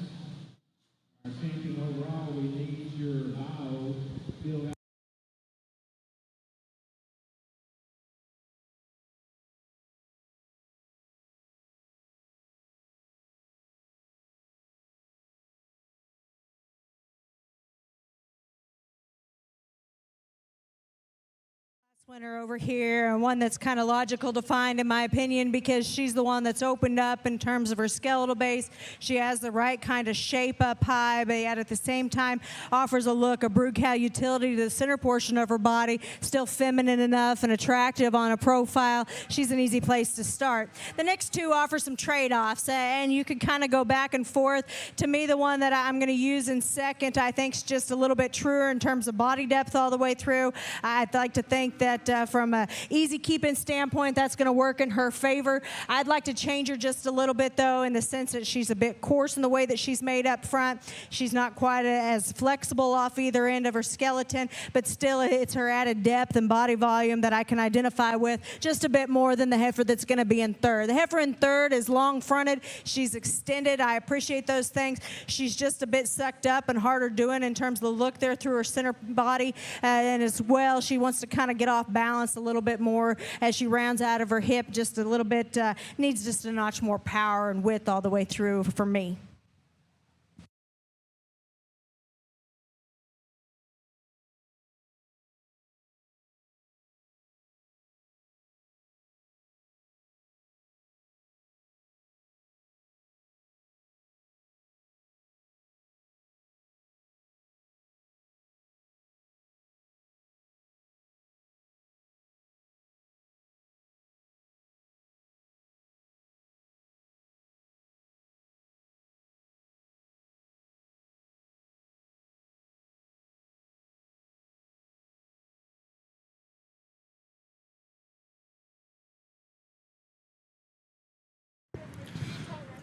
Nice trail heifers. Going to have results here soon on those three. Top three from Class 14, and first is Avery Grace Fincher from Ellis County 4-H, and second is Blake Ashton Bundick from Ganado FFA, and third is Layla Barrett from Longview FFA. Getting to the last class, and again, getting some older heifers. And looks like we got a couple different age ranges. We're going from September 1st to December 31st. Bigger class, we got Isaiah Manuel Salinas from Veterans Memorial FFA, Adeline Grace Winter from Calalin FFA, Keith Ricole from Orange Grove FFA, Abriana Garbagel from Dobie FFA, McKenna Fanos from Clear Creek FFA, Bryson James from Goodman Shepherd from Shepherd FFA, Tanner Lane Hoskins from Victoria County 4-H, and Sloan Reese Gregson from Montgomery County 4-H.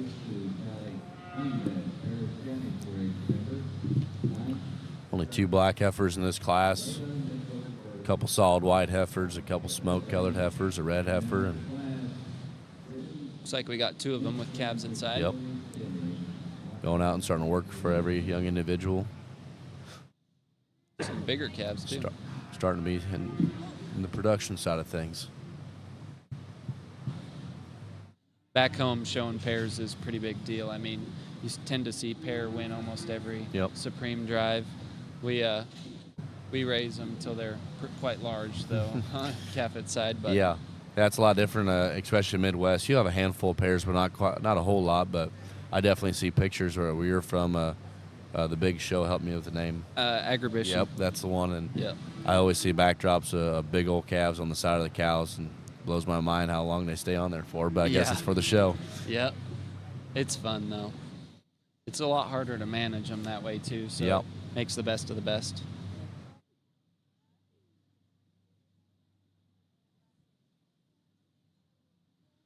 Yeah, if anybody gets the chance, they should come experience Agribition. It's quite fun. That's what I hear.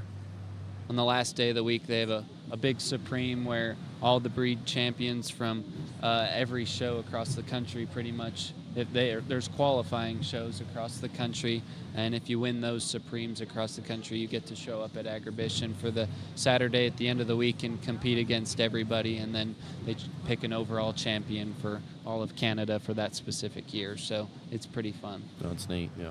Yep. Yeah, something that people talk about. I never had the chance to experience it, but certainly I've heard a lot of good reports on that show.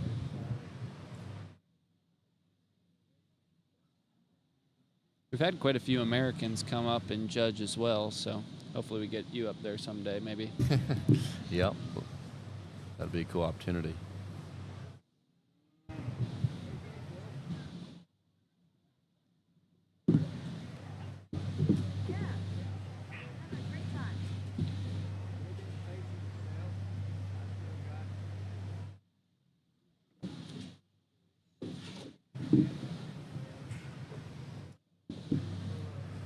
We're all propped up here on the side profile as Ravenna's going down the line and getting one last look and starting to pull bottom up in this class.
Getting down in the final three.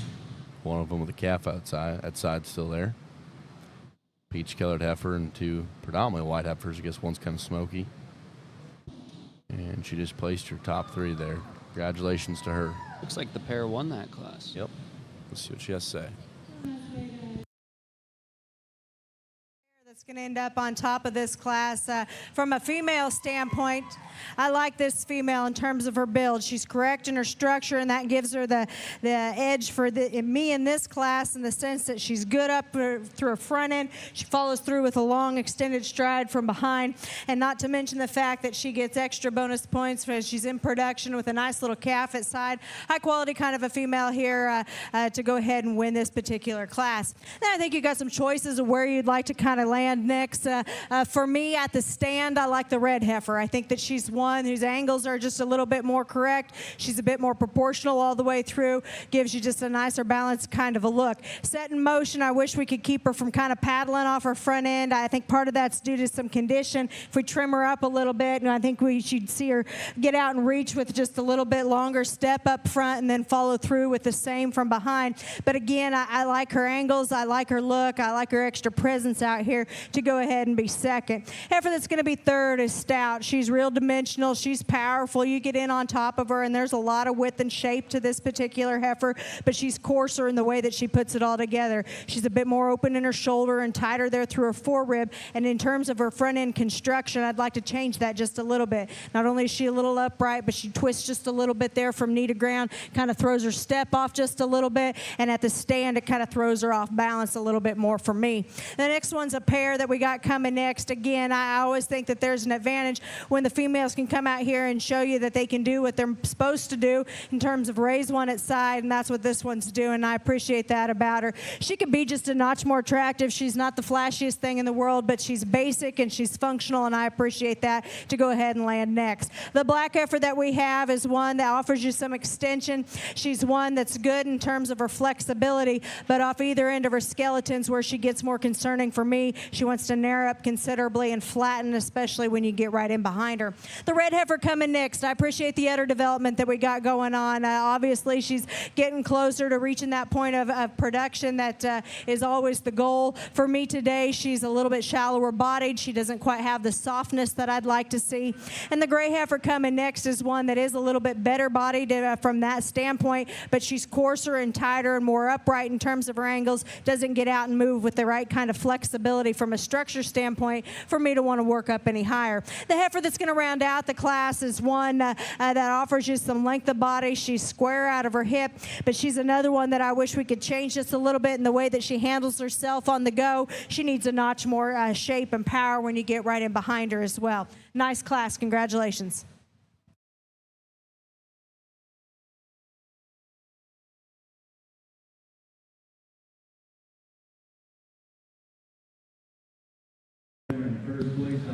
Results from Class 15, and first is Sloan Reese Gregson from Montgomery County 4-H. Second is Isaiah Emmanuel Salinas from Veterans Memorial FFA. And third is Keith Ricole from Orange Grove FFA. Go ahead, sorry. Should have our champion senior heifer division coming in. Yep, excited to see all the class winners come back out and how they stack back up and compare with each other and see what Ravenna kind of ties back into for champion. I think there's a couple that she really liked in some tough classes, and like I said, they all could change when they get back out here. There's probably a couple in her mind that she's kind of leaning towards, though. We had a pretty big class in this division it was very deep. She took a lot longer there in that class, and then obviously a smaller class, both with a really good couple of heifers there, and then this last class we had a nice little pair win. Yep. Congratulations to these exhibitors. We're now taking for senior division driving Kenny. That means Joe B, the only breed left in the barn to show first class and second. As we start to wind down the day, I've been awfully impressed with both judges, how they sort through the show and how well spoken they are on the mic. It's very, very fun to listen to them talk through classes and explain the reasons and why they did what they did. It would get to be quite a long day out there, standing there all day. Yep. It was pretty hot there this afternoon for a bit too, so. For sure.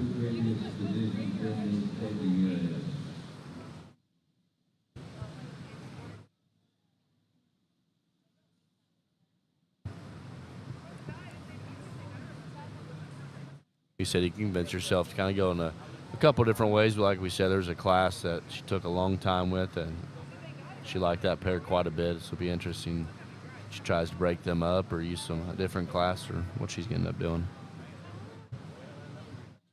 Last night we had the opportunity to ask both the judges a couple questions, and one of the questions was what are they most looking forward to, and both of them said just the opportunity to work with the youth and all the exhibitors today, and I'm sure that they've had a blast doing that. There's been a lot of impressive exhibitors.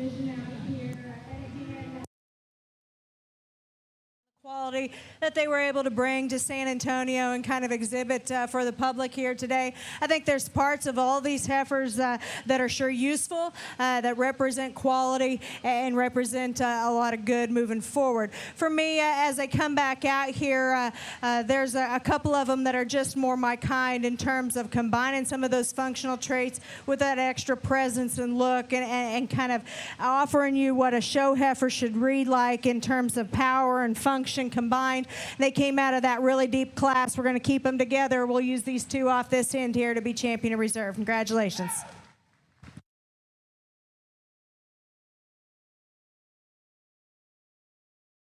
Class that she took some time on, and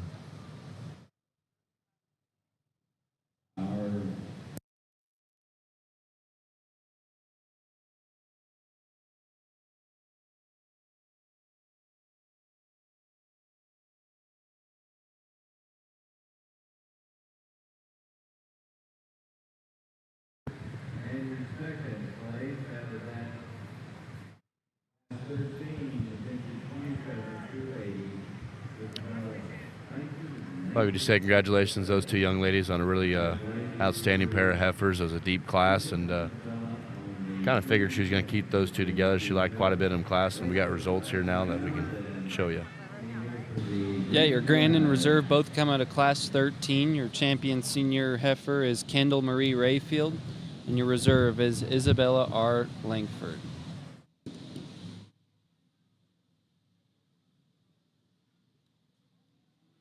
Should have a pretty nice little grand drive of Kenia heifers shape up here. Yeah, I think we get all the division winners back out. I think this breed will kind of fit together just a little bit more in the end of your division winners. You had a lot of differences in terms of kinds and colors and shapes out here, no doubt, but I think her champions honestly will go together pretty nice as we get all 6 of them back out, 3 out of the 3 divisions. We'll be taking those cattle for the green grass.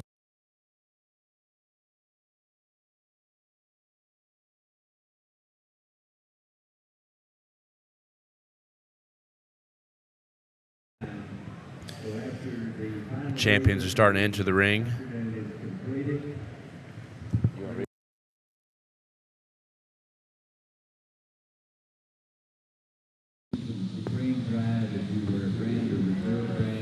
Yeah, so our champions here for the Grand Drive Kearney Heifers are coming in. Out of Division 1, your champion junior heifer is out of Class 7, Brooklyn K. DeBerry, and the reserve out of Division 1 is from Class 9, Madison G. McCartney. Out of Division 2, your champion senior heifer is from Class 13, Kendall Marie Rayfield, and your reserve is out of Class 13 sorry, that's your senior heifer calves. I gotta restart. Your champion heifer calf out of Division 1 is from Class 2, Creed Anthony Nohavitz, and your reserve champion heifer calf is from Class 1, Garrett Slover. Out of Division 2, your champion junior heifer is from Class 7, Brooklyn K. DeBerry, and your reserve division is from Class 9, Madison G. McCartney. And then just recently, your champion senior heifer Division 3 is from Class 13, Kendall Marie Rayfield, and your reserve is from Class 13 as well, Isabella R. Langford. Yeah, really, really stout lineup as they all come back out here. And like we talked, she was kind of getting the more predominantly black ones up to the top. The reserve ID one's kind of a chromed up heifer, but the other 5 are all black females. And I think there's a pair of females that go together really nicely. And obviously she's looking at those two pretty hard for a champion overall heifer and respect to reserve. I think it's fun just to see how powerful the Kearney breed is, just in terms of muscle and bone and mass, just compared to some of them other breeds. As we wrap up our time within this breed, and you might have been along the day listening, but if you haven't, we just want to express our gratitude one more time to everyone involved in the Top Judge program and what they believe in to the youth, and to make sure all the young judges have a great opportunity to learn from some really good mentors, and as we continue to develop our judging skills and really know how to pick up some tasks and some tools through the ring. Yeah, and another big thank you just to the San Antonio Stock Show for allowing the Top Judge program to be here and spend time here throughout the week. Get to come here alongside and watch these shows, and then work alongside the broadcast crew and kind of get to spend time here talking to all you guys. Put your hands together for the exhibitors within this breed. A really nice show, a lot of depth, a lot of differences, but a set of nice females that come back out to us here to select for champion and reserve. Just to kind of briefly describe them, the first division winner was one that within that class, I know she rose to the forefront rather handily. In that division, she still combined a lot of good things in terms of looking like a female and being functional enough and stout enough and combining all those things that we'd like to see in a high quality kind of a female. Out here, you got to question yourself maybe just a little bit with all her added look and presence and all the good things that we've talked about. Is she quite stout enough going to the ground? Does she have quite enough foot and bone underneath her? Is the angles just perfect there through her shoulder to kind of project her on into the future? That's kind of the question where I'm at with her, but boy, she's still one that's awfully feminine. She's one that's great in terms of her body type. I like her look and her general presence out here a great deal. I still do from the time that she came in the ring. And so that's kind of the differences I see on her. Heifer out of our second division was one that, again, some of the same sentiments. She kind of rose to the forefront there, and I liked a lot of things about her from a feminine aspect. She's practical in terms of her build. She's soft in terms of her body type, and she's a bit deceiving because when you get in on her, there's as much shape and power in her as what you'd like to see in a female at this stage of the game. Is she quite flashy enough up front? That's where I kind of question her just a little bit. She's got a little extra throat. She's a little shorter in terms of her neck, and so you got to kind of ask yourself just a little bit, is there just enough look and presence to her to go along with her practical, good-bodied, kind of easy-doing functional features, because that's the differences I see there. The heifer that wins the last division, just talked about a couple times. She's one that's powerful. She's one that's good in terms of her body. You know, you get them back out here. Is she opened up just as much at her base as the other two division winners relative to her size and her age and where she's at in terms of production? Maybe like to see just a little bit more udder development too. But she's one that can sure paint you a nice picture from the profile. You just question if there's just enough of her on either end to go ahead and run with that one. So those are the differences that I see amongst these three division winners. As I study them a little bit more, and it's not to take anything away from our our respected reserves, but I think it is the trio on this end that just hit me a little bit harder in terms of having what I'm looking for in a high-quality female. I'll go ahead and show you the two that I like best to be champion and reserve. If you would, put your hands together for all these exhibitors out here on a nice job.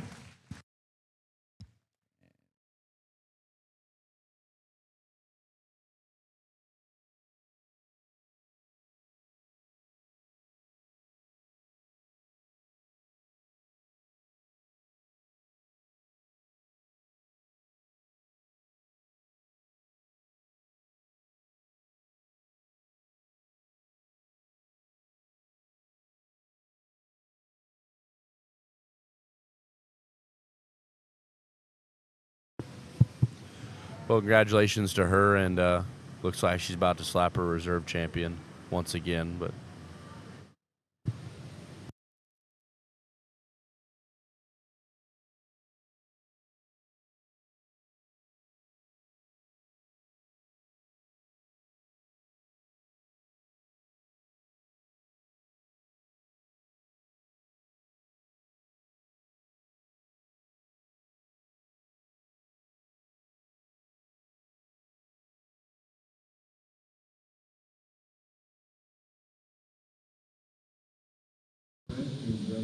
Your champion, Keaney Heifer, comes out of Division II in Class 7, Brooklyn K. DeBerry. And your reserve champion, Keaney, a female, comes from Division III out of Class 13, Kendall Marie Rayfield.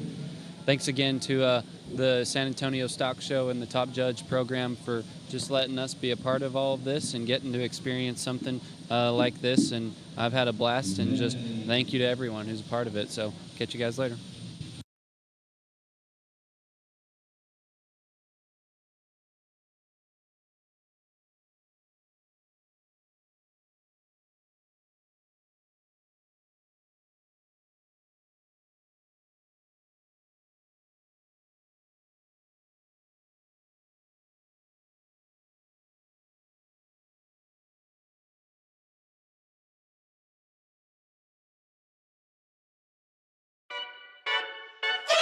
Every detail matters when preparing your livestock for the show ring. At Producers Co-op, we offer high-quality show feed, supplements, and supplies designed for your animal's best performance. Our specialized feeds promote optimal growth, conditioning, and muscle development for cattle, sheep, goats, pigs, and more. With expert advice and reliable products, we're dedicated to your success. Trust us to help you reach your goals with the feed that works as hard as you do. Come see why at Producers Co-op, it's better here.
Again, you previous champion or reserve of your individual breed, we will start staging for the Supreme Drive 30 minutes after the selection of our champion and reserve ORB females. So if you are fortunate enough to be grand reserve in your breed, we'll start lining up 30 minutes after the ORB Heifer Show for the Supreme Drive. Class 1, ORB is walking in the ring.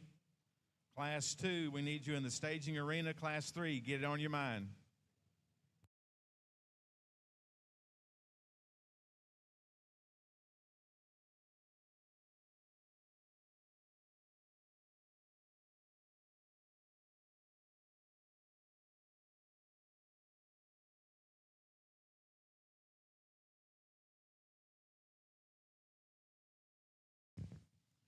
Again, we will stage for the Supreme Champion Drive and our scholarship presentation. Start lining that up 30 minutes after the conclusion of the ORB Heifer Show.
Well, we're back as we get started over here on our ORB side of things and get into our last breed of the day. And a little bit of a mixed bag of chips here between breeds, but I think the quality is going to stay true all the way through as we work through them and then get into our Supreme female tonight. I'm here alongside Blaine Workin. Blaine, take it away. Yes, sir. Like Mason said, good to be here. Like I'm sure it's been mentioned multiple times throughout the day. The Top Judge program, appreciate them for bringing us in and everyone associated with that. It's truly an honor to be here and have the opportunity to do this alongside Mason, childhood best friends and things like that from back home a little bit east of here in Schulenburg. So kind of a full circle moment as you come around competing at different contests throughout San Antonio Livestock Show and Rodeo growing up, and then now here on this end of things. It's truly something remarkable, and speaks a lot about the quality of the program and the quality of the stock show. For those at home, like Blaine said, I'm Mason Allen, and Blaine and I grew up together. And a funny story would be when growing up, I showed cattle all the way through, and it was my passion, and still is what kind of makes me tick.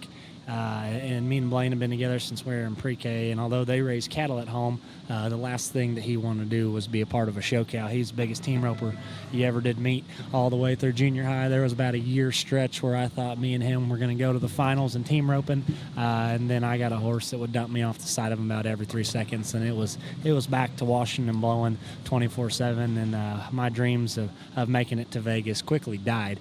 And then, as the years went, my family would have moved there my junior year of high school up to North Texas, and kind of got a little disconnected from Blaine and didn't quite know exactly what he was doing. And somehow he kind of picked up livestock judging, got the feel of being around show cattle again, and I guess maybe his team roping dreams died just a shot. They're going into college, although he still does it and is still very good at it. We ended up getting back together, seeing each other at all those contests throughout junior college while he was at Blinn and my time at Redlands. And then he went on to Texas A&M, myself to Texas Tech, and now we're back in San Antonio, just about an hour and a half, like you said, from where we grew up. So super, super cool experience. And like Blaine said, we're very appreciative of Top Judge and all the things that Dan Lane and Scott Greiner and their crew there have done for us throughout the week. And just excited to see where life is going to take us as we go on from here. No, that's right, and brings up a funny point. Mason said his horse would dump him off about every time. I remember vividly. Her name was Jingle Bell, I believe, and I remember as Mason's favorite gift from Santa, if you will, back in the Gap when we were in our elementary school days. So definitely fun memories there on that side of things. But like Mason said, I had rodeoed a lot through junior high and into high school, although my family had raised show cattle and sold some show heifers, Hereford heifers. I didn't really pick up on enjoying that, I guess, quite as much as maybe Mason did in those days. And then when it came time to go to college, I had known a lot of people just through raising cattle and show cattle specifically. Certain people that had influenced me a lot, and previous judging coaches and people that had judged through just different programs that had influenced me in a heavy way to maybe take the route of livestock judging. I judged from third grade on, I believe, in youth contests throughout the state. And I didn't ever believe I was going to pursue that, I guess, as college rolled around until the influence of those people came through. So upon graduating high school, ended up there at Blinn College and had a very fun run there, and going head-to-head with Mason. He was at Redlands, had a fun year back and forth, knocking each other in the mouth, him probably a little bit more than me. But, we had a fun competitive run there in junior college, and just definitely something that's very neat to be a part of, especially whenever you're doing it with your friends. It makes it even better. And although not on the same team at junior college or senior college, I wish we would have gotten that experience, but life's paths take you different ways. It was still definitely fun, and now that we're out of it, doesn't really matter which way you go or which way it ends up. At the end of the day, it's still the same industry, and just as an example through this program, we've obviously remained connected, and we'll continue to do that. So, very unique things, just as far as that goes. But definitely a lot of fun memories, and like he said, just super excited to see what the future will bring, especially through this program on its second year, I guess. Just something that's a huge opportunity for us young people to be able to take a part in. Yep. Well, she's placed our first class ORBs. We're going to go ahead and take the mic and just kind of see her thoughts.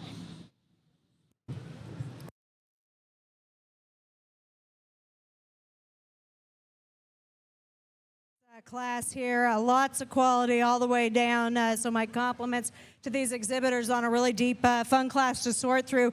I like this white-bellied heifer to win. I think she's one that sure gets your attention fast in terms of her look and her presence, but it's her build that keeps her at the front for me. She's just more flexible off both ends relative to what else we have out here, yet at the same time maintains all those attributes that I like to see in a high-quality kind of a female. Just a good made, solid kind of a heifer here to win this class. Pretty fault-free. I like her a great deal. I think there's some trade-offs between second and third, and the heifer that ends up in second for me does so because she goes with a bit more reach off both ends, particularly out of her hip and her hind leg. I think she's just a little more fluid in terms of her movement.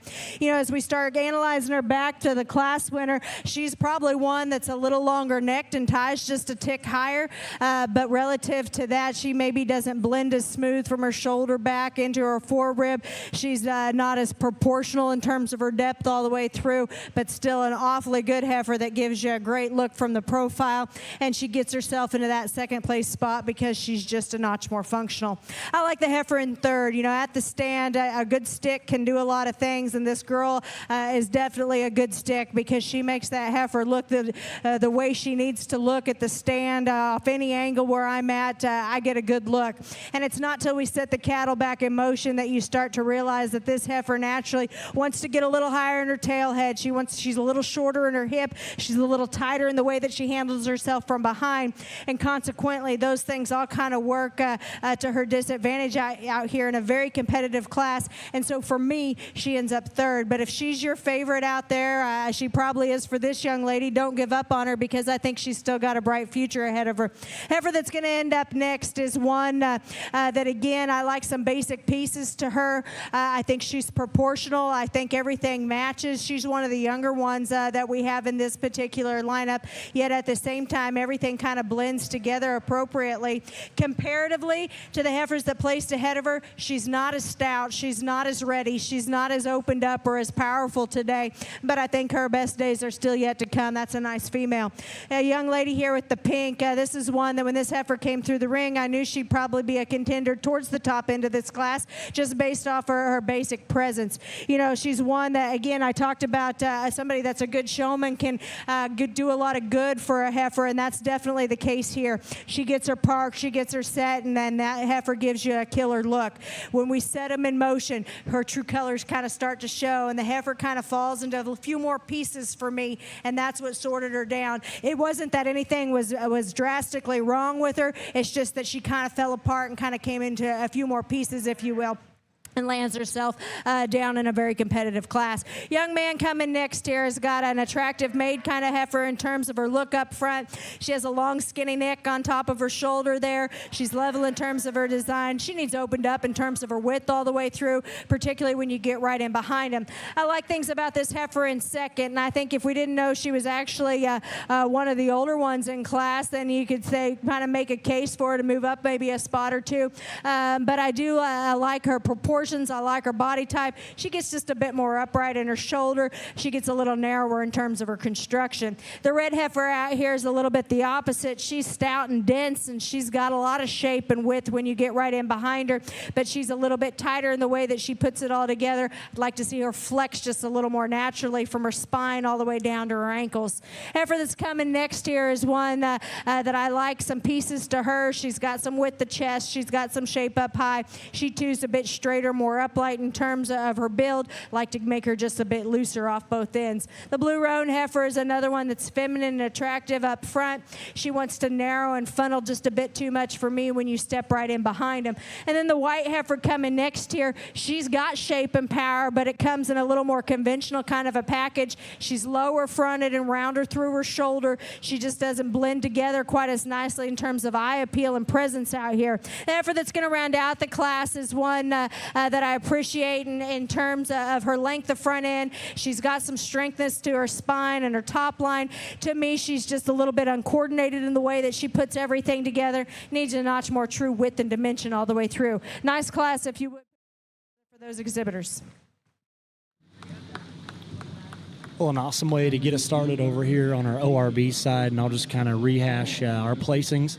And first would be Addison Dowdy, and second was Ellie Kirby, and third was Tegan Eckelberg, and fourth would be Kimley Bozeman, and fifth was Harley Smith, and sixth Stetson Moon, seventh we had Callie Hack, and eighth we had Allison Green, and ninth would be Caden Weiss, 10th would be Vivian Green, 11th was Carter Hughes, and in 12th was Haley Long.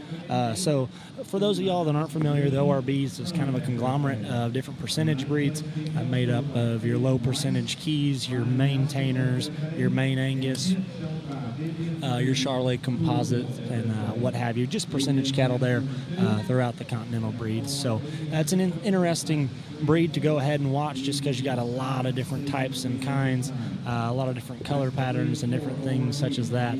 So it'll be interesting to sit out here and kind of see how Ravenna navigates throughout this breed and where she kind of wants to lay her priorities, because she's going to be kind of have the kitchen sink thrown at her in terms of just differences in the cattle.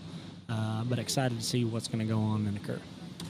Yeah, no doubt. It's definitely challenging, and actually in this class we're maybe a little bit more in predominantly black cattle, but you know, it definitely, those are open things whenever you get out in the ring, and there's you know, a lot of differences, honestly, whether it's breed type or, you know, different type of character within the cattle, and maybe many cattle that I guess bring some different breed strengths together, and you know, I guess this way that she stayed consistent, I guess it seemed, but you know, got to stick to your priorities of, you know, whatever that might be for her, and just what holds true to you. I think in this show, I believe it's the largest show of the day. I think there's 78 head that we have here in the ORB show. A couple numbers bigger than, you know, other shows that have came through today, but so definitely a lot of diversity, like Mason had said, within the cattle. Definitely a lot of quality in them, though, as you study through them. Just walking here and where we're at from above, it's fun to see, I guess, the differences in quality with all the different breeds that are represented within the cattle. For sure.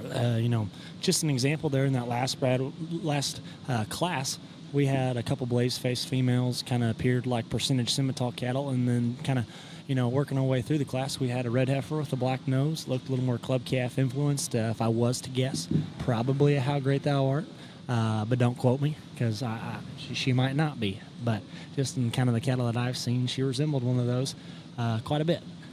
Not saying anything about the quality, but that's just how she's marked. And then we got a female in here that's kind of an orangish tint, maybe a little Bromvie influence, maybe. Yeah, I think it's a little Brahman somewhere in there. Bromvie. Little South Texas influence there. South Texas influence down here. Little South. No, not Boston, that'd be Boss Taurus. Bromvie would be Boss Taurus, Bubba. That extra shot of Brahman in them. Nope, there's no Brahman and Brahmies. I guess, as everyone knows, the American cattle have showed already previously this week in Wave 1. Just fun joking back and forth here with Mason. All the hump cattle and other influenced cattle that you know, are really true to this area of the state, I would say, just in terms of adaptability to the heat and humidity. That all occurred in Wave 1 of the show. So the way it split up, you know, the show staff and the people here that are working, they've had a long week, and this is, I guess, kind of the final go here before the Supreme Drive. So, you know, just interesting how they've split it all up, I guess, since COVID, and I think it has helped out with just space in the barns and things of that nature, and just kind of allowing things to be spread out a bit more. I think it's, I don't know, I'm sure there's different opinions on the wave system, but, you know, I think it gives the judges, you know, a little easier days, I would say, instead of, you know, having, you know, some late nights. I know is how it might have been before, but definitely, you know, a change that's kind of stayed true to here, as well as some other shows, I guess, since COVID had happened. For sure. A little fun fact there on your Supreme Champion American female here in San Antonio earlier in the week. Female also would have been the 5th overall Supreme Champion there at the North American in Louisville. I thought that was pretty neat. And reserve would have been your Beefmasters. So 2 very high quality animals that were Supreme and Reserve Supreme there. I know the Reserve Supreme American would have been the Beefmaster of the Poe families. That would have been a cow-calf pair, and that female has had a lot of success throughout her show career. And another family that's been very dominant and had a lot of success in just whatever facet, whether it be market animals or breeding cattle. Just kind of thing they take. They do a very, very good job. So, yep, I think the waves have been interesting. They create a lot of space in the barns, a lot more room for people. I think the barns almost stay a little nicer in terms of just air quality when you have a few less head, and it makes it easier on the exhibitor and on the animal. So I think the waves were something good that came from COVID. I think they will continue on throughout the next few years just because of what, kind of the show realized once they inputted that. And I think the same can be said throughout the market shows. Yeah, I think Ravenna has just placed the class here, and we'll head on and hear some words from her. In terms of her type and kind, I like her added presence that she has out here, but it's her functional traits that really kind of help her gravitate towards the front end of this class, in my opinion. She's good and flexible at the ground. She's correct in terms of her body type. I like the added volume that she has, along with some shape and power when you get right in behind her. She's correct in terms of her condition. Just a lot of good things, a lot of positives with this particular female to make a really complete, high-quality kind of a package to win the class. And I think you got some give and take. The heifer that's going to come next for me is one that could use a little bit more body depth. She could be changed just a little bit in terms of her assembly up front there through her shoulder. She gets just a little bit straighter for me. But aside from that, amongst some heifers that could all be changed a little bit structurally, she's the one that I like in terms of her extra width. Her foot and bone is just a little bit denser. She's got more shape up high. She's more genuine in her power all the way through. I think she's just the stouter made kind of a female that still looks like a lady up front to go ahead and stand second. Heifer in third, there's times that I can get a look on her where I really, really like her, and I think it's because her body type's just the type I identify with. She's really got a bunch of volume there as you analyze her through her midrib. She's one that drops from her spine with some upper curvature as well. She's another one I'd like to change just a little bit from a structure standpoint. She wants to kind of twist out just a little bit up front, and she gets just a little awkward in the way that she handles her hind leg. And so I think with that, as I start breaking her down, she's also a base narrower kind of a female, and compared to the heifer that just went in second, and those things collectively just kind of sorted her on down into third for me. But I still like her body type and her look out here to go ahead and use over the heifer that's going to come next. There's parts of this heifer that I love in terms of her foot size. She has some added stoutness in terms of her bone work underneath. I wish she matched up high with that same amount of width and density that she has at the ground. And she's another one that I'd like to change just a little bit in the way that she's assembled up front. She wants to kind of twist out in terms of that front end. I'd like to rock her shoulder back in her just a little bit as well, but still from there back, she's one that's good in terms of her lines and gives you a nice kind of a profile. Heifer that's coming next is another one that I appreciate in terms of her body depth. Aside from that, though, she's a little plainer in terms of her look. She's a little more upright in terms of her shoulder and a little straighter out of her hock. Heifer that's going to come next, the young man in the orange has here, is another heifer that I can appreciate her basic kind in terms of softness of center. I appreciate that. To me, she's a little plainer in terms of her look up front. She's a little more refined in terms of her bone work. She wants to flatten and kind of funnel just a bit more when you step right in behind them. Heifer that's going to come next is one that is long strided and true moving, and so from a skeletal standpoint, that's definitely to her advantage, especially among several of these here off either end of her. To me, she's just simply too narrow off both ends of her skeleton. Like to add just a notch more true power and width to her all the way through. And the heifer that's going to round out the class is another one. Young lady does a nice job with this heifer out here. I think she's one that's proportional in terms of her body depth. She just needs opened up in terms of width and shape all the way for me to want to work up any higher. Congratulations to these exhibitors.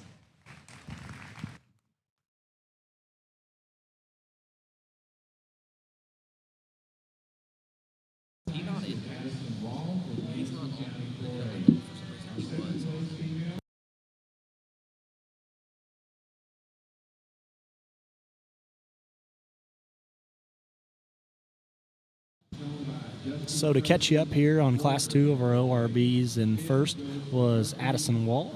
In second was Hagen Salas. In third, Brinley Boston. Fourth, Justin Tracy. Fifth was Berkeley Brash. In sixth was Joe Ellis. Seventh, Case Travis. And eighth was Emily Dennison. So now we'll roll into Class 3.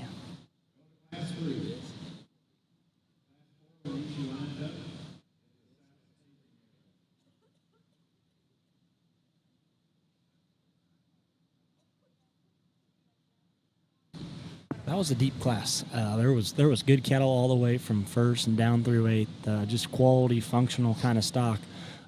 Just minute differences that split them. Yeah, and I think another thing to point out as well, and I've noticed it throughout the day. Obviously, really good ring help here from, I know there's some students here, I guess, that are students at both of the schools that Mason and I attend, Texas Tech and Texas A&M, done a really nice job working the ring. But really haven't had many issues today as we've worked through the breeding heifer shown wave 2 in terms of cattle just acting up and getting loose. And I say that, and now this young man's red heifer's giving him a little bit of a fit here. But, just as a whole, everything as far as the show has gone really smoothly. Credit to the kids, I guess, for, obviously working with their projects really hard at home and preparing for these kind of moments. But also just all the volunteers and interns and people that make it happen in the ring as well. No, for sure. I don't know if I've seen one get away today, knock on wood.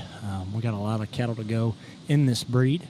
But like Wayne said, credit the interns, credit the show staff and the volunteers and all those that play a hand in making this show run so smoothly, because I know with the sheer number of cattle, it would be very difficult to get this whole thing to go.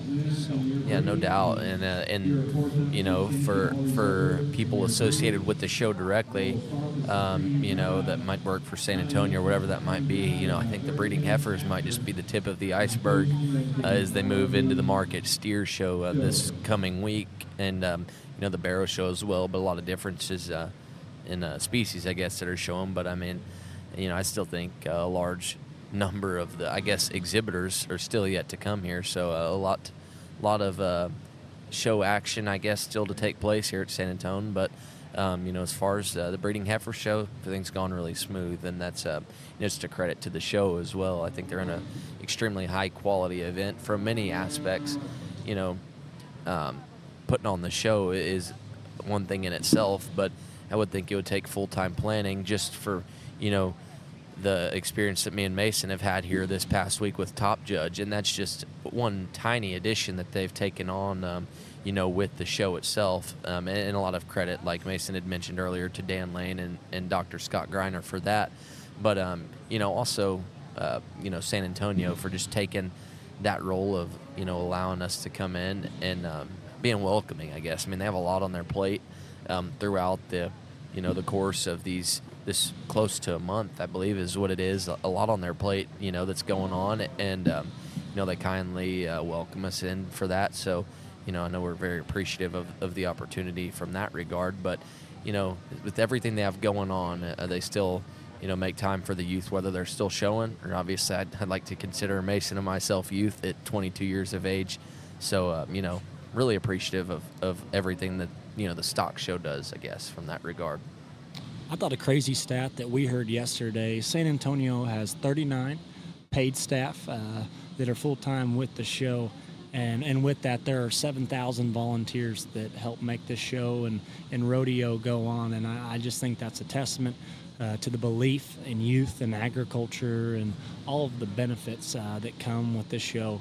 And it's just a really neat thing to see both here and at shows like Rodeo Austin and the Houston Livestock Show and Rodeos. So super cool to see just, with those volunteers, their belief and youth involvement in agriculture. And I know for both Blaine and I, these people have done so much for us. And I hope that one day, we'll go to Ravenna.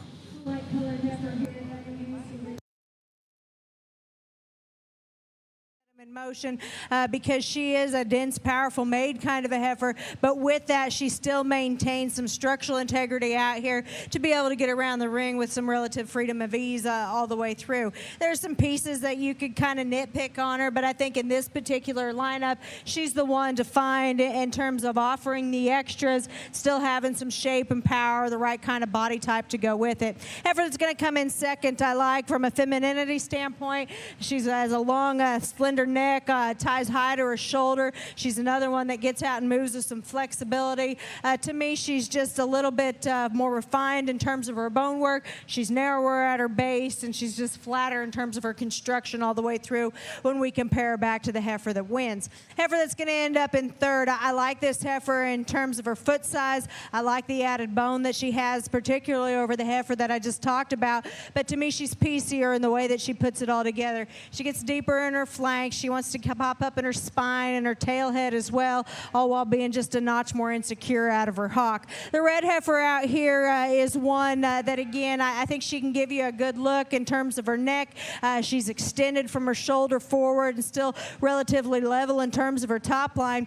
I'd like to just see her stouter, more dimensional all the way through, a little more natural body depth in her, and just out for a bit more width and power.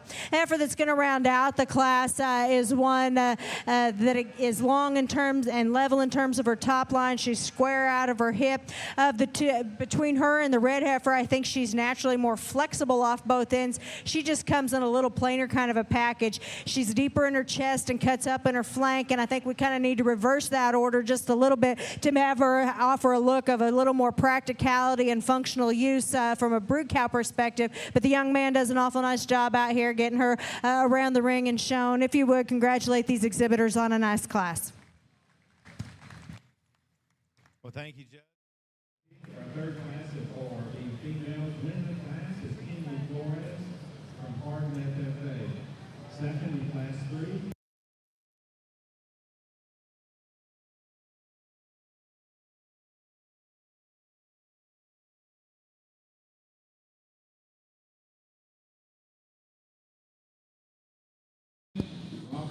We just wrapped up with Class 3, and first in that class was Kenley Flores. Second was Matthew Wacken, and third would have been Mackenzie Thompson. Fourth, Justin DeVoe, and fifth was Robert Hall. Class 7 ORB heifers would need you in the north staging area. Class 7 ORB heifers would need you.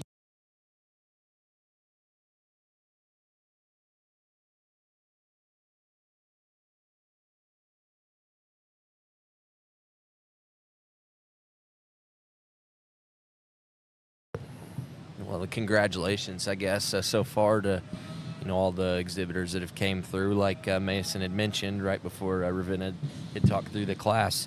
Just what is it? How many volunteers you said? 7,000. And how many? 39 paid staff. Yeah, 39 paid staff to make this event go around. So a huge testament to the amount of volunteer work. I guess it's just people that donate their time, and they just have no stake in it necessarily, but they just love giving back to the kids and the youth of the ag industry, and specifically the show industry on this side of things. But different people that just give an immense amount of time and spend weeks nearly at the stock show. Don't really think they get, I guess, shout outs enough for all the dedication that they put into making it great. So hopefully to whoever's listening that if any of the volunteers, I guess, and just want to thank them. I'm sure I speak for a lot of people from that regard on that, but that few of employees that they have here, and I'm sure it's been mentioned multiple times today. I know I did earlier during the Horned Hereford side of things. It's $1,865,000 worth of scholarships are given out over this amount of time here at San Antonio. So, 39 employees that are paid to convert to that kind of scholarships given back to the youth is something that I think is truly remarkable. And, just within this show specifically here, the ORB Heifers that we're talking through now, $10,000 scholarship to whoever that is crowned grand champion of the respective breed. Something I think that's just truly unique to this stock show in particular. Oh, for sure, and I don't think enough can be said about the volunteers and what they do for this show and the Texas Majors and the shows across the country.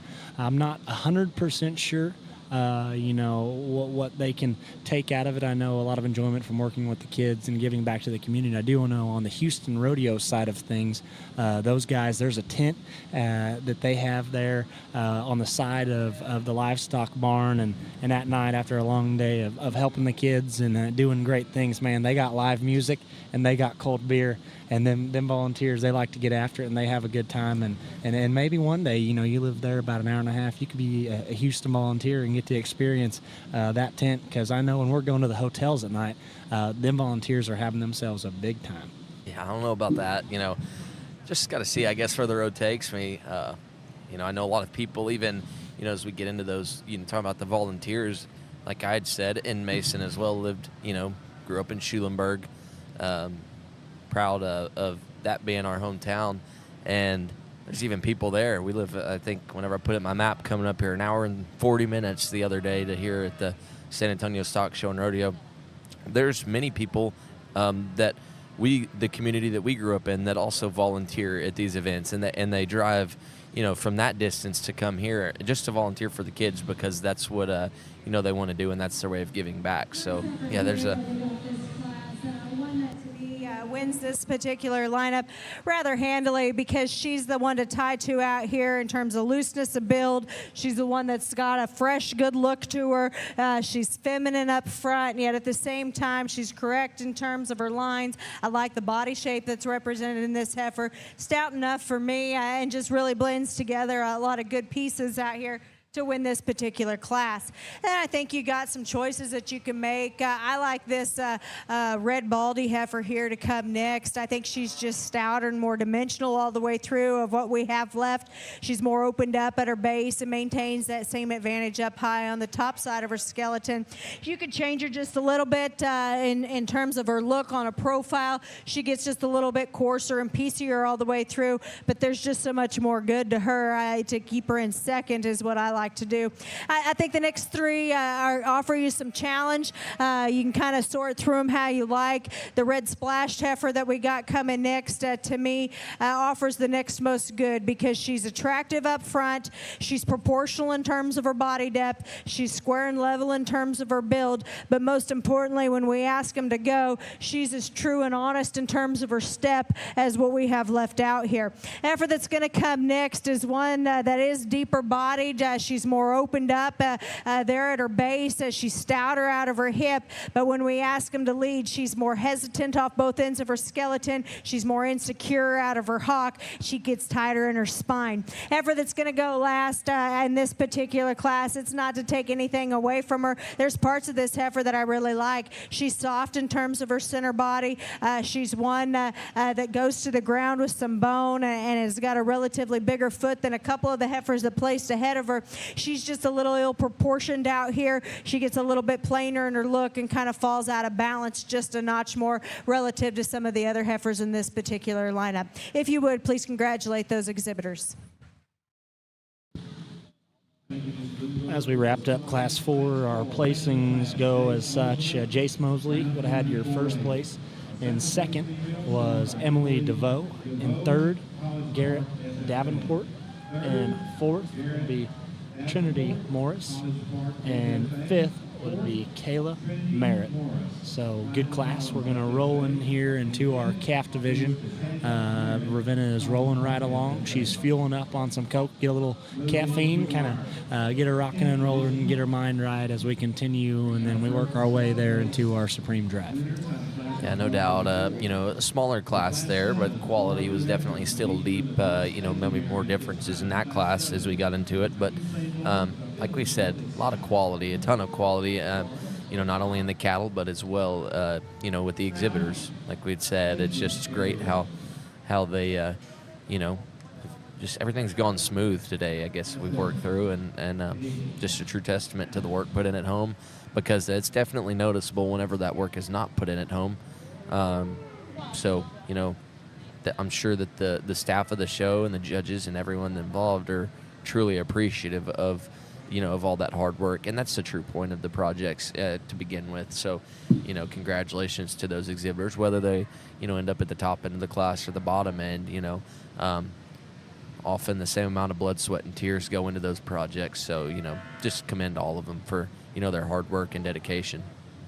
For sure, I think the SOAR breed is different in the fact that with all the show steer production that goes on here in the state of Texas, and with some of these Club PF bulls that have some key in them or some mane in them, you get a lot of heifers within this breed that look like they have some of that influence. So navigating between those kind of heifers that are a little stouter, maybe just a little earlier maturing, a little heavier boned, a little heavier muscled, and then kind of mixing that in with some of your percent semis and some of your low keys and your maintainers and what have you. I think it's very, very interesting.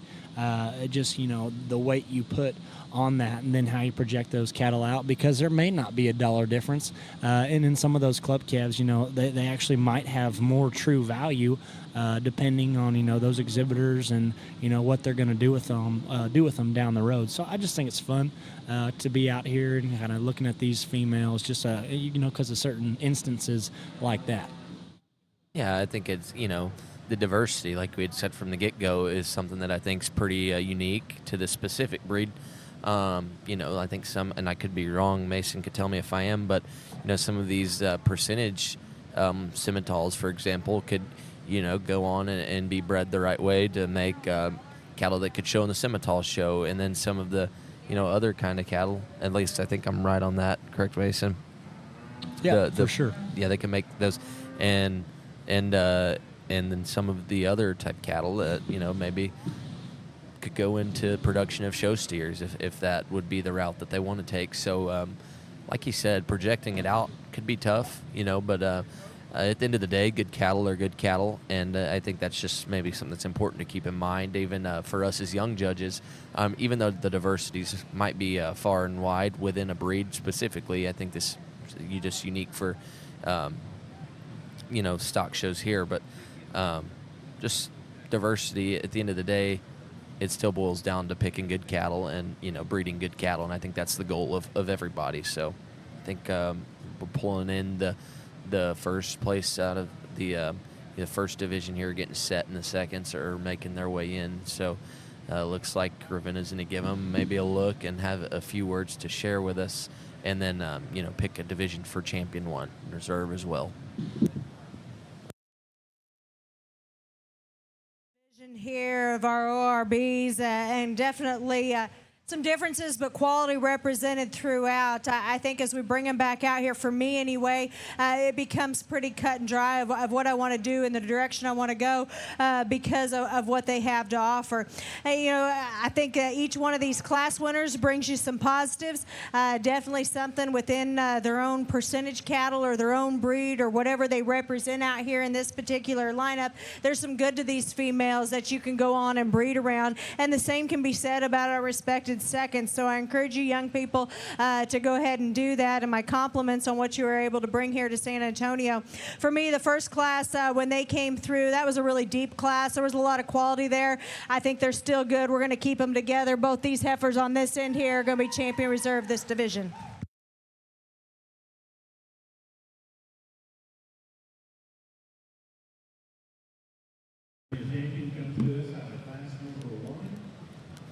Congratulations to those two exhibitors. Mason will give you the results here of Division 1, but congratulations, really nice set of heifers that are winning Grand and Reserve there. Yep, so Addison Dowdy would have had your champion in that division. Would have been out of Class 1. That female would have been bred by Red River Farms, and then your reserve would have came out of that same class, and that would be Ellie Kirby, and that would be a female that came from Jordan Richburg. Up there in the panhandle of Texas. So two females, I think, were percentage Simmentals, I believe, that went ahead and were Grand and Reserve in that division. Yeah, no doubt. A really high-quality set of females, too. And, I think they resembled a lot of the same in terms of type and kind, that Ravenna stuck with throughout the day. Just good functional kind of females is what she seemed to, be drawn to. And I think, like we had said just before the break, things of, diversity, even though present, the end of the day, the goal is still for the breeders' perspective, still to raise high quality and good cattle. And then on the exhibitor side of things, they have the same goal as well of just coming out to, compete at the highest degree possible and present their cattle to the highest degree possible. And I think that they've done an awesome job of that thus far today. Yeah, so we're going to get in here to our falls, and this class probably be made up of December, November females. We're going to kind of get into some older females and start to see some differences there just in terms of flesh and maturity between these females. So be fun, be interesting. You can already see just the differences in color like we've talked about since we started this ORB show. We got a baldy, we got a gold female, 2 white females, and then just some differences all the way throughout. So once again, just such a fun show to sit here and watch. Yeah, no doubt. I think, like you'd said, we might have the most diversity thus far in this class just in terms of color pattern. But, like we'd said, that's just part of the way this goes, and different, types of projections, I guess, for these cattle, depending on their respective breed, like we'd said, could go to a vast variety of ways. So, it's as far as judging them, just certain things, although a heifer might not fall, on the top end of a class, doesn't mean they can't be extremely valuable whenever they get into production for that respective exhibitor, some that might have their own breeding programs or whatever that might be. So, I feel like from top to bottom in these classes, whether they're the kind that Miss Bloomberg has been picking today or not, I still think there's breeding value in all of the heifers that have came through. 100%. With all this color, I know it might be sounding like it's the only thing I'm talking about. I know when Blaine and I were judging identification, in your reasons was so important, and just absolutely nailing, exactly that calf's color pattern, and that was tough. And I know if I was out there, it'd be tough in terms of what you're calling them on the mic. And Ravenna, said a new one on a heifer and said red splash. Yep. And, she wasn't wrong. I never heard it. I thought that was new. Maybe it's something from kind of her background where she grew up, because, you got people that call cattle all sorts of different things from different places, and it's all just kind of relative to where you grew up. And I thought that was kind of new and inventive and something I'd never heard before. Yeah, no doubt. And not that anyone's right or wrong. There's more than one way to skin a cat, as they say. So, different backgrounds of people. I mean, think about just within the state of Texas, for that matter. We could go through here at the different FFA and 4-H programs that these young exhibitors are from. And that spans anywhere from El Paso down to Houston and Beaumont area, down to Louisiana border, up to the top of the Panhandle in Texas, down to Brownsville, down towards the Mexican border. A lot of different varieties, even just within our state, of different backgrounds of people. And that's something that I think is actually unique, and maybe for this show specifically, a lot of different programs, I guess, if you will, with cattle. From different parts of the state that I think are truly unique, and just something that I think is, a large state like Texas, you're going to run into a lot of different backgrounds, and whether that be Miss Bloomberg coming in, she's from up in the Midwest, and that's coming down here, and it's an honor to have people of her caliber to come evaluate this stock. But just to the point I was trying to make about the size of the state. There's a lot of different backgrounds that go into this, and so it makes sense for having a breed like this. A lot of different backgrounds of cattle represented as well, so something that I think is pretty unique. Yep, there's a lot of different climates and areas and cattle that work in both, and I think that's why you can't just put your head down and just kind of try to pick the exact same one in every class, because you don't know where they're from and what works in their environment. So, just finding the most of the best, and, still remaining true to your kind is super important when you get to a show like this, of this caliber, and this vast amount of numbers. Yeah, no doubt. And, one thing I think that's worthy of pointing out, Mason had talked about, differences in climate throughout the state. I mean, we have anything from the most humid weather you could find, down here in this particular part of the state. You get up into the northern part of the Texas Panhandle, and winters can get pretty cold up there, and the wind start blowing, and then even as far, west as El Paso, dry and hot. Just a lot of different climates, a lot of Bos Indicus influence and a lot of cattle in this part of the state, specifically further south. But, there's a lot of cattle as you get up into the Panhandle. Just it varies a ton. And one thing that we'd like to joke about, and he had gotten away from it, I guess, by moving to Nocona, but for whatever reason, our families decided it was a good idea to raise Hereford cattle down in Schulenburg. So I think that's something that's, maybe different than certain people within the state or within different climates. Very hard in certain areas to grow hair and different things of that nature, especially in a British cattle down in this area. But so I think that's one thing, like Mason had said, is unique about just the different breeds. There's a ton of different backgrounds of people and climates throughout the state that probably attribute to that, and like just the direction of their operation and what it is that they want to make. And that's one thing that's truly remarkable about the ORB show. You can go a lot of different ways with the cattle, and there's definitely differences, but unique to each one of those differences, no matter what it might be. She's got 3 of them out here still, making her final decision. I know the young lady here at the front of the lineup that just won the class. Her heifer's giving her a fit, but, man, she's got a really high-quality one. Here we go.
We apologize for those watching at home right now.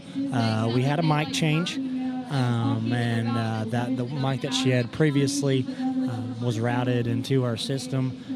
So we apologize to anyone watching at home trying to hear the critique. We will try to get this fixed as quickly as possible. I'm sure me and Mason could try and do our part at giving you a critique, but I'm not sure Like that a you learned much translator. from it. So, Like a translator, or kind of the opposite of sign language. Yeah. But we'll just have to chalk that one up as a loss. I guess they're working on getting it lined up here, but we'll commentate through the next class as well, and they'll have it lined up and fixed, I'm sure, before we get to the next deal. But I guess everyone watching at home, whether it's parents, grandparents, or whoever it might be, can still see the cattle out there. And I think just the quality and that's the main part, I guess, of just the quality of the show, I guess, is something that's really stood out. But once they get it lined up, then you'll be able to catch her words.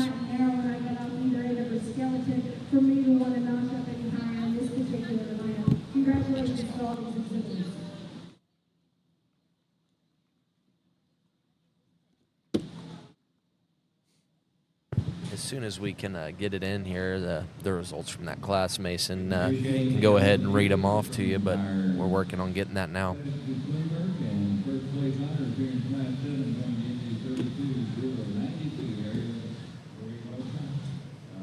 Yeah, so results of that last class. And first was Ariel Rocha. And second was Brooke Brinkley. And third, Raymond Breedlove. And fourth was Hayden Weems. And fifth was Daniel Cavazos. And sixth was Sophia Chavez. And in seventh was Anna Young. And rounding us out was Bryce Cooper. Yeah, well, congratulations to those exhibitors. Once again, we apologize for the audio mishap there, but I'm sure they'll get that lined out here sooner rather than later. But, another diverse class as we head in here to the next one coming into the ring. It looks like maybe a little bit of Shorthorn influence here. Forgot about that. My breed listing, yeah. Some Shorthorn Plus is also eligible to show here on the Continental side of things. Yep. So looks like we have a couple of those here being represented, and once again a lot of diversity, but it's still a really nice set of heifers that just come in.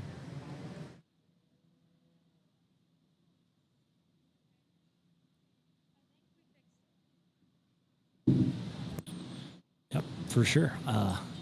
You want to talk about a mixed bag of chips? I mean, we got all sorts of differences in frame size and just, bulk and muscularity, not calling anything light muscled, but we got some very, very, very stout individuals kind of scattered throughout this class.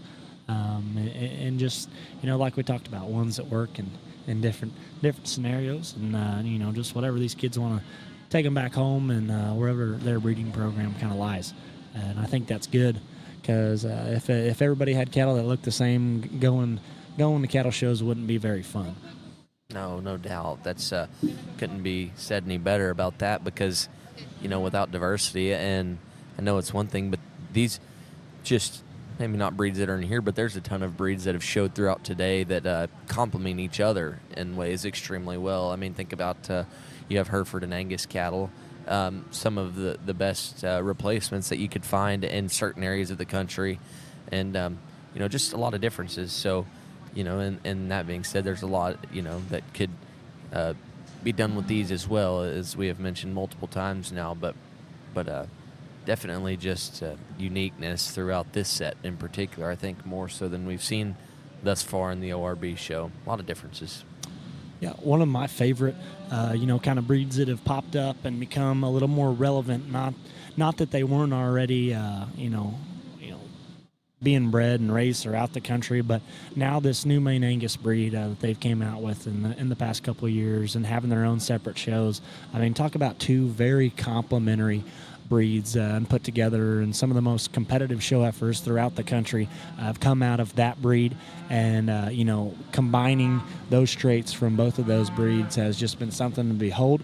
And I hope and continue that breed continues to grow and flourish, because those things are as good as you can possibly make one in my eyes, and the kind of stock that I'm after and I like. And I just think that's such a neat deal. And these percentage cattle and what they've been able to do in terms of just bettering other breeds as well. You touched on it earlier, but our Simmental breeds and our main breeds and stuff like that. When you can go out and find a breed that complements you and fixes some issues or betters what strengths you have, and then you can go back and breed back to the original breed and get back to a purebred. I think that has helped those breeds tremendously, just in terms of quality and being able to kind of outcross and get some heterosis on that side of things as well. Yeah, I guess we spoke too soon earlier. Young lady had her heifer get away, but let her walk right back up and grab her. So yeah, worked out great right there. That knocking on wood, it didn't do much. I kind of figured that was going to happen. No, I don't think either one of us knocked on wood, so we'd forgotten that part of it. But, I know Mason had mentioned about the Maine Angus breed. I think, me and him are both prime examples of guys that will probably always, just be Hereford, pure Hereford cattle through and through, just kind of what we grew up with. But I know Mason back home, whenever we were younger, back in Schulenburg, they used to raise some show steers and stuff like that as well, for many years down there. So, maybe a lot of that influence of the type of cattle from that side of the industry is maybe some types that you see in this particular class. Like he had said, a lot of stoutness, a lot of power scattered throughout some of these cattle. But, you know, I just thought that was neat to bring that up with Mason. I know, although we both have a large background in Hereford cattle and, you know, love for that, he also was involved in the show steer deal as well for a while. Yeah, for sure. And I'm about to get back into it. I bought me a maintainer female here last year. It's had some success throughout the year for my little brother. And the plans now is to go in, kind of raise some of them big, giant-legged, big pin kind of show steers with that wild look and sell them high. So here we go. Another good class here. Young man in the cowboy hat's going to lead off with my class winner. It's a good, complete kind of a heifer, one that's fairly fault-free in her own right. She gets out and moves with flexibility off both ends. I like the rig that she comes to us in terms of her condition today. She's one that's got some body depth and some look. She's not as stout and powerful as a couple of these, but that's okay. I think she's got more than enough for me. So when you couple that with her other added benefits out here in the lineup, she just surfaces to the top. A heifer that's going to be in second, there's a lot of things I like about this heifer. Standing still, she's a big hip, big topped kind of a female, one that's good in terms of her body depth. You set her in motion and she gets just a little bit more awkward in terms of her movement. She pops up in her spine. She gets more insecure out of her hip and her hind leg. She's a little more upright there in her shoulder. And when you park her and I get in front of her, you kind of see why. She's a bit more open there in her shoulder. She's a little deeper in her chest. The white heifer that's going to come third here is one that, again, you like the stoutness of feature. You like the foot and bone work that she's built on. To me, she's another one that's just a little coarser in the way that she blends everything together. Like to see her blend just a little smoother there through her forerib and her heart, but I still think that her basic pieces offer her the next most good, and so that's what keeps her in that third place hole. Heifer that's coming next, this roan heifer, is one that pulls together a nice top line. She can give you a nice look in terms of her silhouette. Her body depth is correct. She wants to narrow up just a little bit more off either end of her skeleton, and especially compared to some of those that placed ahead of her, she's maybe needs rocked back just a bit more in terms of the angle to her shoulder.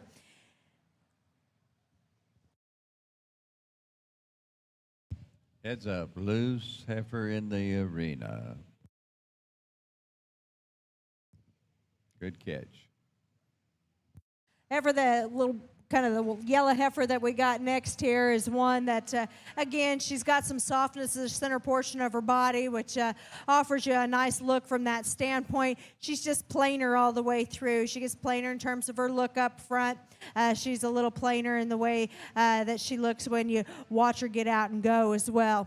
The big red heifer that we have coming next is one that's long and extended up front. I like her added length and presence there from that standpoint. She's a little flatter in terms of her build. She's a little narrower in her construction. She's another one I'd just like to change just a little bit in terms of her angles, let her move out with a bit more reach up front. Heifer that's going to round out the class is one that has some depth of body. There's some shape in this heifer. I just think for me she's a little more ill-built as I analyze her through her shoulder and the way that blends back. She just needs to change just a little bit from the way that she's put together for me to want to work up any higher in this particular lineup. The young man does a nice job. If you would, congratulate these exhibitors on a nice class. We greatly appreciate that overview on your placings here in Class 8, and taking the blue ribbon was entry 14-341.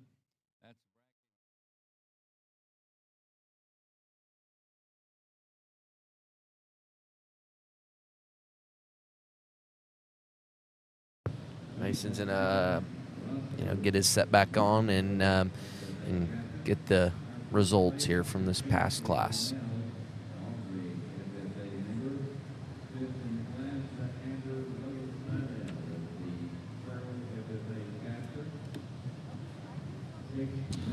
So first in that class would have been Brecken Rasco. And second was Brazos Kirkwood. Third was Adam Roscoe. Fourth, Kenzie Bonnell. And fifth would have been Amber Seidel. And sixth was Emma Francis. Seventh, Ava Garza. And in eighth was Kian McGallion. So great class once again. Blaine's talked about it. Congratulations to all those exhibitors.